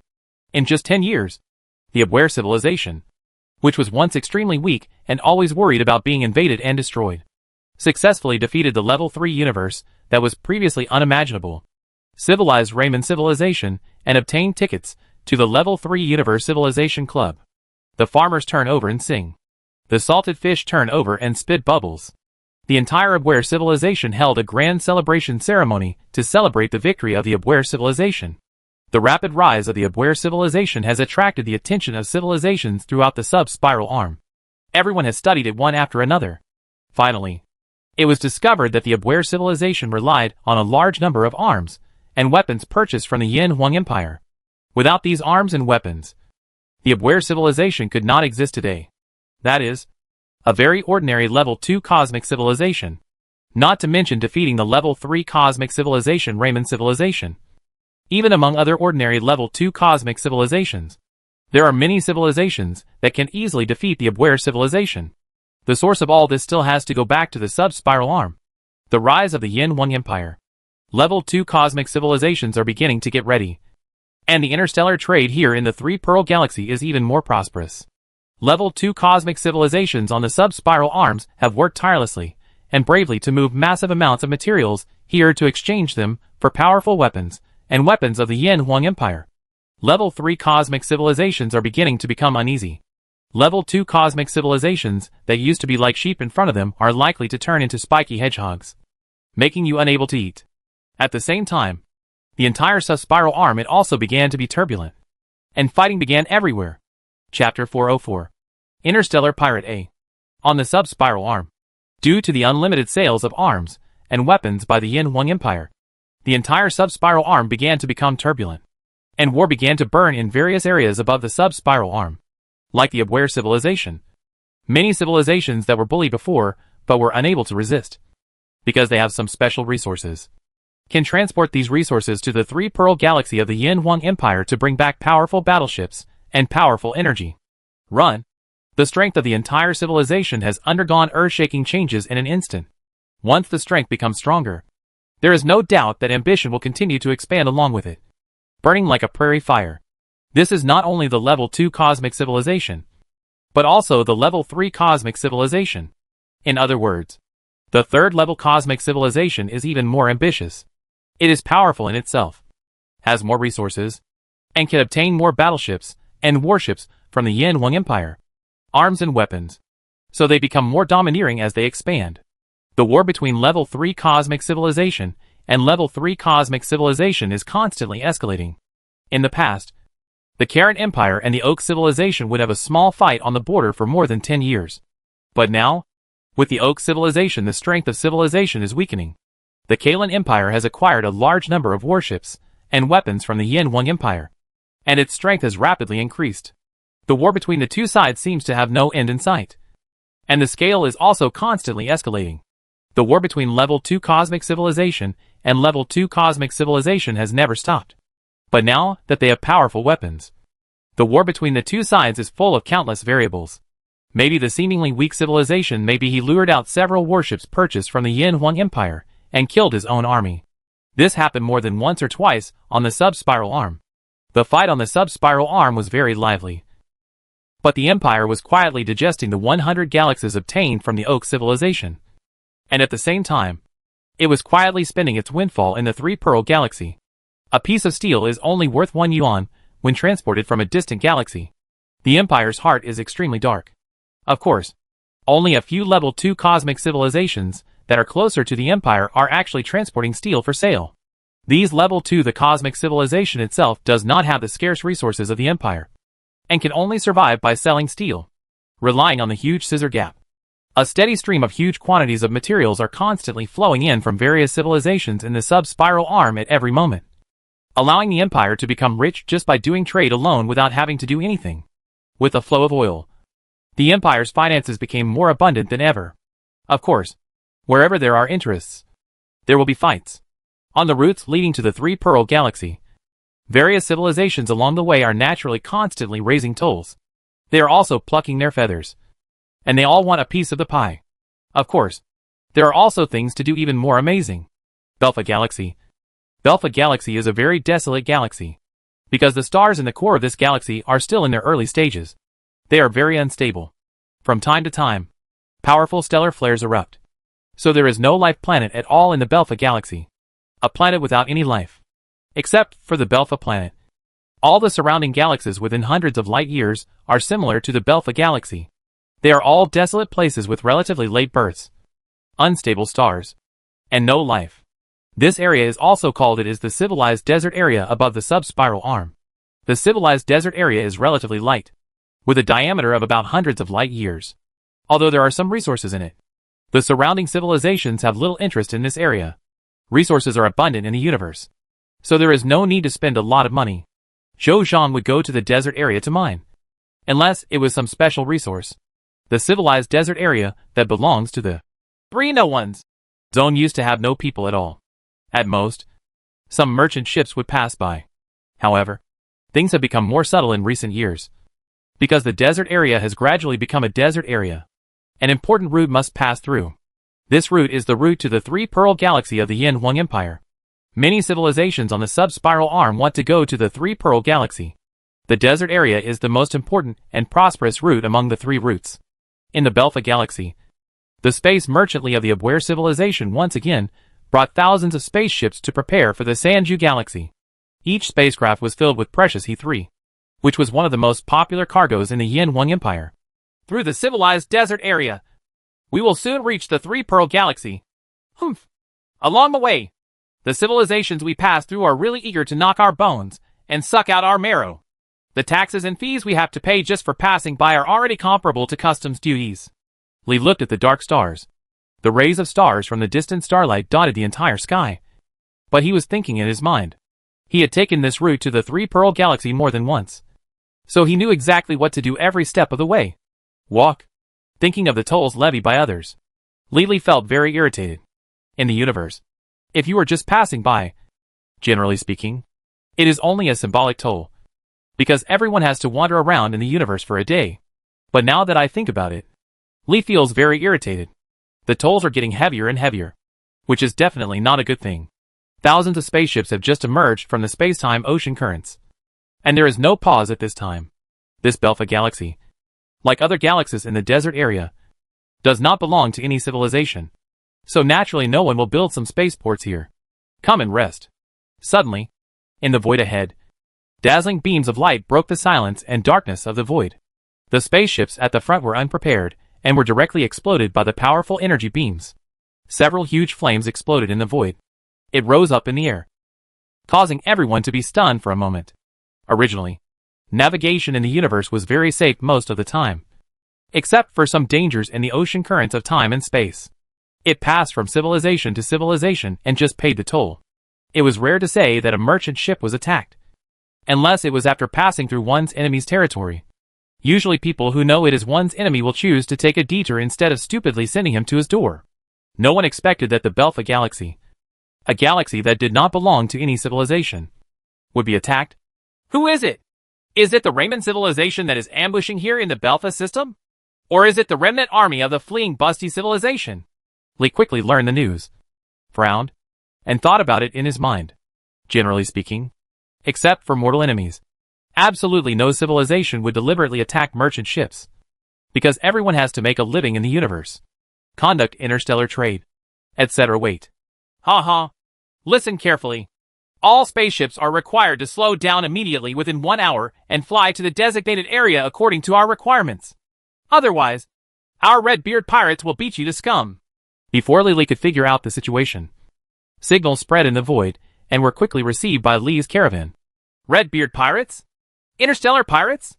Lee looked at the short man with a long red beard in the video. For a moment, he never expected that a civilized man would look like this. He was very arrogant. Lee knew very well that once the spacecraft slowed down and flew to the designated area in accordance with their requirements, there was no doubt that all the priceless he-3 among the thousands of spaceships that the Abwehr civilization had finally assembled would fall into the opponent's possession. In your hands. This batch of goods is related to your civilization's next military expansion plan. And there is absolutely no room for failure. When did there actually be interstellar pirates? Such things as interstellar pirates have never appeared before. The existence of space-time ocean currents connects galaxies. Basically, all galaxies have owners. There is no way to rob in the space-time ocean currents. And various civilizations generally do not. He said that he would rob passing merchant ships in his own territory. So he had never heard of any interstellar pirates before. We are surrounded. There are thousands of enemy space battleships in the void around us. The design style and appearance of these space battleships have obviously been modified. It is impossible to find out which civilization they belong to. At this time, the people under his command said anxiously. The monitoring system on the spacecraft detected everything in the surrounding starry sky very accurately. Thousands of space battleships surrounded their fleet. All merchant ships obeyed the order, accelerated forward, and rushed out. Lee frowned without the slightest hesitation. If he was really afraid of death and listened to these interstellar pirates' words, then not only would the caravan's goods and spaceship fall into the hands of the other party, but he would also definitely die. At a glance, these interstellar pirates can tell that they are definitely a fleet of a certain civilization in disguise, specifically here to rob passing merchant ships. In order to prevent the news from leaking and exposing their identities, they will definitely kill people and silence them. The speed of thousands of spaceships is constantly accelerating, because they were very safe in the past. The caravan spaceships do not have any powerful weapons on them. They absolutely cannot win in a fight. They can only run for their lives and see if they can escape. Some spaceships come out, looking for death. How dare you disobey Grandpa Redbeard and attack? Lee's actions obviously angered these interstellar pirates. Thousands of the opponent's space battleships began to attack in the void. Dazzling light pillars cut through the void, bringing up balls of dazzling fire. Soon, they rushed to the forefront. Hundreds of spaceships in front were blown up. We warn you again that if you don't do what we ask, you will all die here. The Interstellar Pirate Group once again sent a warning. Chapter 405. Interstellar Pirate B. Speed up and rush over. Stopping is the real way to death. Lee Holtperson roared, knowing very well that the other party was definitely a fleet of a certain civilization. And now it was disguised as an interstellar pirate. It would definitely not allow him and others to leave alive. So the only chance of survival was to escape. Lee's fleet did not stop, advancing rapidly in the void, accelerating towards the entrance of the space-time ocean flow in the other direction. Call out!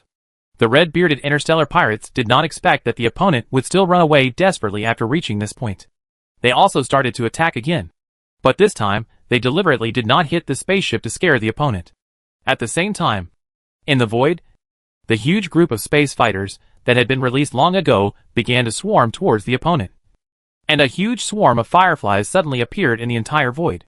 The purpose of destroying some of the opponent's spaceships at the beginning was to scare the opponent, and to make the opponent do things according to his own ideas. In this way, he could capture all the merchant ships without any effort, and easily take possession of a large amount of cargo in the spacecraft. Due to the seriousness of these interstellar pirates, the cargo on the spacecraft is their wealth. And now they are naturally unwilling to continue to eliminate them all. So they sent space fighter planes to fly over, preparing to land on the spaceships and control them all. A space merchant ship of the Abware civilization. Here, the space merchant ship loaded with cargo is like an extremely heavy and bulky man. Although it has been accelerating without hesitation at this time, the speed is still very slow compared with these space fighters.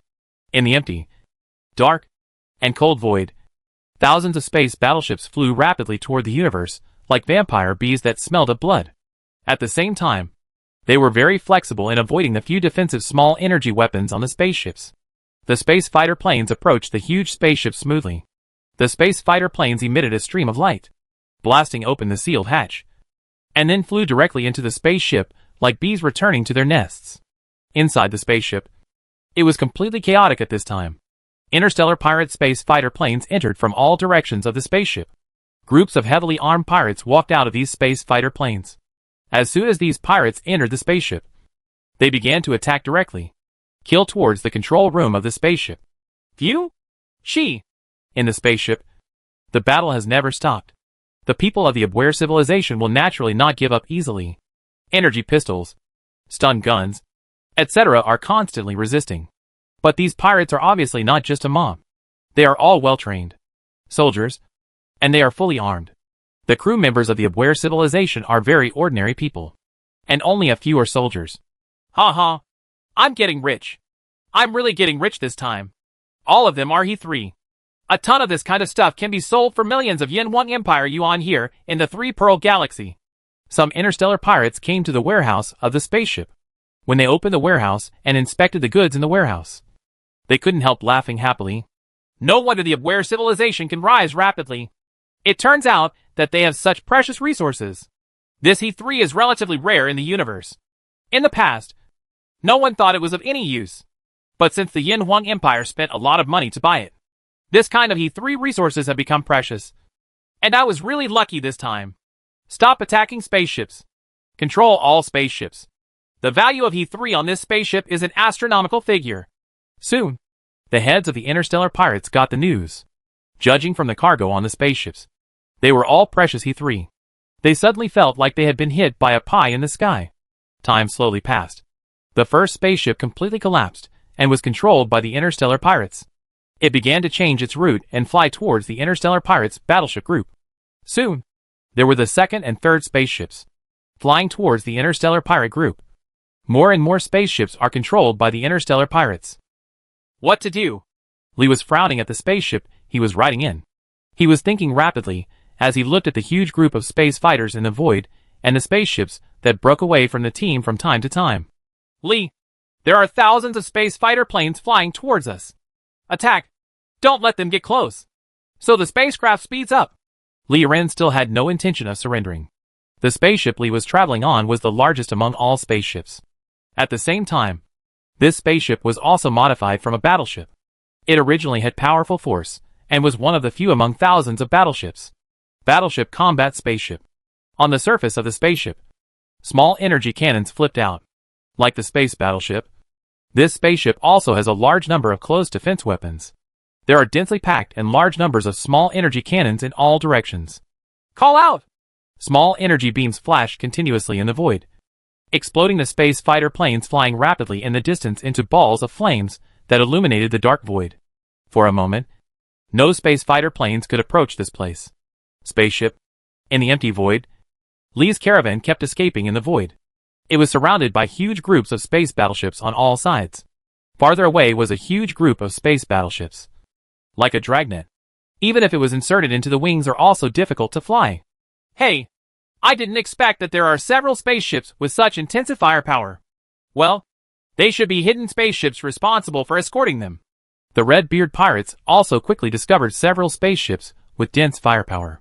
In the void near these spaceships, space battleships continued to explode, looking very powerful in the dark void. Dazzling. Send more space fighters over. And I don't believe there is no way to take you down.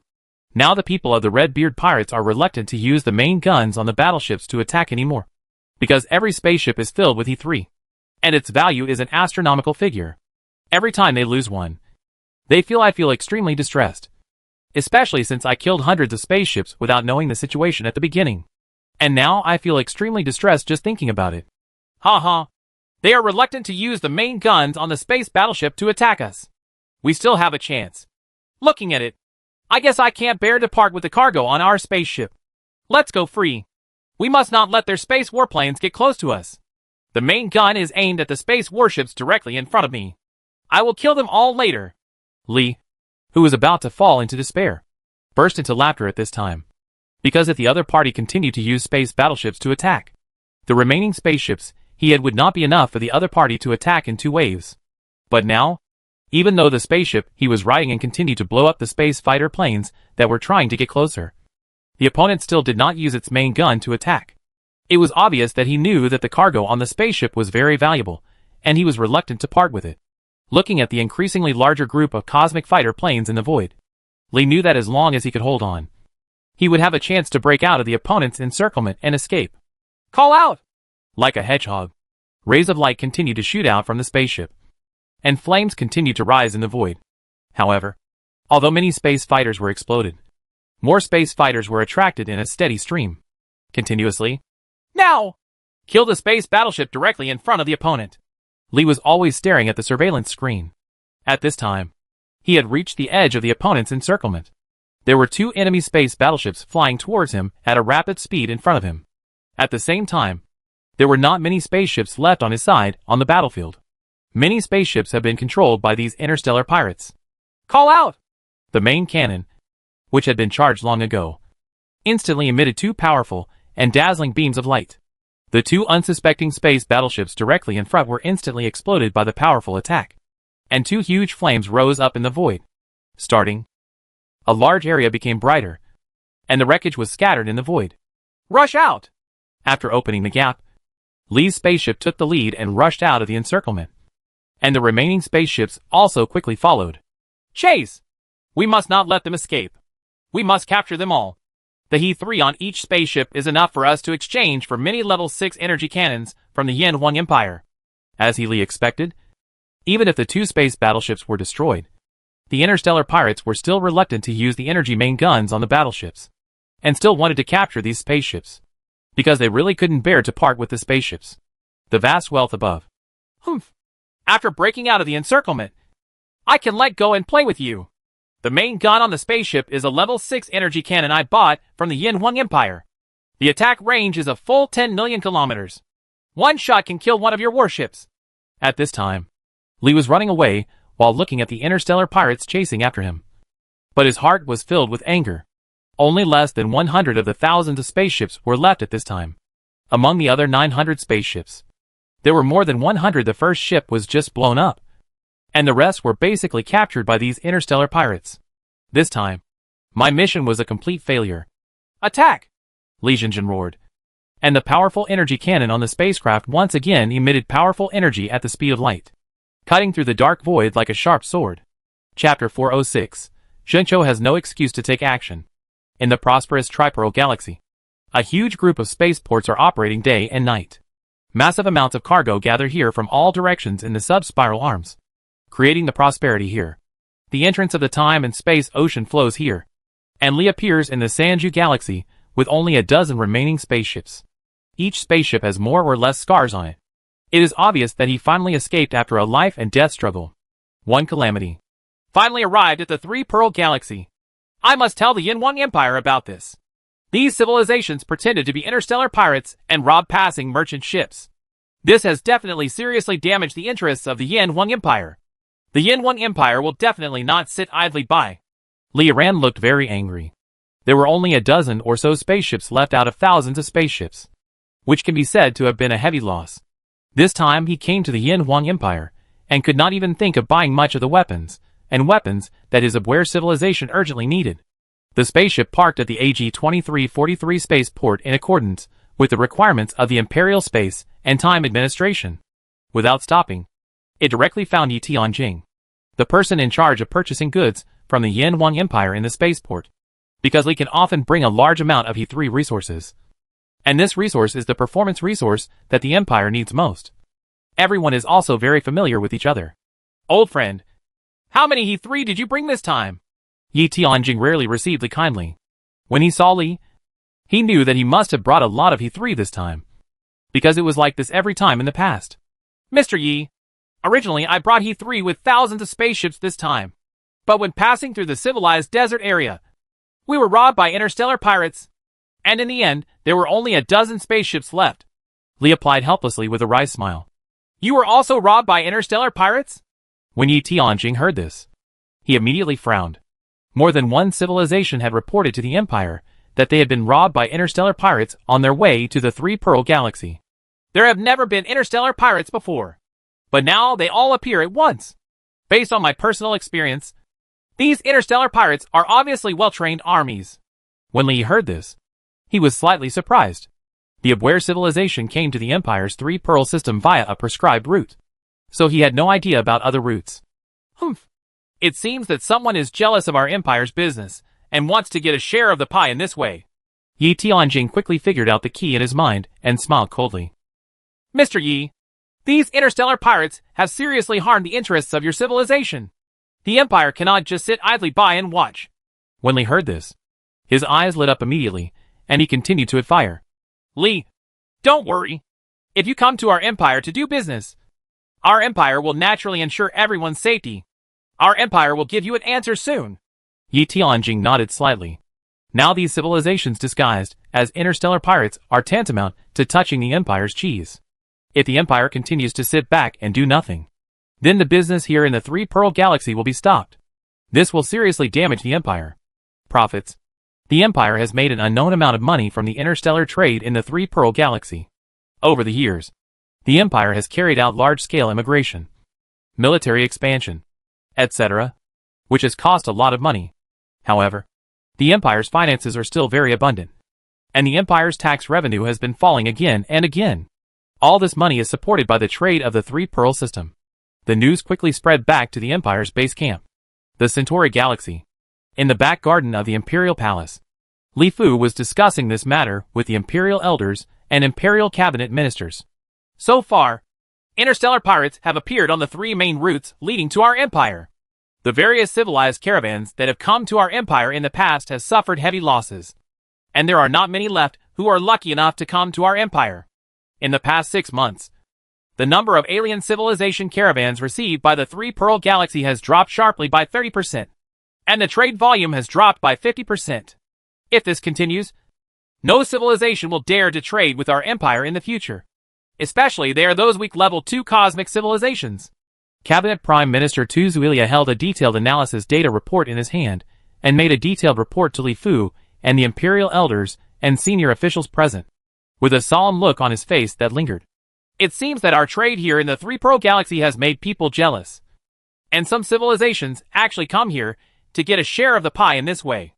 Li Fu smiled coldly, saying that touching these passing merchant ships would be touching the cheese of the Empire. Li Fu did not intend to let these civilizations go. I was worried that I had no excuse to send troops. Now that they are seeking death themselves, no one else can blame them. The Empire acquired 100 galaxies from the Oak civilization, and its territory expanded rapidly. After years of digestion, it has been basically consolidated. Therefore, the Empire itself plans to expand externally again. Now that it has this excuse, it will be even more. It can kill chickens and scare monkeys, and at the same time expand the territory of the Empire, killing two birds with one stone. Yes, maybe our Empire has not taken action in these years.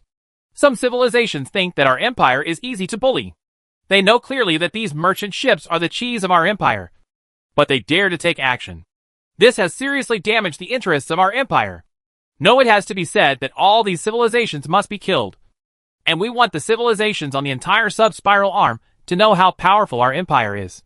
The high-ranking officials of the Empire present also nodded. It just so happens that our Empire's army hasn't been out and about for a while. Especially the legions that are expanding later are all new recruits. It's good to train on the side. Tuzulia also smiled slightly. Because of the huge profits from the 3B galaxy trade, coupled with the growing Empire's territory, the Empire's army has been expanding crazily over the years. When fighting the Oak civilization, the Empire only had 50 fleets. Now, after these years of crazy expansion, the Empire already has 500 fleets, and its strength has increased tenfold. The most important of these is the rapid development of the Imperial military industry. Because Imperial arms are very popular in the entire sub-spiral arm, the supply exceeds demand. Therefore, the Imperial military industry is the fastest growing among all industries. On the Imperial stock market, the military industry industrial stocks have increased tens of thousands of times, which shows how rapidly the Empire's military industry has developed. With a powerful military industry, huge trade profits, coupled with the expansion of the Empire's territory, and laying the foundation and preparations for the future annexation of the entire sub-spiral arm, the Empire has never been stingy in the construction of the army. So the Empire has never been stingy in the construction of the army. The army can develop from 50 fleets to the current 500 fleets. Of course, the Imperial army is constantly expanding, but it has not experienced any war in these years. In fact, the battle with the Oak civilization scared the entire civilization on the sub-spiral arm, and the two fleets were defeated. 50 fleets of the Oak civilization, coupled with the rise of those civilizations that have purchased Imperial arms and weapons over the years. In war after war, arms and weapons from the Yin Wang Empire have shown brightly. The level 2 cosmic civilization of Ware civilization has armed its armies with Imperial arms and weapons. They can defeat the Raymond civilization, which shows how powerful the Empire's arms and weapons are. All civilizations believe that the arms and weapons used by the Empire must be infinitely better than those sold to the outside world. No one dares to mess with the Empire. Even the Oak civilization, known as the sub-spiral arm gangster, has a great grudge against the fact that it was forced to sign a contract to cede 100 galaxies. However, over the years, the Oak civilization has not dared to provoke any disputes with the Yin Wang Empire. Instead, it has continued to trying to repair and deepen the relationship with the Empire. This is especially true for other civilizations, which do not dare to mess with the Empire at all. The Empire needs to consolidate its existing territory. So although the Empire's army has been continuously expanding over the years, they are all new recruits that have not been beaten by the flames of war. The Imperial army, which is composed entirely of newcomers, will not do much in a short period of time. But as time goes by, it is likely to seriously affect the combat effectiveness of the Imperial army. If there is peace for too long, the combat effectiveness of the army will definitely be reduced, and many problems will slowly arise. Therefore, the army must be trained through the baptism of war, and the problems hidden deep in the depths will be exposed. Only in this way can we really create a powerful army. In the past, the United States in the Earth Age, why did it have to find some countries to train its troops every now and then? On the one hand, it was to experiment with new weapons and new tactics. And on the other hand, it was also to maintain the strong combat effectiveness of its own army in foreign wars. Among them, he trained his army to perfection and became the most powerful army on Earth at that time. In the interstellar universe, the combat effectiveness of a civilized army is a matter of life and death for the civilization. On the one hand, Li Fu and the top officials of the Empire have always attached great importance to it and have not relaxed the military construction at all, because they simply do not dare to with the army is careless and careless. The entire civilization will be bullied and will decline. Soldiers are important matters of the country, the place of life and death, and the path to survival. We must pay attention to them. This is what the ancestors said. Inform Luo Xiaoyao and Lu Xiling and ask them to come up with a detailed plan. First, find out the civilization behind these interstellar pirates, and then uproot all these civilizations. In addition, within the 200 light-year range around our Centauri galaxy, all other civilized forces have been cleared except for the Chinese side of the Earth. Li Fu pondered for a while, and then slowly issued the order. Chapter 407. How can others be allowed to snore on the side of the bed? The Canis Major Galaxy, which is only 8.6 light-years away from the solar system, is the entrance to the space-time ocean outflow leading to the solar system. The Lorne Empire dispatched heavy troops to strictly guard against it. Although the Earth Federation's expedition to the Lorne Empire failed, it still left the entire Lorne Empire untouched. The Empire suffered heavy losses. Therefore, over the years, in the direction of the entrance of this space-time ocean, the Lorne Empire has never let down its vigilance, always worrying about being invaded by the people on Earth again. More than 100 years have passed, and the current Lorne Empire has also made great progress. In addition to the direction of the solar system, the Lorne Empire has expanded in all other directions, and now it has occupied the vast area of more than 10 galaxies. Territory. It's just that although its strength has been increasing, the Lorne Empire has never been confident that it can defeat the people on Earth. So it does not dare to easily launch a plan to invade the solar system, although the Lorne Empire dreams of wiping out the people on Earth. After all, the solar system is far away from the big dog. The galaxy is really too close. If the Earthlings can be defeated and a road in the direction of the solar system can be opened up, the Lorne Empire will have another direction for its external expansion. However, the powerful space fighter force of the Earthlings still scares the Lorne Empire, and the shadow in its heart lingers. Simply did not dare to step beyond the bounds. I don't know why our empire keeps such a huge army stationed here. It would be more fun to defend passively like this. It would be better to go directly to the solar system. I don't believe that people on Earth really have 3 heads and 6 arms. In a huge spaceport, several officers from the Lorne Empire were chatting very leisurely. They were sent to station here. There was no need to worry about safety, but forget about making achievements. So they were usually very leisurely. The strength of the people on Earth is still very strong, especially their space fighter force, which is very terrifying. I have seen the information and videos of that battle. The opponent only had about 1 million space battleships, but they defeated us at that time. The Lorne Empire's tens of millions of space fighters were all defeated head-on, and the casualty ratio on both sides was unbelievable, almost reaching 1:100. I think this is probably the reason why our Lorne Empire has never attacked the people on Earth in the solar system. Even after more than 100 years have passed, our strength is much stronger than before, but we still want to defeat the people on Earth. An officer who had studied the First World War shook his head and knew that the people on Earth were very powerful. It was definitely not an easy task to defeat the people on Earth in the solar system. Actually, this is fine. People will always die in wars. It's actually not bad for us to live a leisurely life here. After listening to the words of the person in front, someone also nodded. Boom! While a few people were chatting, huge groups of flames continued to rise in the void outside, awakening several people and quickly looking into the void outside. In the void, one after another, dazzling light pillars like swords from the sky seemed to come from the depths of the universe, cutting through the dark and quiet void here, hitting the space battleships in the spaceport with great accuracy. Knocking these, the space battleship exploded directly and turned into huge balls of flames. Enemy attack? Where did the enemy come from? Why are there no sirens here at the entrance to the space-time ocean flow? The sudden looting alarmed everyone, and the entire spaceport area was like a hornet's nest that had been alarmed and began to operate crazily. However, it was all in vain.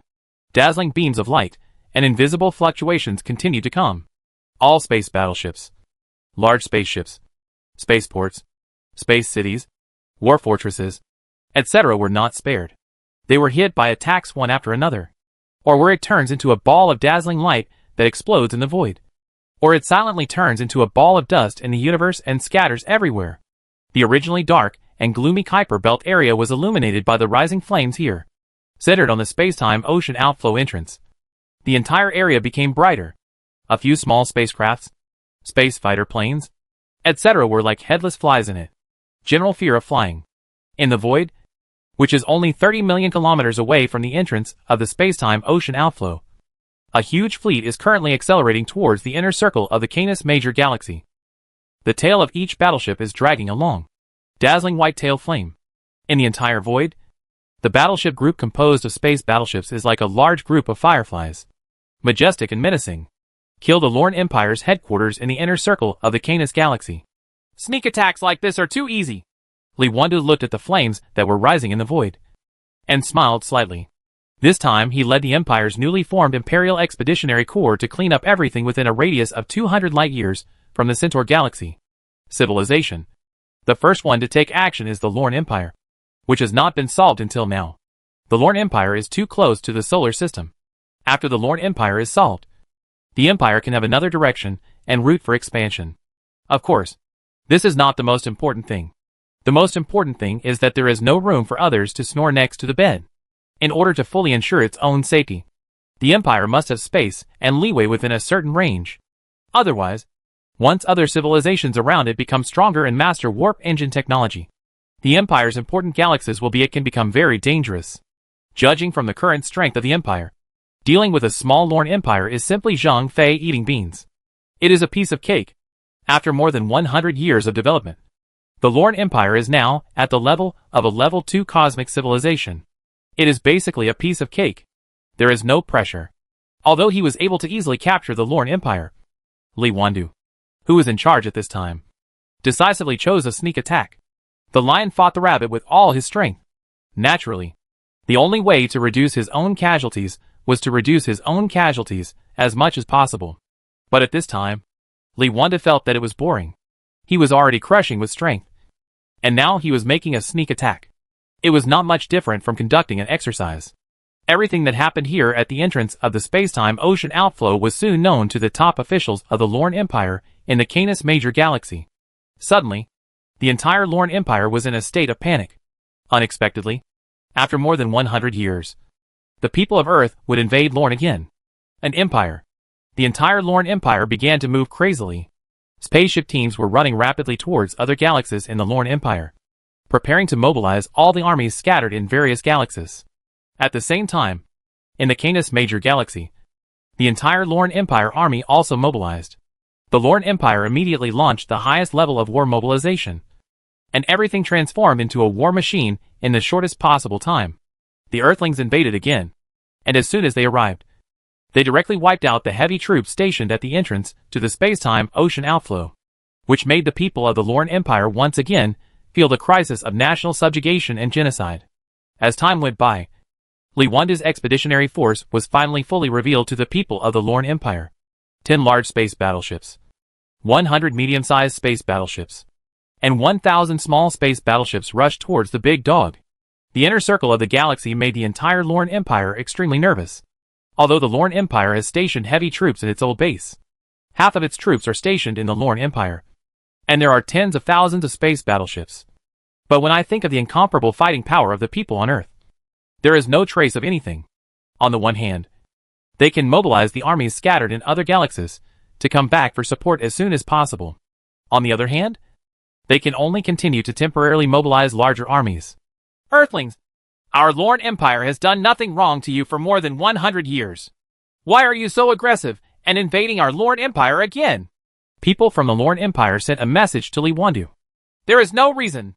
If we want to blame it, it's because your Lorne Empire is too close to us. How can we allow others to snore next to the bed? It would be good if we can let you survive for more than 100 years. Li Wandu's reply caused the entire Lorne Empire to fall into boundless anger. Just because they were so close, they wanted to attack him. However, anger is expensive. But there is no doubt about the strength of the people on Earth. How? It is the last word to protect your Lorne Empire from being destroyed. There is almost no suspense in the battle between the two sides. Even though the Lorne Empire has concentrated all the power in the Canis Major galaxy, tens of thousands of space battleships, and a huge fleet of space fighters in the billions have been built near the Lorne Star, powerful defensive battlestars and more. However, there is a huge gap in technology. The Lorne Empire's fleet was completely wiped out by the Empire's warships before they even entered their attack range. As for the huge space fighter fleet, it was even more of a one-sided massacre. Not at all. The opponent of the Imperial fighter fleet, In just 1 week, the Lorne Empire's central star, base camp, and lair fell into Lee hands. Then Lee army began to divide into small teams to sweep away the Lorne Empire's forces in other galaxies. Like the wind blowing through the remaining clouds, and the autumn wind sweeping away the fallen leaves. The Imperial army with its powerful warp engine relied on sneak attacks, and powerful magnetic energy weapons, to wipe out the entire Lorne Empire very simply and easily. Being weak is not a sin. It's just that the universe is like this. If you don't become stronger, you will be destroyed. Maybe your Lorne Empire has no issues with the Empire. But just because you are next to the Empire, your fate is destined to be today. The Empire is still not strong enough. Perhaps for more advanced civilizations. Our Empire is just a stronger ant now. If it is an eyesore, it can be crushed to death by these powerful civilizations at any time. After destroying a civilization with his own hands, Lee couldn't help but sigh. Chapter 408. Black Hole Interstellar Pirate Group. There are 3 main routes to the Yin Huang Empire's 3-pearl system. And the 3 routes correspond to 3 level 3 civilizations. The Raymond Civilization, the Oak Civilization, and the Karen Empire.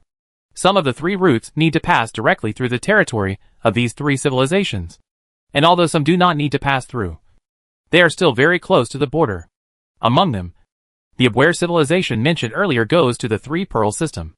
The route is the route in the direction of Raymond Civilization. This route does not need to pass through Raymond Civilization, but it is also very close to the border of Raymond Civilization. Of the other 2 routes, a section of one route needs to pass through the territory of the Oak Civilization. If it is deterred, the distance will be increased a lot. The other route passes near the border of the Callan Empire, and needs to pass through the territory of the Callan Empire. Not long. Now there are interstellar pirates on all 3 routes specifically to rob space merchant ships heading to the Empire's 3-pearl galaxy. The Empire's first suspicion is these 3 level 3 cosmic civilizations, and the general level 2 cosmic civilization. The Empire believes that they don't have the courage to go there.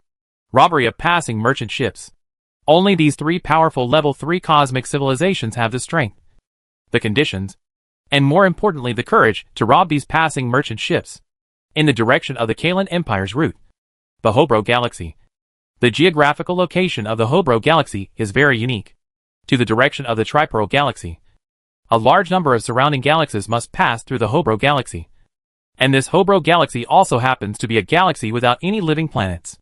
Although it belongs to the Hoka civilization, a level 2 cosmic civilization, it is located in a remote area of the Hoka civilization. In addition, there is no living planet. When the reputation of the Yin Huang Empire was not well known, there were no merchant ships passing here. So for Hoka civilization the Burrow Galaxy also let it be, and did not manage it at all.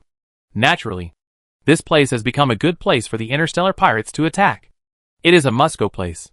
After the attack is completed, they can leave quickly. There are many space-time ocean currents around that can pass through the various directions of the sub-spiral arm. It is simply unknown. No one can detect it without knowing it. This is the entrance to the space-time ocean outflow from the Hobro Galaxy to the Tripearl Galaxy. This is the place where caravans must pass when returning from the Tripearl Galaxy to their own civilization. It has always been a place where interstellar pirates like to ambush and rob, because it is more cost-effective to rob the returning merchant ships than to rob the merchant ships when they came. Because most of the merchant ships returning to their respective civilizations are filled with arms and weapons purchased from the Yin Huang Empire. The arms and weapons of the Yin Huang Empire can be used by themselves or sold. It can be sold to other civilizations at a good price. In the pitch-black void, huge spaceships flew out from the entrance to the ocean of time and space. The appearance of these spaceships seemed to be no different from ordinary spaceships. But these spaceships were too huge to they are comparable to medium-sized space battleships. And 10 of them are even comparable to large space battleships. Soon, spaceships in the void illuminated the dark starry sky here. Spaceships continued to pour out of the entrance to the ocean of strength. And soon the number reached several thousand. Judging from the appearance and design style of the large number of spaceships, it is clear that they are not civilized merchant ships. It is obvious that several civilized merchant ships have joined forces to pass through this dangerous section of the road.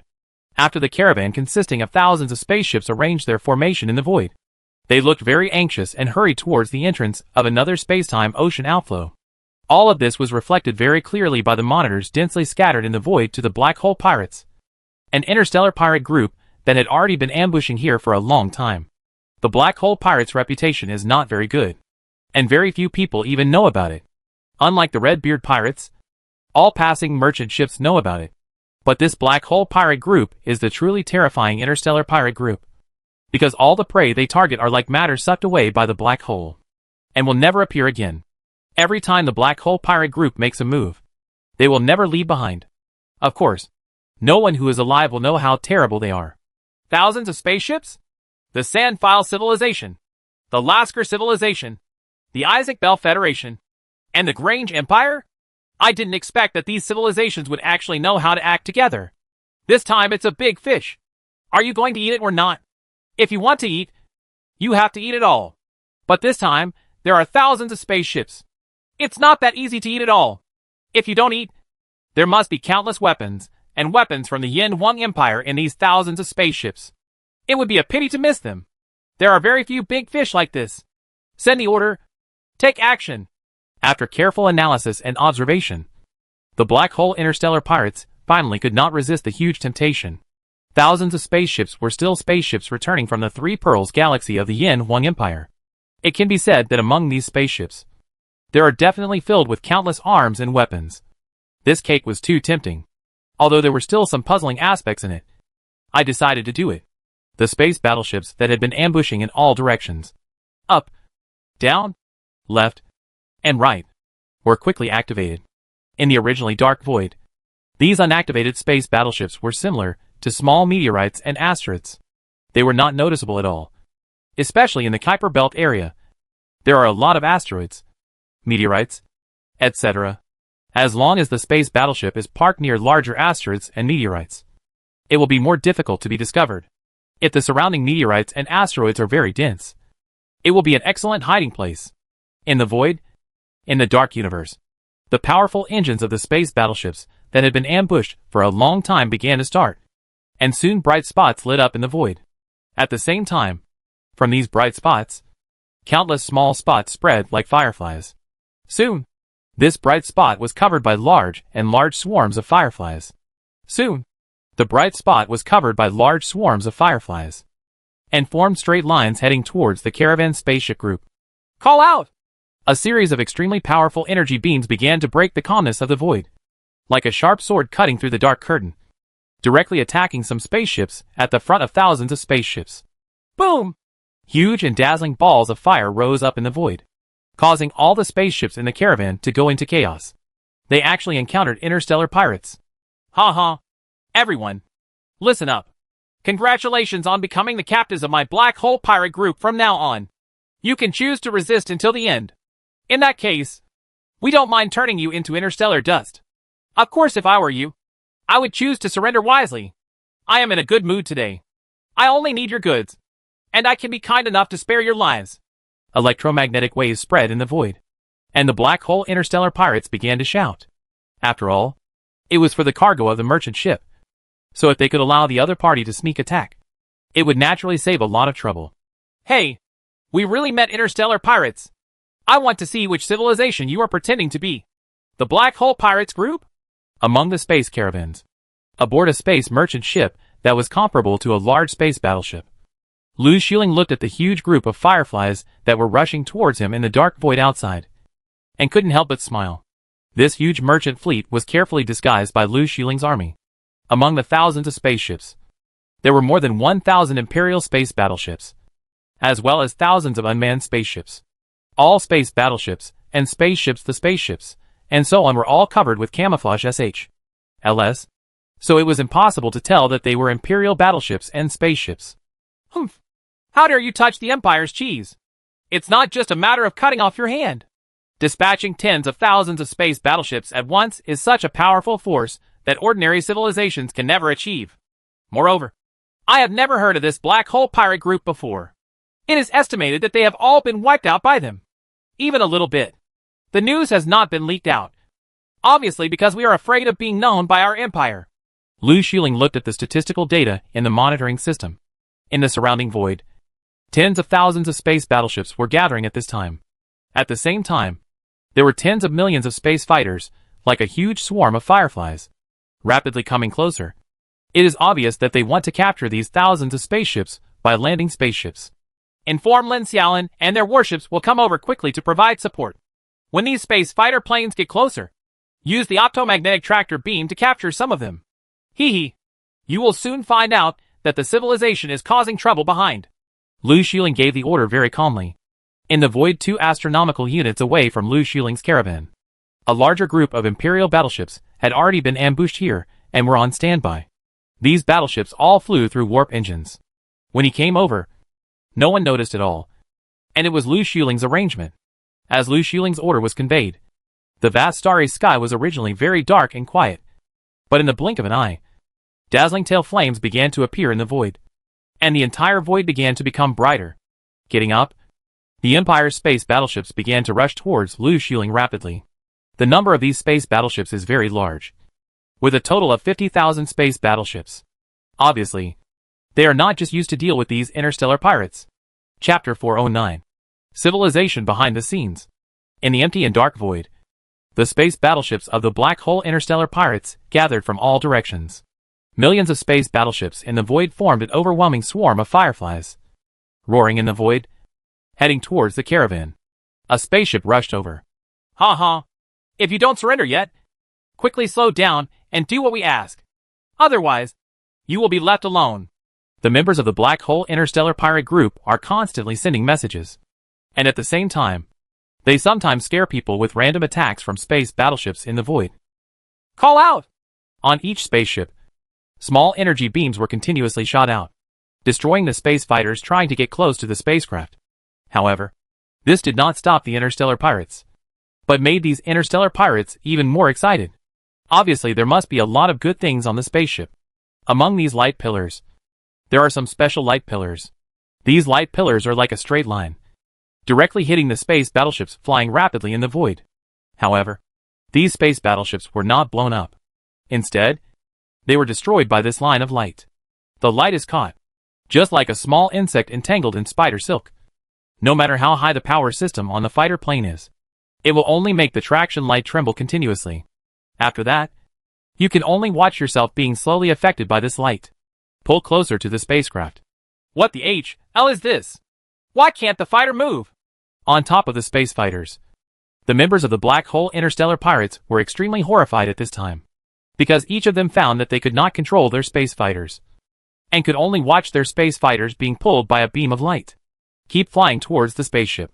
This feeling of losing control is undoubtedly very panicking. It means that your destiny has completely fallen into the hands of the other party, and you have lost your independence. On the huge and chaotic battlefield, the appearance of these space fighters is inconspicuous at all. Even if other fighters notice it, they will not think about it at this time, because they still have to work hard to avoid the spaceships used for defense. Small energy beam. In a spaceship, a few light magnetic rays pull several space fighters over at the speed of light, like little bugs entangled in spider silk, pulling them over very easily. As the optomagnetic traction beam slowly drew closer, the space fighter became clearer and clearer. Soon, the space fighter was pulled into the spaceship's warehouse, and the huge hatch was immediately closed. In the warehouse, the space fighter was firmly pulled by several optical and magnetic traction beams. Then the soldiers of the Empire began to take action. People with advanced Yuanli cultivation were fascinated by their spiritual thoughts. All the interstellar pirates in the space fighter were trapped. Coma. Without the control of these interstellar pirates, the Empire soldiers successfully shut down the space battleship engine and captured these interstellar pirates. I would like to see who is the civilized person. Lu Xulin looked at the interstellar pirates covered by spacesuits. His eyes moved, and someone immediately started to open the spacesuits of these interstellar pirates. The Karen Empire is exactly as expected. I didn't expect that a level 3 cosmic civilization would do such a thing.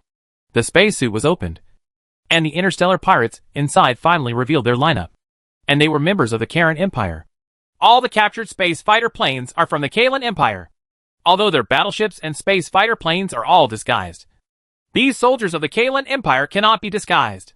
Soon, his men came over to report that all the captured space fighters were soldiers of the Kalen Empire.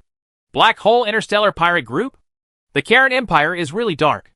It is estimated that all the merchant ships that were robbed by them were wiped out. There are tens of thousands of space battleships and 10 fleets of powerful troops. The opponent has no weapons. Merchant ships are really at your fingertips. I don't know how to run a business well. And now I'm still tampering with the Empire's cheese. Hee hee. If I don't give your Kalen Empire a painful beating this time, I won't be called Lu Xiuling. A slight smile appeared on Lu Xiuling's lips. The civilization behind the black hole interstellar pirates had finally been found out. The next thing to do was simple. Attack! Destroy all these battleships. As Lu Xiuling's order was conveyed, more than 1,000 space battleships disguised in the space merchant ship group began to take action. At the same time, Lin Xiaolin's fleet had also entered the attack range, and powerful magnetic cannons were waiting for Lu Xiuling at any time. The command? Call out! She! Dazzling beams of energy cut through the void, forming a rain of light and attacking the space battleships of the black hole interstellar pirates that gathered from all directions. At the same time, invisible magnetic energy fluctuations also advanced silently in the void. The Empire the space battleship began to fully activate. Boom! Groups of huge flames rose up in the void, illuminating a large area of the surrounding starry sky. Each space battleship turned into a cloud of interstellar dust silently in the void, and continued to float away. What happened? Kata, the commander of the Kalen Empire, who was disguised as the black hole interstellar pirates, was stunned because his battleship group actually burst into flames. Under attack. There were many space battleships among these merchant ships. The attack power of these space battleships was very powerful. Our large space battleships were all killed by one shot from the opponent. Report. There is a powerful attack coming from the direction of the Oort cloud belt. We found tens of thousands of space battleships flying towards us rapidly. Oops. We were fooled. These are not merchant ships, but the troops of the Yanhuang Empire. Apart from the troops of the Yanhuang Empire, no other civilization's energy weapons have such a powerful attack power. And there are also such strange attacks. Withdraw! Kata heard the reports one after another, and thought rapidly in his mind. Soon he realized that this was a trap, and he was waiting for him to fall into the trap. Realizing that this was a trap or a trap set by the Yanhuang Empire, he did not hesitate at all and immediately issued the order to retreat. His mission was to disguise himself as an interstellar pirate and rob passing merchant ships rather than fighting the Yanhuang Empire, which was of course more important. The only thing is that he doesn't have the slightest confidence that he can defeat the opponent. Now not only is the number smaller than the Yanhuang Empire's army, but even if there is no gap in quantity, Kata is not confident that he can defeat the Yanhuang Empire's army, and retreating is the wisest choice. Just a moment ago, the sharks that smelled the smell of blood were swarming to carve up the delicious food in front of them. But in the blink of an eye, they turned around and fled in the void as if they had seen a ghost. However, since Lu Xiuling had prepared in advance, he would not let the other party escape easily. Each space battleship was fully activated, with powerful energy cannons and magnetic energy cannons, like the scythe of the god of death, constantly reaping the rewards. Battleships. More than 10,000 Kalen Empire space battleships disguised as interstellar pirates were simply not enough. This time, Lu Xiuling led more than 50,000 Empire space battleships. In just 2 waves of attacks, more than 10,000 battleships were already covered. Not much left. Catch them alive! In the empty and dark void, Lu Xiuling looked at the few remaining space battleships of the opponent with a slight sneer on his lips. It's really terrifying. No wonder I was able to completely destroy the 50 fleets of the Oak civilization with 2 fleets. In just 2 waves of attacks, all my warships were wiped out. At this time, Kata was dumbfounded. Although he knew that the battleships of the Yanhuang Empire were very powerful, he never expected that they would be so terrifyingly powerful. After 2 waves of attacks, only the tens of thousands of space battleships under his command were left behind. These ships were deliberately kept by the other party. Your Excellency, Commander, what should we do? Our battleship is not as fast as the other side, and the other side will catch up soon. They accelerated and fled in a straight line. They were not willing to kill us. They must have wanted to capture us alive. Kata saw Lu Xiuling's purpose, so he naturally stopped flying to evade. They are constantly accelerating in the void. But compared to the speed, the Empire's space battleships, spaceships, etc. are not afraid of anyone at all. And the distance between the 2 sides is getting closer and closer. One after another, unmanned spaceships set off from the Empire's space battleships. And then a series of optical and magnetic traction beams were bound to the universe where Kata and others were riding. The powerful space battleships actually began to be bitten by these spaceships like ants. Bugs generally slowed down slowly. Kill these spaceships! Kata's face turned dark at this time. If it really came to the moment of being captured, he would have to choose to blow himself up with the battleship. Because once he was captured alive, the Yin Wang Empire would have a reason to attack the Kalen Empire. He knew this from the moment he received the assignment. But now, he is still struggling and does not want to give up so easily. After all, everyone has the instinct to survive, and he will never choose to self-destruct unless it is a last resort. Call out! The beams of light blew up the unmanned spaceships that were towing the space battleships. Then 10 spaceships were just blown up here, and more spaceships joined the Ant army on the other side. The optical and magnetic beams are like flexible spider silk, firmly pulling the space battleship, causing the space battleship's speed to continuously decrease sharply. All battleships self-destruct until the timer expires. There was a look of despair in Kata's eyes. At this point, he knew that he had no way out. Choosing self-destruction was the best destination. He must not become a prisoner of the Yin Wang Empire. Otherwise, let the Yin Wang Empire seize the opportunity. A big battle is absolutely inevitable. Chapter 410. Refuse to admit it. The Gross Galaxy is the only place on the route to the Three-Pearl Galaxy that the Kalen Empire must pass through. As a border galaxy of the Kalen Empire, it was not taken seriously before. However, since the rise of the Yin Wang Empire, it has become an important waterway. Gross, the development of galaxies is also changing with each passing day. Just the important business of providing a spaceport for passing merchant ships to rest and add energy and daily necessities has made the Gross Galaxy a lot of money. Moreover, the merchant ships traveling north and south naturally have to do something. Trade and so on have made the Gross Galaxy extremely rich. Heading to the entrance of the space-time ocean flow in the direction of the Three-Pearl Galaxy, huge space battleships emerged from it. Soon, the entire void was occupied by thousands of space battleships, overwhelming the nearby Karen Empire. People and passing merchant ships were startled. It's the space battleship of the Yin Wang Empire.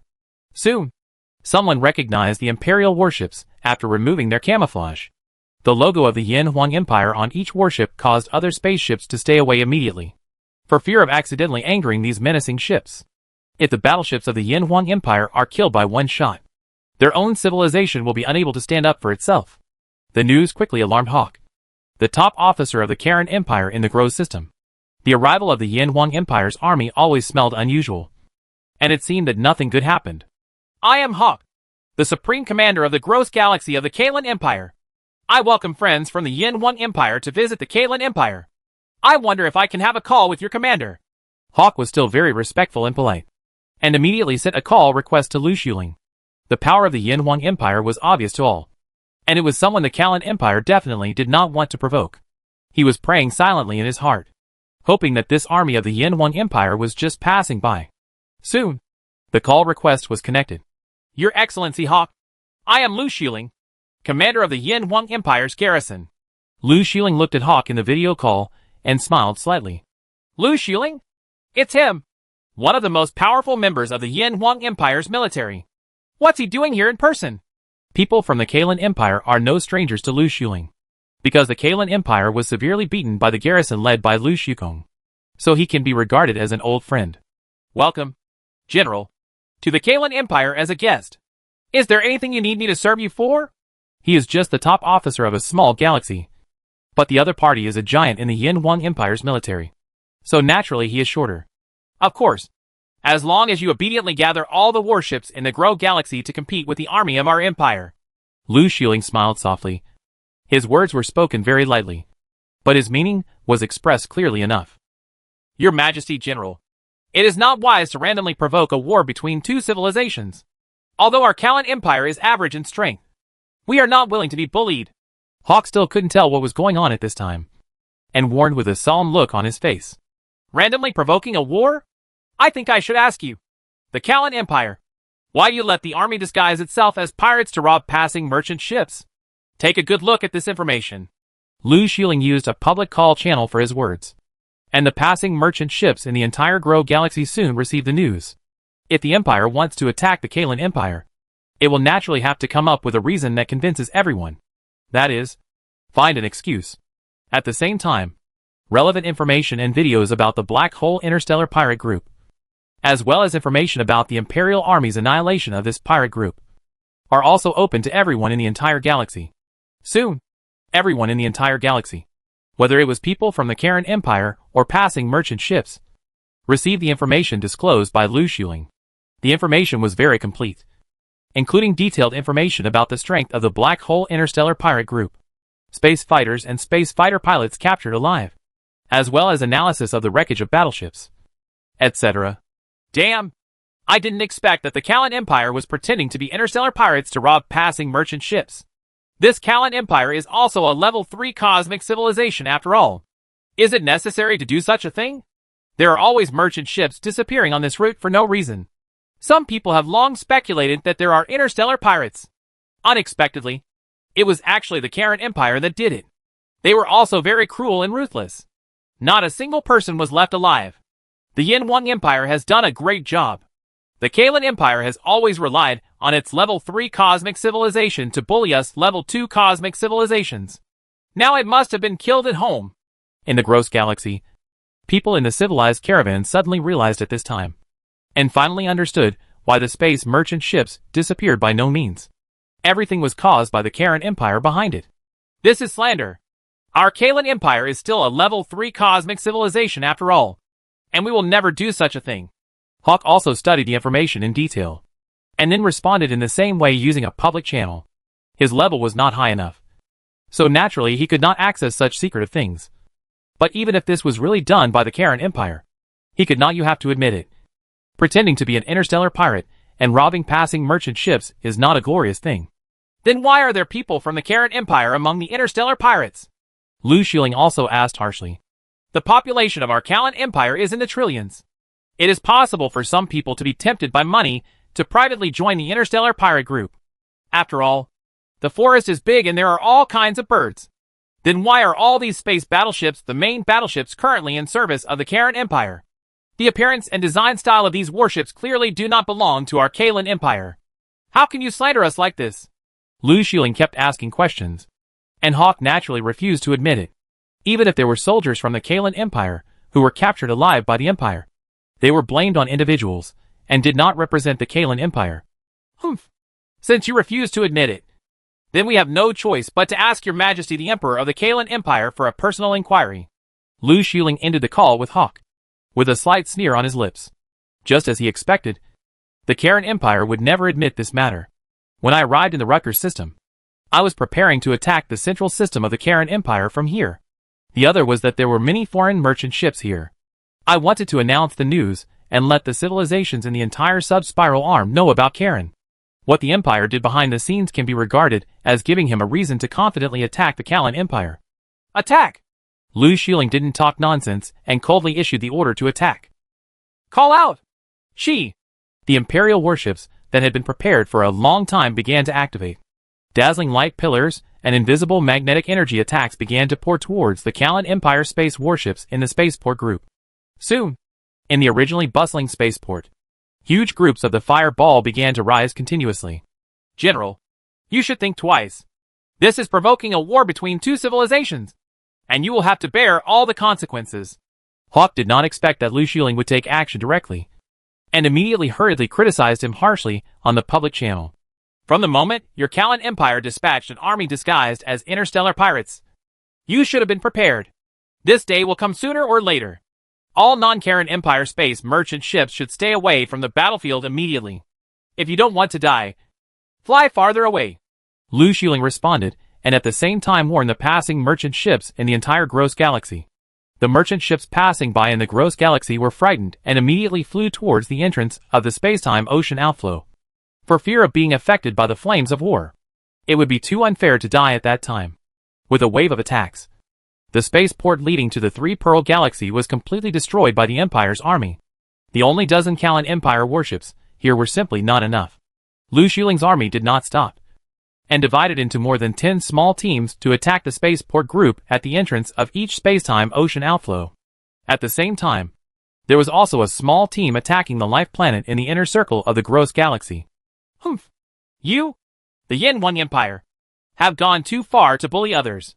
Our Callan Empire will never allow us to be slandered like this, and we will never let others bully us like this. Gross was also extremely angry.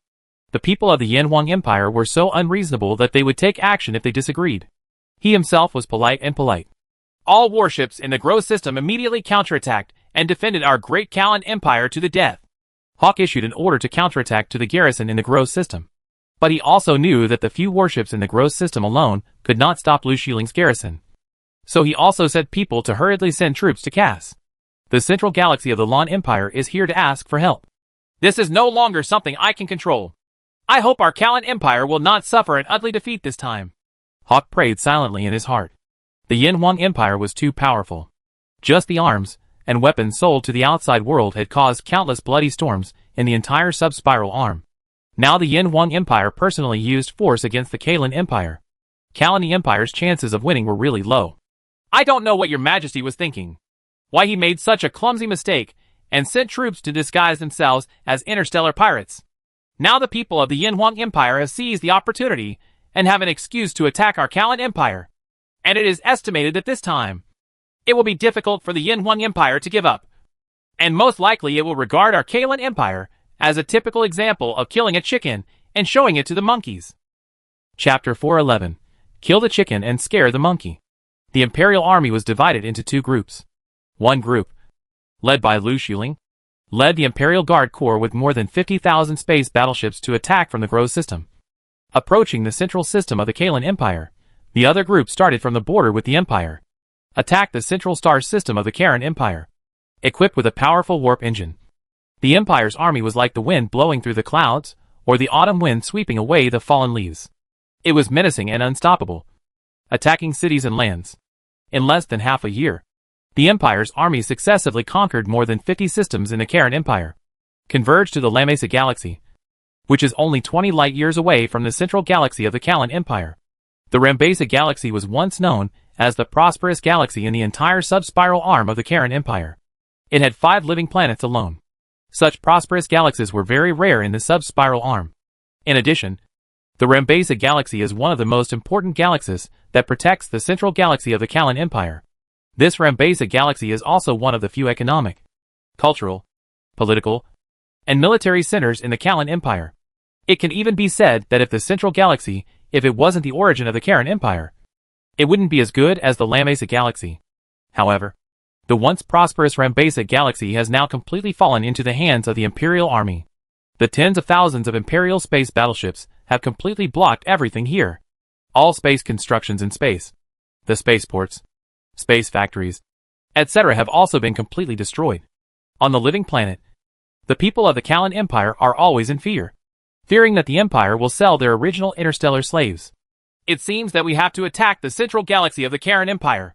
So far, they are still stubborn and refuse to admit that the black hole interstellar pirates are controlled by them behind the scenes. Han Guanhua, the commander of another army, said to Lu Xuling with a smile on his face that the two armies of the Empire entered the territory of the Kalan Empire. The Kalan Empire also refused to admit it and desperately organized an army to resist the attack of the Imperial Army. However, everything it was all in vain. The strength of both sides was not at the same level at all. The scene where the Oak civilization was beaten was repeated again and again. Ha ha. It doesn't really matter whether you admit it or not. Anyway, our empire is looking for someone to establish its authority this time. And it just so happens that the Karan Empire has hit the gunpoint again. I heard that Luo Xiaoyao is about to reach the central galaxy of Oak civilization. Lin Xiaolin has already forced Raymond civilization to sign a treaty. Isn't our progress a bit slow? After all, it's you and me. Lu Dajun joins forces. It seems to be a little slow. But it seems that the Kalan Empire has almost surrendered after the current level of fighting. If the fighting continues, the Kalan Empire will only be more embarrassed. Lu Xuling and Han Guanhua chatted very casually and seemed very confident in taking over the Kalan Empire. In fact, just as the two expected, at this time in the central galaxy of the Karan Empire, the top management of the Karan Empire had been beaten to the point of losing their temper. Let's negotiate peace with the Yin Huang Empire. If the fight continues, they will come to our central galaxy. By then, our Kalan Empire will be really disgraced. The Emperor of the Kalan Empire, Kalan Self, gave the order very helplessly. At first, he was only envious of the Yin Huang Empire for making huge profits here in the Three Pearl Galaxy. He did not expect it to be what it is today. Your Majesty, we cannot negotiate for peace. The appetite of the Yin Huang Empire is so huge. It ate 100 galaxies from the Oak civilization.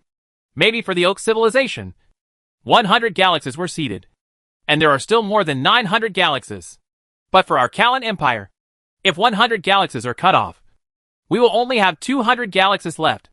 We still have a large army. As long as we carry out general mobilization, we will soon be able to organize 500 fleets. We will definitely defeat the Yin Wang Empire. Although it is said that we robbed the merchant ships first this time. Based on my understanding of the Yin Wang Empire, it is probably that they have consumed more than 100 star systems obtained from the Oak civilization. So now they have begun a new round of expansion. Fighting against interstellar pirates is just an excuse for them. It just makes it more legitimate for them to send troops. In fact, even if we don't rob passing merchant ships, the Yin Wang Empire will find other excuses to attack us.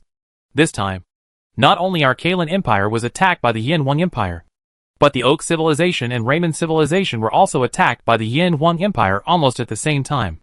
As long as our three civilizations unite, we will definitely be able to defeat the Yin Wang Empire. The right-hand prime minister of the main war faction immediately stood up to oppose. He knew very well that the Yin Wang Empire had a very big appetite. If peace was negotiated, the Kalan Empire would definitely bleed. And more importantly, he saw the reality of the Yin Wang Empire's new round of external expansion. Intention. But if we don't negotiate for peace, how can we fight with the Yin Wang Empire's army? Not to mention 500 fleets. Just 1,000 fleets for you. Are you confident that you can defeat Lu Xuling's army in La Mesa? The Yin Wang Empire dares to attack 3 of our civilizations at the same time, which shows that the Yin Wang Empire has enough confidence. The Raymond civilization has now negotiated peace with the Yin Wang Empire, and the Oak civilization is about to be beaten to the central galaxy by the Yin Wang Empire's army. Even if we unite with them to fight against the Yin Wang Empire in the future, we still need to bow our heads now. Now that we are negotiating for peace, maybe we only need to see dozens of galaxies. If they come to the Kalan galaxy, then it will not be enough to see 50 galaxies to satisfy the appetite of the Yin Wang Empire. The left prime minister of the peace faction also came out and said that in his opinion, if the war has reached this point, decisively choosing peace is the best result. Continuing the war will not do any good to the Kalan Empire. We only have the dozens of fleets guarding the central galaxy left in our hands. If they are all destroyed, the civilizations around us will definitely be in trouble.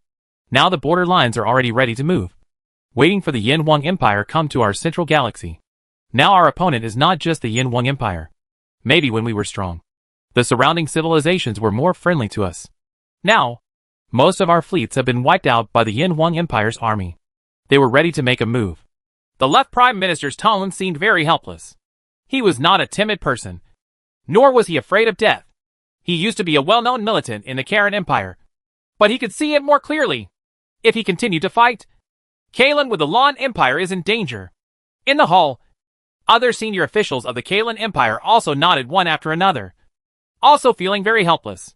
Alas, our Kalan Empire has never been so aggrieved. We were killed in the Rambasa galaxy, but in the end, we had to choose to negotiate a peace and cede territory and pay compensation in exchange for peace. The right minister finally nodded and let out a long sigh. On the most prosperous planet of Rambasa in the Rambasa galaxy, in the Star Plaza of the Kalan Empire, the right minister of the Kalan Empire received full authorization from the emperor of the Kalan Empire to start negotiating peace with Lu Xuling and Han Guangbua, being negotiated with a cannon pointed at the door of the house. Even though the right-hand minister of the Kalan Empire was talented, had a golden tongue, and could talk the dead into living things, he was not strong-willed during the negotiations, so he was naturally helpless. Soon, the Kalan Empire and the Yin Wang Empire signed the La Mesa Treaty. Here in the La Mesa Galaxy, the main contents of the treaty are as follows. Article 1. The Kalan Empire admitted that it had sent troops disguised as the Black Hole interstellar pirates to rob passing merchant ships, and therefore would bear full responsibility for the war at this time. Article 2. The Karan Empire promises that interstellar pirates will not occur on the route of the Karan Empire in the future, and insists on maintaining peace and justice in the universe. Article 3. As the party that bears full responsibility, the Kalan Empire ceded 100 galaxies adjacent to the Yin Wang Empire to the Yin Wang Empire as compensation for ceding territory. Article 4. As the party that bears full responsibility, the Kalan Empire needs to pay 1 billion Yin Wang Empire yuan as war compensation to the Yin Wang Empire to compensate for the losses of the Yin Wang Empire. Article 5. The Kalan Empire needs to compensate the Rod Park civilization, Santan Empire, Arbros civilization, Gaston Federation and other civilizations for a total of 1,000 trillion yen Wang Empire yuan for the loss of merchant ships. As soon as the Treaty of La Mesa came out, the civilizations in the entire sub-spiral arm were shocked. Because this time the Yin Wang Empire was really too cruel. 100 galaxies meant that the Kalen Empire had ceded 1/3 of its territory. The war compensation of 1 billion yuan was enough to hollow out the Karen Empire. And even those civilizations that lost some merchant ships also received some war compensation. However, before everyone could digest the La Mesa Treaty, signed with the Kalen Empire, the Paris Treaty, signed between the Yin Wang Empire and the Raymond civilization quickly spread throughout the sub-spiral arm. The Raymond civilization is similar to the Kalen Empire. It was also severely cut by the Yin Wang Empire. It also ceded 100 galaxies and 1 trillion war compensation. While all the wealth was wiped out, the territory was reduced. Chunks. Then the Orholes Treaty, signed between the Yin Wang Empire and the Oak civilization once again spread throughout the sub-spiral arm. This time, the Oak civilization was repaired even worse by the Yin Wang Empire, ceding 200 galaxies and up to 2 billion war reparations. The Oak civilization, the Kalen Empire, and the Raymond civilization. These three civilizations are all old and powerful civilizations on the sub-spiral arm. But now they are being rubbed on the ground by the Yin Wang Empire. And they have to immediately agree to cede territory and pay compensation. And they were all attacked by the Yin Wang Empire at the same time. The powerful shadow of the Yin Wang Empire began to shroud the civilizations in the entire sub-spiral arm. No civilization dared to rob merchant ships leading to the Three Pearl Galaxy. Chapter 412. Visitors from Beyond the Starlight. Time flies and years pass by. After fiercely pressing the three powerful civilizations on the sub-spiral arm to the ground and rubbing them, no one dared to touch the cheese of the Empire. The passage through the Tri-Pearl Galaxy became very safe, because of the Raymond civilization, Kalen civilization, the Empire, and the Oak civilization each sent large armies to patrol the routes near them. They are afraid that the Blind civilization will rob passing merchant ships. And in the end, they will take the blame, and the Yin Wang Empire will find an excuse to send troops.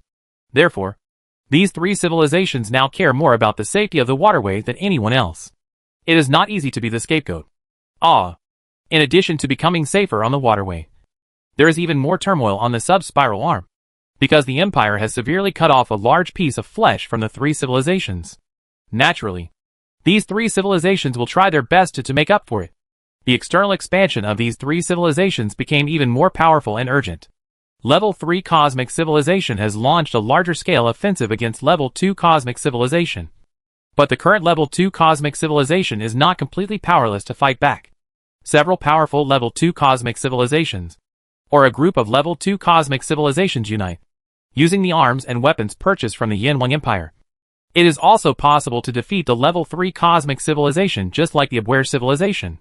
There are flames of war everywhere, and the number of civilizations on the sub-spiral arms is decreasing at an unprecedented speed. Not only the Level 2 Cosmic Civilization has become more dangerous, but even the Level 3 Cosmic Civilization may be destroyed if not careful. When everyone was in danger, the arms trade of the Three Pearl Galaxy Empire became even more prosperous. Countless caravans who traveled across the void to the Three Pearl Galaxy continuously transported massive amounts of material resources, and then quickly replaced them with those of the Empire. The arms and weapons returned in a hurry again. It won't be long before these arms and weapons will once again appear in a war on the sub-spiral arm. Such a result is naturally promoted by Li Fu and other high-level officials in the Empire, and they also hope to see it. When the opportunity is ripe, and there are not many civilizations left on the sub-spiral arm, that is when the Empire will truly annex the entire sub-spiral arm. As for now, they are naturally just sitting and collecting money, and they can continuously plunder the wealth of various civilizations on the sub-spiral arm without any effort at all. On the main spiral arm of Orion, a huge fleet is constantly advancing in the void. This fleet is composed of tens of thousands of spacecraft. Each spacecraft is a large spacecraft with a mass of more than 10 billion tons, some of which have a mass even exceeding 20 billion tons. With such a huge space fleet and tens of thousands of spaceships, there are only a handful of civilizations in the entire sub-spiral arm. When this huge fleet passed by every civilization on the spiral arm, no matter whether the civilization was strong or weak, they all showed great respect to this caravan and served these uncles with delicious food and drinks, for fear that they would not entertain them well. The tribute team of the Khalif Empire on the other side of the starlight is not sure whether it is going to find that civilization to collect tribute this time. If I remember correctly, it should not be time to pay tribute yet. It's true that it hasn't arrived yet. The time for paying tribute once every 1,000 years is still hundreds of years away. This Koloff Empire is crawling on our civilizations, knocking our bones and sucking our marrow. Every time we pay tribute, our civilizations will lose a layer of skin. Looking at their flight route and direction, it seems that they are going to the sub-spiral arm this time. But the sub-spiral arm is relatively barren. This time tens of thousands of spacecraft are used. It seems that this time it's impossible to pass this test without losing a piece of civilization. This fleet rushed non-stop all the way to the sub-spiral arm, causing speculation among the civilizations passing along the way. The tribute team of the Koloff Empire on the other side of the starlight was very familiar to all civilizations in the entire sub-spiral arm. The team is also the team that everyone least wants to see. The Yin One Empire, a civilization that has risen on the sub-spiral arm of the Orion spiral arm for less than 100 years, has now reached level 3 cosmic civilization.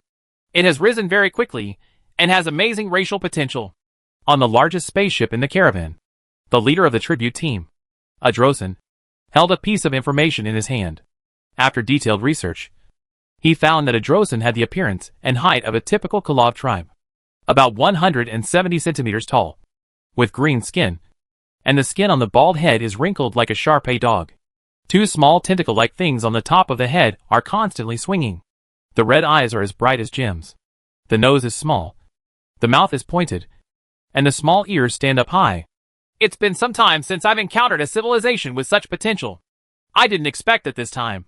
The Yin One Empire would develop to a level 3 cosmic civilization before it was discovered. Adrosin frowned as he looked at the information about the Yin One Empire. As a member of the Koloff dynasty, he naturally regarded the entire Orion spiral arm as the private property of the Koloff dynasty and regarded himself as the owner. As a master, if you want to continuously and stably inform the entire Orion spiral arm, you naturally need to understand the strength, racial potential, etc. of each civilization on the entire Orion spiral arm, because these factors will affect the Koloff dynasty's relationship with the Orion spiral arm dominance of the entire Orion spiral arm. Once a civilization with rapid development and amazing racial potential appears, the Koloff Empire will never show mercy and will destroy it while the opponent is still very weak. The appearance of the Yin One Empire was still very short. It is said that the entire sub-spiral arm was really famous for its battle with the Oak civilization. The news spread to the Koro Empire on the other side of the starlight. But the Kolo Empire did not pay too much attention at the time. New civilizations are born all the time on the huge Orion spiral arm, and old civilizations also weaken. There is nothing surprising about the emergence of a new level 3 cosmic civilization. However, when the Yin One Empire violently defeated 3 old and powerful level 3 cosmic civilizations at the same time, the Koloff Empire on the other side of the starlight could not sit still and hurriedly sent Adrosin's tribute team to the secondary spiral arm to prepare. Investigate the Yin One Empire. Of course, the name is still in the name of collecting tribute. As the nominal owner of the Orion spiral arm, the Koloff Empire will regularly collect tribute from the level 3 cosmic civilizations on the Orion spiral arm. The Yin One Empire has become a level 3 cosmic civilization. A super cosmic civilization should logically pay tribute. It seems that our empire still lacks control over the sub-spiral arm, and the information is known too slowly. The strength of the Yin One Empire should have developed to the advanced level of level 3 cosmic civilization. Otherwise, it would be impossible to control 3 levels at the same time. A rudimentary level 3 cosmic civilization can be easily defeated. When he saw the information about the recent battles between the Yin One Empire and the Raymond civilization, the Karen Empire, and the Oak civilization, Adrosin frowned and concluded that the civilization level of the Yin One Empire had developed to the level 3 advanced cosmic civilization stage. The attack range of the energy weapons sold to the outside world has reached 10 million kilometers, and the attack power has also reached level 6. If they are the weapons they use themselves, they will not be too far away from the weapons of our empire. This the Yin One Empire cannot stay. Adrosin continued to study, looking at the information in his hand, with a cold light in his eyes. The reason why the Koloff Empire has been able to maintain its control over the entire Orion spiral arm is because the Koloff Empire will rule those who are dangerous to it. All factors are stopped in their infancy. I don't know how many civilizations with amazing racial potential in history entered the eyes of the Koloff Empire before they could develop properly. Then they were easily wiped out by the Koloff Empire without even making waves. The huge tribute team continued to advance in each galaxy at a very fast speed. It only took about 10 years for the tribute team to move from the main spiral arm of Orion to the secondary spiral arm. It seems that the strength of the Yin 1 Empire is growing very fast. The civilizations on the sub-spiral arm are all rushing to deliver wealth to the Yin 1 Empire in exchange for arms and weapons. After arriving on the sub-spiral arm, Adrosin received more and more detailed information about the Yin 1 Empire. He also knew that on the sub-spiral arm today, regardless of the size of the civilization or the strength of its strength, they are constantly transporting themselves. The wealth of civilization goes to the Yin 1 Empire, and then is exchanged for arms and weapons to enhance the strength of one's own civilization. The sub-spiral arm is full of wars. The arms and weapons of the Yin 1 Empire are what every civilization needs most. Adrosin looked at the endless traffic of caravans on the route to the Yin 1 Empire, and the solemn expression on his face became heavier. The stronger the Yin 1 Empire became, this meant that the Koloff Empire wanted to the more it takes to exterminate it, the more. The person responsible for the affairs on the sub-spiral arm should be dragged away and thrown into the black hole. A civilization with such amazing racial potential is amazing that it has only now spread the news back to the stars. Now the strength of the Yin 1 Empire has definitely become a terrifying one. At this point, it's definitely not easy to destroy it. The closer he got to the Yin 1 Empire, the more detailed information Adrosin got, and the more powerful he felt that the Yin 1 Empire was. And it felt very tricky. In the three-pearl galaxy of the Yin 1 Empire, Adrosin's tribute team finally arrived. When a team of tens of thousands of large spaceships appeared in the three-pearl galaxy, the entire empire was alarmed. A team of tens of thousands of large spaceships, all of which are composed of large spaceships, has never happened before in the entire sub-spiral arm. And no civilization can form one except for the Empire. The tribute team on the other side of the starlight? Li Fu couldn't help but frown after receiving the news. Chapter 413. Extremely Arrogant. Sanju Galaxy. A huge spaceport area. Because Adrosin's fleet is too huge, with tens of thousands of spaceships, each of which is a large spaceship with a mass of more than 10 billion tons. So the Sanju Galaxy Spacetime Management Bureau had to set aside several spaceports to accommodate the other party. It's quite prosperous. It seems that the Yin 1 Empire has made a lot of money from interstellar trade. Well, it seems that we need to ask them to pay more tribute this time. Adrosin looked at the extremely busy spaceport group and the ups and downs of civilized caravans, with a smile on his lips. Soon, tens of thousands of spaceships were parked. In the spaceport, Adrosin walked in with his team. This Yin 1 Empire is really not simple. It has also mastered gravity generation technology. Its racial potential is really amazing. There are only a handful of civilizations in the entire Orion spiral arm that have mastered this technology. Feeling the gravity in the spaceport, Adrosin frowned again. Civilizations often walked on the Orion spiral arm, and there were very few civilizations that mastered gravity generation technology.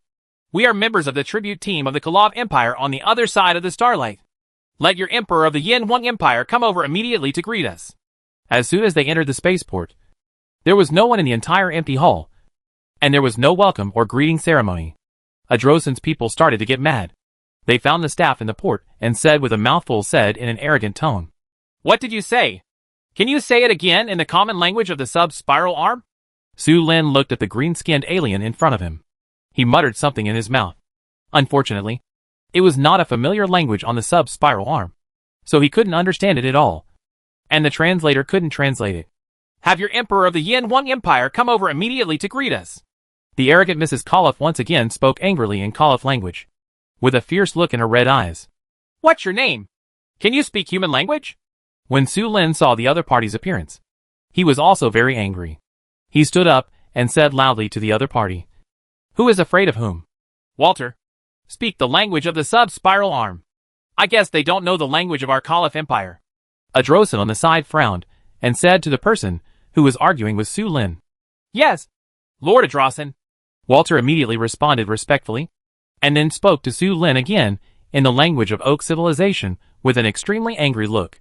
Are you kidding me? Our Emperor, the Emperor, doesn't have time to see you. If you have anything to do, just tell me directly. After hearing the other party's words and the other party's tone, Su Lin responded coldly. I'll say it again. We are the Koloff Empire from the other side of the starlight. Let your Emperor of the Yin 1 Empire come over immediately. Walter's eyes flashed with anger. He and others always walked sideways on the spiral arm of Orion. Generally, they would receive a warm reception in any civilization they went to. Civilization leaders, who knew the news in advance, would definitely come over and give yourself and others the warmest welcome. I didn't expect that I would be so frustrated just after I arrived at the Yin Wang Empire. First, I was forced to speak the rubbish language of the rubbish civilization on the spiral arm. And then the other party, a little person who didn't know what he was doing, wanted to receive me and others. It was really deceiving. Too much. Holding back his anger, he said it again word by word. Oh, I've heard of the Koloff Empire on the other side of the starlight. What's the matter with you coming to our Yin Wang Empire? Su Lin nodded after hearing this, and then asked in a natural manner. Of course there is something. Your Yin Wang Empire has reached the level of level 3 cosmic civilization, according to the rules on our Orion spiral arm. You have to pay tribute to our Koloff Empire. We are here to collect the tribute. Walter suppressed his temper and said to Su Lin. Pay tribute? Why do we have to pay tribute? Is there such a rule on the Orion spiral arm? Besides, this is a sub-spiral arm. When Su Lin heard this, he immediately opened his eyes and asked, why pay tribute? Because this Orion spiral arm belongs to our Koloff Empire. And you low-level civilizations and low-level races are all vassals of our Koloff Empire. Our Koloff Empire kindly allows you to survive. Shouldn't you do something for the master? Walter finally couldn't help it anymore, pointed at Su Lin and spoke loudly. I'm warning you. This is the Yin Wang Empire, not your other side of the stars. You should be polite. Otherwise don't blame me for being rude to you. Being pointed at the nose, Su Lin also went crazy. The energy in his body was circulating, and an extremely powerful momentum rose. He stared at Walter coldly. Walter suddenly felt like he was being targeted by a ferocious beast. His whole body became trembling, but his usual style made him unable to lose face. He just pointed at Su Lin and was speechless. Do you admit that you are the masters of the Orion spiral arm? A lowly civilization and a lowly race? How noble are you? Look at you. TSK. You are really no different from trash. Su Lin became angry, being insulted to his empire and his own race. He couldn't hold it back and retorted unceremoniously. After working here in the Three Pearl Galaxy for a long time, any other civilization must be polite to him. No, thinking that people from the Koloff Empire were so arrogant. I want to duel with you. Walter couldn't accept being so humiliated by Su Lin. Even though the aura emanating from Su Lin made him extremely frightened, he still showed the courage of Mrs. Kahlo. Okay, Walter, step back. Adrosin, who had been watching coldly, frowned deeply and said to Walter, Yes, Lord Adrosin. Walter responded respectfully, then looked at Su Lin with angry eyes, and returned to his team very unwillingly. We have clearly reported our identities, but the attitude of the people from the Yin Wang Empire is really bad. Not even a decent person came to greet them. Adrosin's eyes flashed with cold light, but he smiled on the surface. My name is Adrosin. I hope to have a conversation with important leaders of your civilization. Please inform me. Adrosin seemed polite, but there was still a hint of arrogance in his words. Please wait a moment. Governor Zhu Yeyang of our Three Pearl Galaxy has received the news and is on his way. Su Lin pointed to the chair in the hall and said coldly. Adrosin looked at the tables and chairs in the hall, and the cold light in his eyes became stronger. But he just held back and did not burst out. The tens of thousands of spaceships brought this time were originally used to load tribute goods. It is not a space battleship at all and has no combat effectiveness. Humph. If I had known earlier, I should have brought tens of thousands of space battleships over here and destroyed them directly. How dare you treat us like this? It was naturally impossible for Adrosin to sit on a chair in the hall without losing his identity and lead his men back to his spaceship. But he regretted not bringing the fleet out. On the other side, Zhu Yeyang, the Grand Governor of the Three Pearl Galaxy, was discussing with Li Fu, the Prime Minister of the Imperial Cabinet, and other high-level officials about how to deal with Adrosin and others. The sudden arrival of the tribute team at this time made the high-level officials of the Empire feel that there are so many unusual places. In the virtual chat world, many high-level officials of the Empire have gathered together, with solemn expressions on their faces, and they are constantly discussing with each other how to deal with the Koloff Empire. Everyone, I just received news that the tribute team coming this time is headed by Adrosin. The reason for coming is because our empire has reached level 3 cosmic civilization. So according to the rules on the Orion spiral arm, We need to go up contribute a large amount of supplies to the Caliph Empire. Just now, the people in charge of reception at our port reported that their attitude was very arrogant. They said they wanted His Majesty the Emperor to greet them in person. So there were some unpleasant quarrels. Zhu Yeyang reported the quarrel that had just happened between Su Lin and the other party. It was the intention of the Empire's high-level officials not to hold a greeting. The other party had already informed his identity before entering the Empire's territory. According to the practice of other civilizations on the Orion Spiral Arm, a grand welcome ceremony should be held. But Li Fu and others felt that there should be equality between the Empire and the Caliph Empire. And there was no need for this. The Caliph Empire is used to dominating the Orion Spiral Arm. All cosmic civilizations that have reached level 3 must pay tribute to Caliph once every 1,000 years. And every time, they can make a level 3 universe civilization is peeling off its skin. It can be said that the Caliph Empire is a real vampire on the Orion Spiral Arm. And it only chooses level 3 cosmic civilizations to suck. Imperial Prime Minister Tu Shuili announced the information collected about the Caliph Empire. The civilization level of the Caliph Empire should be at the peak of level 3 cosmic civilization. Or it may be at the beginning of level 4 cosmic civilization. However, seeing that their spaceship does not have the ability to fly at warp speed, it should still be level 3 cosmic civilization. However, the Caliph Empire has a long history. Occupies the Starry Shore, a geomantic treasure land above the Orion Spiral Arm, and has a very large population. So it has always been the same in the Orion Spiral Arm. Zhu Yeyang, you should contact Adrosin here first to see how big their appetite is. Humph. If the Caliph Empire wants to suck out the bones and marrow from our empire, it will make a wrong calculation. I always feel that they are not just here to collect tribute. You have to find out their true purpose. Li Fu pondered for a long time and slowly gave instructions to Zhu Yeyang. Chapter 414. Astronomical Tribute. Xiao Baikai. How is your research on the energy shield over there? Although our empire's attack is powerful, in terms of defense of the battleship, without the energy shield, we do not have enough confidence to deal with the Caliph Empire. Li Fu thought for a moment and turned to Bai Kai and asked again. Bai Kai is an expert in energy weapons from the Empire and the person in charge of researching energy shields. The Starlight space battleship captured by the Empire from the Oak Civilization was handed over to Bai Kai in hand, with ready-made things for us to refer to. If I still can't develop an energy shield, I'll just kill it with tofu. In fact, the energy shield technology has been developed long ago. It's just that we have been upgrading the energy protection technology. The space battleship sold by the Caliph Empire to the Oak Civilization can only be regarded as very average. And the energy consumption is very large. As long as the attack reaches a certain level, a few waves of attacks can wipe out all the energy of the battleship. In addition, when the energy attack reaches level 8, the energy shield will be broken by a direct attack and will have no effect at all. Bai Kai smiled and reported his research results. As an expert in energy weapon research, when the Starlight universe came into his hands, the scientists from the Imperial Energy Science Research Institute quickly broke through the energy shield. As for the final difficulty in technology, it turns out that the scientists of the Empire are almost ready to develop the energy shield technology.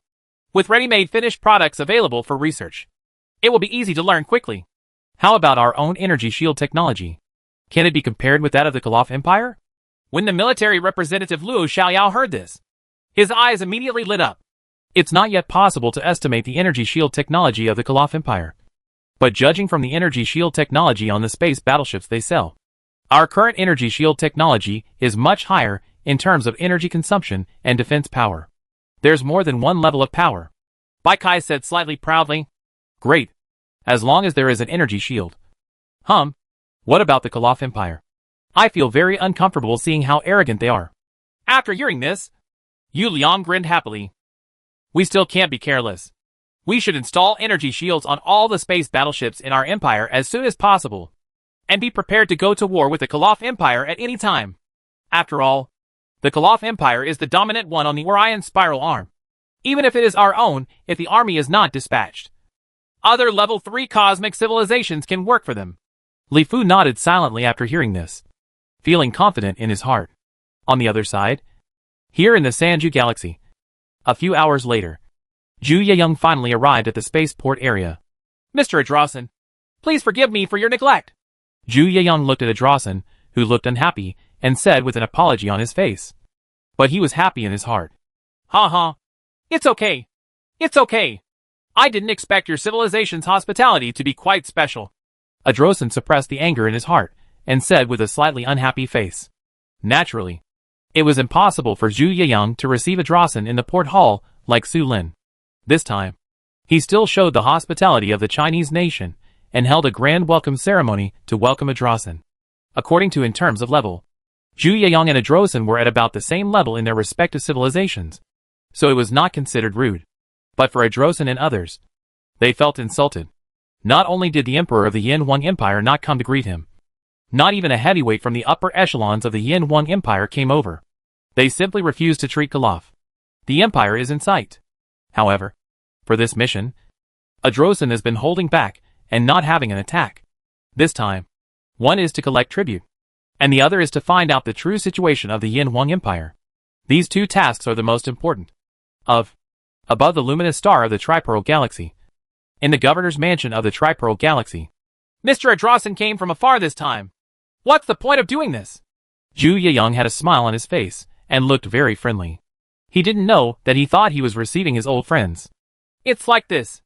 According to the ancient rules, as long as there is a civilization that reaches level 3 on the Orion spiral arm, it needs to pay tribute to our Caliph Empire every 1,000 years. Your empire's current strength has reached level 3 cosmic civilization. So this time, I came here specifically to collect tribute. Adrosin's face was very ugly, and he felt that he had never been so aggrieved. In the past, when he went to any civilization to collect tribute, whenever he needed to say it himself, the other party would very wisely prepare the goods that needed to be paid, and continue to do so. To please yourself, give yourself a lot of gifts, so that if you are in a better mood, you can add a few more. But when he arrived at the Yin Huang Empire, Adrosin felt as if he had become a beggar. He said over and over again that he was here to beg, and also mentioned things like since ancient times, in order to make himself look more justified. Pay tribute? I heard this from other level 3 cosmic civilizations. I wonder how much tribute our empire needs to pay. Upon hearing this, Zhu Yeyang nodded slightly, as if he suddenly understood, which made Adrosin grit his teeth even more. According to the rules of our Kalav Empire, since your civilization is paying tribute for the first time this time, it may be more. Your civilization needs to pay tribute worth 100 trillion of our Kalav Empire's yuan. Adrosin coldly reported the figure of 100 trillion. Originally, a general level 3 cosmic civilization only needed to pay tribute of 50 trillion at a time. However, Adrosin's experience in the empire made Adrosin very worried. Not happy, so he just doubled it. In the past, Adrosin went to a certain civilization to collect tribute. If he felt bad, it was common for him to add 10 trillion or whatever. Don't think that 10 trillion is a small thing. This is according to the rules of the Caliph Empire. The standard goes to pay tribute. Just like here in the Three Pearl Galaxy, everything is decided by the empire. The rule that a meal of steel equals 1 imperial yuan is even more true for the Kalav Empire.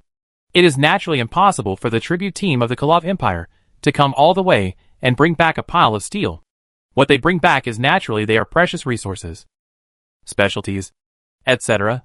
But there is no doubt that the price must be set by the Kalav Empire. 100 trillion? Zhu Yeyang raised his eyebrows and nodded slightly. Then I wonder if you can tell us the detailed list of goods and prices. In this case, we can also calculate whether our empire can collect the amount required to pay tribute. Sure. Adrosin waved his hand, and someone immediately used a computer to send a message to Zhu Yeyang. Soon, a detailed cargo list appeared in Zhu Yeyang's hands. At the same time, this list was also quickly transmitted to the emperor, in the hands of Li Fu and other senior officials of the empire. In the virtual chat world, Li Fu, Xin Bin, Yu Liang, Tu Zuilia and other senior officials of the empire took the detailed list and read it carefully. Just seeing the beginning, they all couldn't help but sneer. This Kalav Empire is really knocking its bones.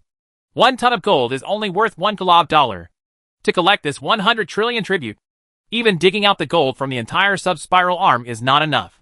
Tu Zuilia looked at the list on the list and couldn't help but shook his head and said, This Adrosin has brought over 10,000 large spaceships. If they are not full, how can they easily go back? TSK. They actually offered a price of 10,000 tons of E3.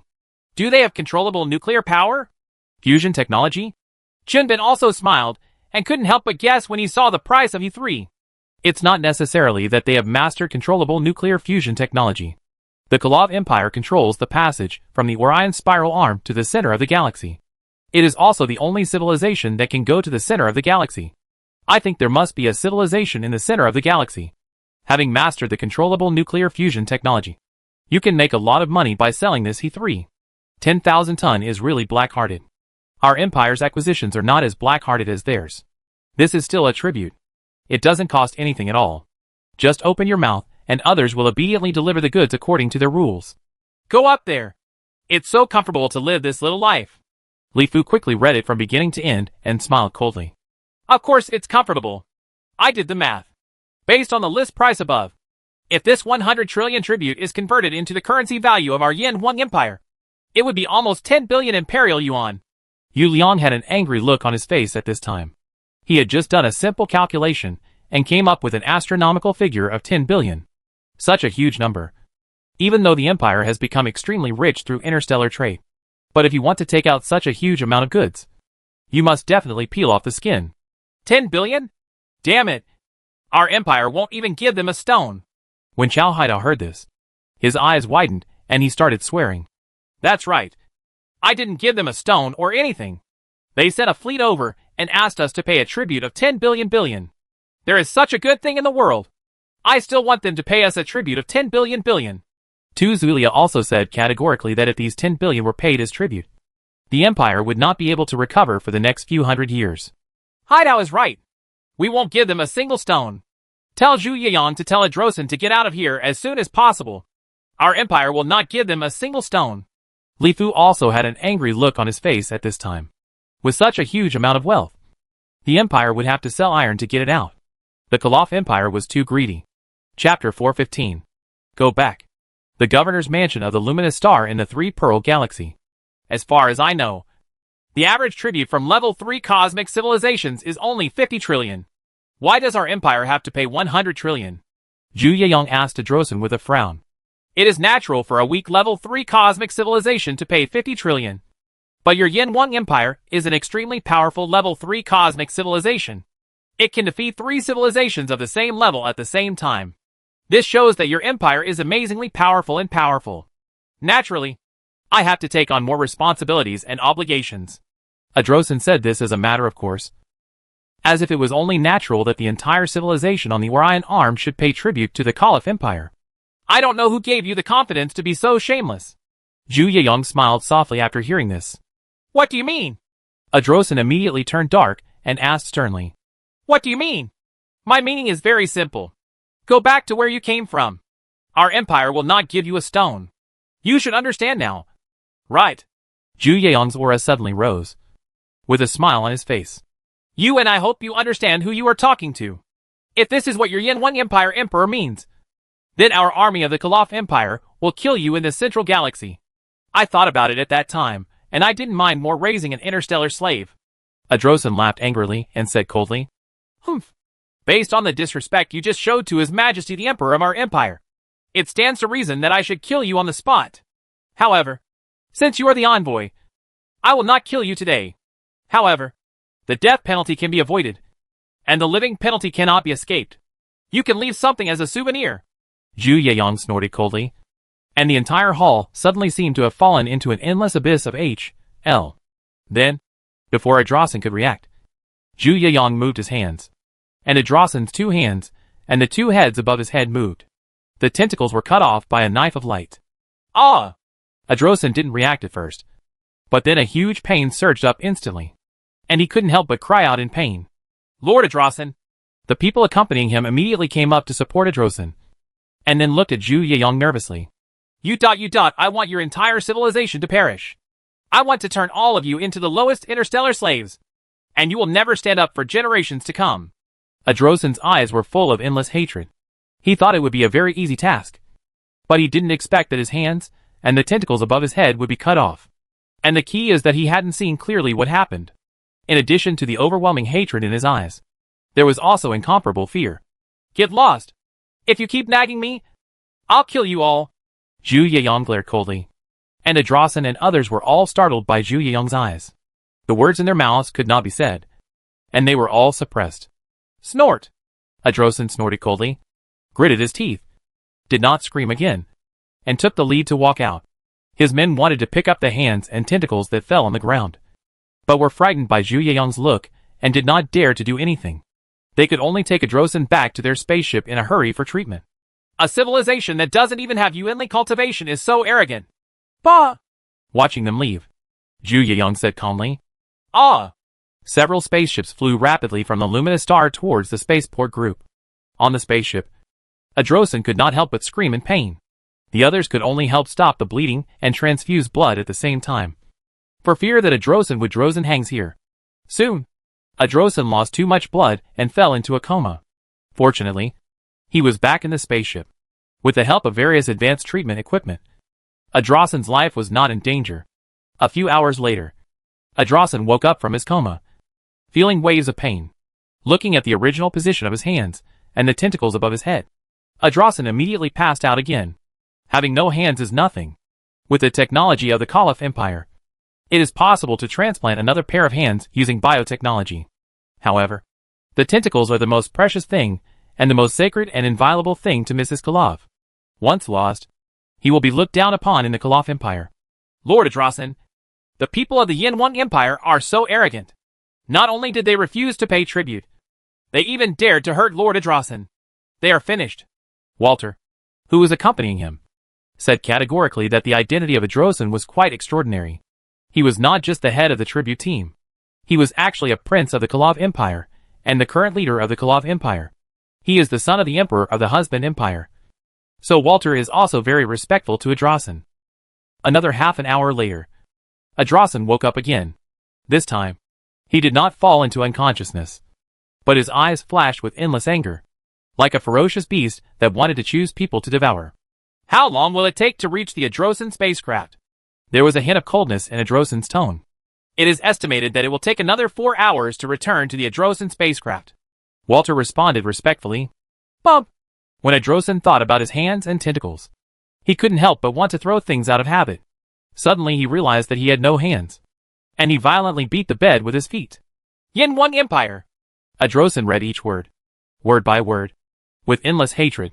A few hours later, the small spaceship aboard Adrosan and others flew back to the large spaceship parked in the spaceport group. Use the quantum communicator, and I want to speak to my father immediately. As soon as he returned to his spaceship, Adrosan began to give orders. The Caliph Empire did not master quantum communication technology, but in the center of the galaxy, there was a powerful civilization that had mastered this advanced technology. The Caliph Empire also spent a lot of money to buy some communicators for emergency communication. On the huge monitor, a figure soon appeared. He had an uplifted and majestic figure. His eyes were like lightning. He was similar to Adrosan. He had green skin and 2 tentacles on his wrinkled scalp that were constantly swinging. This person was officially Archipald, the current emperor of the Caliph Empire. Father! Seeing the figure in the video, Adrosan couldn't help crying again. Child, what's wrong with you? Your hands? And your horns? What happened? Archipald asked sharply when he saw Adrosan's miserable appearance. Although Adrosan was not his favorite son, he was still considered a favorite. Father! It was the people of the Yin Empire who did this. They not only refused to pay tribute to our empire, but also chopped off my hands and horns for no reason. Father! This revenge must be avenged. Adrosan immediately told the matter in a hurry. Bump! Yin Empire. When Archipald heard this, he couldn't help but slam the table. There is no doubt that now it is not just as simple as hurting his son, but also provoking the Caliph Empire's rule over the entire Orion spiral arm. If his son's matter only made him extremely angry, the Yin Empire's provocation to his empire's dominance was the real thing that he couldn't accept. The Caliph Empire has long regarded the Orion arm as its own private property. Its dominance on the Orion arm is unshakable. Anything or civilization that threatens the rule of the Caliph Empire will be mercilessly killed. It is difficult to count the number of civilizations born in the entire huge Orion spiral arm. Over the long years, I don't know how many amazing civilizations have been born. However, without exception, any civilization that is considered a threat to the Caliph Empire will be mercilessly destroyed by the Caliph Empire. As for the remaining level 3 cosmic civilizations, they are basically civilized races that the Caliph Empire believes are not dangerous to itself. They develop slowly and have low racial potential. More importantly, they are basically loyal slaves of the Koloff Empire. The Koloff Empire cannot have the most direct rule over the entire Orion spiral arm. And it also needs civilization as its slaves and lackeys to collect resources and fill the gaps for itself. With these stupid and low-potential civilizations occupying them, the resources and space for excellent civilizations to survive are very scarce. And the Koloff Empire can maintain its rule over the Orion spiral arm for a long time. My child, please come back first. I will find the best doctor to cure you.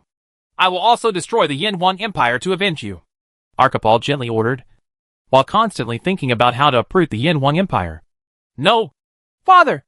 I want to personally see the demise of the Yin One Empire. I want to capture their so-called emperor alive, and bring him back alive, and raise him like a beast. I want him to see with his own eyes how their civilized race was destroyed. Perished, Adrosin said through gritted teeth. The hatred in his eyes could penetrate the void, allowing Archipad, who was an unknown number of light years away, to see clearly. Yes, this is my son, and a good role model for Our Lady Kalu. If this is the case, I will make you fully responsible for the destruction of the Yin One Empire. When Archipel heard this, he nodded with satisfaction. Mrs. Kahlo has also believed in the creed of revenge since ancient times. Father, how many troops are you planning to send to me? When Adrosin heard this, he immediately laughed happily, as if he had seen the moment of revenge. Chapter 416. Blood-Killing Order. In the extremely luxurious palace of the Koloff Empire, the core of the Koloff Empire on the other side of the starlight, who knows how many light years away, Archipad, the emperor of the Koloff Empire, ended his call with Adrosin. While looking at the information about the Yin One Empire, I thought carefully about how to perfectly uproot the Yin One Empire. His son was hurt, and he was extremely angry. But he knew that he had to calm down, because this was not just a simple matter of hurting his son, but also a shake of the dominance of the Koloff Empire, which was the most important thing. Ha ha! I haven't seen such an outstanding civilized race in many years. It can develop to this point in such a short period of time. No wonder it is so arrogant. After carefully reading the information about the Yin One Empire from beginning to end, Archipel smiled coldly. For a civilization like the Yin One Empire, even if there was no Adrosin, once Archipel knew about it, he chose to destroy the Yin One Empire. It seems that we still need to strengthen the control and understanding of the sub-spiral arm in the future. The Yin One Empire has already developed to the current stage. We only know that if it is allowed to develop for hundreds of thousands of years, it may be able to reach a level 4 universe. Civilization. There was a cold light in Archipel's eyes. The sub-spiral arm has never been taken seriously because it is relatively small. The number of civilizations on it is limited and very barren. And no powerful civilization has ever emerged. That's fine. Anyway, it's been a few years since we've done anything to scare the monkeys. Many civilizations in the Orion Arm still think that our Koloff Empire is easy to talk to. Well, the blood-killing order has not been used for thousands of years. This time, let those losers be used as cannon fodder. Soon, Archipel already had a plan in mind. With a smile on his lips, a piece of news spread like a whirlwind throughout the Orion spiral arm. Every civilization that heard the news began to become jealous. The blood-killing order that had not appeared for thousands of years was once again discovered by science. Love Empire is released. Does anyone know about this Yin One Empire? It can actually make the Koloff Empire use the blood-killing order. TSK. Even if it is destroyed, it is worth it. The last time a civilization was destroyed by using the blood-killing order was more than 1,500 years ago. The name of the Yin One Empire may not be known to many civilizations on the main spiral arm, but it is familiar to all civilizations on the secondary spiral arm. One civilization attacked 3 level 3 cosmic civilizations at the same time and defeated them easily. There are 3 level 3 cosmic civilizations. Although the strength of these 3 civilizations, Oak Civilization, Callan Empire and Raymond Civilization, is average, they are still level 3 cosmic civilizations anyway. Defeat 3 level 3 cosmic civilizations at the same time? It seems that the strength of the Yin One Empire is still very strong. The reward of this blood-killing order is not so easy to get. No matter how powerful you are, it's useless. Once the blood-killing order comes out, all level 3 cosmic civilizations who know the news will go crazy. TSK. The reward is so generous. Just being exempted from paying tribute twice is enough to make people excited. Not to mention there are a lot of rewards for warships with energy shields and stuff from the center of the galaxy. That's for sure. Even if it can block the blood-killing order, it can't block the attack of the local army of the Kolov Empire. It seems that this time the Kolov Empire feels the danger. Of course we feel the danger. Our Enoch civilization is close to the sub-spiral arm.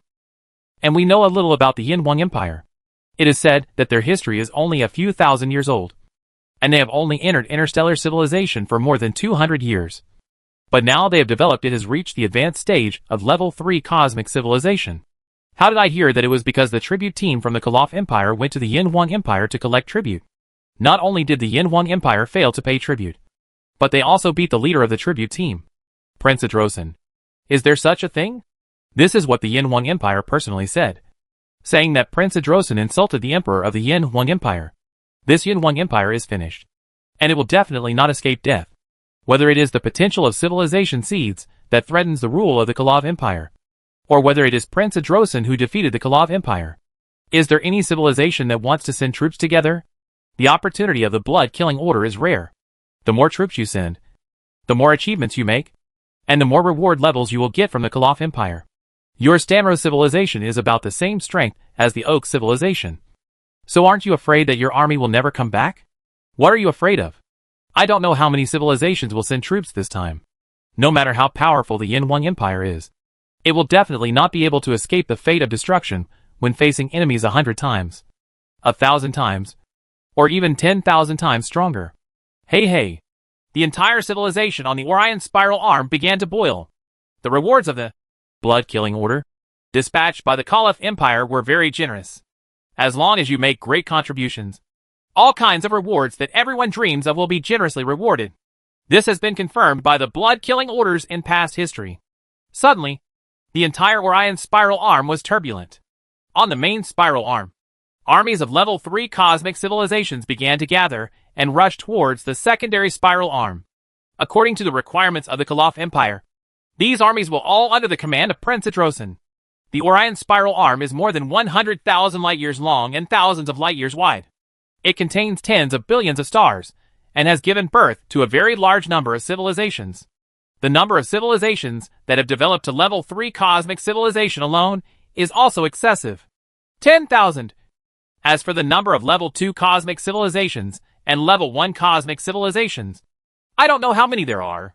Of course, not all level 3 cosmic civilizations will participate in the blood-killing order, because the Orion spiral arm is really too big. Even if there are space-time ocean currents connecting the star systems, it is difficult to reach the sub-spiral arm. Participating in this grand event is not an easy task. If you are far away and the journey takes too long, then there is no need to send troops there, because it is very likely that your army has just arrived and the event here has already ended. Those who can really participate are some level 3 cosmic civilizations that are relatively close to the sub-spiral arm. These civilizations are far enough away from the sub-spiral arm to be able to continuously transport armies there within the time specified by the Kolov Empire. Although they are just some level 3 cosmic civilizations relatively close to the sub-spiral arm, the number of these level 3 cosmic civilizations is hundreds. Even if each civilization dispatches 100 fleets, that is tens of thousands of fleets. Such a huge fleet, the military strength can definitely sweep through any civilization in the sub-spiral arm except the Kolov Empire. However, the generous rewards of the blood-killing order made the eyes of these level 3 cosmic civilizations turn red. Naturally, each of them went all out, and the Kolov Empire had already made regulations. So the civilizations participating in the blood-killing order, they will all receive the protection of the Kolov Empire. During the week period when these civilization armies are dispatched, no civilization is allowed to attack these civilizations. Therefore, basically level 3 cosmic civilizations will mobilize as many armies as possible to participate in such a grand event. They don't have to worry about their civilization being attacked. They can completely relax and compete for credit. And the armies of many civilizations are dispatched together. It is enough to form a crushing advantage. Such a good thing is rare. On the channel leading to the sub-spiral arm, armies from the level 3 cosmic civilizations on the main spiral arm are constantly rushing to meet at the area designated by the Kolov Empire. The news quickly spreads crazily on the sub-spiral arm. The Kolov Empire actually issued a blood-killing order to deal with the Yin-Wang Empire, which is currently in the limelight on the sub-spiral arm. The Raymond civilization, the Kalin Empire, and the Oak civilization were at the intersection of the 3 civilizations. and the representatives of the three civilizations gathered together in secret. Everyone, let's talk about whether we should participate in this matter. Now hundreds of armies of level 3 cosmic civilizations have entered the sub-spiral arm. The combined strength exceeds 100,000 fleets. This time we will take revenge. Great opportunity. The eyes of Obi, the representative of the Oak civilization, were flashing with excitement. He did not expect that the Yinhuang Empire would offend the Kalaf Empire. Now, a blood kill order has been issued, and its demise is imminent. Hey, who is it that the Yinhuang Empire is looking for death? I heard that they chopped off Prince Adrosan's hands and tentacles. Lei Lin, the representative of Raymond's civilization, also said with a smile. It was obvious that he was gloating about his misfortune. Their civilizations were close to the Empire, so they naturally knew more details. It's really brave. Kalian, the representative of the Kalan Empire, couldn't help but take a breath, shocked by the actions of the Yinhuang Empire. Stop talking nonsense. Let's talk about whether we should send troops. The opportunity is rare. The rewards of the blood-killing order are very generous. We have never had the opportunity to share on the sub-spiral arm before. This time, we get the moon first when we are closer to the water. As long as you do things well, you will definitely be rewarded. Obi, the representative of Oak civilization, suggested with a sneer. Of course we have to send troops. Although the Yinhuang Empire is powerful, how can it withstand the attack of hundreds of civilizations with more than 100,000 fleets? It will definitely not escape the fate of destruction. Lei Lin, the representative of Raymond civilization, nodded. Raymond civilization has also made up its mind to participate and get a share of the pie. We also know the strength of the Yinhuang Empire. We are very close. If we get involved like this, the Yinhuang Empire will attack us first. Karen Empire's Kalian frowned. The Karen Empire really didn't want to be an enemy of the Yinhuang Empire, because the Yinhuang Empire was too powerful. Humph. If we don't get involved, Prince Adrosan won't let us go. That's right. Our Kalan Empire is sending troops. Chapter 417. Drive away the tiger and destroy the wolf.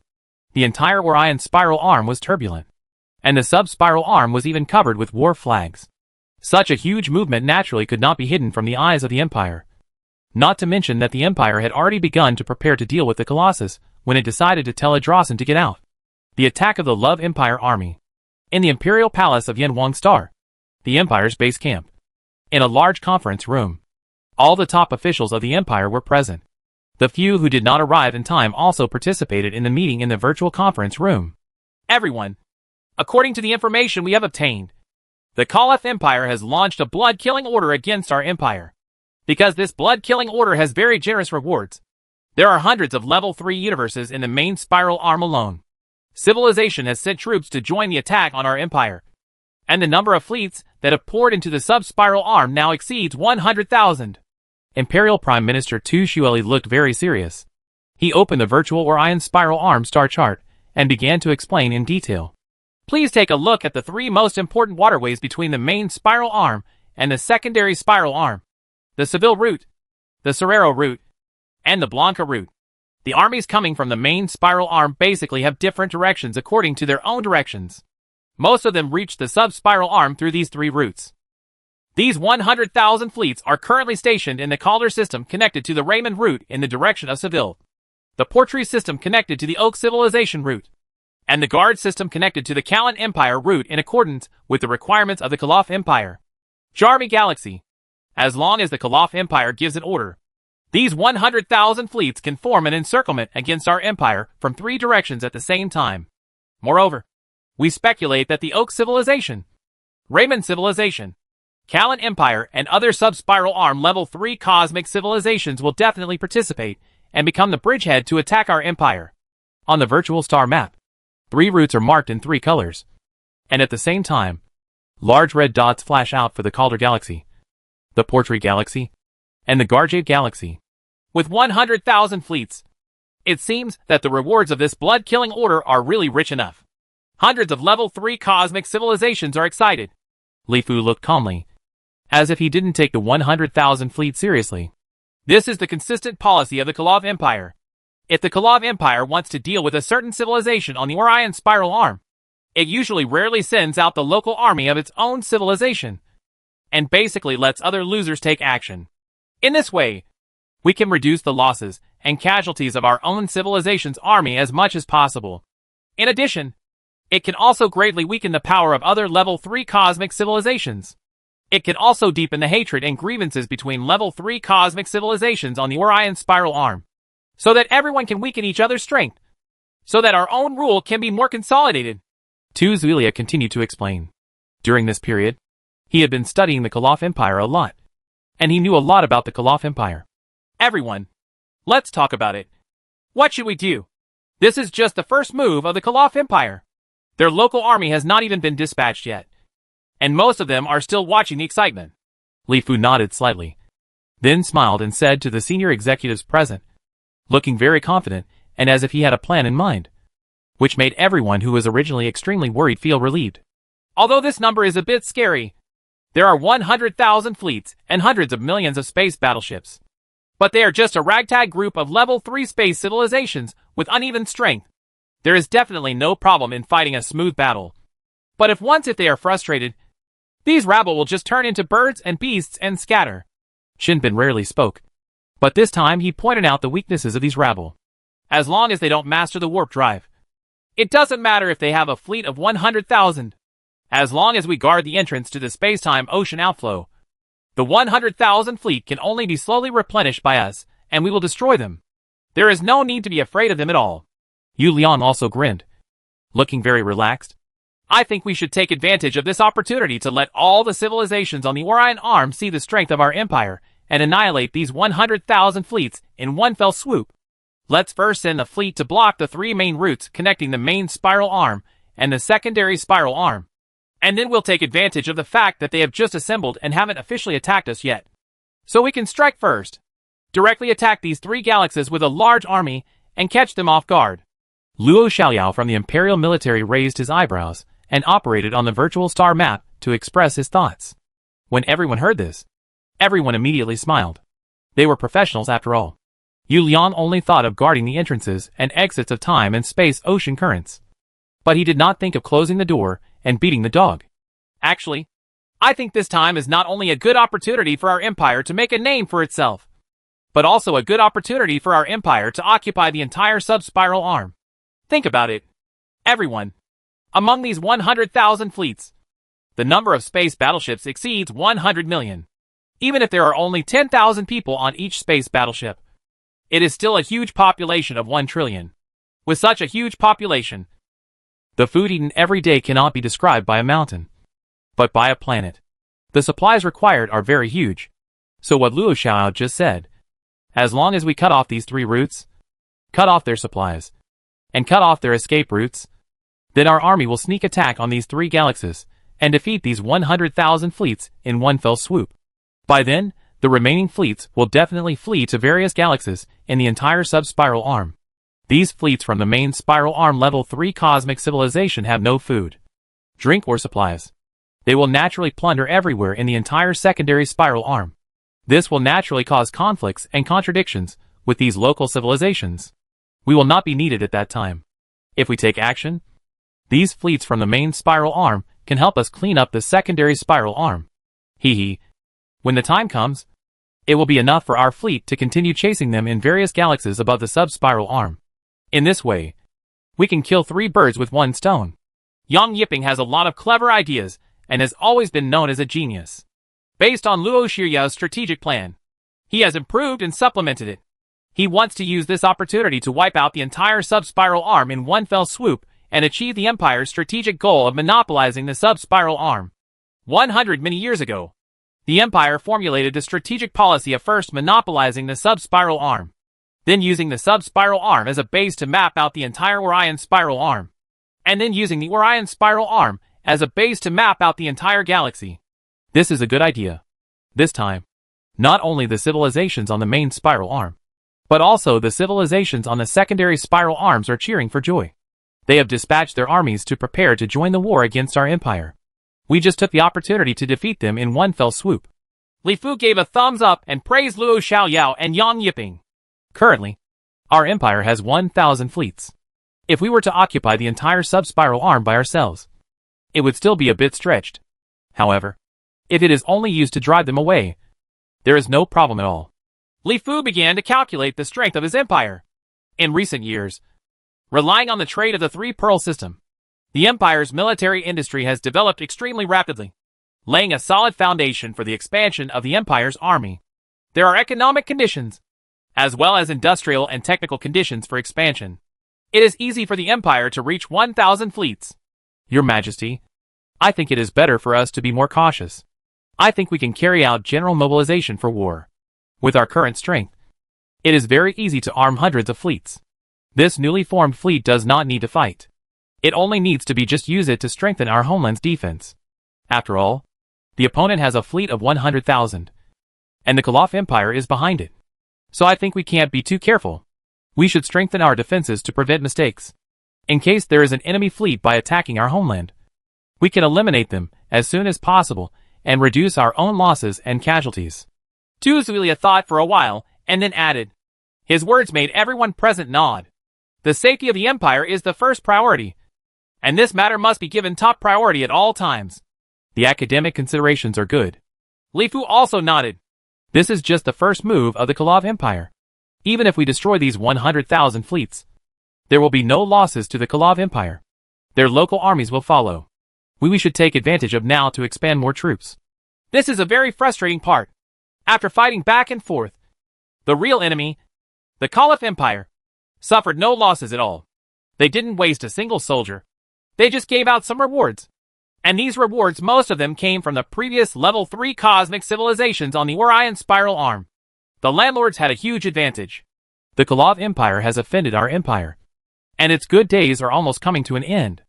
After defeating these 100,000 fleets, if we defeat the local army of the Koloff Empire, we will completely shaken the Koloff Empire by ruling the entire Orion Spiral Arm. These level 3 cosmic civilizations on the Orion Spiral Arm may no longer obey the Koloff Empire.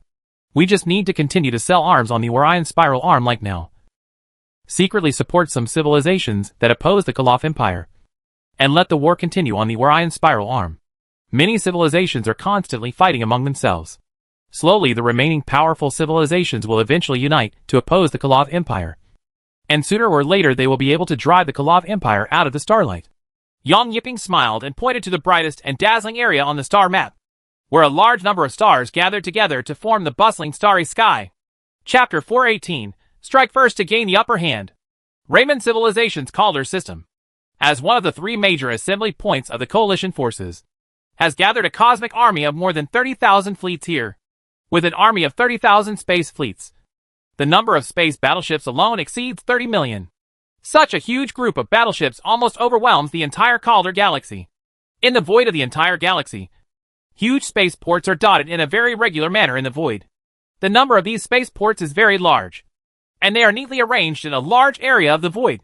In every spaceport, huge space battleships are parked quietly in space. They are also neatly arranged. At a glance, you can't see the edges at all. There are battleships made of steel everywhere. Ocean, countless small spaceships, spacecraft, etc. are operating extremely busy among these battleships, transporting supplies, conducting interstellar trade, etc. Hundreds of level 3 cosmic civilizations gather together. Such a grand gathering is very rare. Each civilization is followed by a large number of cosmic merchants. These cosmic merchant ships carry the specialties of their respective civilizations. When they gather together, the trade gains are very large. Of fiery. From the inner circle of the Calder Galaxy to the Kuiper Belt area near the outflow entrance of the spacetime ocean. The entire Calder Galaxy is divided into areas. Each area is home to an army of civilizations and cosmic merchant ships. There is not much room in the entire void area. The living planets in the inner circle of the Calder Galaxy are even more crowded. The people who can come to the living planets are senior generals from various civilized armies. Therefore, at this time, the Calder Star is full of generals who look majestic, wearing various military uniforms. Some of them are unfamiliar with each other and have some quarrels with each other, which will also lead to a duel between them. Or you can often see some drunk aliens acting crazy. Aliens from various civilizations on the main spiral arm and the secondary spiral arm are all kinds of aliens. Some are tall and look very untouchable, and some even though they look very short. There they are very fierce. If anyone disrespects them, they will inevitably start a fight. Some of them have strange and weird shapes, and it is very common to have multiple arms and legs. Some civilized races even have 2 heads and 2 legs. The heads are still quarreling with each other, as this galaxy belongs to the Raymond civilization. But at this time, the Raymond civilization simply does not dare to take a breath. Any of the level 3 cosmic civilizations gathered here are more powerful than the Raymond civilization. For everything here is left to chance, which makes the entire planet become chaotic. At the entrance of the space-time ocean outflow, there is a steady stream of space fleets arriving here. At the same time, there are even larger space fleets transporting massive supplies for the armies of their respective civilizations. Everyone is waiting patiently for the Prince of the Koloff Empire. Adrosin ordered an attack on the Yin Wang Empire. Here in the Oort cloud belt of the Calder Galaxy, far away from the very lively area, it is very quiet and dark. The light of the stars is very weak, and everything is shrouded in the darkness of the void. Circles of water waves in the void continue to ripple, just like a heavy downpour on the calm water surface. In the large void, the fluctuations in space became more and more violent. Space-time wormholes were opened one after another, and huge space battleships continued to pour out of the space-time wormholes. The colorful colors in the space-time wormholes illuminated the dark void around them.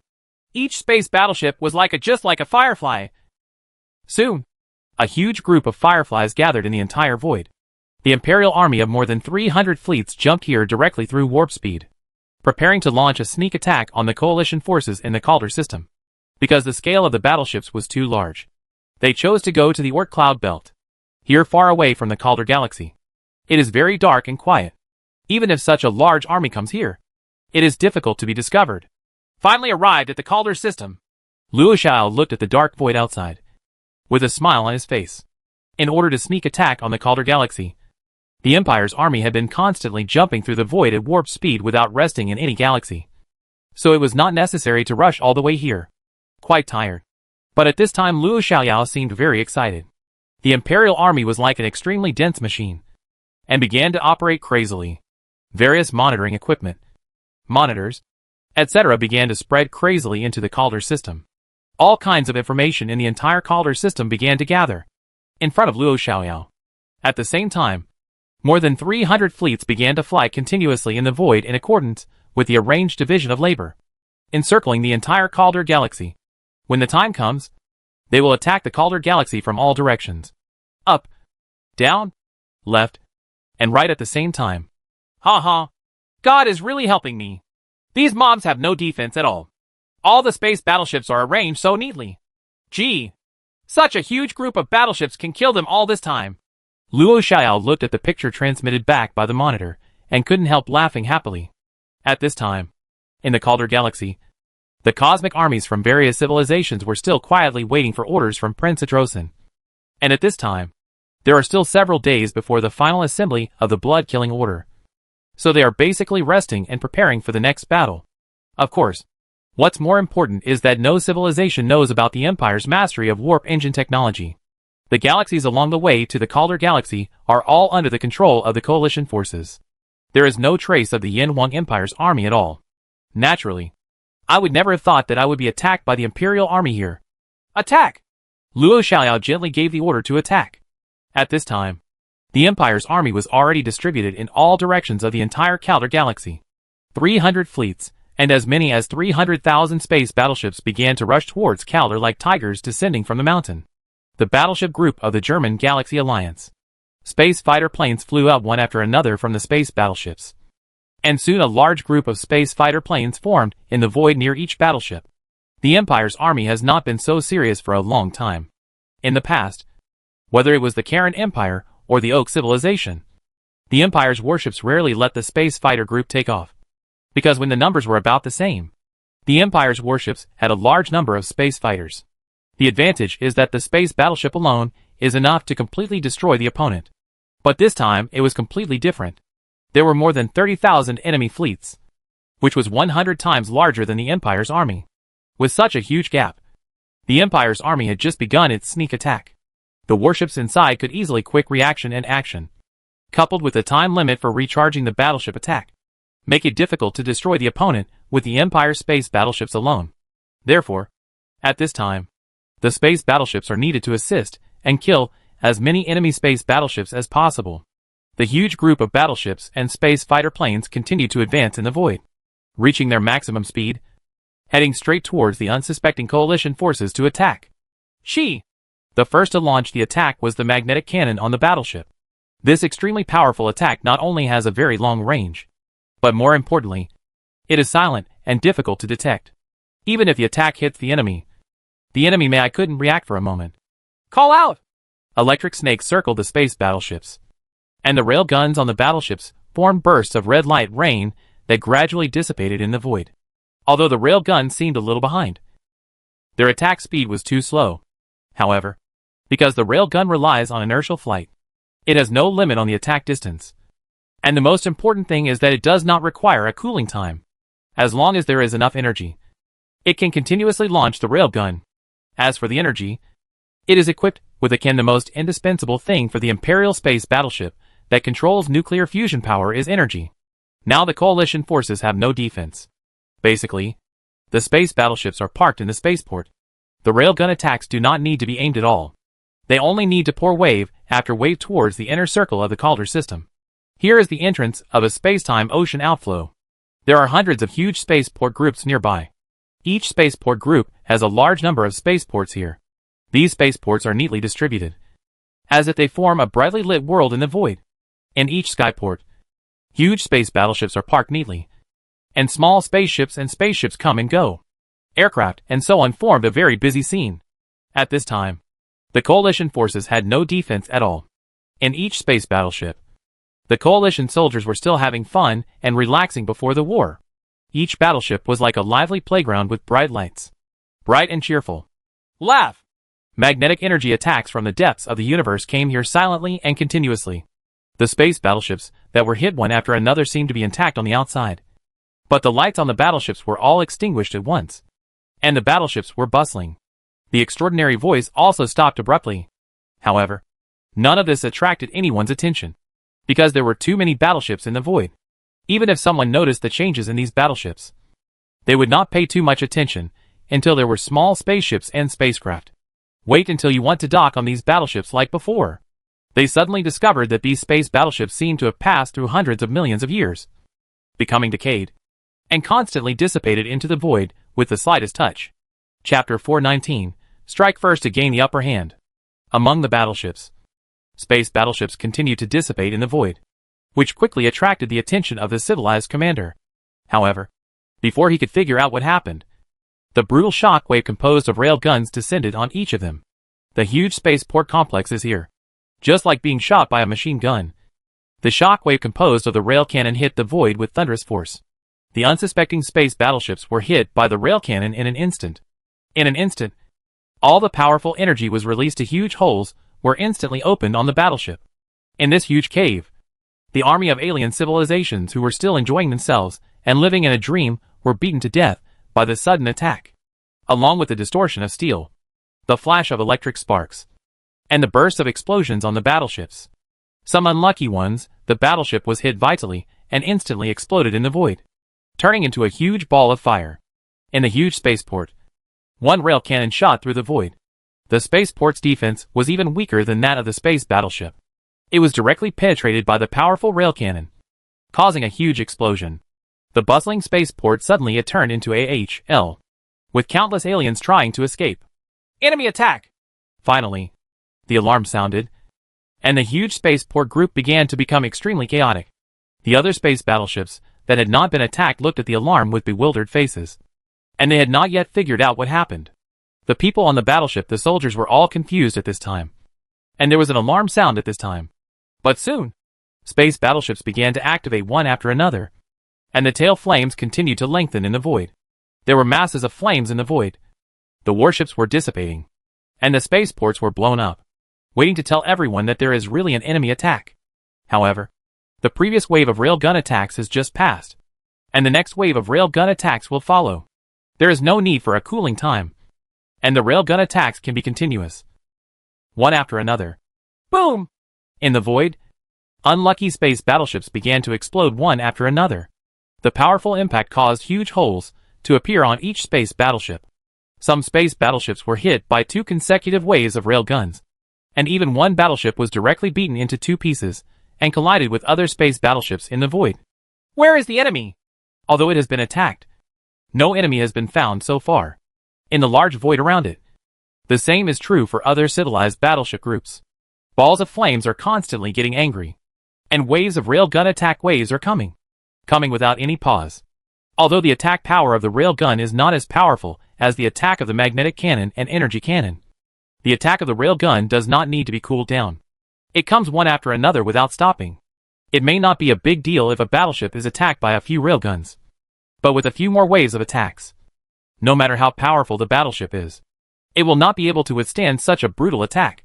What's more, among the waves of railgun attacks, there are also waves of magnetic cannon attacks.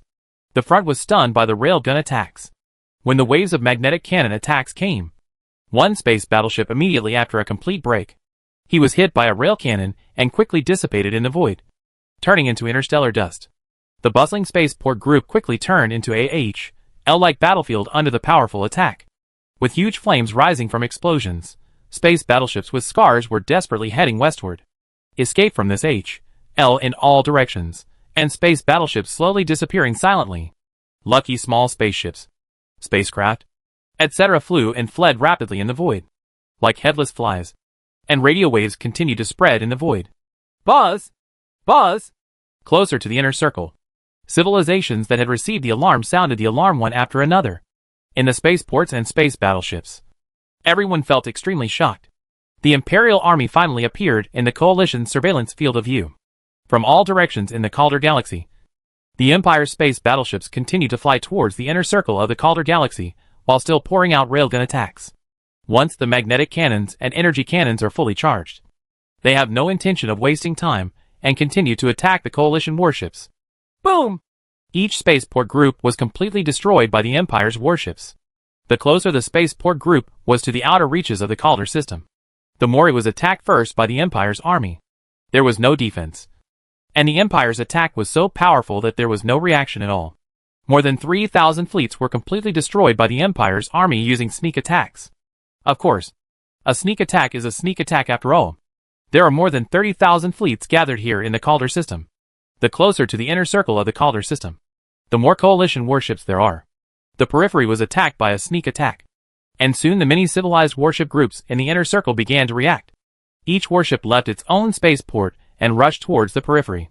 However, the rabble was a rabble after all, and now it was under an extremely powerful attack. More than 3,000 fleets in the outer circle were destroyed by sneak attacks, and many civilized fleets in the inner circle also became panicked one by one. More than 30,000 fleets are crowded in a small galaxy, and every inch of void has become extremely crowded. It is even more so now.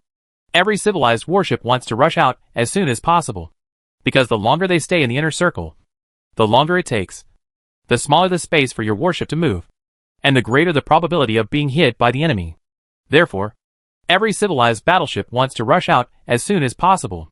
However, there are too many and too dense space battleships in the void, and the flight of the battleships does not look like people walking. So it suddenly becomes crowded. The channels leading outside are crowded with space battleships. Some space battleships even simply flew in the void indiscriminately without following the route requirements, trying to rush out faster. However, the outer space battleships were in misery at this time. The enemy's attacks were too dense and too powerful. Wave after wave of railgun attacks were continuous, and the void was filled with exploding space battleships, as well as countless battleship wreckage that continued to impact in all directions. The invisible magnetic energy cannon attack made people feel extremely frightened. Without any warning, space battleships continued to float in the void. It's a battleship from the Yin 1 Empire. Go ahead. Killing the battleship from the Yin 1 Empire will be a big achievement. Finally, someone saw that it was an Imperial warship. Electromagnetic waves spread in the void, making the chaotic scene suddenly become even more chaotic. Civilized warships kept rushing out, and everyone wanted to compete for the huge reward on the blood-killing order. The Yin 1 Empire battleship group. Computer locked. Attack! The scale of the coalition is too great. Even if the Empire's warships attack very powerfully, only energy cannons and magnetic energy can kill a space warship with one shot. Although the rail cannon attacks with high frequency, its power is limited after all. As time passed, the Empire's battleship group finally entered the attack range of the coalition forces. Civilized warships, under the leadership of their own civilized commanders, began to attack the engines of the Imperial warships. Because the Imperial warships did not make any evasive flight at all, they could easily use computers to lock them. Call out! The number of coalition warships was very large. Numerous space warships attacked in waves, and the entire void was shrouded in light rain. Energy attacks of various colors were directed at the Empire's warships, like sharp swords. Wave! The Empire's space battleships still remained unchanged, pouring out their own attacks desperately. When the Coalition's attack came, circles of water ripples began to ripple on the surface of each battleship, and the energy shield resisted all attacks. There are 67 level 4 energy attacks in total. There are 12 level 5 energy attacks in total. 1 level 6 energy attack. The computer on the battleship began to analyze these attacks. Most of the attacks did not pose any threat. Only level 5 and level 6 attacks could pose some threat. If too many large battleships concentrated on attacking, they could still be attacked. The energy shield on the Imperial warship was breached before it had time to replenish energy. First kill these civilizations that are attacking powerfully. Luo Shiyu's order was conveyed to every battleship, and the Empire's battleships began to carry out targeted attacks, specifically selecting those groups of civilized battleships with powerful attacks to attack. The entire Calder Galaxy has turned into a huge battlefield. The light rain composed of energy attacks continues to flicker in the void. Exploding flames continue to rise in the void. The wreckage of the battleship is telling the story of the war, of cruelty. How is that possible? Why are our attacks completely ineffective against their warships? Are every one of their warships equipped with energy shields? I thought that my attack would be able to achieve great success. But soon something happened that made everyone dumbfounded. Even though everyone's attacks were very intensive, they all hit the battleships of the Yin Huang Empire. However, it seemed that nothing had happened to the battleships of the Yin Huang Empire. They were still moving forward in the void, constantly pouring terrifying and powerful attacks on their own side, causing huge groups of warships on the Coalition side to continue to rise. Flame. The Coalition's attack was not effective at all. Chapter 420. Birds and Beasts Scattered. Energy Protective Shield. All space battleships in the Yin Huang Empire are equipped with energy protective shields. A wave of attacks by the Coalition forces did not have any effect. All the civilizations on the Coalition side were frightened. The energy shield and the entire Orion spiral arm were only covered by technology mastered by the Koloff Empire. It was precisely with the energy shield technology that science and technology only then did the Love Empire truly achieve control over the entire Orion spiral arm. The combat effectiveness of a space battleship with an energy shield and a battleship without an energy shield are vastly different. Because having an energy shield means wearing a body armor, and the enemy's attacks do not pose any threat to you at all. But you can attack with your hands free. The Koloff Empire's own energy attack technology is the most powerful in the entire Orion spiral arm. With the energy shield technology mastered, no civilization in the entire Orion spiral arm can defeat the Koloff Empire. Coupled with the powerful in terms of overall strength, the Orion spiral arm is naturally unrivaled. Damn it! Has the Yin Huang Empire mastered energy shield technology? With energy shield technology, how can we possibly defeat them? That's right. The myth of the energy shield has not been broken yet. No wonder the Yin Huang Empire dared to challenge the Koloff Empire and directly gave Prince Adrosin a serious repair. We must not rush to the front. If we rush to the front, we will die. Let the warships of other civilizations consume their energy first. As long as the energy is consumed, we still have a chance. As soon as the energy shield came out, the entire civilization of the Calder Galaxy began to be afraid. The energy shield on the Orion spiral arm was an unbreakable myth. So far, no civilization has been able to break the defense of the energy shield. At this time, each civilization began to make their own small calculations. They came here to obtain the generous rewards of the Koloff Empire's blood-killing order, but not to die here. If their own civilization's army was buried here, the strength of our own civilization will be greatly weakened, and the future will not be easy. If the Yin Huang Empire had not mastered the energy protection technology, and such a huge group of space battleships surged up, the casualties would definitely be acceptable. But now, the Yin Huang Empire has the energy protection shield technology, and is not afraid of group fights at all. It would be foolish to charge at this time, just looking for death. In all directions of the Calder Galaxy, the Empire's battleships are still moving in a straight line. Powerful energy attacks and magnetic energy cannon attacks are pouring out all the time. It can even be said that there is no need to aim, because the farther they fly towards the inner circle, the space battleships are getting denser and denser. so that even if the Empire's space battleships attack immediately after they are fully charged, the number of surrounding battleships is so huge that it feels like they can't even fight them all. Boom! In the void, a star rose up. An extremely powerful nuclear fusion energy exploded in the void. A nearby large coalition space battleship was directly swallowed by the powerful energy. This round of huge fireballs has not dissipated. In the void, round after round of huge fireballs began to rise continuously, and the Empire's space fighter force began to make achievements. The coalition's warship group is too huge, with as many as 30,000 fleets, while the Empire's warships are too small, with only 300 fleets, a 100-fold difference between them.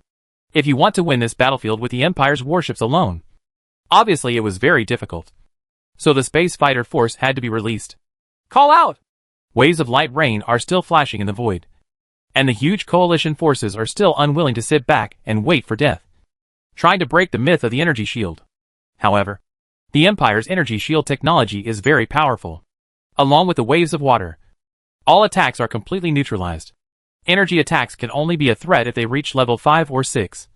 But there are too few civilizations that can reach this level, and the Empire's space battleships also intentionally target these civilizations with relatively strong attack power. Boom! The battlefield of the Calder Galaxy is filled with space battleships that are constantly exploding. The closer they fly to the battlefield in the inner circle, the denser the battleships become. The space battleships hiding behind are cowering at this time, and the space battleships in front are desperately trying to escape the attack of the Imperial army. The one-sided massacre continued. The Empire's space battleships and space fighter planes were like harvesters, constantly harvesting the coalition space battleships in the void. An energy attack. A magnetic energy attack. Each attack can wipe out a coalition space battleship. There are huge explosions of space battleships, and the space battleships hit by magnetic energy attacks are due to the energy. The impact continued to scatter in the void. The powerful and invincible energy shield. Although the coalition forces tried desperately to fight back, they were all blocked by the energy shield, making them extremely desperate. The originally empty void is now filled with space battleships. Countless space battleship wreckage are constantly scattered and impacting in the universe. Waves of energy attacks form extremely dense light rain and cover huge areas. Space fighter troops are in the air. They were constantly fighting each other in the void, accompanied by huge fireballs that were rising one after another. Under the merciless and unscrupulous powerful attack of the Empire, more than half of the 30,000 space battleships in the fleet have been turned into garbage in the void. The wreckage of the battleships is everywhere, and the space battleships were destroyed by magnetic energy attacks. The formed dust-covered patches of void, causing the visibility of the void to plummet.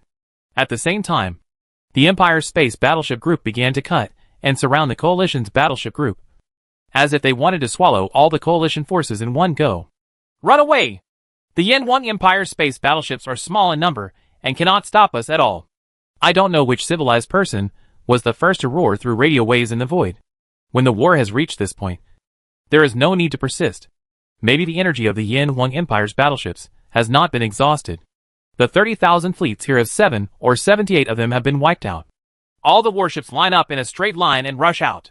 If this continues, all 100 fleets of our civilization will be buried here. In that case, the future of our civilization will be difficult. The commander of Mashiga's civilization looked at the war in the void. Powerful energy beams crisscrossed the void. Countless battleship wreckage kept attacking. The scattered cosmic dust hid the stars in the sky. Around him, space battleships exploded one after another. The Yen 1 Empire is really terrifying. Its attack power is too powerful. And the most important thing is that it also has energy shield technology. It is simply invincible. The warships of Brother Mashu's civilization began to form a long snake formation in the void, and the space battleship in front took the lead and rushed out towards the outer reaches of the Calder Galaxy. Hey! Finally! A civilization is afraid of being attacked. Has it started to escape? You can't push these civilized warships out, let alone rely on them to clean up the civilization on the sub-spiral arm. Luo Xiaoyao, who was always paying attention to every move on the battlefield, looked at the civilized warships in all directions trying to break through the siege of the Imperial warships. A smile finally appeared on his lips.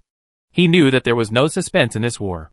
Under the deliberate control of the Imperial army, civilized warships from all directions rushed out of the encirclement of the Imperial army. Luo Xiaoyao knew that the trap beasts were still fighting. At this time, he could not push the coalition forces too fast and gave them some hope. Otherwise the rest would have more than 10,000 fleets resist desperately and gather a large number of warships for a joint attack. They can still pose a threat to the Imperial warships. Trap beasts are not aggressive. But if you give these trap beasts some hope and let some out from time to time, then the remaining civilized warships will rush to escape instead of continuing to resist to the end. In that case, the Imperial warships will not only is there no threat, but you can also beat up the drowned dogs and hunt down these coalition forces who have no will to fight. Ha ha. Lucky. Lucky. I broke out of the encirclement. Hurry and fly towards the nearest entrance to the space-time ocean flow. The warships of Brother Moshu's civilization were among a very lucky group. Under the deliberate release of the water by the Imperial army, they broke out of the encirclement very smoothly and fled straight towards the nearest entrance to the space-time ocean outflow. A civilized fleet successfully escaped from the encirclement, which immediately made the remaining battleships start to get excited. Now they were thinking about how to escape the encirclement, but to fight to the end with the Yin Huang Empire's army. Each civilized fleet identified a direction and started flying quickly towards the outer reaches of the Calder Galaxy. Call out! The Empire's battleship group will naturally not give up such a good opportunity. Waves of attacks in the void continue to pour into the dense battleship group, accompanied by huge balls of flames, wantonly harvesting the coalition forces that have no fighting spirit. Time passed slowly, and the battle here in the Calder system continued for several days and nights. The void gradually returned to calm, and the once countless spaceports and space battleship groups had long since disappeared.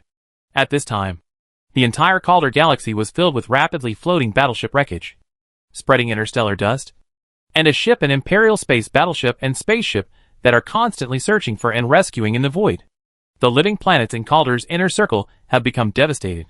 I don't know how many railguns have landed on this planet, smashing the once prosperous living planet into huge craters.